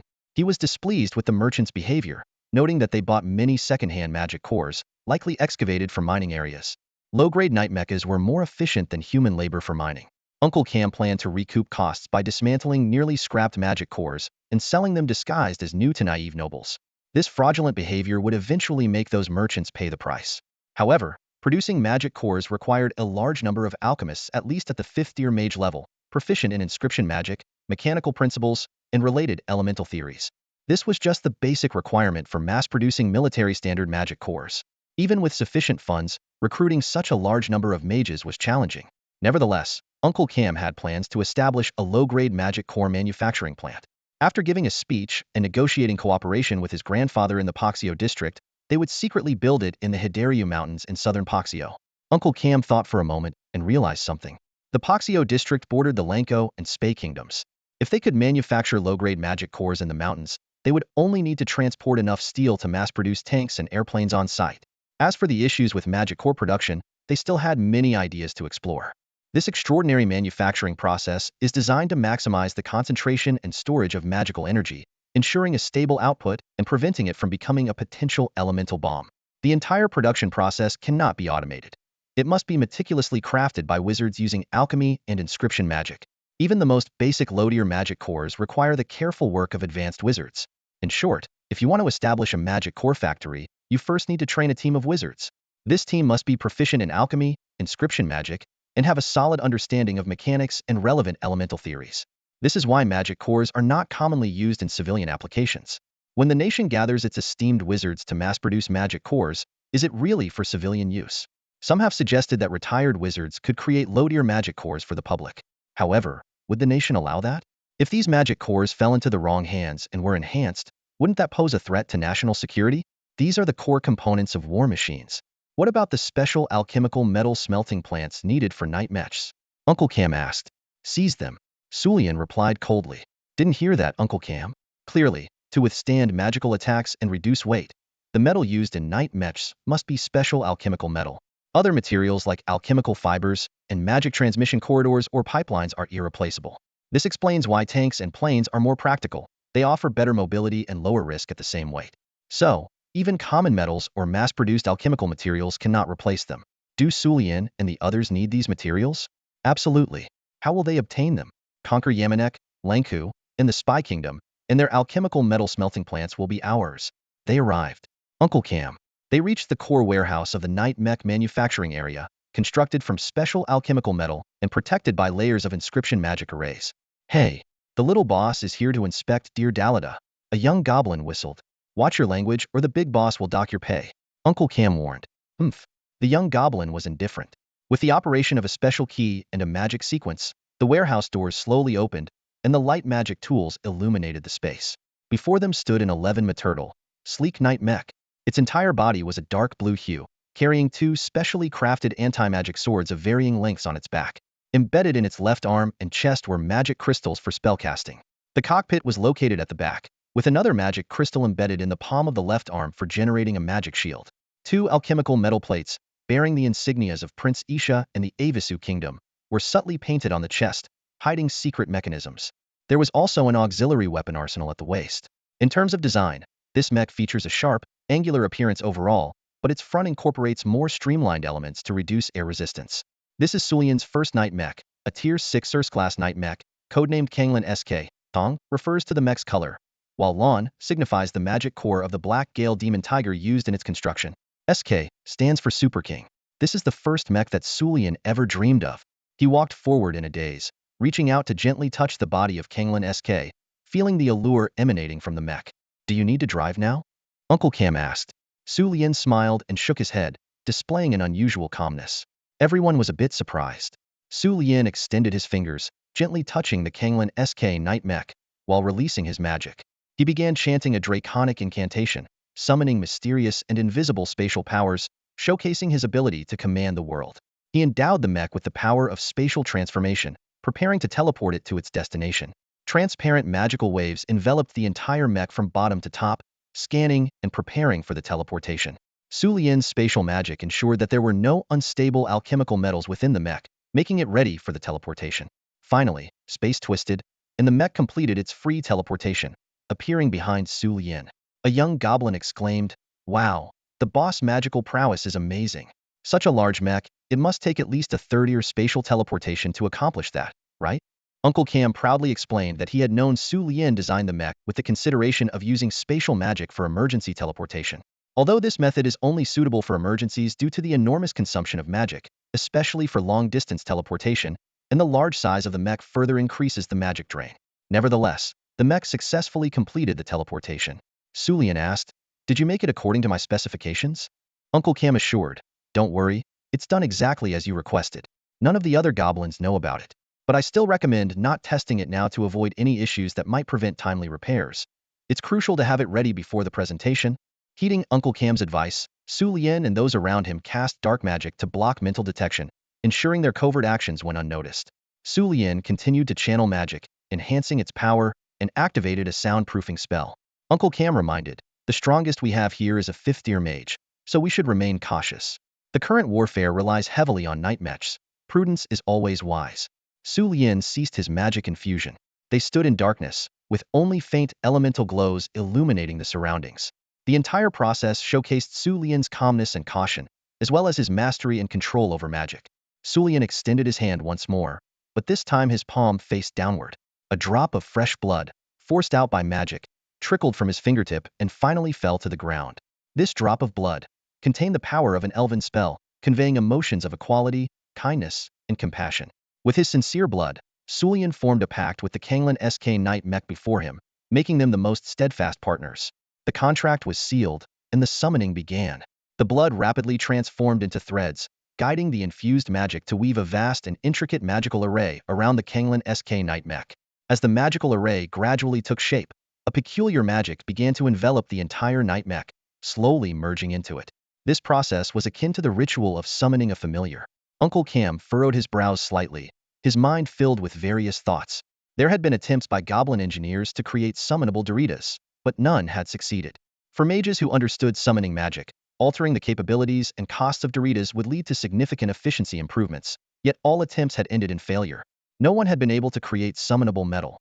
Engraving special summoning magic took up too much inscription space, causing the overall capability of the Dorita to decline, making it not worthwhile. Could beast materials be used instead? Clearly not, as both beast materials and metal materials were inanimate and still required special summoning magic to be engraved for summoning. So, was there an inanimate material that could be summoned and used in Dorita manufacturing? The answer was yes, the core of magical beasts, the magic core. Although goblin engineers had tried this, the magic core was too small, consumed too quickly, and couldn't be used to construct an entire Doritate simply wouldn't work. But now, the young boss proposed a new idea. He planned to use a single unique magic core, which could be divided and embedded into the Dorita. Then, based on the properties of the magic core, he would replicate the magic circuits found inside magical beasts within the Dorita, effectively turning it into a magical beast. This magical beast needed to meet some basic conditions. It required a main body with 4 limbs and a head. The magic core needed to be suitable for puppet creation, and the core had to be positioned in the heart region. These conditions were well reasoned. The 4 limbs and a head were the basic form of a Dorita. The suitability of the magic core for puppet creation ensured summonability, and placing the core in the heart region was for balance. One of the most suitable magical beasts for this concept was the Blackstorm Demon Tiger. Under the mysterious power of the summoning ritual, Sulian felt the call of the summoned entity and a faint smile appeared on his face. A massive summoning gate materialized behind the night mech, and powerful magic pulled the mech into it. This was Sulian's first successful summoning. Once the mech entered the unique summoning space, he could summon it at will.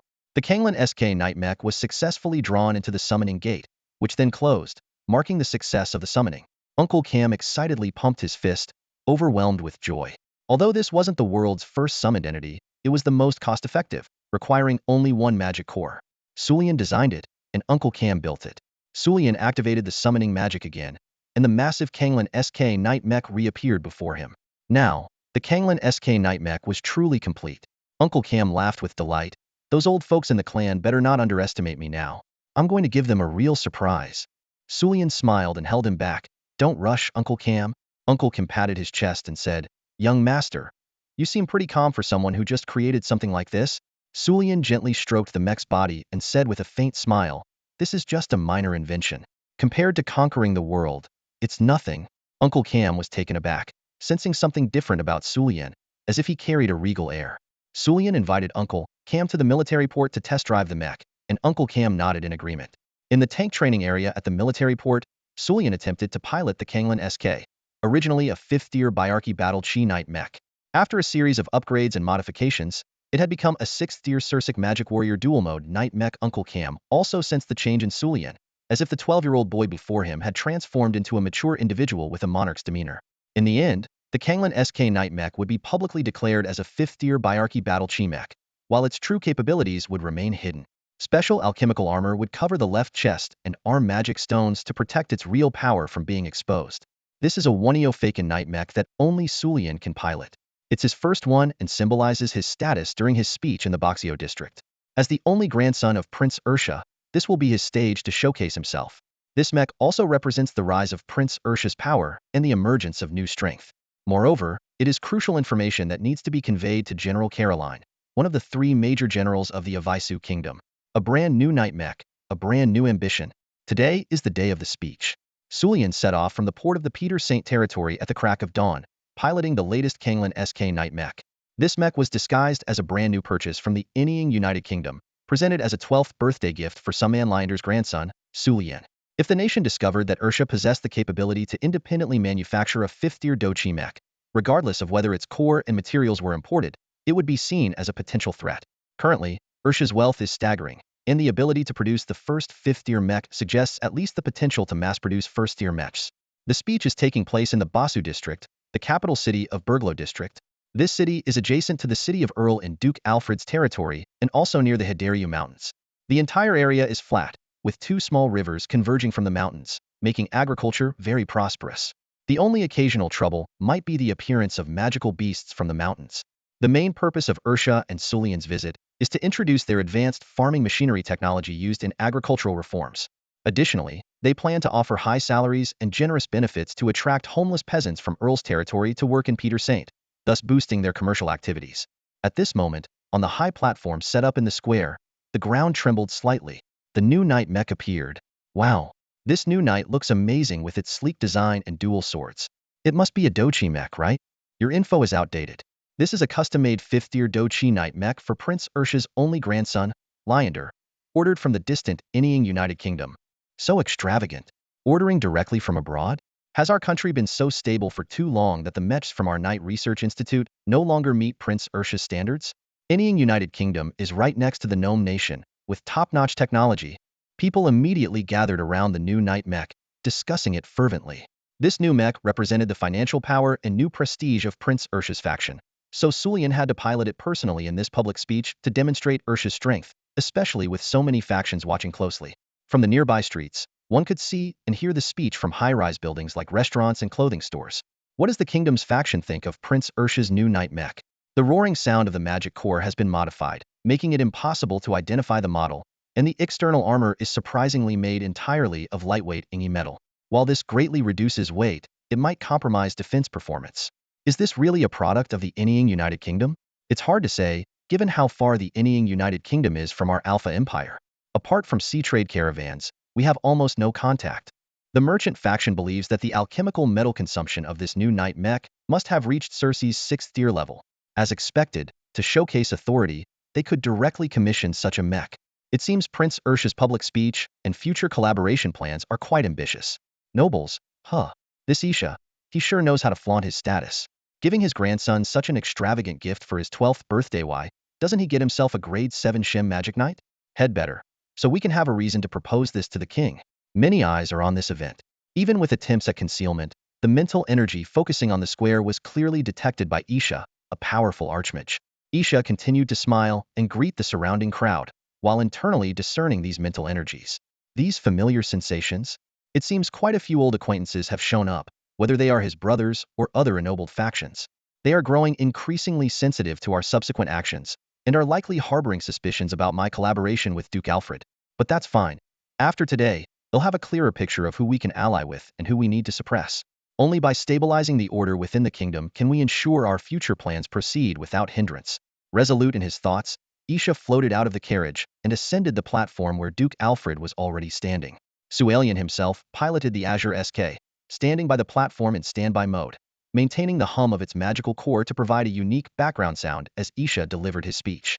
Dressed in noble attire and wearing a pair of refined glasses, he had also emerged from the cockpit, standing on the shoulder of the Azure SK, smiling and waving at the crowd. Wow, is that really Prince Isha's grandson? He looks so adorable. With silver hair, he seems so elegant. What a pity he's not a mage. At this age, if only he could catch my daughter's eye. The crowd's attention quickly shifted to Suelian, who stood on the shoulder of the Azure SK. Isha's fame naturally brought high attention to his only grandson. Unfortunately, the information available to the public seemed to describe him as nothing more than an ordinary high-level warrior who liked tinkering with machines. Nevertheless, he was still a target for many who wished to get close, hoping to position their daughters by his side. You're quite popular, aren't you? I wonder how many people will bring their daughters to meet you at tonight's banquet. In the cockpit, Nalin curiously examined the control panel while using a special communication spell to talk to Suelian. Why do you think I asked you to come? You want help me deal with Sorsandi at the academy, so at least help me fend off some of these social obligations tonight. Suelian responded with a smile directed at the crowd. Enduring it for one night is no big deal, but you could use your single status to win over quite a few nobles, couldn't you? Though alliances may break in a couple of years, they should be useful until then. Nalin inquired with curiosity. In royal and noble circles, an unmarried heir is always a valuable bargaining chip for diplomacy and alliances. No need. The nobles with suitable daughters worth allying with have already been pre-screened. The rest are just worthless trash. Suelian replied indifferently. Wow, Suelian, the prince's grandson, is truly remarkable. At just 12 years old, he has already conducted a selection process for noble girls. Nalin started her teasing again. Suelian was already used to her playful ways. After all, for a family like ours, destined to become a national power, keeping my grandson single to leverage the power struggles in the kingdom of Avisu is far more advantageous, isn't it? Suelian revealed the most important reason. Indeed, clever Suelian, you are absolutely right. Nalin mimicked Sulian's tone. However, she quickly became serious again. Are we starting the mental scan mode now? Nalin asked. Sure, let's let Grandpa know first, then he can tell me. It's more fun that way, and I also want to see their reactions when they sense the mental scanning device from my Kanglin SK. It should be quite amusing. Suelian said with a hint of mischief. Full speed ahead then. Nalin pressed the button.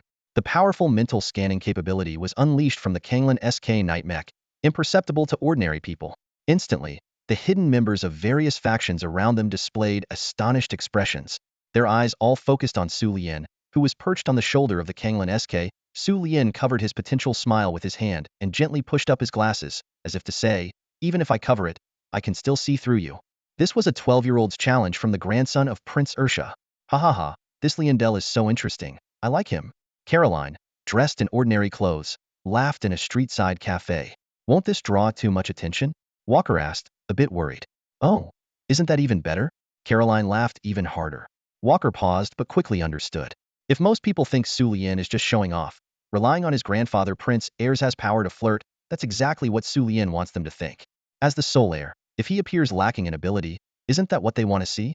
Daring to provoke without putting himself at a disadvantage is like a slap in the face to those guys, while he remains unscathed. It feels so satisfying. Caroline bared her teeth in a hearty laugh. Walker could only laugh along, fully aware of why Caroline, who was supposed to be on vacation, had come here today, just hoping it wouldn't lead to any terrible consequences. The presentation went smoothly. The 5 upgraded plowing machines, transported via magic vehicles, received unanimous praise from the attending nobles and landowners. Future orders for Ursha's magic vehicle factories, plowing machines would surely pour in from all over the kingdom of Avisu. When that happens, Suelian and his team will have the opportunity to import more steel by sea from abroad. As Ursha once said, their magic vehicle factory is just a relatively large factory. Therefore, consuming a bit more steel is not excessive. As long as Ursha doesn't massively procure the alchemical metals or raw materials needed to manufacture night mechs, his threat as Prince Ursha won't stand. All of this was part of Su Lian and their plan. That night, the atmosphere was electric in the most luxurious hotel in Burglo City. Prince Ursha always managed to surprise everyone, first with the magic-powered car and then with the magic plow. People could already foresee that under his leadership, the kingdom of Avisu would become prosperous and powerful. Duke Alfred raised his glass with a smile. He was a burly man with impeccable manners, a classic old-school noble. Ursha humbly replied, "You're too kind, Duke. I've just been lucky." Lucky? I wish I could meet the engineer who invented these magic-powered devices. Truly remarkable. Duke Alfred remarked politely. The other nobles listened intently. Publicly, the inventor of the magic car remained a mystery. Only within the military did Sulian acknowledge his identity, unknown to the outside world. The rumors about Ursha meeting a gnome engineer were carefully crafted. Sulian had Uncle Cam and others disguise themselves and personally go to St. Peter's City to purchase daily necessities. The appearance of these mysterious gnomes made the rumors more believable. Ursha smiled and politely declined to answer. "Let's look forward to it then," Duke Alfred said, raising his glass with a smile. Clearly, such a secret was not easily uncovered. Meanwhile, Sulian was busy dealing with the nobles who came to inquire. With Na Lin by his side, most of the questioners were young men. Undeniably, Na Lin, dressed in a dark red gown and meticulously groomed, was one of the most striking ladies among the nobles and merchants present. This made those with ulterior motives feel a sense of inferiority. Comparing Na Lin to their daughters or granddaughters was simply no contest. "What is Ursha up to? I haven't heard that your grandson is engaged, and she certainly doesn't look like a servant. Is she Lyndall's girlfriend? I heard you're an engineer. Your new night vehicle is impressive. It's supposed to focus on mobility, right? What's its top speed? Is this young lady your friend?" "Hello." The nobles approached, trying various ways to strike up a conversation. However, their real aim was to figure out Na Lin's identity. Without exception, Sulian only engaged in casual chat, vaguely referring to Na Lin as a very good friend, leaving them unable to determine the nature of their relationship. Nonetheless, the aura of a high-level mage that Na Lin exuded was clearly not something an ordinary girl could possess. At the grand event on the continent of Lokes, Na Lin showcased her unique charm. The young men eagerly tried to engage her in conversation, hoping to display their humor and wit, but she skillfully turned them all down, leaving them no chance. They could only sigh helplessly, realizing how difficult it was to get through to her. It felt as though Na Lin was operating on a whole different level, completely in control of the situation. Suddenly, whispers filled the hotel ballroom. The Keenid quickly discerned the cause. A powerful presence had entered the room.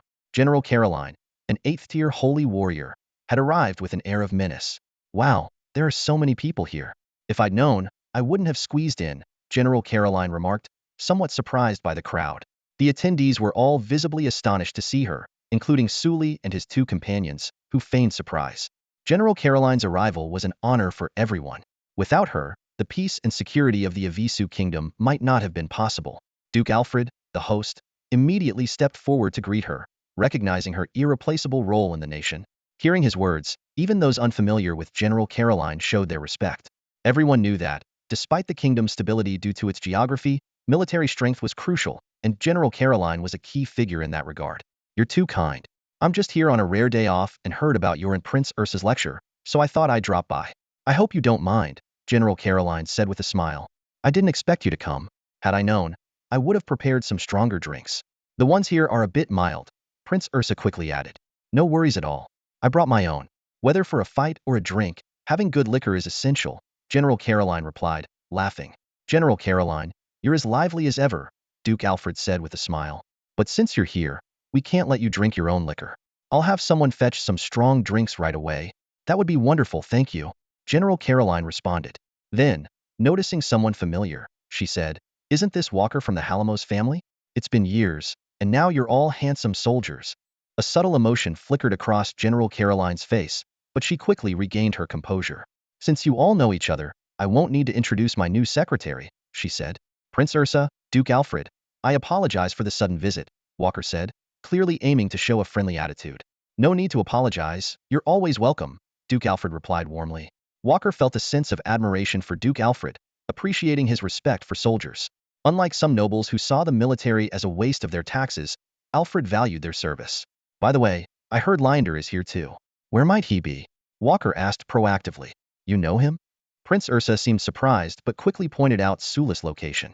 The fact that Walker and Lyonder knew each other surprised many at the event, but the astonishment quickly faded. Caroline criticized Prince Ursha's mech design, pointing out that the Knight mech's metal armor wasn't robust enough for close combat. She preferred a more sleek and lightweight design. However, Ursha shrugged it off, indicating that this was the best he could do, leaving everyone a bit resigned. Suddenly, Caroline recognized Sulian, which surprised everyone around. Sulian introduced his girlfriend, Nalin, and then introduced General Caroline to her. Nalin greeted them politely. Caroline criticized Ursha's Knight mech for its weak and unimpressive armor, stating that she would properly instruct Sulian. Sulian admitted his lack of knowledge about combat equipment and looked at Ursha somewhat helplessly. Ursha, however, laughed and invited Caroline to go ahead and teach Sulian, seemingly pleased that someone else would handle the issue. Ursha watched with amusement as Caroline led Sulian away, and the people around expressed sympathy for Sulian. Although Duke Alfred was somewhat skeptical, he didn't see any major issues as long as Sulian and Caroline's interactions were limited. In the end, Sulian was taken away by Caroline along with a flask of strong liquor, while Nalin stayed at the venue. Caroline was dissatisfied with Kanglin's design and took Sulian to see the cockpit. Walker felt resigned about his superior's actions as they entered the Knight mech's cockpit. Caroline indicated that they could be frank with each other. In this place, there was nothing left to hide. General Caroline's personality is truly a pleasant surprise, much better than expected. Sulian took off his glasses and said with a smile. The massive Kanglin SK mech, standing at a towering 11.7 meters and weighing 7.191 tons, roared to life. Sulian sat in the cockpit, still driving this colossal machine in a seated position. They were discussing the mech's features, exploring future improvements, and contemplating their ultimate goals. It was hard to believe that this little guy had started thinking about using the walker to send messages to me as early as 10 years old, if not earlier.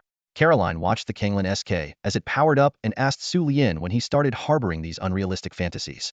While warming up the magical core and the entire mech, Sulian replied that he could imagine how those who sent General Angus to deal with him understood his dreams. Caroline grinned, revealing a fierce expression, her clenched teeth betraying her inner turmoil.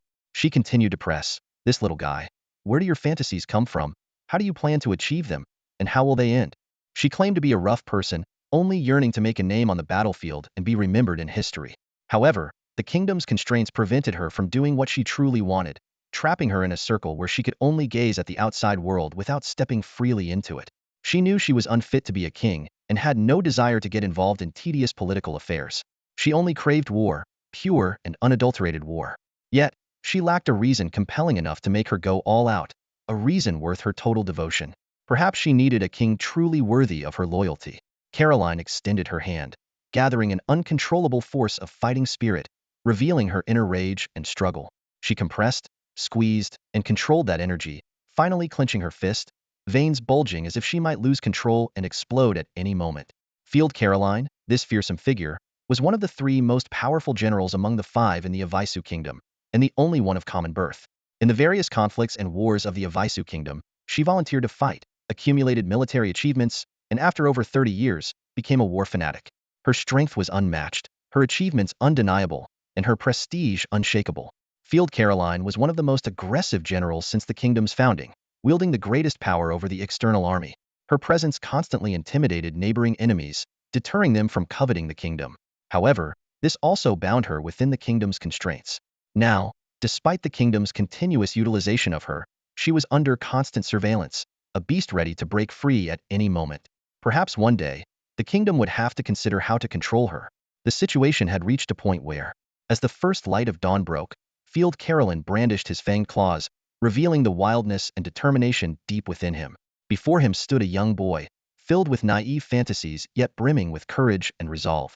A warm feeling surged through Sulian's heart. This boy was exactly the Caroline he had hoped for.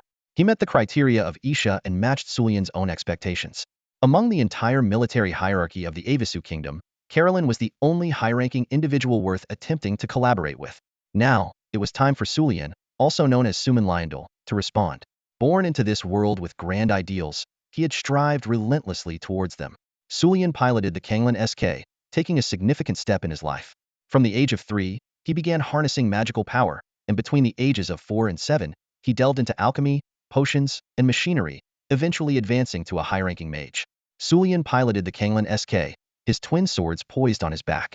At the age of 7, using his pocket money and an unusual birthday gift, he connected the mines and ironworks of the Peter Sanctuary with railroads, showcasing the magic vehicle to his grandfather Isha, which earned him the opportunity to attend the military academy known as Eins Academy. Sulian piloted the Kanglin SK, wielding his sword. He studied military skills, learned about the military capabilities of neighboring countries, and gained insight into his own nation's military and political affairs. Sulian piloted the Kanglin SK and swung his sword forward. He went to the Knight Research Institute to acquire more knowledge about machinery, preparing to launch his own industrial revolution.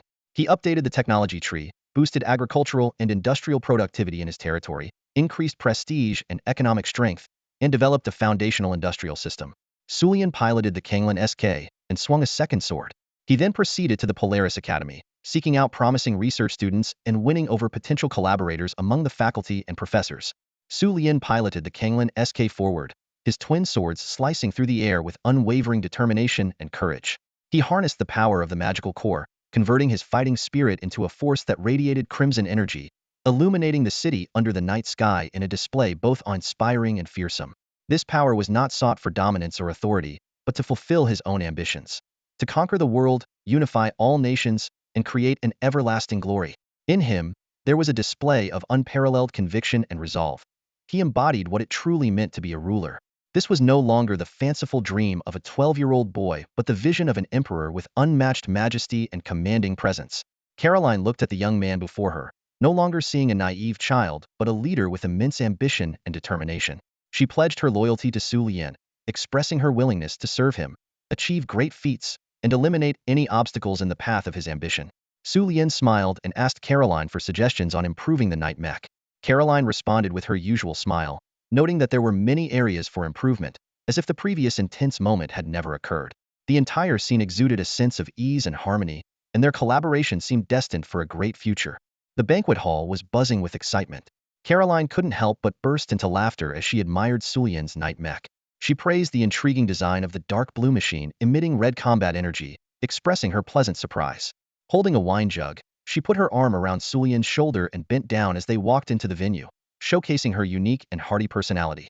Perhaps due to a converter issue, the change in combat energy color didn't affect the mech's performance, but Sulian felt a bit apologetic and helpless about his oversight. Caroline joked that Sulian should add more protective armor when he got back. Although space was limited, the mech's power was undeniable, but unfortunately, they couldn't fully demonstrate it here. Sulian smiled awkwardly, clearly finding it hard to handle the boisterous general. Still daring to ask for a cooler look next time? Ursa teased as she walked over. Sulian scratched his head and humbly promised to tone it down. General Caroline was also criticized for suddenly releasing the knight's combat energy, nearly alarming the entire city guard, making Duke Alfred and others think she was trying to control the mech. In reality, Sulian and Caroline had deliberately created this effect to make everyone believe it was genuine. Walker joined the conversation, praising Caroline's smooth and skillful control of the new knight, which left him impressed. Ursa and Duke Alfred also showered Caroline with compliments for her operation, making Sulian feel both proud and bashful. Despite his young age, Sulian displayed remarkable control abilities, sparking high expectations for his future. "You're only 12, take your time. There's plenty of it," Caroline said, patting Sulian's shoulder warmly, showing her tolerance and humor. Though a bit embarrassed, Sulian felt the general's care and encouragement. Everyone watching couldn't help but laugh, seeing the young lad as an amusing presence in the eyes of his elders. Ursa handed Caroline an exquisite mechanical watch as a gift to thank her for guiding Sulian. Caroline accepted the gift box, looking at the watch inside. She didn't quite understand the technology, but she put it on anyway. Ursa smiled and explained that the watch was specially designed for soldiers, hoping Caroline would like it. Caroline gratefully accepted, displaying her hearty and generous nature. Nowadays, watches from the Bloomer Guild are incredibly precious. Goblin engineers spend an entire day crafting a single exquisite watch, even when materials are abundant. Prince Ursa eyed the watch worn by the general with suspicion. "This watch doesn't look ordinary, does it?" Duke Alfred, who had joined the guild due to his partnership with them, chimed in. He was quite interested in the profits from this new luxury item. Caroline raised her wrist, puzzled, and asked, "Is this really worth so many gold coins?" Duke Alfred explained, "It's not just expensive. This was handcrafted by Master Goblin Animu himself, valued at 1,500 gold coins. And it's the latest model, not available on the market. If General Butler saw it, he might even pay 3,000 gold coins for it." Hearing this, Caroline couldn't help but marvel. "It is indeed beautiful, but I prefer the business style." The surrounding nobles and merchants began to chatter.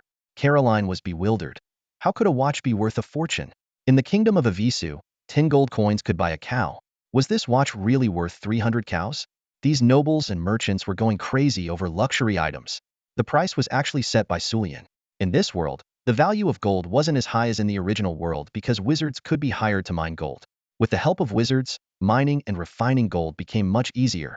Even the excavation work was a breeze. Thus, although gold was still a common currency, its value was relatively low. However, Sulian set the value of a watch equivalent to 300 cows or 2 houses. Initially, even Prince Ursa was shocked by this price, but Sulian had no intention of lowering it. He even stated that prices would continue to rise in the future, especially by maintaining scarcity for the initial version of the mechanical watches.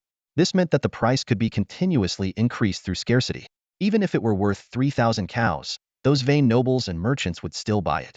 That's the allure of luxury goods. In this world, men's accessories were extremely rare, so the arrival of mechanical watches caused quite a stir. Especially with the support of Prince Ursa, who controlled the national magic vehicle transportation rights, and Duke Alfred's guild influence, it quickly became popular among nobles and merchants. In contrast, women had a plethora of cosmetics, accessories, and clothing, while men currently had only this one choice. Wealthy individuals who had long grown tired of brooches, rings, and gold teeth could now use this new favorite to showcase their status. As Sulian initially said, wearing a mechanical watch wasn't just about the watch itself.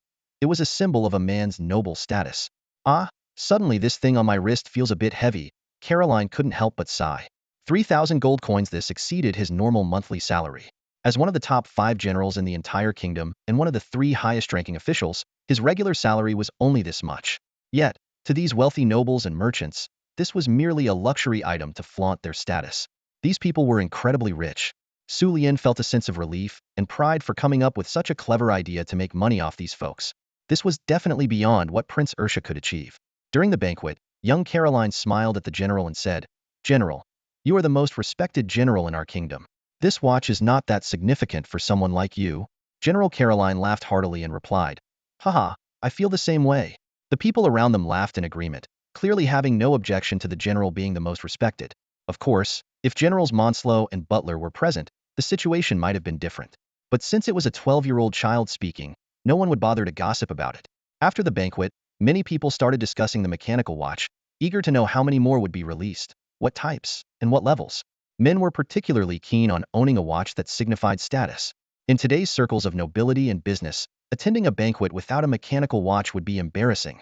These watches had become an essential luxury for men. Sulian felt very satisfied with the success of his luxury strategy and was also pleased with his choice of the Rake's father and son. Their future production of tanks and planes might rely on these nobles and wealthy merchants.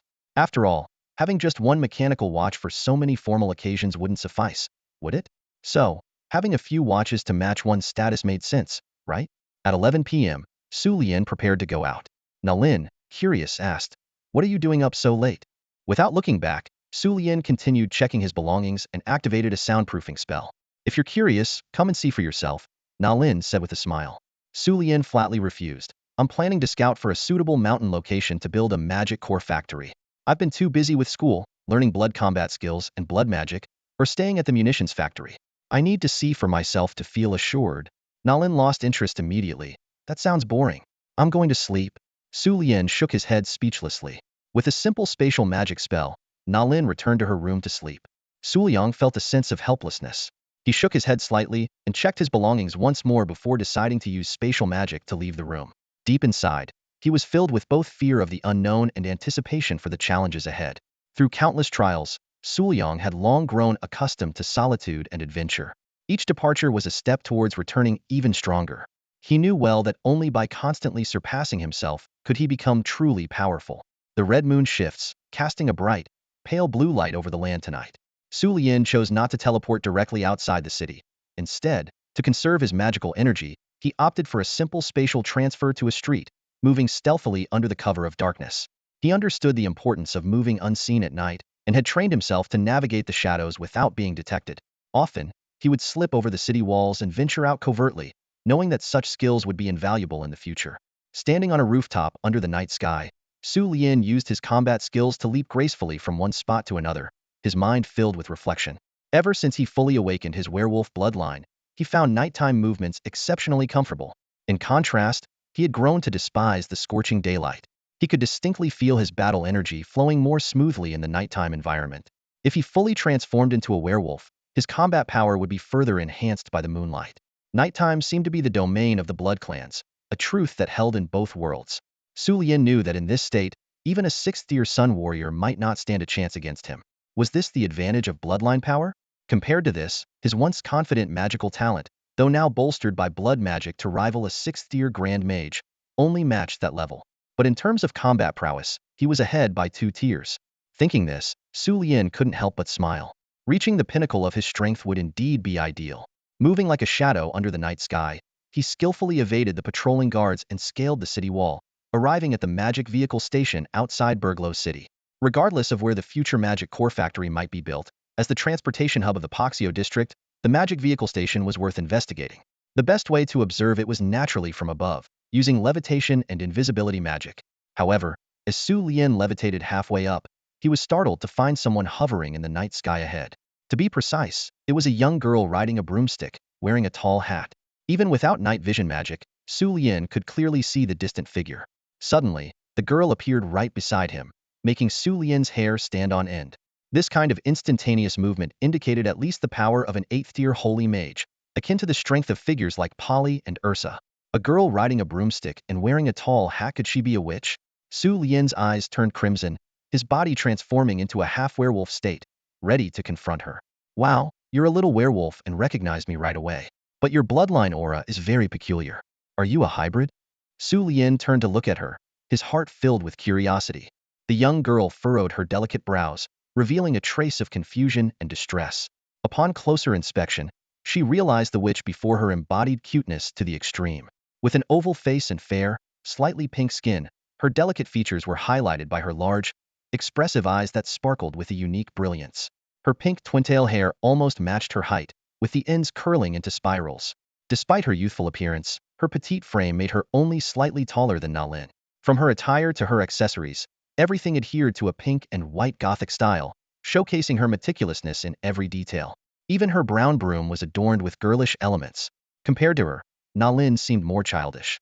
This which truly defined the term little lowly. However, Su Lian knew that this witch might be an ancient being despite her youthful appearance. In this world, witches were among the longest-lived races, perhaps even immortal. Why had a witch appeared here?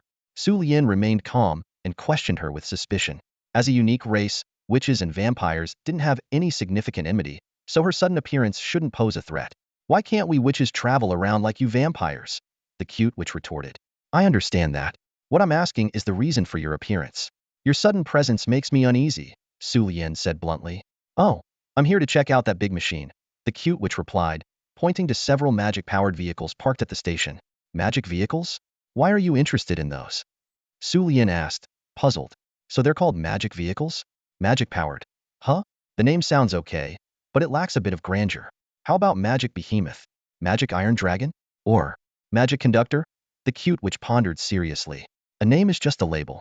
As a master in the field of magic, why are you interested in these large, metal constructs? Su Lian tried to probe for the real reason. I feel. It doesn't seem like something new to this world, the cute witch said thoughtfully. Su Lian was taken aback, but quickly regained her composure. Why do you say that? It's just a steel train driven by a special path and a magic core. There's no advanced technology involved. Everything is based on the existing elements of this world, Su Lian explained. The cute witch looked at Su Lian in confusion. Su Lian furrowed her brows. Little werewolf, you're quite interesting. Although I mentioned it doesn't seem new to this world. Why do you keep bringing up terms like train, advanced, and existing? Your ability to grasp things so quickly is remarkable, the cute witch said as she moved closer to Su Lian, her curiosity evident. Her large, adorable eyes were filled with confusion, and a pink halo shimmered in her pupils, as if expressing her curiosity. Su Lian's heart tightened. Damn it, this witch was incredibly sharp, truly living up to the reputation of her kind. What's wrong? The cute witch asked. A sense of unease surged within Su Lian, and he quickly realized he needed to act. He immediately began to mentally repeat the seemingly meaningless string of numbers, 162147903, trying to reinforce their imprint in his mind. With his own mental strength, he knew that if the mysterious witch before him had reached the level of a Saint Magus, her enigmatic mind-reading magic would be difficult to resist. If she had achieved the status of a mage god, any resistance would be futile. The only solution was to clear his mind swiftly, filling it with chaotic thoughts. Wow, you really are a peculiar little werewolf, knowing how to resist mind-reading spells, the charming witch remarked, Her curiosity piqued. The mage god in this city happens to be my grandfather. I suggest you don't overstep your bounds, Su Lian warned bluntly. All right then, the cute girl giggled, seemingly trying to mask her intrusive behavior with her endearing demeanor. Su Lian noticed the faint magical glow in her eyes fade away, allowing him to breathe a slight sigh of relief. As he suspected, her mind-reading spell used her eyes as a medium. Her close gaze earlier was an attempt to peer into his thoughts. The witch clan was indeed formidable. He knew he had to stay focused, avoiding any bizarre thoughts, and concentrate on the immediate problem, ensuring she had no further chance to glean critical information. So, did you happen to pass by the kingdom of Avisu and decide to check out the magic vehicle? Su Lian asked. Yes, I was on my way to Sacred Dragon Island to seek out the Dragon Clan and pass through here. I didn't expect to find such an interesting contraption or meet an intriguing little werewolf like you. The charming witch replied candidly, with a hint of joy. Seeking the Dragon Clan? Su Lian thought. He knew that in the northern part of the kingdom of Avisu lay a series of unique islands across the cold, distant seas. Among them, the Seven-Star Islands and the 10,000 Dragon Nest Archipelago were the most famous, forming a pattern on the map that pointed to a specific location. Sacred Dragon Island. These islands were the territories of the Dragon Clan.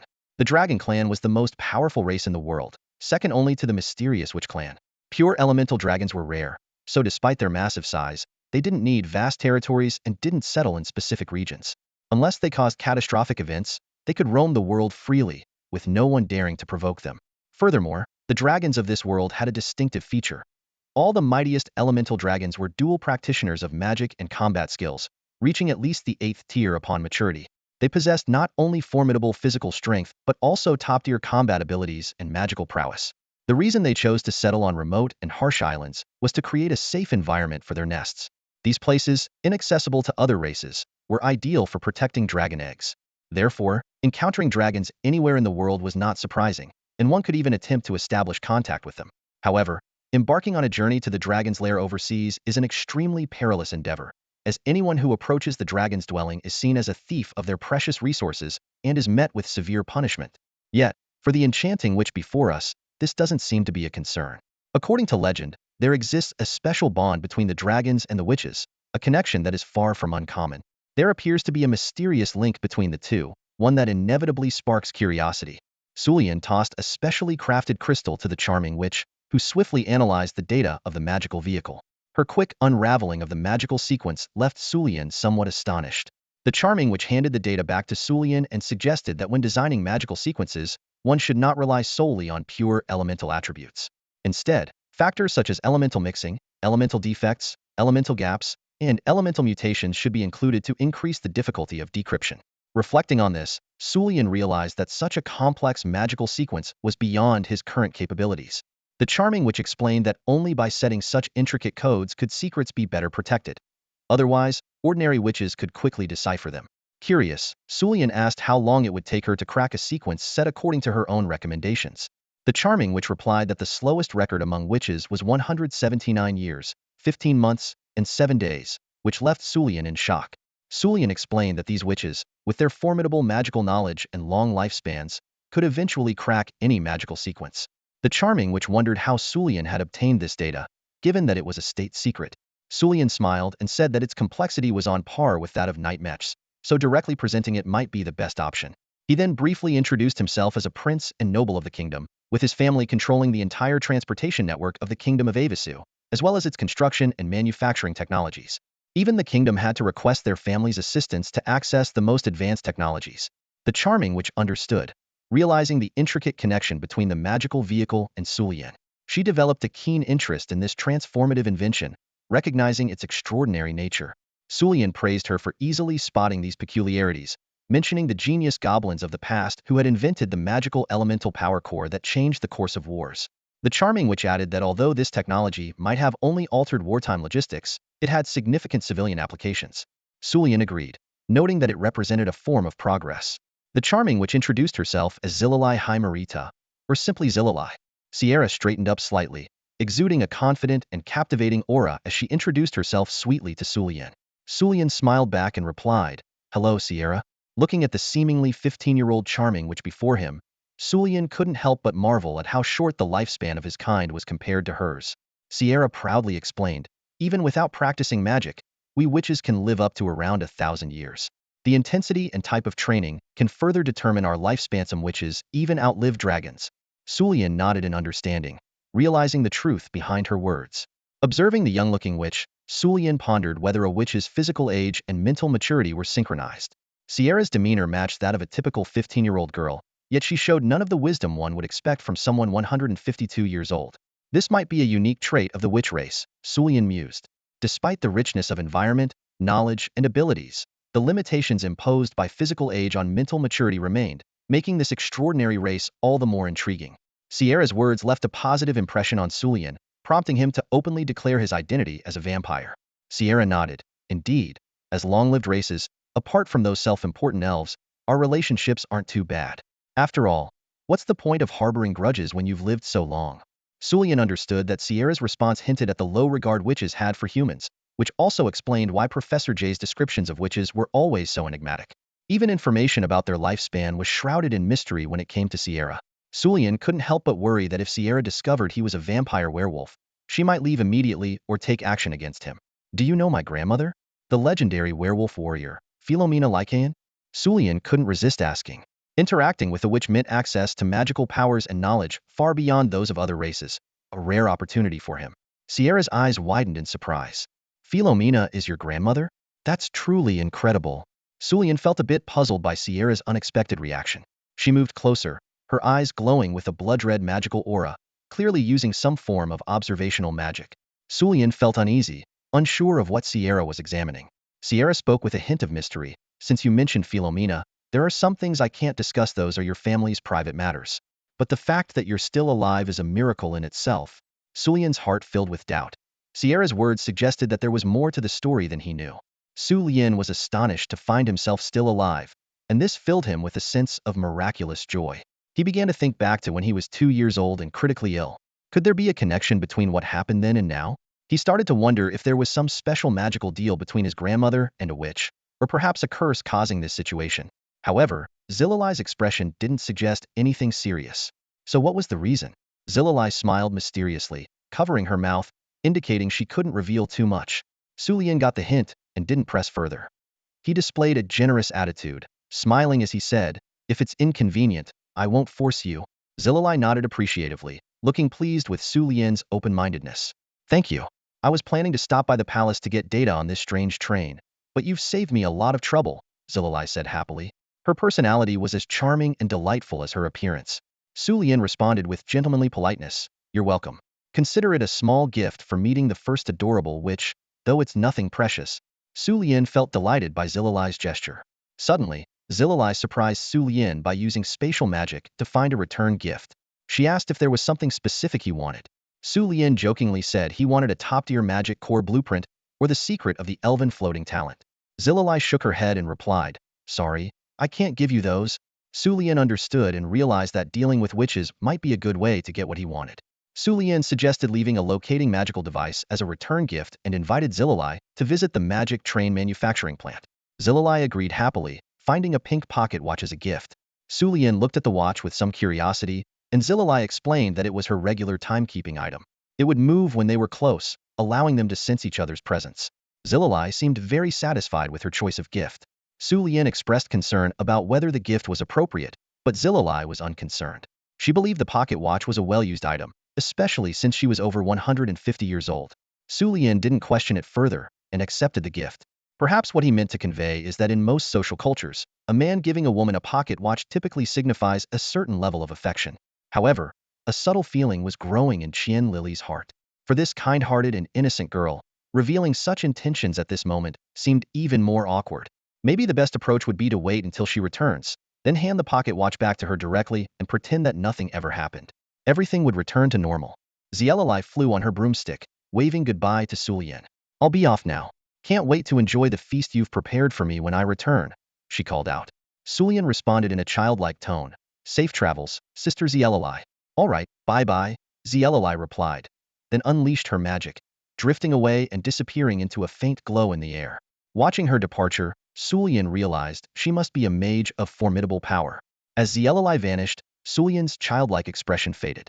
Hovering in midair, he felt the cool evening breeze and his thoughts became crystal clear.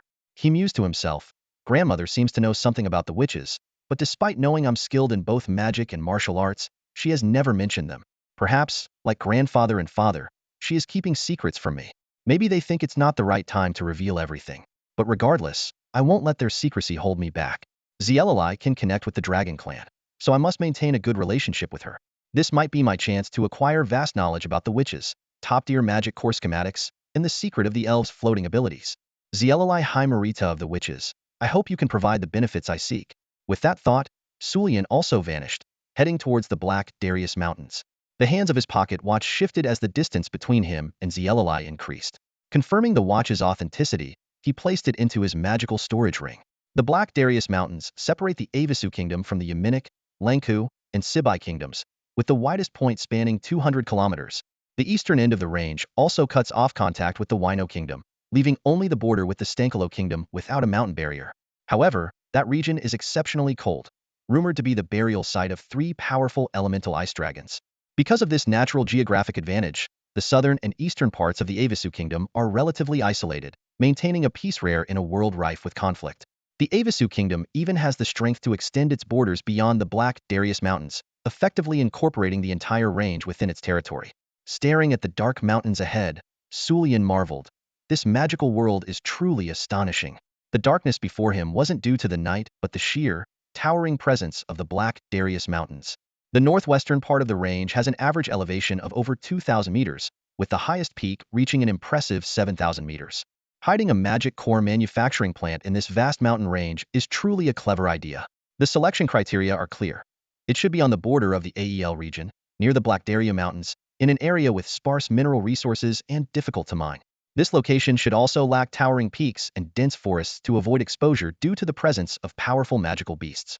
Ideally, it would be in a mountain hollow. Suliang quickly sifted through these conditions and floated up into the sky above the mountains. At this moment, he was standing at an altitude of about 3,000 meters, almost overlooking all the high mountains on the edge of the Black Darius Mountains. However, if he looked further south, the view remained a dark, oppressive landscape. He could clearly feel the chill emanating from those high mountains. The higher the altitude, the lower the temperature, just like in the original world. So, he cast a spell. An elven incantation, mysterious, light, and calm. Spirit of the wind, grant me the power to perceive all of nature. Reveal the vast expanse before my eyes. The spell clear wind vision. This was a high-level, large-scale perception spell. Because it only required sensing, its range could extend over 10 kilometers. Suliang could extend the range further by continuously supplying magical power. Even though he had a map of the mountain range, it was best to personally explore the location for the plant. From valleys to hollows to cliffs, Suliang saw through everything in the mountains, even the hidden magical beasts. As expected, his grandfather's previous judgment was correct.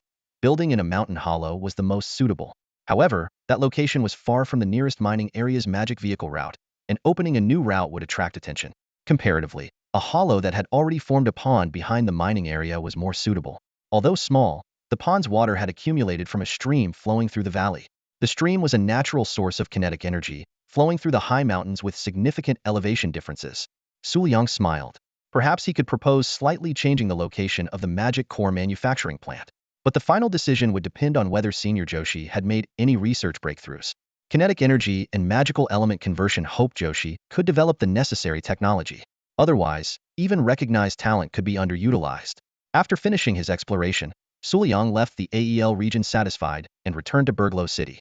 The war between the Yamanic Kingdom and the Lanku Kingdom, the stability of new talent in the munitions factory, the construction of new night mechs, Pozio's speech and commercial development, General Carolyn's recruitment efforts, and the issue of locating the magic core manufacturing plant, all these matters left little time for leisure during the summer break. Sulian will have to extend his stay at the munitions factory. As an adventurer, he needs to personally travel to the kingdom of Lanko and the kingdom of Spy to gain a deep understanding of their situations. Conquering the entire world seems unusually difficult, Sulian sighed inwardly. However, this time, a faint smile appeared on his lips. Because, given the current circumstances, this seems like a very promising start. The continent of Shangzhou, year 3250 in the Valor calendar. On a summer day, September 21st, Sulian's vacation was already halfway through, but he had yet to visit the kingdoms of Lanku and Sibi. It seemed his 4-month break was still far from fully utilized. In the Ursha Armory, Sulian sat in the office area, resting his chin on his hands, anxiously waiting for something. Although his expression betrayed his impatience and anxiety, he made a conscious effort to control his emotions, knowing that fretting would not help. He was waiting for news from someone. Finally, a weak but excited voice came from the office entrance. Master Lien, I did it. The kinetic energy converter. Josh leaned weakly against the door frame, looking utterly exhausted. It was clear that he hadn't had a proper rest for a long time. All to create this machine he called the kinetic energy converter. Sulian smiled. This was what he had been waiting for. Go and rest first, I'll handle the inspection, he said with concern. No, I must show you this new invention myself.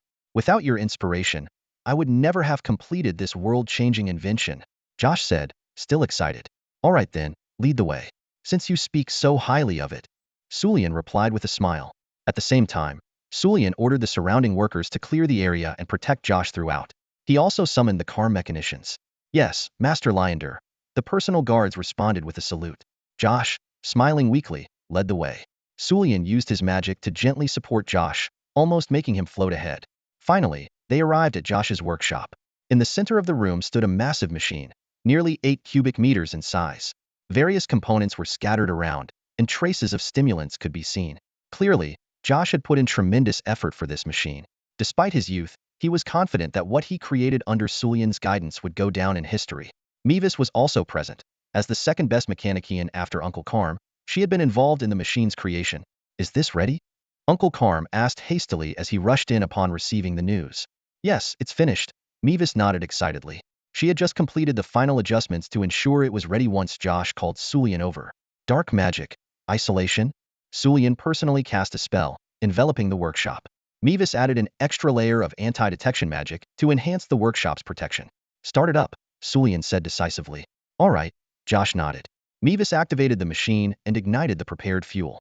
Uncle Cam provided the blueprints and created this fuel engine.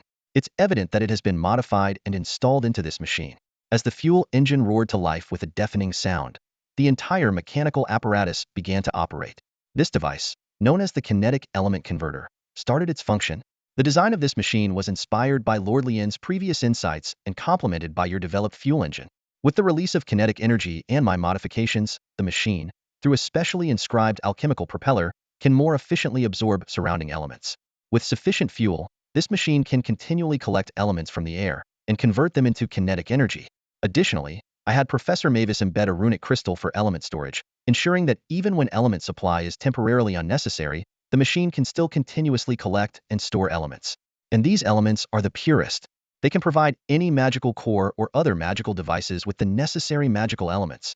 Josh exclaimed excitedly, his tone growing more enthusiastic towards the end. This is fantastic. You've done an outstanding job.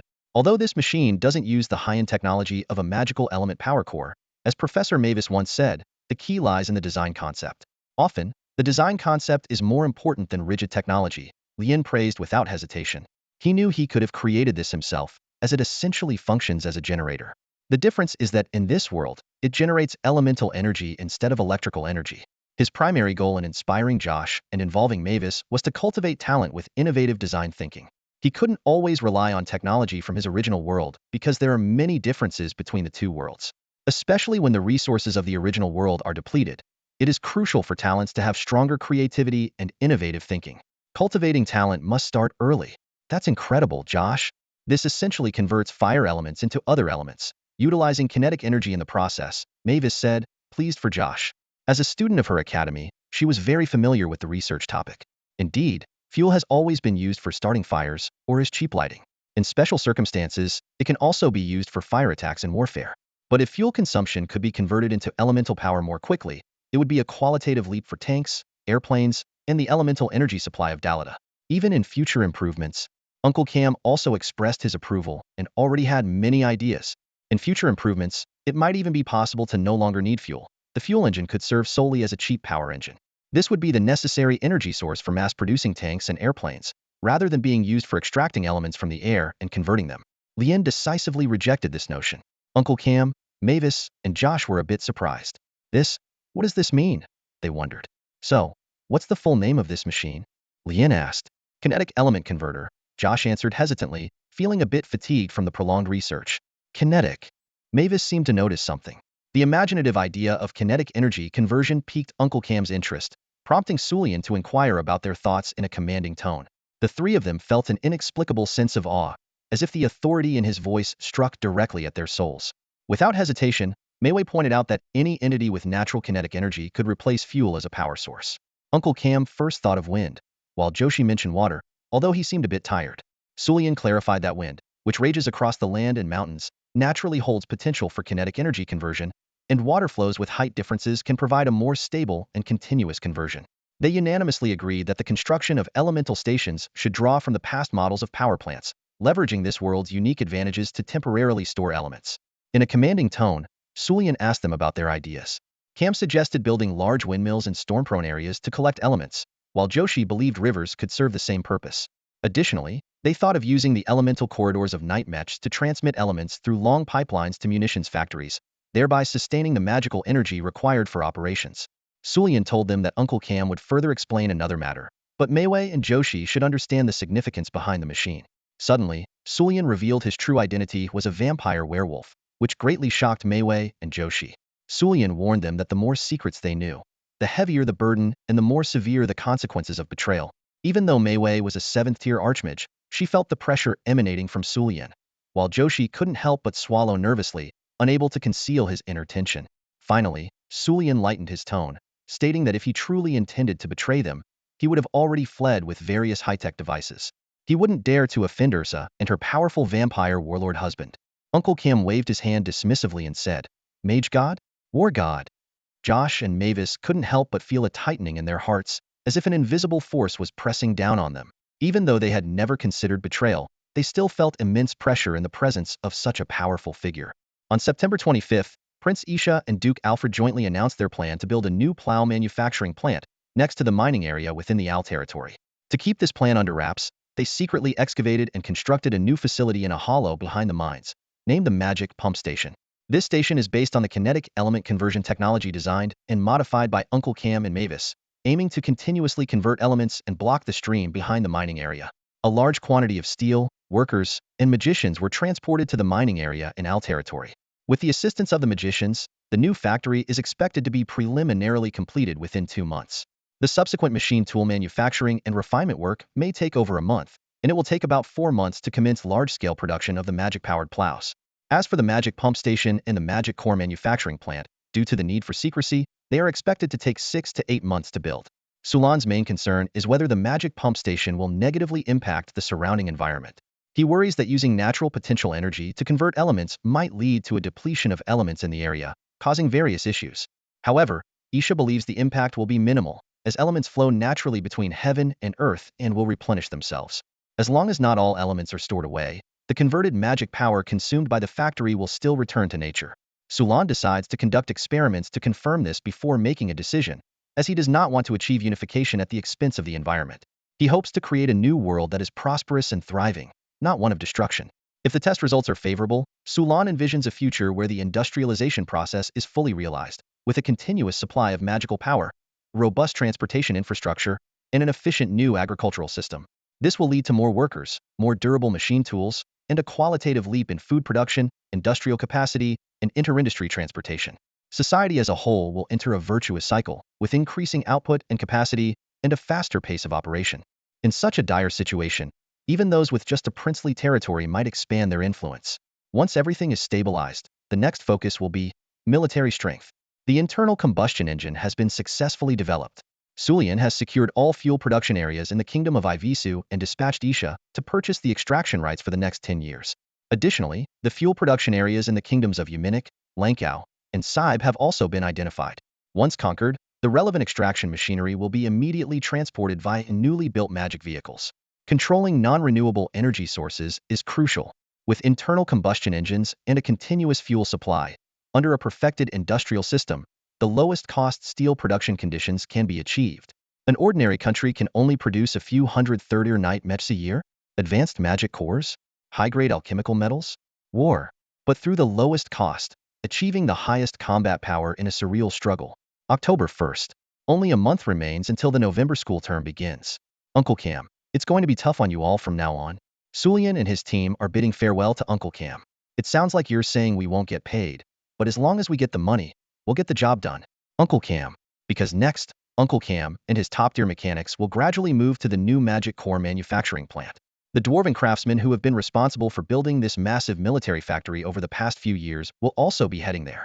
This military factory will retain some production capacity for lower-level mechanics, but will mainly serve as a military base in the future.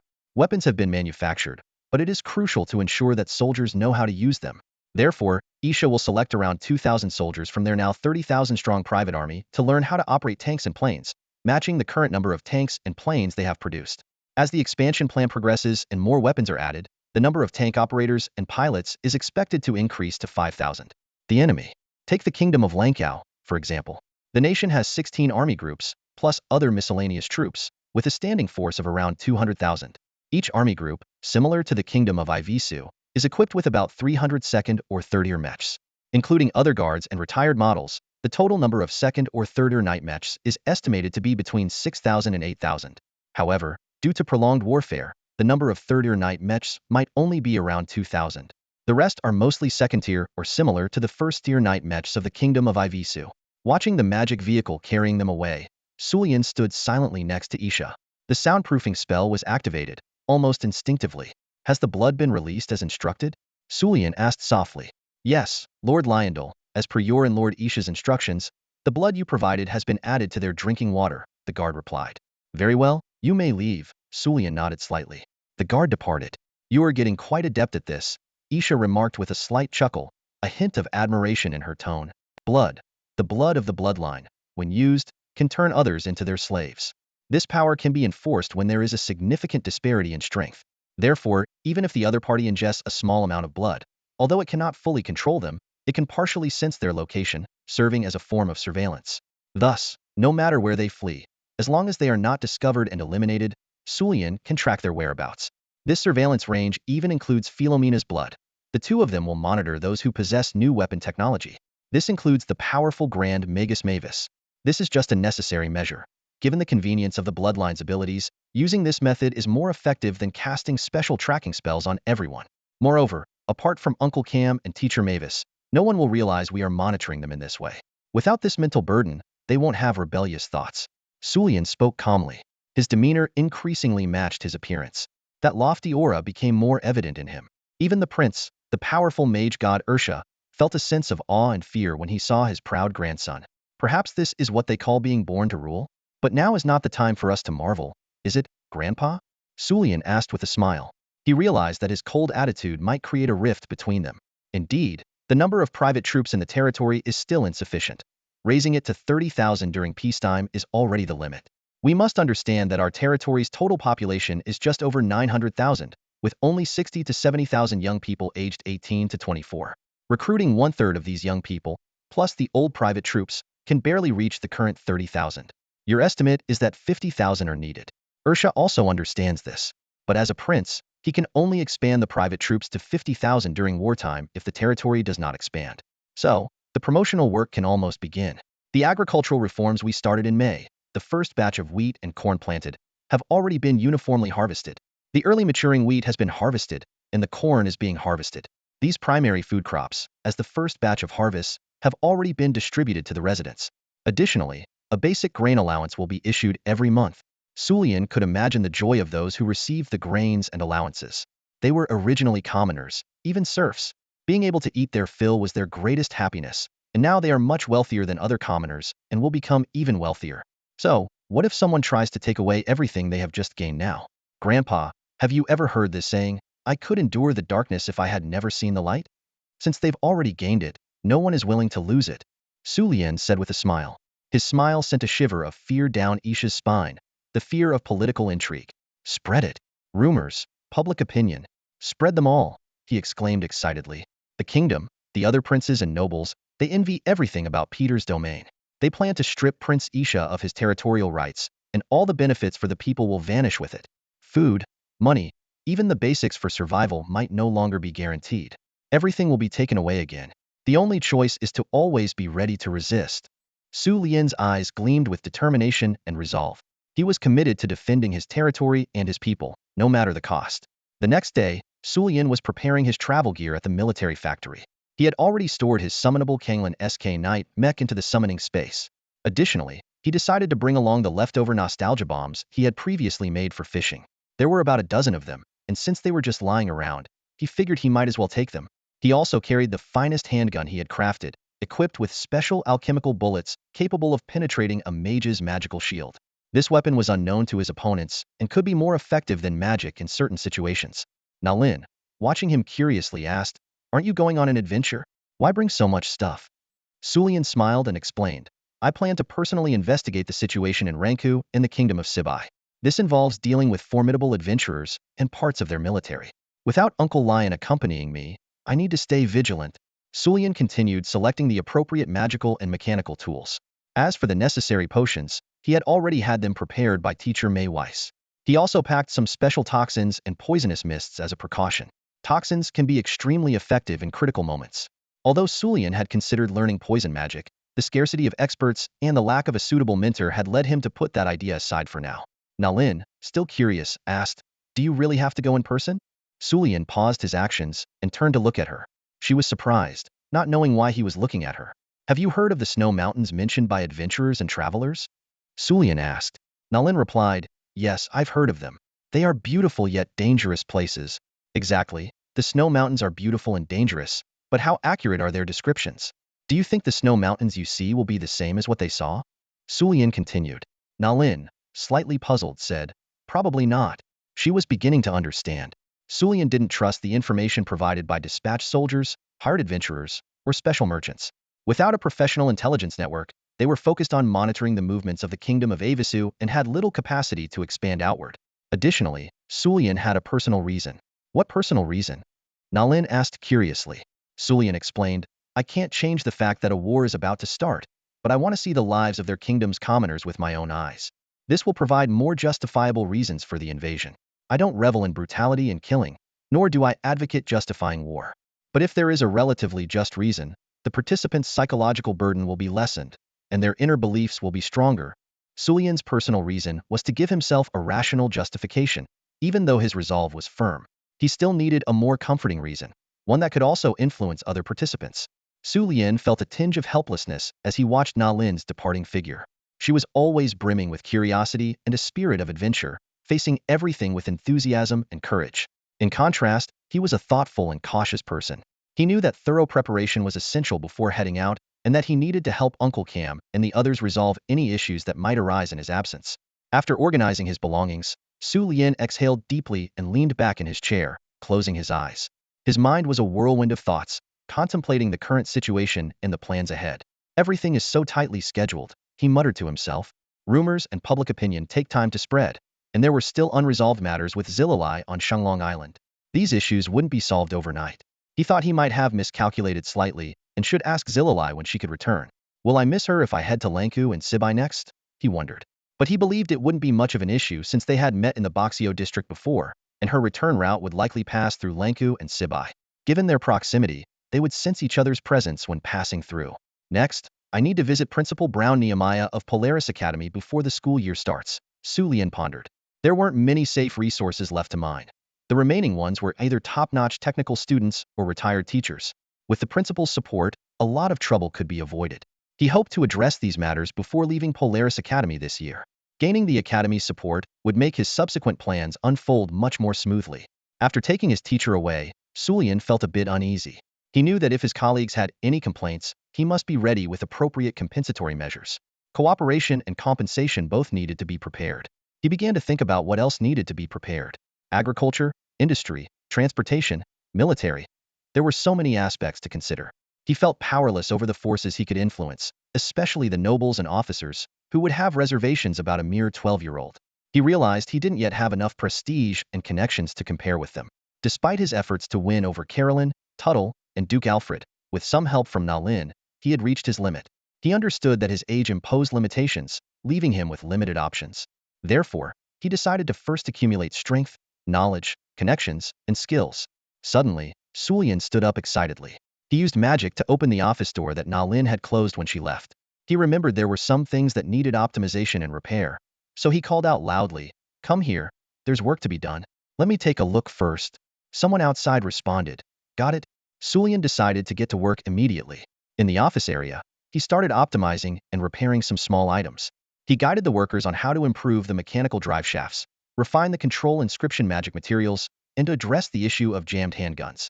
He emphasized not to rush and to practice more, trusting that the problems would eventually be resolved. Next, he moved to the production workshop to continue optimizing and repairing larger items. He found an inscription metal piece carelessly discarded and scolded the workers for their negligence. Reviewing the design blueprints, he identified some design flaws and instructed the workers on how to improve them. At the training ground, he saw that the protective barriers had been damaged. He scolded the newcomers and encouraged them to practice more. He inquired about the cause of the damage rate and asked them to be more careful during practice.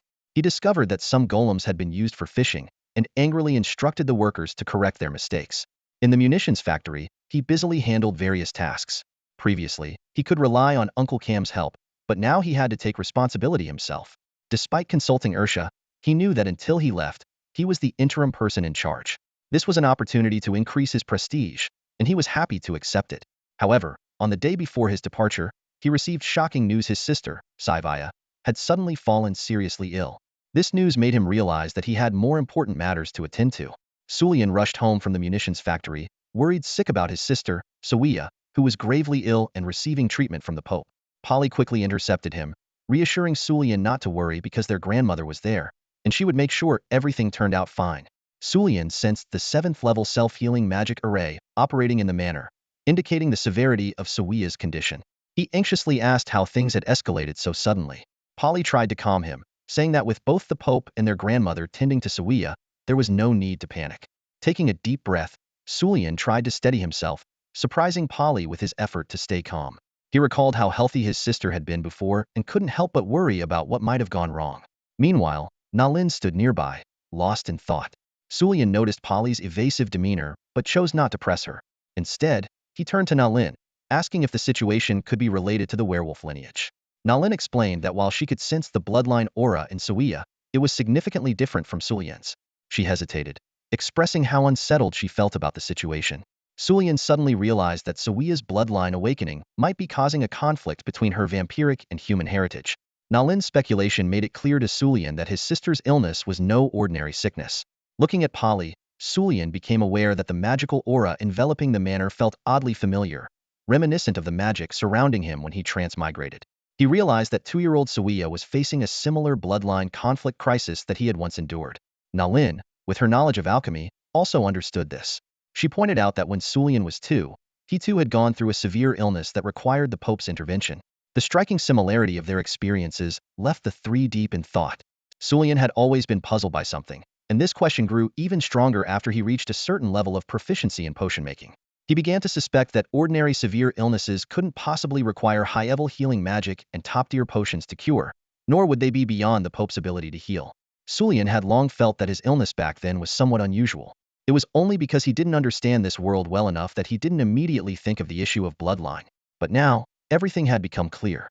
Polly sighed, realizing that he couldn't keep it a secret any longer. He said to Sulian, "Little Sulian, this matter involves your grandmother. You won't be told about it until you come of age." Hearing the word grandmother, both Sulian and Nalin's expressions subtly changed, and various speculations quickly emerged in their minds. At that moment, the door to the manor room opened, and the Pope of the Avisu kingdom, whom Sulian had only met once, walked out, escorted personally by Ursa. The Pope spoke bluntly. "Ursa, we've been friends for a long time, so I'll get straight to the point. Thanks to your wife's help, we've been able to control the power of the bloodline within the little one's body. But I must remind you, if you don't seek help from the child's grandmother's tribe to resolve this issue, it will cause trouble sooner or later." Clearly, the Pope, who had treated Sulian back then, was aware of the situation and had a close relationship with Ursa, which is why he helped keep the bloodline a secret without informing the kingdom. Otherwise, the issue of the werewolf bloodline alone would have been enough to draw the kingdom's attention. Ursa asked, puzzled. "Little Sulian had no problems after you healed him back then. So why has his werewolf bloodline suddenly fully awakened now?" The Pope frowned and said, "That was a miracle. Do you expect a second miracle to happen?" Regarding this so-called miracle, Sulian knew very well that while it might have seemed like a miracle to him, it hadn't come true for Suman Lyondel. Sulian stepped forward and asked, "Your Holiness, is my sister all right now?" The Pope looked at Sulian with some surprise and said, "Little Lyondel, you've grown up and have an extraordinary presence."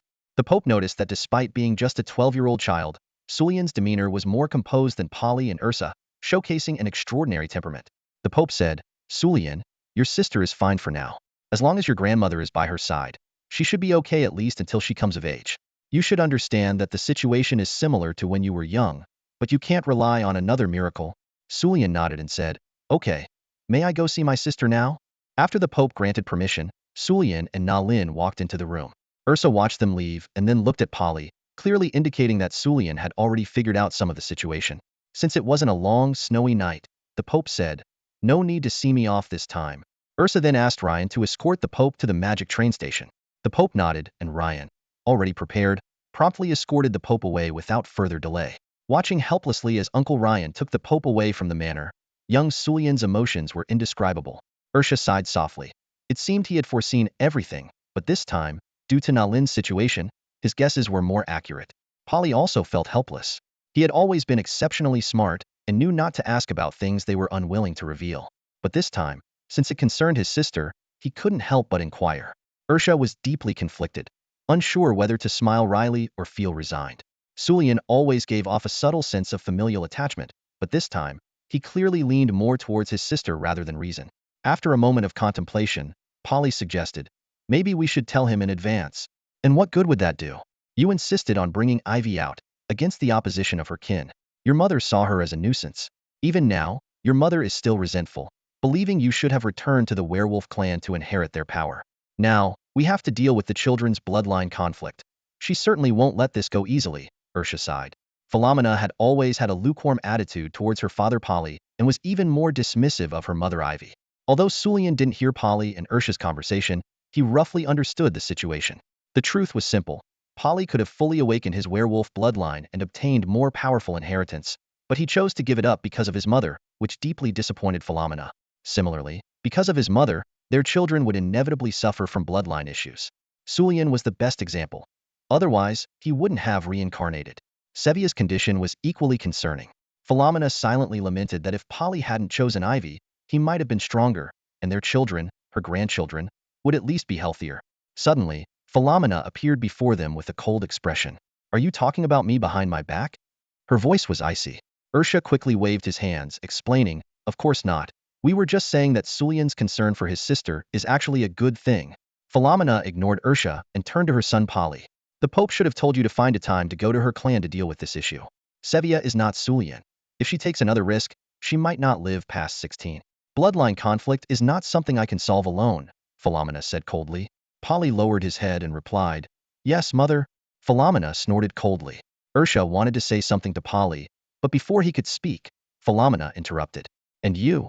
All these years, I've been looking for ways within the clan to suppress the werewolf bloodline conflict. I also left to prevent Sulian from easily awakening his bloodline and triggering conflicts. It's good that he can grow up and awaken safely, but why did you allow another child? Was it because of Sulian's expectations that you permitted them to have another child, thinking it would provide longer companionship? But have you considered how to resolve the bloodline conflict? Philomena coldly questioned Ursa. Philomena knew the timing of Sevia's birth and understood the deeper implications. During Su Lian's time at the military academy, it became clear that her origins were not from the kingdom of Iwesu. Faced with this sudden revelation, Isha fell silent, unable to find peace within. Her mother's indifference left her feeling deeply hurt, while her father's absence cut her to the core. The family had once decided that if such a situation arose again, they would return. Polly spoke with difficulty, revealing that they had already made up their minds. Philomena coldly pointed out that the remaining issues were theirs to resolve. She warned sternly that if Saivaya faced another mishap, they should not expect to see her again. Clearly, in Philomena's mind, Saivia's safety was paramount. The future of this family seemed shrouded in uncertainty. In the room, Sawia lay quietly in the familiar magic circle, peacefully asleep. Her breathing was steady and calm, as if everything was still as it once was. However, her golden hair had turned a pale blue, indicating an irreversible change in her body. Sulian watched her silently, a heavy heart weighing him down. He knew that the conflict between bloodlines could be fatal. If not for that, when Sawia awoke, it should have been Suman Lyondel who woke up, not Sulian. There was no possibility that Sawia's predicament was unrelated to him. His survival was a miracle, bringing a glimmer of hope to his parents and grandfather. His childhood decision had led his parents to yearn for another child. Perhaps it could be said that it was because of his existence that his sister was born, but it was also his existence that caused this unsolvable dilemma. Mother, Sawia will be all right, won't she? Sulian suddenly asked, his tone so calm it was almost devoid of any emotion. Of course she will, little Sulian. Don't worry, Ivy instinctively reassured him. Then please continue to take good care of her, mother. Nalin, I need your help as well, Sulian said. Ivy and Nalin were somewhat surprised. What do you mean? Nalin asked, standing up slightly annoyed. Sulian gestured for silence, signaling her to calm down. Nalin glanced at Suiya, trying to steady her emotions. I will soon be leaving for the kingdom of Lanku. Until then, act as if nothing has happened and don't put any pressure on Suiya. Keep her company and make her happy as usual.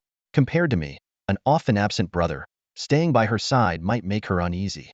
Besides, there's nothing more I can do for her than just being there, is there? Sulian spoke slowly, his tone extremely calm, instilling a sense of fear in Ivy and Nalin. But at least, you should be here when she wakes up, right? Nalin said, struggling to hold back her anger. You're right. I'll leave after she wakes up. Sulian quickly acknowledged and corrected himself. You. Nalin was on the verge of losing her temper. What kind of brother are you? Nalin, stop it.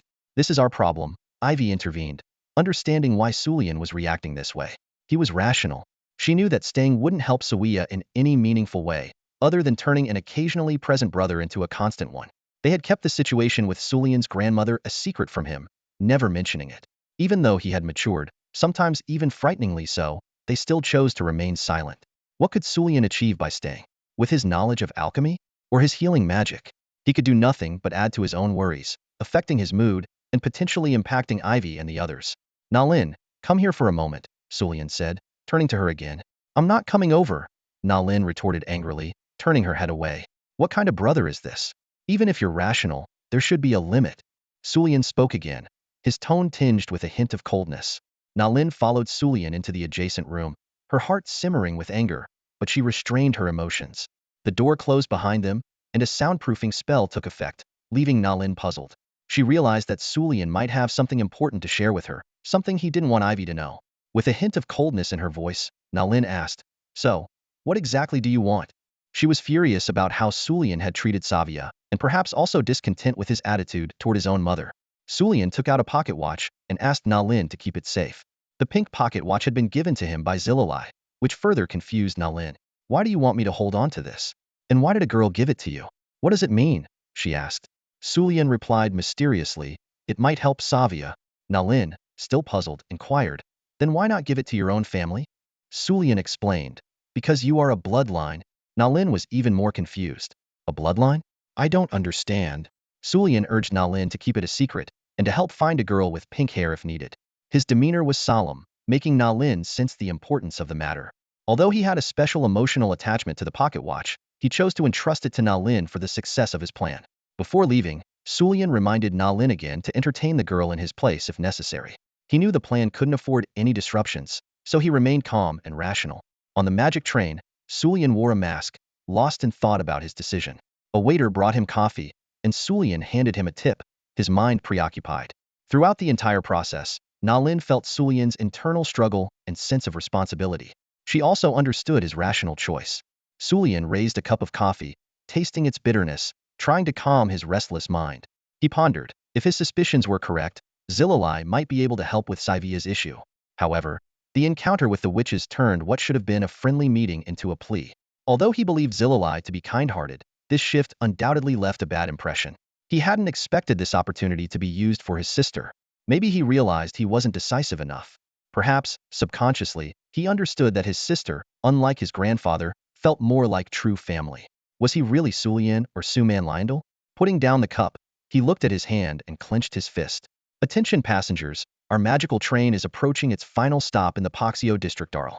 Please prepare to disembark and check your belongings, announced the magical voice over the train's intercom. Sulian turned to look out at the darkening sky and took a deep breath. He cast a spatial magic spell short-distance teleportation. His figure appeared above the dense forest beside the railway, plummeting rapidly. He equipped his auxiliary mechanical magic tool, the outer beast leg mechanism. Upon landing, he displayed astonishing agility, sprinting towards the designated area. This mechanical tool, when infused with enough magic, enhanced his mobility, helping him face the first challenge ahead, the Black Darius Mountains. At this moment, he was resolute. Regardless of whether his choices were right or wrong, once priorities were clear, one should not hesitate. The dark mass ahead was the familiar Black Darius Mountains, beyond which lay the border of the Avisu Kingdom. He was heading to the Lanko Kingdom this time to aid an enemy nation. Suddenly, a beastly roar echoed from the forest. Near the railway construction, natural beasts often appeared. needing to be cleared to prevent harm to the railway or nearby residents. A wolf-shaped, fourth-tier beast lunged at Sulian, aiming for his neck. A flash of blood-red light swept past. The beast was instantly decapitated, and its head's magic crystal was swiftly absorbed into Sulian's storage ring, its warmth and blood still fresh. Sulian never glanced back at the beast. His target was the towering peaks ahead, and nothing would deter him. As night deepened, the familiar twin moons rose. The bright blue moon cast a gentle glow, while the dim red moon awaited its turn to illuminate the night sky. Under the twin moon's light, beyond the mountains, lay not a peaceful realm but a land of turmoil. In the northern region of Fuginal, within the kingdom of Lanku, Sulian, wearing a mask, approached the counter of the Adventurers Guild to trade in magic crystals and cores. The Adventurers Guild is widespread across the world, and information sharing is a crucial aspect. Each country's guild has its own distinct characteristics. Some accept military commissions, while others remain independent to avoid the turmoil of wars. The Adventurers Guild in the Kingdom of Lanku is of the independent type, largely due to the frequent conflicts that have fostered a strong aversion to the military. The constant war has led to an unstable social environment, disrupted commercial activities, and a decrease in escort missions, resulting in a sharp decline in income. Despite its independence, the guild is compelled to accept the state's low-priced acquisition of materials like magic crystals and cores. Good quality, kid, the man behind the counter remarked approvingly as he eyed Su Lian, who was well-equipped and notably capable for his age. Su Lian understood that the service attitude here was typically like this, and there was no need to worry about whether a pretty girl was serving the rough adventurers at the counter. He decided to register both a personal title and a team title Kiz Su Lian. Since the Adventurers Guilds of the Avisu Kingdom and the Lanku Kingdom did not share information, he had to re-register, pay the standard registration fee, and fill out the necessary forms. Su Lian placed a dozen gold coins on the counter, the crisp sound drawing the attention of everyone in the hall. He realized his gear had already caught many eyes when he entered, and the sight of the gold coins would likely attract followers when he left. This was exactly what he anticipated. He asked, "Are newcomers only allowed to take on the lowest level missions?" The man behind the counter replied indifferently, "No, you can choose to accept the highest level missions." Without hesitation, Su Lian requested military missions, beast hunting missions, at the 5th tier. The atmosphere in the hall shifted subtly, and even the man behind the counter was somewhat surprised, but he still found suitable missions for Su Lian. After completing all the paperwork, Su Lian was ready to face new challenges. The clerk angrily slammed the mission cards onto the counter. Su Lian was initially puzzled, but quickly understood the situation. This military assignment was clearly aimed at him because of his lineage as a member of a general's family. In this country, adventurers were deeply resentful of the armies that sparked conflicts, hence the sudden shift in attitude. "Only 5 missions?" Su Lian asked, unfazed. The clerk, with a sour expression, retorted, "What? Think it's not enough? Want me to throw all the military tasks at you?" Su Lian shrugged. "Just these 5 then? I'll register them," the clerk grumbled. Su Lian took the mission cards and turned to leave. These cards were made of a special metal and stored simple information using magic. They were reusable and had a certain level of confidentiality. Although this method was common, the versions used here were rather basic. "Hey, what about your payment?" the clerk asked, puzzled. "Keep it. Buy yourself a drink. I'll be back in a few days." Su Lian waved dismissively as he exited the hall. What a rich kid," the clerk muttered, pocketing the coins with a disgruntled look. However, others were intrigued by Su Lian's generosity rather than deterred. Soon after Su Lian left the hall, 3 teams followed suit.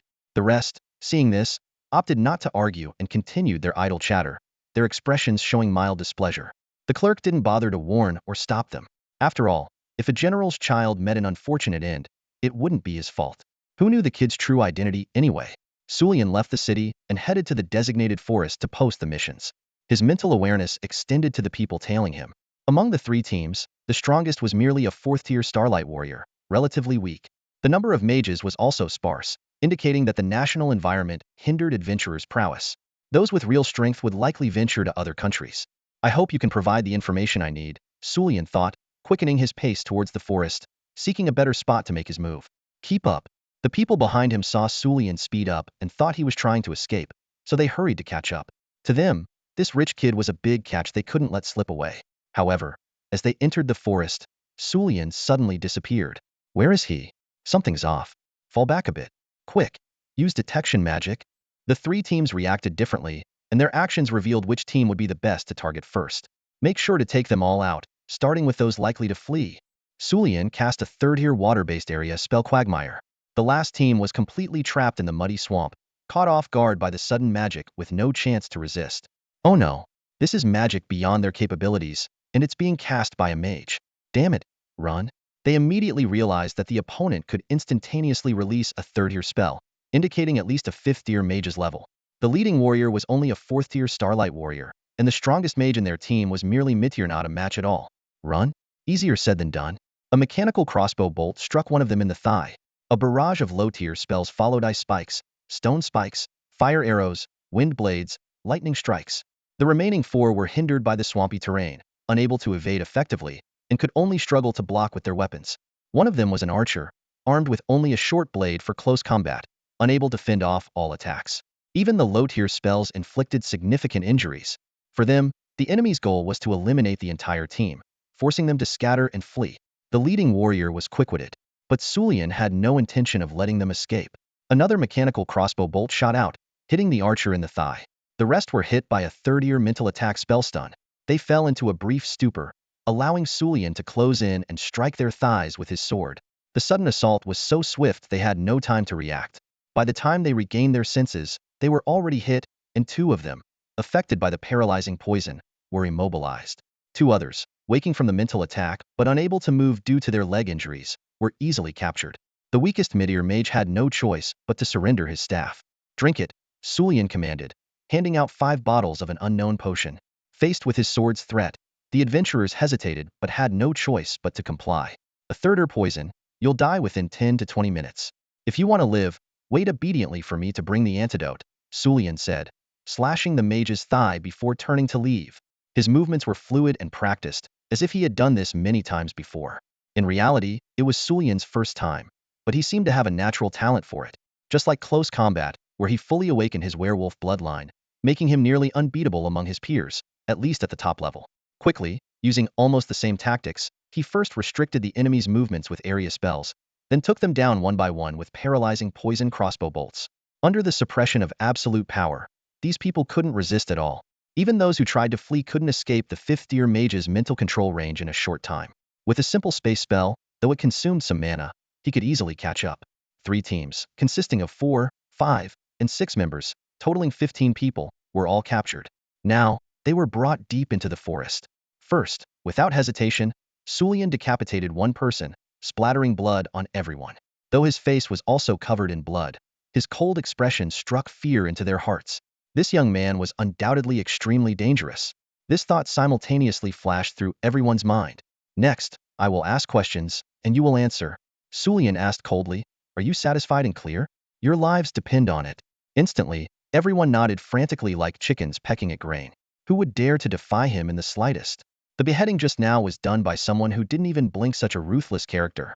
This sense of oppression left them no room for hesitation. 10 minutes later, Sulian emerged from the forest, his body covered in blood. The dirty adventurers who had shown no mercy to a 12-year-old for their own selfish gains were doomed from the start. To Sulian, they were merely tools to extract useful information under the shadow of death. This method of gathering intelligence proved more efficient than other means. Sulian felt a sense of satisfaction. It seemed that the adventurers in this small country had a decent grasp of information, though mostly related to civilian matters. For military intelligence, he would need to seek out professionals. Hence, Sulian decided to focus on these experts to complete his understanding of civilian issues. He pondered, knowing that he had just used some of his magic power and needed to recover before taking on more adventure tasks. Through completing missions and interacting with adventurers, Sulian had gathered various pieces of crucial information. He now had a comprehensive understanding of the living conditions in the entire kingdom of Lankiu. He knew which regions were prosperous, and which nobles were honorable or corrupt. The adventurers, being the true residents of this country, had the best knowledge of its most genuine aspects, including the scenes of devastation and poverty brought on by war. 3 days passed, and today marked a new beginning. Sulian took out the magic crystals, magic cores, herbs, and minerals he had collected over the past few days during military missions, ranging from 3rd to 6th tier. His swift actions had improved the mood of the man behind the counter, who had been receiving 10 of the mission rewards daily. Those who had intended to play tricks had vanished. Today, as usual, Sulian handed over 10 of the rewards. The man behind the counter kindly reminded him, young man, you've completed most of the easier tasks. What remains might be more challenging. Are you interested in trying different types of missions? Without hesitation, Sulian replied, I want assassination missions. The man's expression changed, and he glanced around the hall before signaling Sulian to go upstairs. Assassination missions were not typically public, but the Adventurers Guild could provide them. Money, indeed, was a powerful tool. In a special room on the second floor, various protective spells were in place. The man reminded Su Lian, "What kind of assassination mission do you need? You can only state your requirements, and I will give you options. You can view up to 2 tasks at a time, and you must accept one of them. If you fail to complete it, you will be barred from similar missions in the future." Su Lian understood the rules well. They were similar to his past experiences in the Kingdom of Avis. The Adventurers Guild is extremely cautious with newcomers to prevent any leaks of assassination missions. They worry that someone might send spies to gather information, which could damage the guild's reputation and interests. Therefore, they have a rule that newcomers can only view 2 missions at a time and must accept them if viewed. Failure to complete a mission results in losing the chance to take on future missions. This measure is designed to prevent any information leaks. Over time, depending on the guild standards, the number of missions a newcomer can view will increase, and they will have the right to decline missions without affecting future opportunities, even if they fail.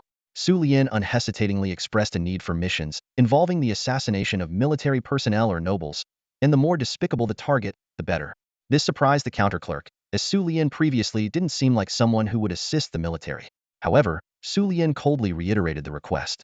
Understanding the rules, the counterclerk used a magical device to bring up highly confidential mission cards. These cards were so mysterious that even a 5th-rank mage couldn't directly discern their contents. Su Lian received 2 5th-rank mission targets. One was a count, and the other was a colonel. Both targets were powerful and significant figures, making the assassinations extremely challenging. Without hesitation, Su Lian chose the mission to assassinate the colonel and promptly requested detailed information from the counterclerk, ready to set off immediately. The counterclerk, without further words, unlocked the mission card's contents and handed them to Su Lian. Now, Su Lian is prepared to embark on this high-difficulty assassination mission. After accepting the mission, Su Lian calmly left the Adventurers Guild. He didn't engage in much conversation, merely picking up the task. After a quick glance at the mission details, he nodded and bid farewell to the guild's clerk, heading off. He then rented a magical beast horse and hurried towards the target city. Compared to the magic-driven vehicles he was used to in the Kingdom of Avisu, the transportation here was quite lacking. Fortunately, the magical beast horses, bred from third-tier beasts, were well-trained and handled long-distance travel reasonably well, though they were quite expensive. For those unaccustomed to riding, walking after a long ride could be quite challenging, and the experience left much to be desired. Su Lian thought to himself that if it weren't for the urgency, he wouldn't have chosen this mode of travel. As night fell, Su Lian arrived at the Quarton district on the eastern side of the Kingdom of Lank. He was using magic to adjust his condition, feeling the strain even on his werewolf body after 3 hours of riding. After a while, he stood up, leaning against a large tree, and gazed at the military camp down the slope. According to the military ranking of Lank, the mission target was an earl named Quaidkarn, a 5th-tier warrior skilled in fire and earth attributes of battle aura and techniques, making him a balanced opponent in offense and defense. However, his weakness was also apparent. He lacked agility in solo combat and was more suited for team battles. Usually, around 10 in the evening, he would finish drinking and go to rest, with the camp's location clearly marked in the mission details. Clearly, with such detailed information, the assassination task was likely issued by a deputy or a rival. However, that wasn't important to Su Lian. He just needed to complete the mission. He was also curious to see whether the army he was about to face was weak or somewhat competent. 10 minutes later, Su Lian sighed in frustration. Why? Because he had already infiltrated the temporary housing of the garrison outside the city and reached Quaidkarn's bedroom. The unfortunate officer had been shot in the head while asleep with a silenced magical gun, dying instantly. Su Lian was speechless. What was wrong with this army? He had managed to use dark magic's night invisibility and his werewolf blood combat skills to effortlessly infiltrate the officer's bedroom. Even though this wasn't the front line, the patrols outside were lax, and the guards at the door were asleep, but there wasn't even a single alarm magic device equipped. Who were they underestimating? Sigh, whatever, let it be. Perhaps leaving this kind of army for the soldiers to practice on was better. Using valuable resources to wipe them out would be wasteful.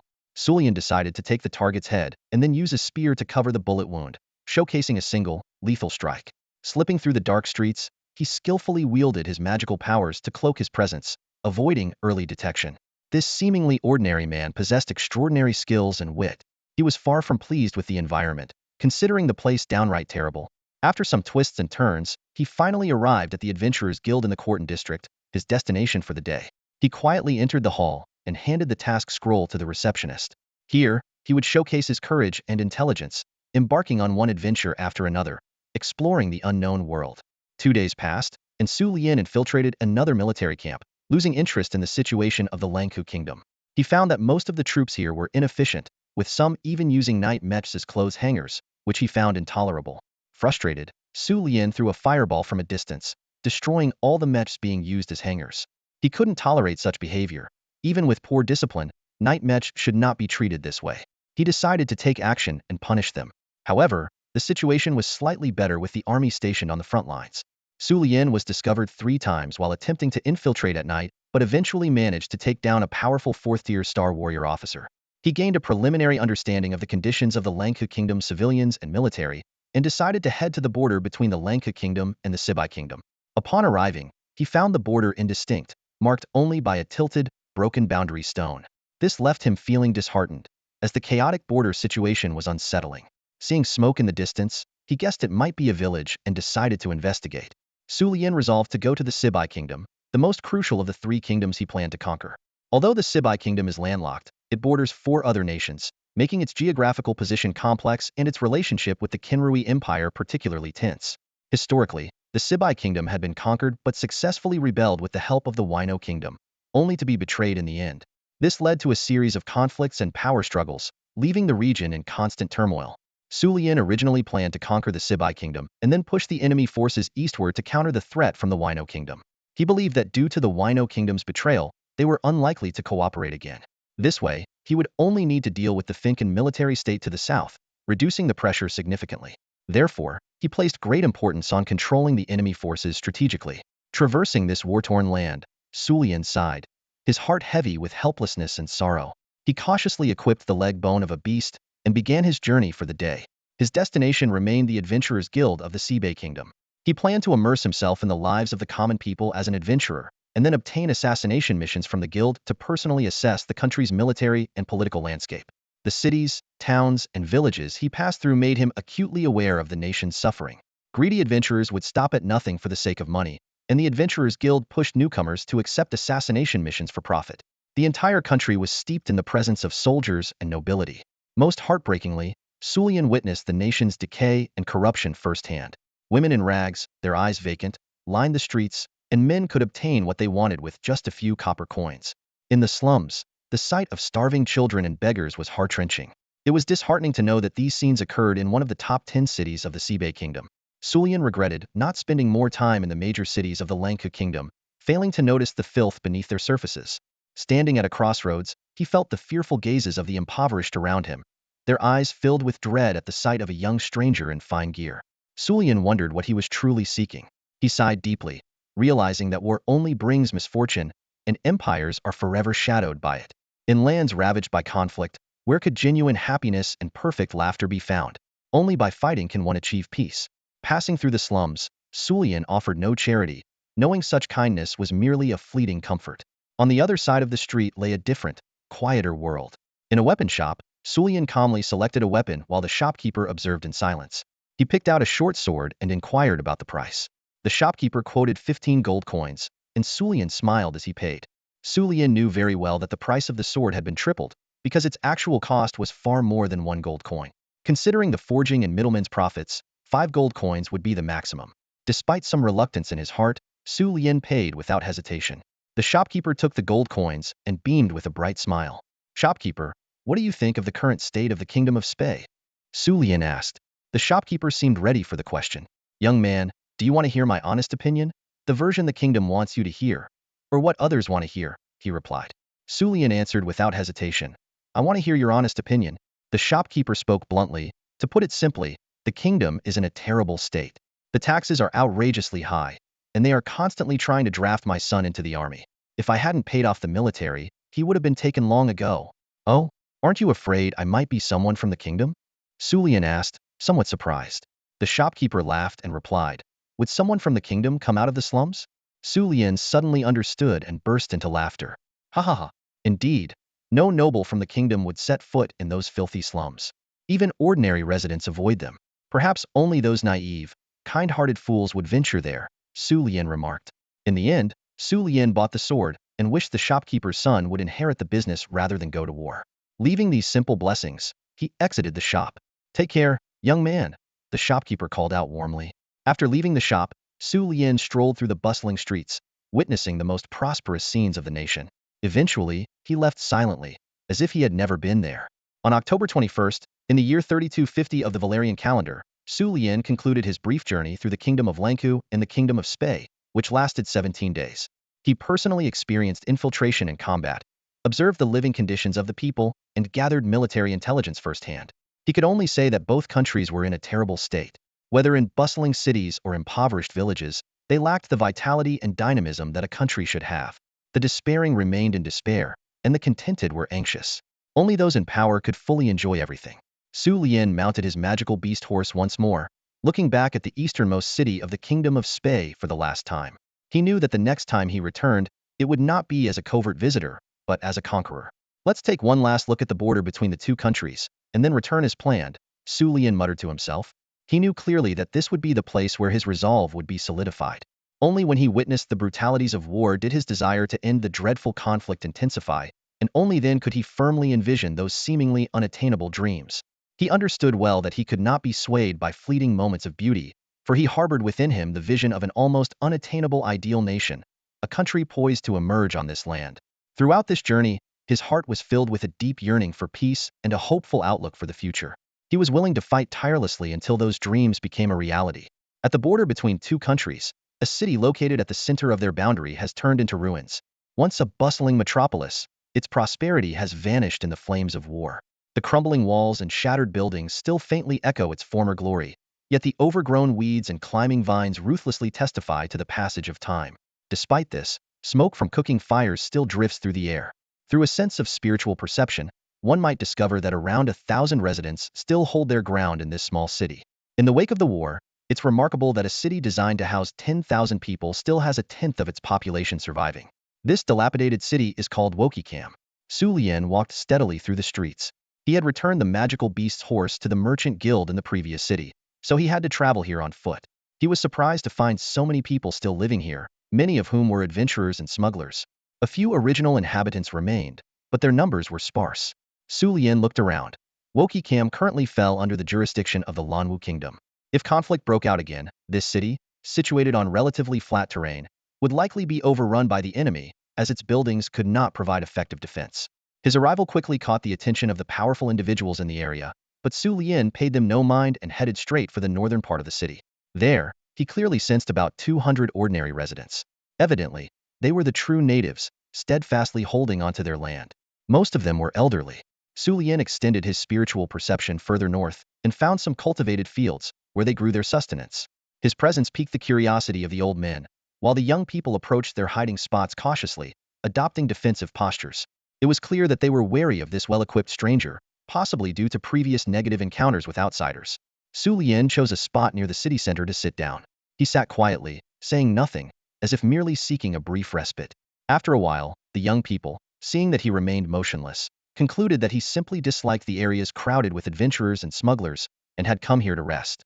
Their vigilance eased slightly, though some continued to keep an eye on him.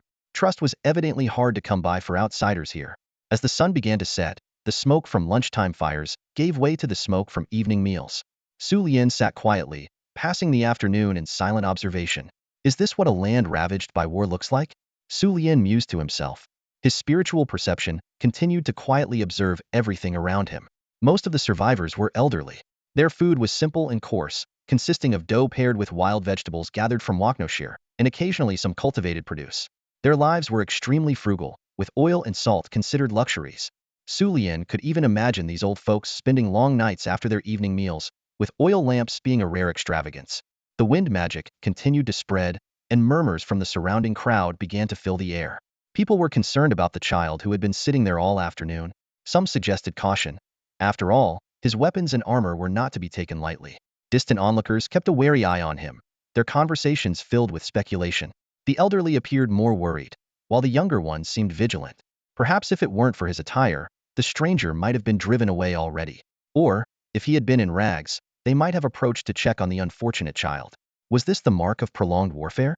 Su Lian opened his eyes to see a grandfather and his roughly 5-year-old grandson approaching. The old man leaned on a cane, guiding the boy who held a small piece of bread. Big brother, would you like some? The boy asked shyly. Su Lian calmly responded, why are you giving it to me? Haven't you had enough to eat yourself? He knew that the bread was their only dinner for the night, and it was small, barely the size of a palm, divided in half. Because you haven't eaten anything, Big brother, the boy answered innocently. Aren't you afraid I might be a bad person? Su Lian asked again. Can someone as big as you be a bad person? The boy asked curiously, but with a hint of fear, his outstretched hand trembling slightly. Bad people come in all ages, Su Lian said. Are you a bad person? The boy asked cautiously. Yes, I am a very bad person, Su Lian nodded. A bad person who will bring war to this land. The boy looked at his grandfather, unsure of what to do. Su Lian then asked, would you still give me the bread? The boy hesitated. The old man stood quietly, watching Su Lian, perhaps pondering something. I don't really want to give it to you, big brother. But Grandpa said if a bad person needs something, we should give it to him. As long as he doesn't hurt us, the boy said fearfully, extending the bread again. Su Lian felt a slight tremor in his heart. If a bad person needs something, give it to him. Hoping that a bit of kindness might bring safety, the boy said, his voice trembling. Here's the bread. Please, big brother, don't hurt us, okay? His small hand shook, and he seemed reluctant to let go. Su Lian gently shook his head. The boy, puzzled and scared, moved closer to his grandfather. He didn't understand. Did this mean the bad person wouldn't take his offering? A strong desire stirred within Su Lian. Won't you say something? Su Lian looked up at the old man, who seemed to be in his 60s. Don't worry, young man. This fellow won't harm us, the old man said. Sometimes the elderly see things more clearly. Please, sit down. Su Lian gestured for them to sit beside him. Little one, keep the bread for yourself. Here, have some roasted meat instead. He handed over a piece of roasted meat, something he had bought earlier but hadn't finished, which could be reheated with magic when needed. Although the little boy really wanted to have a taste, he didn't dare to be greedy. However, before he could ask his grandpa, a piece of roasted meat floated in front of him, releasing an enticing aroma. Grandpa nodded with a smile, signaling him to enjoy it. The little boy nodded happily, his heart filled with gratitude and joy. Meat, to him, was a luxurious delicacy and an irresistible temptation. Su Lian paused his conversation, and the old man beside him smiled as he watched his grandson enjoy this rare treat. In the corner, the person who had been watching Su Lian finally breathed a sigh of relief. It seemed this unfamiliar child was not frivolous. Young master, is there something you need help with? I might be the one who knows the most around here, the old man asked. Su Lian simply replied that he wanted to understand this land that had endured countless wars. The old man sighed, saying that this place had indeed seen many battles and left behind numerous memories. Have you ever thought of leaving here? Su Lian asked. And go where? The old man replied with a helpless smile. Su Lian fell silent. The city is not made for people as poor as us, and other villages won't accept outsiders who can't contribute labor. Where else can we go but stay here? The old man sighed. The scene of the slums in the kingdom of Sibei flashed through his mind again. No way out, no place to hide. What about his parents? Su Lian asked, touching on a clearly sorrowful topic. His father was conscripted 2 years ago and died in battle against the kingdom of Yeminik last year. His mother was taken by passing adventurers and hasn't been heard from since, the old man said, his tone a mix of calmness, helplessness, and despair. With his father dead and his mother missing, Su Lian looked at the boy beside him, carefully savoring the roasted meat. A strong desire surged within him. Young master, ask whatever you need. This piece of roasted meat is the best reward already, the old man said with a smile, as if to reassure him that his questions wouldn't harm their spirits. Under the twilight, the old man and the little boy focused on their meal, evoking a sense of melancholy. Was acquiring information really so cheap? What do you think of your country? Su Lian asked. Which country? The old man replied. Su Lian paused, quickly realizing that they might not belong to any country, as this place couldn't even guarantee who would control it tomorrow. That question was a bit ridiculous. I'm sorry for being too direct, Su Lian said, shaking his head in self-mockery. It's okay, the old man replied with a smile. Then I'll ask a more straightforward question, Su Lian said, gazing at the war-torn, desolate city before him, where smoke rose in the sunset. Wochcam, what do you think war is? War, the old man repeated, his tone revealing contemplation, sentiment, and a hint of sorrow. It was a straightforward yet heavy topic. The old man gently closed his eyes, reminiscing about his tumultuous life filled with war. His voice was calm yet heavy, as if it bore the weight and bitterness of the years. The twilight's glow cast a warm light on his frail body, creating a poignant contrast with his aged face. War has been my only companion throughout my life, the old man said with a faint, bitter smile. I was born in the empire of Kinrumii. My mother was captured as a child, and my father was left crippled because of it. During my school years, the kingdom of Wino was invaded by the Finkan. After getting married, I wed a girl who had escaped from slavery in the Finkan's unified state. I fought for the kingdom of Spey to provide a better future for my family, but it was all in vain. He continued, now, I am spending my twilight years in the kingdom of Lanwu with my young grandson. I have never left Wookieekam, this small city ravaged by war. This is how I see war. Sulian listened quietly, his heart stirred by indescribable emotions. He softly asked, "Did you ever migrate because of the war?" The old man shook his head. "Not at all. I have never left this land, this weathered city Wookieekam." "What is your name?" Sulian asked, his voice tinged with an unknown fear that sent chills down one's spine. The old man hesitated slightly before answering, "I am Wayfier Friedman." Sulian stood up and turned toward the sunset, the twilight glow illuminating his figure. He gazed at the old man and his grandson with deep emotion and said, "Throughout your life, you never identified with any country and lost faith in those corrupt war factions.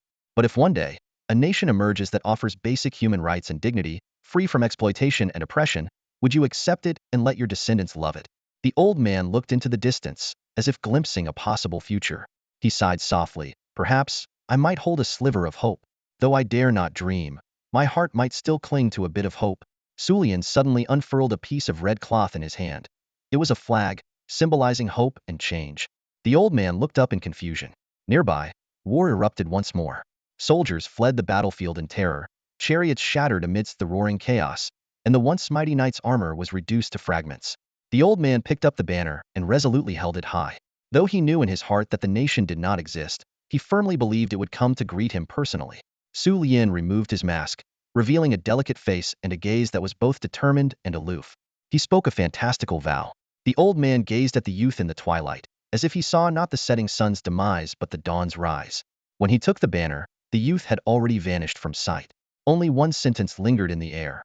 "I, Su Lien, will never fail all the wise beings who rally under this banner." Sulan left the old city of Wachicum. As night fell, he braved the cold winds and snow of the mountains, starting his journey back to his homeland. His deep footprints in the snow were silent and profound. The next day, he arrived in the district of Posio, in the region of Arling.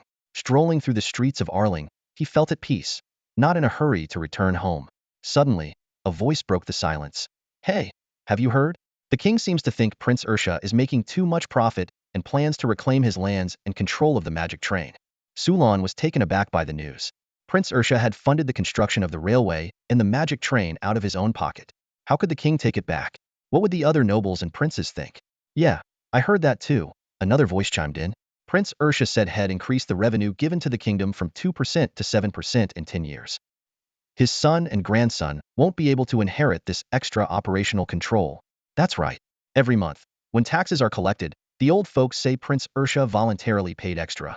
If even such an exemplary prince loses his lands, they'll be so angry they might sell all the technology abroad, someone else added. The streets were buzzing with such discussions. It was clear that public opinion and rumors had spread widely. Sulan nodded slightly in satisfaction. One of his purposes for lingering in Arling was to observe how rumors and public opinion spread in other regions. It seemed that even distant Arling was abuzz with this topic, proving that it had caught people's attention. Suddenly, a disdainful voice rang out. "Humph, what do you all know?" The surrounding people laughed. "Oh, little carpenter, why aren't you learning your father's craft and instead running around?" They began to tease a 15-year-old boy in plain clothes. "What's there to learn about carpentry? I'm already a junior warrior. Joining the army is the best choice," the boy said confidently. The crowd laughed again. "Humph, you really don't understand. Although the king won't immediately take back Prince Ursha's lands and control of the magic train, it doesn't mean they have no plan. They might act even before 10 years are up," the boy said insightfully. Someone shook their head. "This kid is talking nonsense again." Others nodded in understanding, clearly used to the boy's remarks. "Humph, don't believe me if you don't want to," the boy said angrily.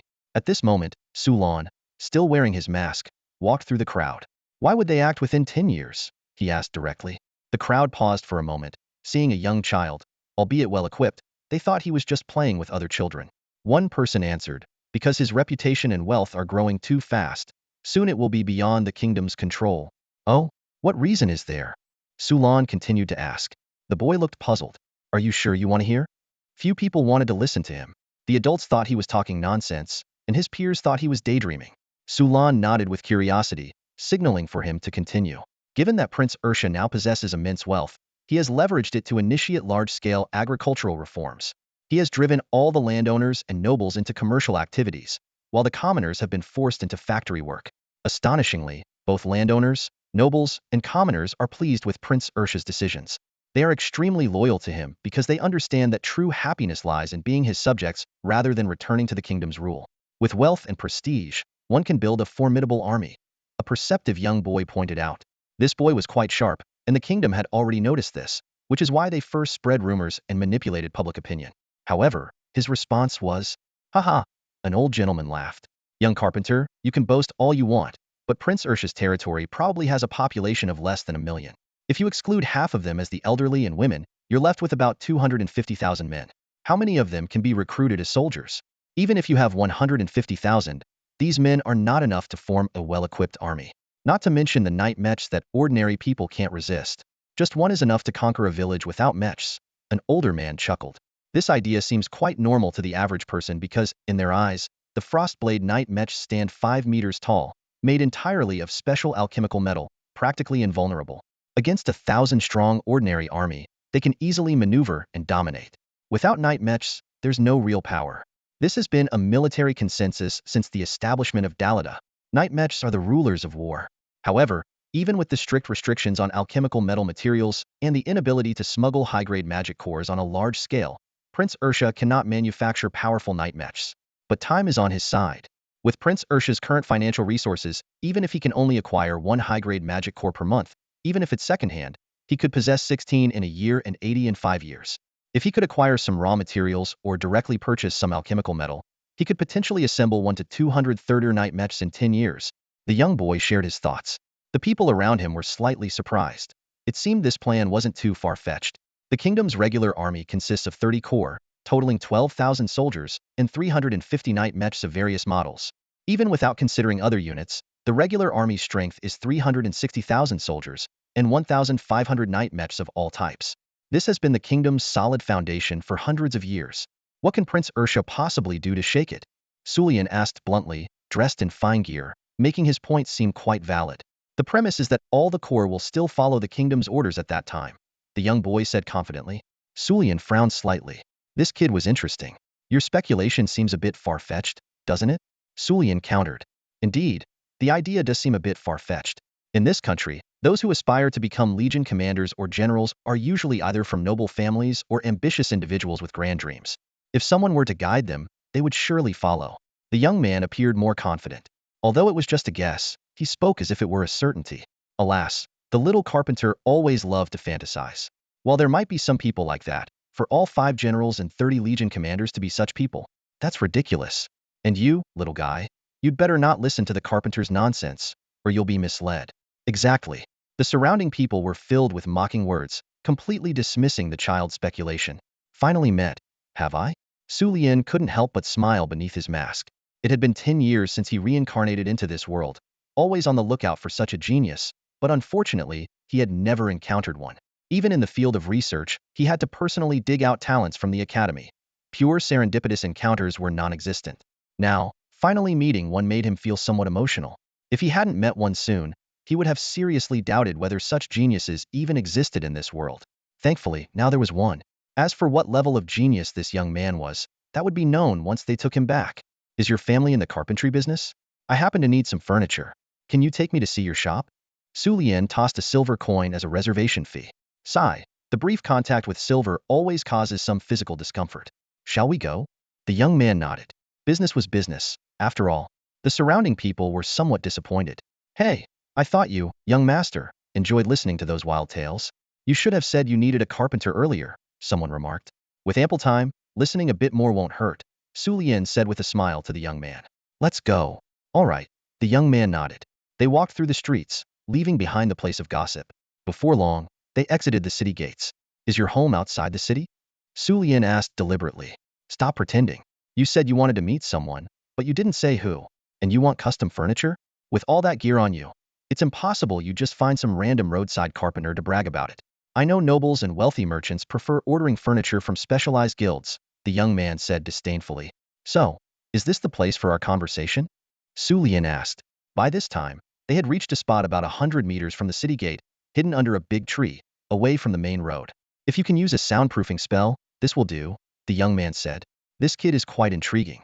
Sulian cast a soundproofing spell, and the young man, equipped with combat aura, could sense it was a third-year spell. So, no way. You're a magus? The young man was surprised. Surprised? Su Lian smiled. A bit. You wouldn't happen to be royalty, would you? In our kingdom, the only ones with such magical talent at your age are usually from the royal family, the young man continued to speculate. Let me introduce myself. I am Suman Lyandar, indeed a member of the royal family you mentioned, Su Lian said directly. Suman Lyandar? Wait a minute. Could you be? The boy had heard of this name before. The grandson of Prince Suman Ursha, Suman Lyandar. Wow. Are you here to eliminate witnesses? The boy immediately became wary. After all, he had just exposed all of Prince Ursha's schemes. Can you introduce yourself first? That name sounds so nice. Maybe I'll spare you. Suman joked. Boy, that's a pretty odd reason, don't you think? Chivino Garuka, a young man with a vibrant name, also known simply as Chivino, appears to be straightforward and unpretentious. However, his inner world becomes incredibly complex when he meets Su Lian. Su Lian played a joke on Chivino, but Chivino wasn't amused and seemed a bit speechless. Su Lian laughed, commenting that Chivino's personality seemed quite decent. Not backing down, Chivino directly asked Su Lian what was on his mind. Leaning against a tree, Su Lian signaled Chivino to sit down and then continued to probe into the issue of rebellion that Chivino had raised. Chivino admitted that he was skeptical about the rumor, as such a tale would be extremely detrimental to the kingdom and unlikely to be spread by the kingdom itself. Su Lian calmly pointed out that such baseless speculation was unwise. Chivino went on to share his thoughts, suggesting that the beneficiaries of the rumors and public opinion were likely Prince Isha and Peter Saint. Su Lian nodded in agreement, which left Chivino somewhat stunned. He realized he had stumbled upon a secret, and now Su Lian intended to eliminate him. Despite this, Su Lian gave Chivino a chance to plead for his life. Recognizing the perilous situation, Chivino tried to appeal to Su Lian's mercy. He asked Su Lian for permission to pose a question, and though he did not kneel, his demeanor was sincere. Chivino inquired if Su Lian's attire indicated a return from training in the south, to which Su Lian confirmed with a nod. This affirmed Chivino's suspicion that there was only one purpose for Su Lian's southern journey. Finally, Chivino requested permission to use his modest carpentry skills to craft furniture for Su Lian's home, suggesting it might be the only valuable contribution he could offer. In this moment, Chivino displayed his cleverness and resourcefulness. In the wide, open view, he nearly fell to his knees. He had discovered the opportunity that made his heart race. He desperately needed furniture to change the ambience of his home. Su Lian smiled and said, Lord Lyandar, your wishes? Chivino was slightly surprised. Well, I won't kill you for now, but first, take me to your father to confirm your skills, Su Lian said. All right. Chivino nodded. He understood. As long as he gained his father's approval, his new life would begin. This sudden turn of events was completely unexpected, but it didn't dampen his excitement. He believed that if his assumptions were correct, his future would be far more glorious than his current life as a small-time carpenter. Chivino's father was a renowned carpenter in the city. Even the young Duke Alfred had once bought furniture from him, back when he was just a child. Su Lian's arrival took the father by surprise. The straightforward identity of Suman Lyandar made it clear was inviting the father and son to Peter St. Isha Manor to craft furniture. Being an experienced craftsman, the father immediately grasped the implications. After confirming Su Lian's intentions, he reluctantly agreed to the request. Refuse? What would be the consequences of refusing a prince's invitation? The father didn't know and didn't want to find out. He had no evidence and didn't wish to naively expose anything, just to ensure his son wouldn't get entangled in the whirlpool of power. He had no choice but to accept, despite Chivino's eagerness and willingness to go. In the end, they left behind an item as a token, and someone would later come to take Chivino, the newly discovered prodigy. Such people were either taken in or eliminated. Afterward, Su Lian wandered around Arling for a bit. Finding nothing of particular interest, he left. Why didn't he check out the secret construction of the magic pump stations and the magic core manufacturing plants? Because even the fastest dwarf architects needed time, and they had only just built the framework. So, taking the magic vehicle home was the only option. The magic vehicle was a special line developed in cooperation between the prince and the duke, running directly from Arling to Peter Saint. Peter Saint territory had already entered autumn. Due to its northern location, winter would arrive in 2 months. To ensure sufficient food supply, potatoes and other tuber crops were planted immediately after harvesting corn and wheat, aiming to mature and be stored before the heavy snow. This was the rhythm of staple crop planting in the kingdom of Avisu. Occasionally, the last batch of tilling machines could be seen planting potatoes and applying special growth-promoting magic potions. If wealthy enough, Polly would purchase agricultural magic potions to ensure crop growth. Su Lian was pleased with the scene before him. Rumors and public opinion had achieved the desired effect, with agricultural yields being very stable. There was no need to worry about military matters either. The only thing lacking now was enough soldiers, but he believed they would be recruited soon. In the city of St. Peter, people flocked to the recruitment office, worried that the king's actions might threaten their lands and crops.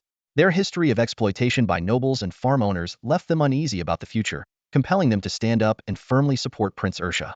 Among the crowd, a young man, under the direction of Uncle Lane, loudly proclaimed his support for Prince Ursha, rallying those around him. They lined up to join the private army, believing it to be the only way to protect their lands from invasion. These young people gathered with various motives, some for livelihood, others for their homes. Watching this scene, Sulian couldn't help but feel a surge of emotions. He quietly used spatial magic to change into ordinary clothes and blended into the crowd. People around him began asking about the rumors of the king reclaiming their lands, hoping he would join the private army to defend their homes. Faced with these misunderstandings, Sulian felt a bit perplexed, unaware of the king's plans. His focus on mechanical research had disconnected him from current events. Yet, in the hearts of the people, he was Lord Lindell, their hope and reliance. They desperately wanted Sulian to lead them and protect their lands. This misunderstanding filled Sulian with guilt, and he decided to pay more attention to the happenings around him, sharing the truth with the people to prevent them from being misled by rumors. Although the land originally belonged to the kingdom, Peter's fiefdom was granted to his grandfather, meaning it could be taken back. Sulian felt puzzled and somewhat helpless, as if facing an uncontrollable situation. Suddenly, someone shouted, "My brother almost starved to death last winter. If the land is taken back, even if we survive this year, we might still die from exploitation next year. We can't endure the constant fear of starvation any longer. Lord Lyonder, you granted us this land, and we will remain loyal to you forever." The crowd became agitated. Sulian, a 12-year-old boy engrossed in mechanical studies, was clearly unprepared for such an unexpected situation. However, he finally said, "All right, the person who just shouted, absolutely not. Let Uncle Ryan double your salary later. After handling recruitment matters, give the people some rewards and strive for good results before leaving." The competent soldiers were mostly absorbed into the private army. Older soldiers were asked not to join for the time being, as maintaining a proper image in public was more important than adding a younger soldier. Upon returning to the manor, Sulian sensed something unusual and quickly used spatial magic to come back. Zillalai had appeared. When Ursha and Polly were staying at the manor, they immediately sensed the approach of this powerful presence. Although they hadn't met yet, a subtle confrontation had already formed between them. Ursha was the first to speak. What brings you here?" Polly, on the other hand, watched Zillalai, deep in thought. Zillalai, somewhat surprised, responded, "Didn't Lyndall tell you?" She was astonished that the 12-year-old Sulian hadn't informed his family of her arrival. Ursha was momentarily stunned. "Little Sulian? When did he come into contact with a witch?" Zillalai smiled and said, "Great. It's perfect that I'm here. This way, the initial agreement won't be cancelled." Sulian explained, "Since you haven't come for a long time and I was away, I temporarily entrusted the pocket watch to a friend." Ursha and Polly were both puzzled. Could it be? At this moment, Nalin stepped out. With a simple spatial magic spell, the pocket watch appeared in Sulian's hand. Zillalai and Nalin exchanged glances. Zillalai knowingly remarked, "A werewolf having a vampire girlfriend, that's rare." Nalin retorted dismissively, "Who says I'm his girlfriend?" Zillalai, puzzled, said, "You two seem to match well, and you're even at his house." Nalin laughed, "I'm much older than he is, okay?" Zillalai replied, "For us, an age difference of less than 100 years isn't much, right?" Nalin, surprised, said, "Indeed, considering the lifespan of the blood race, it's not a big deal." Sulian invited, "Sister Zillalai, would you like to come in and sit?" Shilian worriedly glanced at the cold Philomena standing at the door. Philomena's aura was even stronger than Ursha and Polly's, and it was solely directed at Zillalai. Zillalai thought to herself, "It seems my suspicion was correct." Sulian understood a few things in his heart. His grandfather and the others were just being cautious of strangers with great power, and his grandmother probably wouldn't hold any grudges against the guests, right? Sulian smiled as he looked at his grandmother. "I have some urgent matters to attend to. You all take your time to chat," Philomena said, disappearing from sight, followed by Ursa. Sulian pondered their situation. It seemed a bit delicate. "Zillalai, please come in," Sulian invited warmly. At the same time, he used communication magic to secretly message Uncle Ryan to prepare a sumptuous dinner with local specialties. Sulian wasn't worried about Zillalai possibly eavesdropping on this level of communication magic. "Thank you," Zillalai responded nonchalantly about the earlier scene, following Sulian into the house, which surprised him a little. Sulian could clearly sense that with Zillalai's magical power, floating continuously wouldn't be an issue. "Polly, aren't you coming in?" Zillalai asked, puzzled, as she approached Polly. "Of course, please," Polly replied with a smile. Sulian wasn't surprised by this, but Nalin fell into deep thought. The acquaintance between Zillalai and Polly, combined with the reactions of Philomena and the others, didn't seem like a simple introduction. Nalin suddenly understood. In the hall, Ivy curiously looked at Zillalai, with Sevia and Polly sitting beside her. Su Lian and Nalin sat opposite, while Zillalai took the main seat. The atmosphere was somewhat strange. Normally, Su Lian should have spoken first, but Polly and Ivy, as the hosts and parents, remained silent. The little one has already shown magical power, so it seems the first crisis has passed, hasn't it? Zillalai said, looking at Sevia. Sevia curiously looked at this unfamiliar elder sister, especially her beautiful pink hair, which intrigued Sevia. Most importantly, Zillalai exuded a special aura. Does my little sister have magical power now? Father, why didn't you tell me? Maybe she could use magic at 3 years old, Su Lian said with a surprised smile. Generally, magical power manifests at 3, accumulates at 4, and one becomes a novice mage at 5. If Sevia is guided correctly, she might become a novice mage at 3. Her talent is indeed extraordinary. Yes, Sevia is remarkable, Polly said with a forced smile. Nalin, while eating a snack, sensed the strange atmosphere. They fell into silence, and Zillalai didn't speak again. Nalin felt like she was watching a play, even picking up a drink. At this moment, Su Lian sighed slightly, a pale blue flame forming in his hand, accompanied by a brief and solemn incantation. Naren choked on her drink and immediately started coughing uncontrollably. Struggling, she managed to say. How can you cast oracle magic? Naren was utterly shocked. Oracle magic was exclusively the domain of witches. Polly let out a resigned sigh. Some things cannot be hidden forever. Su Lian's intelligence allowed him to understand many things. Even without meeting Zillalai, he could deduce a lot. A simple try of oracle spells could reveal the truth. Lian, you're so clever. Do you still need your sister to teach you more magic spells? Zillalai asked with a hint of surprise on her face. If these spells could be easily taught to a half-blood like me, would you still need to stay hidden? Su Lian replied calmly. Zillalai smiled, a smile devoid of her usual innocence.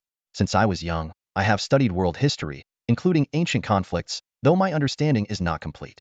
But in a place like Polaris Academy, with its vast library, I found many comprehensive historical records. The reason the witch tribe chose to live in seclusion is due to conflicts with other races, particularly humans and beastfolk. More precisely, it involves humans, beastfolk, and a special branch known as the Blood Clan, Su Lian said suddenly. No one interrupted him. Everyone wanted to know how he had obtained this information. In the distant past, the witch tribe, with their long lifespans and powerful magical talents, arrogantly captured other races for magical research. The most suitable subjects were humans and beastfolk, due to their fast reproduction rates and short average lifespans. At that time, the Blood Clan, considered a special branch of the beastfolk, also became subjects of research because of the unique abilities in their blood. However, the Blood Clan was powerful, and there were strong individuals among humans and beastfolk as well. This led to frequent conflicts among these races. Despite receiving some help, the witch tribe ultimately faced defeat. This is a rough overview of ancient history, at least according to the records Su Lian had found. With the witch tribe's defeat, some weaker members were captured. Some humans with strong bloodline compatibility considered breeding with witches to produce powerful offspring. However, they soon discovered a fatal flaw. The offspring were always female and had no magical power. They quickly abandoned this futile attempt and instead treated the long-lived witches as playthings, similar to elves. Due to their fear of the witches' power, they began widespread hunting of witches, exterminating the strong and capturing the weak. This further intensified the conflict between the two sides. Eventually, the Witch Queen cast a powerful forbidden spell that erased several nations from the map, and no one dared to violate the witches' rules again. Those who continued to hunt or harm witches, even among their own kind, were eliminated to uphold the Witch Queen's authority. Su Lian briefly described the ancient conflicts between humans and the witch tribe. As for the beastfolk, they had done similar things to humans, but their bloodlines were only compatible with other beastfolk, so there was no large-scale hunting as with humans. However, despite their strength, the vampires always harbored resentment towards the witches for their experiments. This conflict was even longer and more complex than the feud between humans and witches. Eventually, under pressure from various sides, the witches chose to go into seclusion. They announced to the outside world that any race, especially the vampires, could seek their help in the hidden witches' forest, except for humans.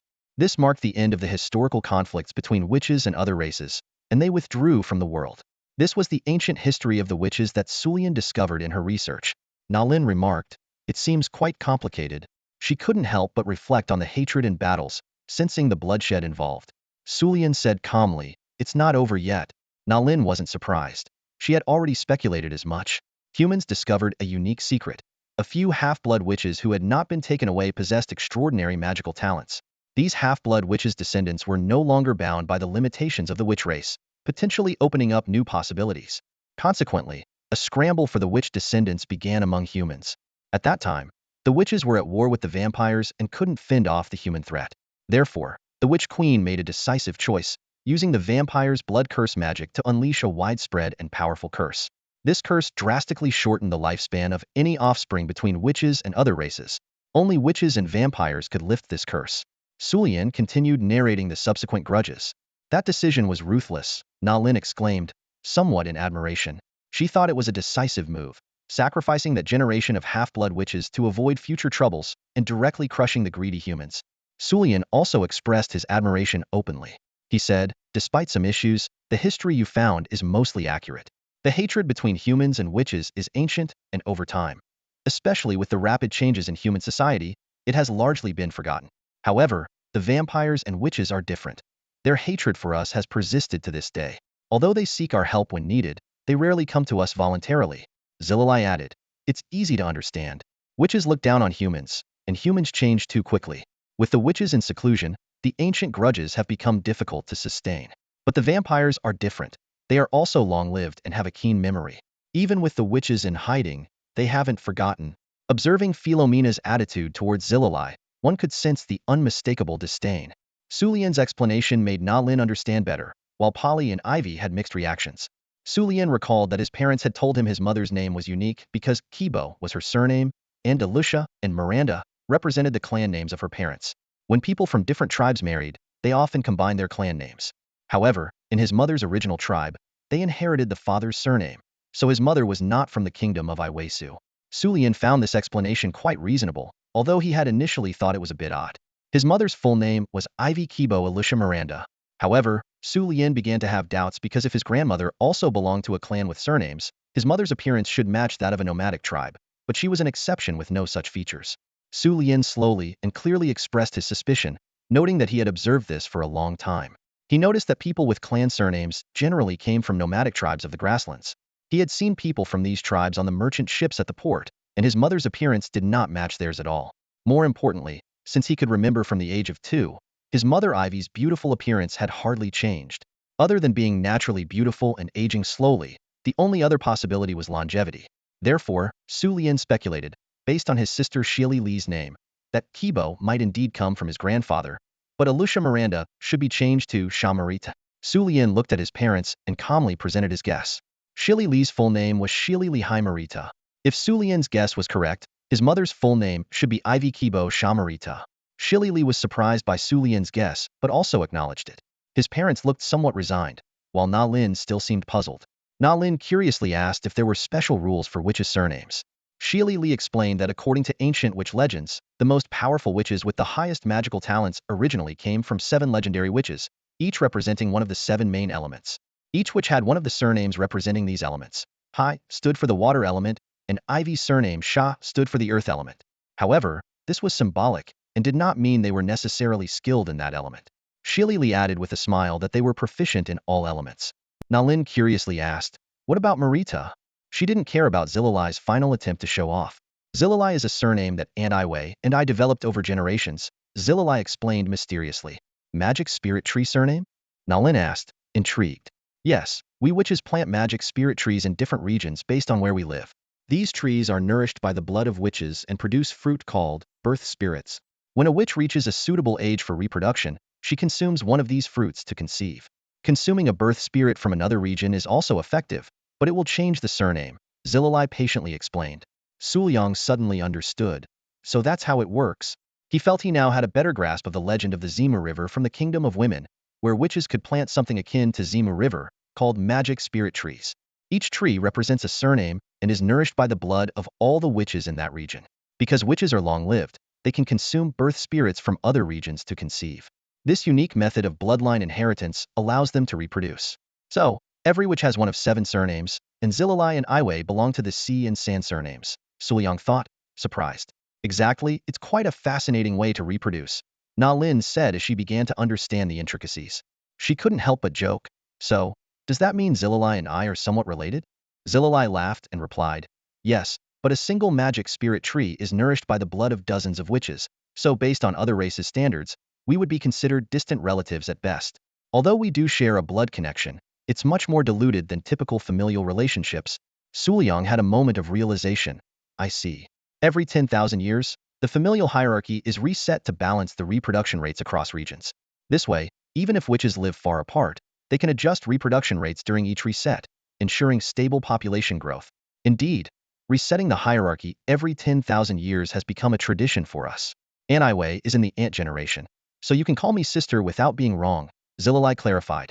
That's quite interesting, Suliang said with a smile, now having a clearer understanding of the witch's traditions. He realized it wasn't the time to delve deeper into these matters. So, everything falls into place naturally, Na Lin concluded. Father, mother. A strong desire surged within Sulian's heart. He wanted to uncover more about his and Saivia's mysterious origins. Softly, he asked, do I have to ask Sister Zillalai directly, or should I try to deduce the history of our witch clan myself? Sulian's gaze shifted to Ivy and Polly, his eyes revealing a hint of confusion and curiosity, as if he were deeply eager to explore the connection between Zillalai and Saivia. Polly and Ivy exchanged a knowing glance. Finally, Polly spoke up. Let me handle it, little Sulian. Hearing this name, Zillalai couldn't help but feel a pang of curiosity. They were currently living in the Witch's Forest, an isolated area shielded by a magical barrier. This vast forest was home to the spirit trees they had once planted or replanted. Zillalai and your grandmother belonged to the Marita spirit tree region of the witches. Your mother, on the other hand, was a half-blood, the result of a forbidden romance between your grandmother and a nomadic human. This relationship was met with severe opposition from their kin and was even banned by the Witch Queen. Nonetheless, your grandmother defied all odds to leave the witch's forest and spend her life with him.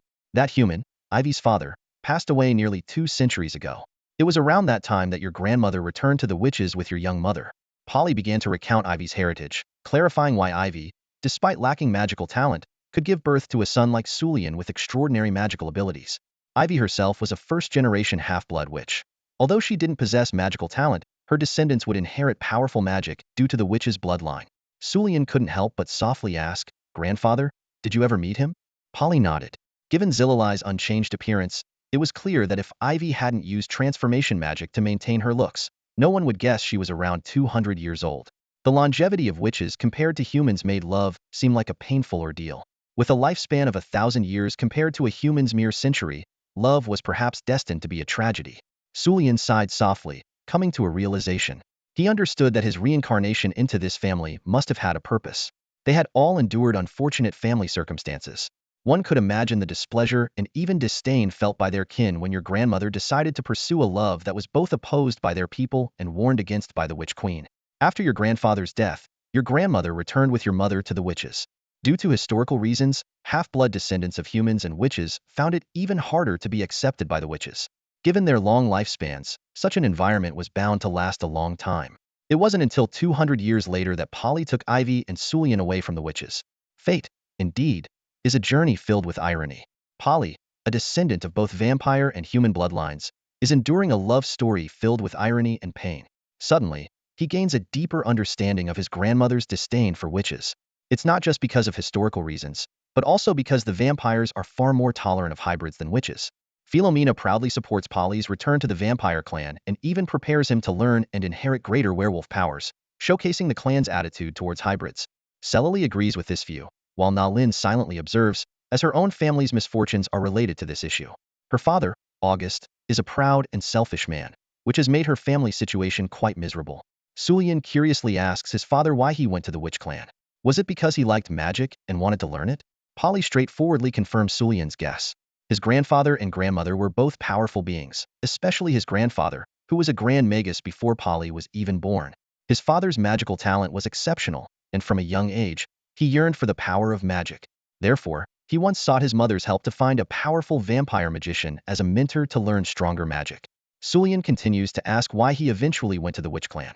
Polly explains that due to his werewolf bloodline, he has a relatively long lifespan. His father believed that learning superior magical powers from the witches was more meaningful than vampire magic, and he could later learn his mother's blood combat skills to diversify his powers further. Sulian suddenly understands the reason behind his father's choice to go to the witch clan. His grandfather had certain ambitions, hoping to cultivate a more powerful descendant. However, his father's initial intentions were different. He valued inner kindness and a love for magic more. In the end, he chose to follow his true feelings rather than external expectations. Polly and Ivy once loved each other, but a tragic accident caused them to lose one another and miss the chance to rejoin the detested witch's bloodline. Philomena's attitude towards Ivy, along with her opinions on Silly Lily, reveal her complex inner world. Meanwhile, the mysteries surrounding Sulian and Saivia's origins and lineage gradually come to light, uncovering the stories behind them. These intricate emotional entanglements and family secrets make one marvel at the unpredictability of fate and the twists and turns of life. Sulian sat in quiet contemplation, a wave of worry about the curse on his mother washing over him. He understood that the problems he and his sister faced stemmed from the clash of two powerful bloodlines, an obstacle that seemed insurmountable. Polly summarized their predicament.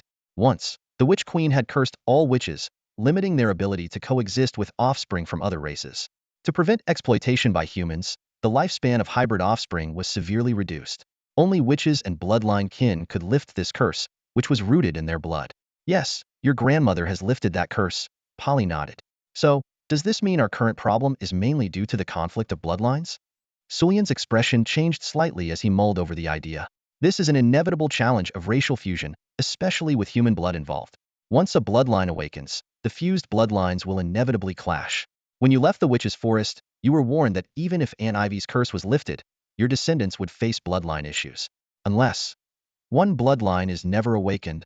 Cyrily, who was also aware of the situation, chimed in to explain.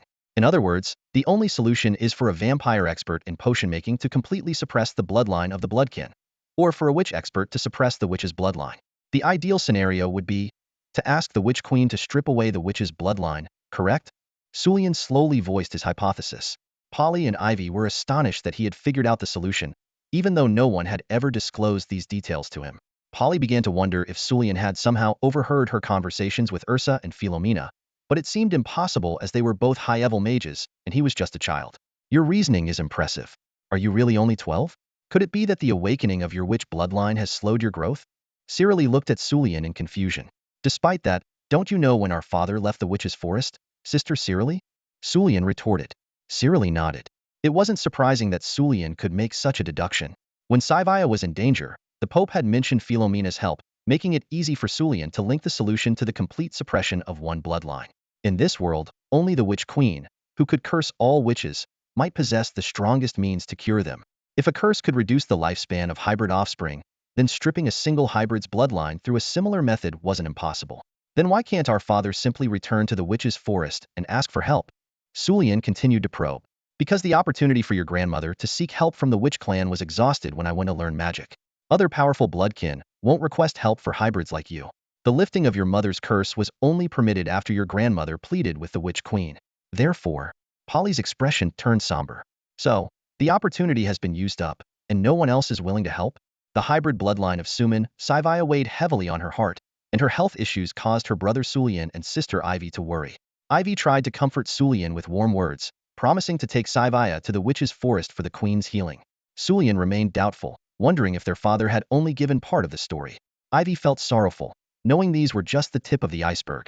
Sulian understood well that their parents had delayed seeking help from the witch's forest because of the curse's nature. The Witch Queen had cursed hybrids to protect the purity of witch blood. However, Sulian's family was different. They were true royal descendants. Although they were also human, their lineage was extraordinarily noble. Silili was curious about Sulian and bluntly asked if he realized that other powerful blood clans would not offer their help.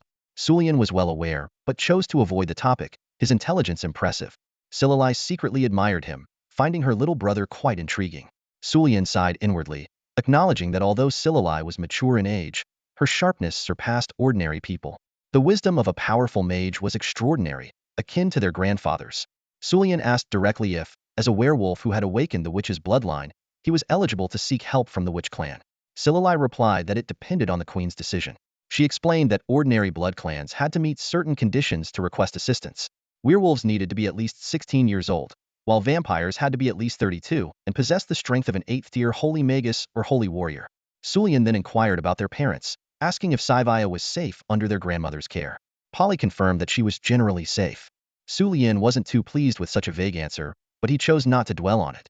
Next, he hoped the Witch Queen could help heal his sister, although he knew their status made it unlikely to gain world-changing power. He always felt that his grandfather and the others were hiding something from him, and it wasn't just due to insufficient reasons. Even though the situation was generally fine, he still felt a bit uneasy. However, since Zillalai was visiting, which was a rare occasion, Su Lian decided to be a good host. "Oh, is there anything delicious?" Zillalai asked, her face beaming with joy. "Of course. Do you prefer meat, vegetables, fruits, or maybe some wine?" Su Lian asked. "Wine," Zillalai answered without hesitation. "All right, wait, wine?" Su Lian raised an eyebrow, somewhat puzzled. "Is there a problem? Doesn't the kingdom of Avisu produce wine? I've heard there are many fine spirits there," Zillalai inquired. "Well, let me ask you, Sister Zillalai. According to a witch's age, aren't you still underage? Does the witch clan even allow drinking?" Su Lian asked cautiously, fearing he might break some rules. I just enjoy a little drink. And don't worry, I have a sobering spell. I won't get drunk," Zillalai said confidently. Su Lian turned to his mother, seeking her support. "I'm not sure either. She's not particularly close to the other witches, and I don't know much about their customs," his mother replied, shaking her head. "Then I'll have someone go to the city to buy some wine," Su Lian conceded. Yes, yes. Zillalai grinned from ear to ear. Su Lian had a hunch that Zillalai's eagerness to drink wine might be because it was a rare pleasure among the witches. He hoped she wouldn't cause trouble while drunk. The responsibility for that would be hard to bear. Meanwhile, Su Lian's change of topic seemed to ease the tension for Polly and the others, although it still left a bit of discomfort. It seemed he only cared about achieving his goals, disregarding everything else. However, his concern for his sister was genuine. Polly and the others might have felt some resentment, but Su Lian's actions quickly quelled it. Nalin also felt that Su Lian was becoming increasingly inscrutable, as if harboring thoughts she couldn't comprehend. Ultimately, the banquet proceeded with an abundance of food and wine, though it was a pity that Ursha and Philomena were absent. Who knew how long the mage grandfather would take to appease the war goddess grandmother? But before worrying about that, Zillalai, the adorable witch, turned out to be a big liar. Her so-called sobering spell didn't work at all. Once she got drunk, she couldn't remember any spells or magic. Luckily, she couldn't remember them, or the consequences could have been worse. She might have flown around the hall, causing even more chaos. The night was deep. Xianlili was heavily intoxicated, and Ivy helped her into the guest room to settle her down. Then, she coaxed Sawia to go to bed. Polly, on the other hand, still had a pile of work to handle and was preparing for an all-nighter. As Nalin was getting ready for bed, Su Lian quietly left the manor. In the square of St. Peter's City, the ancient clock tower stood tall, serving as one of the city's iconic landmarks. Ursha stood there, feeling the night breeze, while Philomena was nowhere to be seen. Su Lian asked curiously, "Did Grandma go out for a walk?" while handing over a bottle of red wine and a glass. Ursha chuckled helplessly and said, "She went to the dragon's nest to spar with an old friend. If I went along, I'd just get beaten up by the dragons, so I came back." Su Lian teased, "It seems the long-lived species get along quite well, as long as there's no grudge. How did you know I was here?" Ursha inquired. Su Lian smiled and replied, "Because this is your city. When you're feeling down, it's normal to seek out things you're proud of to lift your spirits." Ursha laughed. "Then I should go to the munitions factory." Su Lian raised his glass and joked, "But that's not entirely yours, is it?" Ursha poured himself a glass, sighing, "You little rascal, nothing gets past you." The grandfather and grandson stood at the clock tower, enjoying the night breeze and sipping red wine. The atmosphere was inexplicably pleasant. Looking down at the nightscape of St. Peter's City, a sense of accomplishment and pride welled up, making the environment and atmosphere all the more delightful. It was indeed a great place to vent emotions and share thoughts. Su Lian suddenly asked, "Grandpa, what was his name?" Ursha smiled and said, "Vinay Kobo Lisiva Chivai. That was your grandfather's name?" Su Lian nodded slightly. "An ordinary name, quite fitting. I'm impressed you managed to dig up my name and related information from over 100 years ago." Su Lian continued to praise. Ursha laughed. "Thanks to you. A kid so smart at just 12 years old." Su Lian chuckled. "Isn't that inherited?" Ursha sighed. "Too bad your father didn't inherit this trait. Indeed, Polly isn't cut out for certain things, but he's just blinded by emotions." "That's not a criticism, just an observation," Su Lian defended his father. Ursha asked curiously, "The onlooker sees more clearly than the player. Where did you learn that?" Su Lian answered, "Probably from some book. I've read so many, I can't remember." Ursha didn't press further, just sighed. "Your father sure lacks that kind of insight, but he inherited my single-minded devotion." Most of his thoughts were devoted to his mother and the entire family, with the remainder following his own desires. Even though he had talents, he was unwilling to pursue many things. Ursa sighed slightly. "But Grandpa, your plan wasn't just that, was it?" Su Lian knew it well. The genuine love between you and grandma provided you with an opportunity to have more powerful mixed blood descendants. There were things you might not be able to achieve or have time for, but your children or grandchildren certainly could. So, your first thought was to utilize grandma's status as a powerful bloodline to have father study magic with the witches under the guise of taking care of him. Even if he couldn't learn oracle magic, mastering other extensive magical knowledge would still allow him to surpass others. Once he returned, he would fully awaken his werewolf bloodline, unleashing the bloodlust within. Combined with the ideology you instilled, becoming an outstanding king was not impossible. Unfortunately, it ended in failure. Sulian deeply understood Ursa's initial intentions. Yes, it was a complete failure. But it was anticipated because your father didn't have extraordinary magical talent. Even with the experience of studying with the witches, now in his 30s, he is only at the level of a holy magus. I was already a holy magus before he was born. So, I had prepared myself for failure, Ursa admitted. Although Polly had the werewolf bloodline and a lifespan far exceeding ordinary people, longevity does not necessarily mean greater strength. Advancing in power requires constant breakthroughs. If a long life guaranteed reaching the pinnacle, then the numerous long-lived elves would all be at the level of divine mages or war gods. There are many witches who never reach the level of a divine mage. Longevity merely increases the chances. Although it's unclear how you learned about grandfather's existence and mother's background, the results show that you deliberately placed him with mother at that time. By understanding more about the witches, you could easily grasp the circumstances of father and mother's meeting and interaction. With grandma, a powerful bloodline, by your side, it wasn't difficult to learn about the witches. Sulian speculated. If the direction is right, some things can be easily deduced, and Polly could do it too. Unfortunately, Polly was completely immersed in the situation, unaware of Ursa's intentions. A human with magical talent, combined with the bloodlines of a vampire and a werewolf, and the mixed blood of a witch. Such descendants, if they survive, would far exceed ordinary people even if one bloodline is suppressed. This would inevitably result in extraordinarily gifted offspring, more reliable than having another child. One failure means two failures mean three. If one succeeds, subsequent attempts will become smoother. A successful older brother or sister could potentially save a younger sibling. Isn't that right, Grandpa? Sulian said to his grandfather with a smile that showed he had fully understood.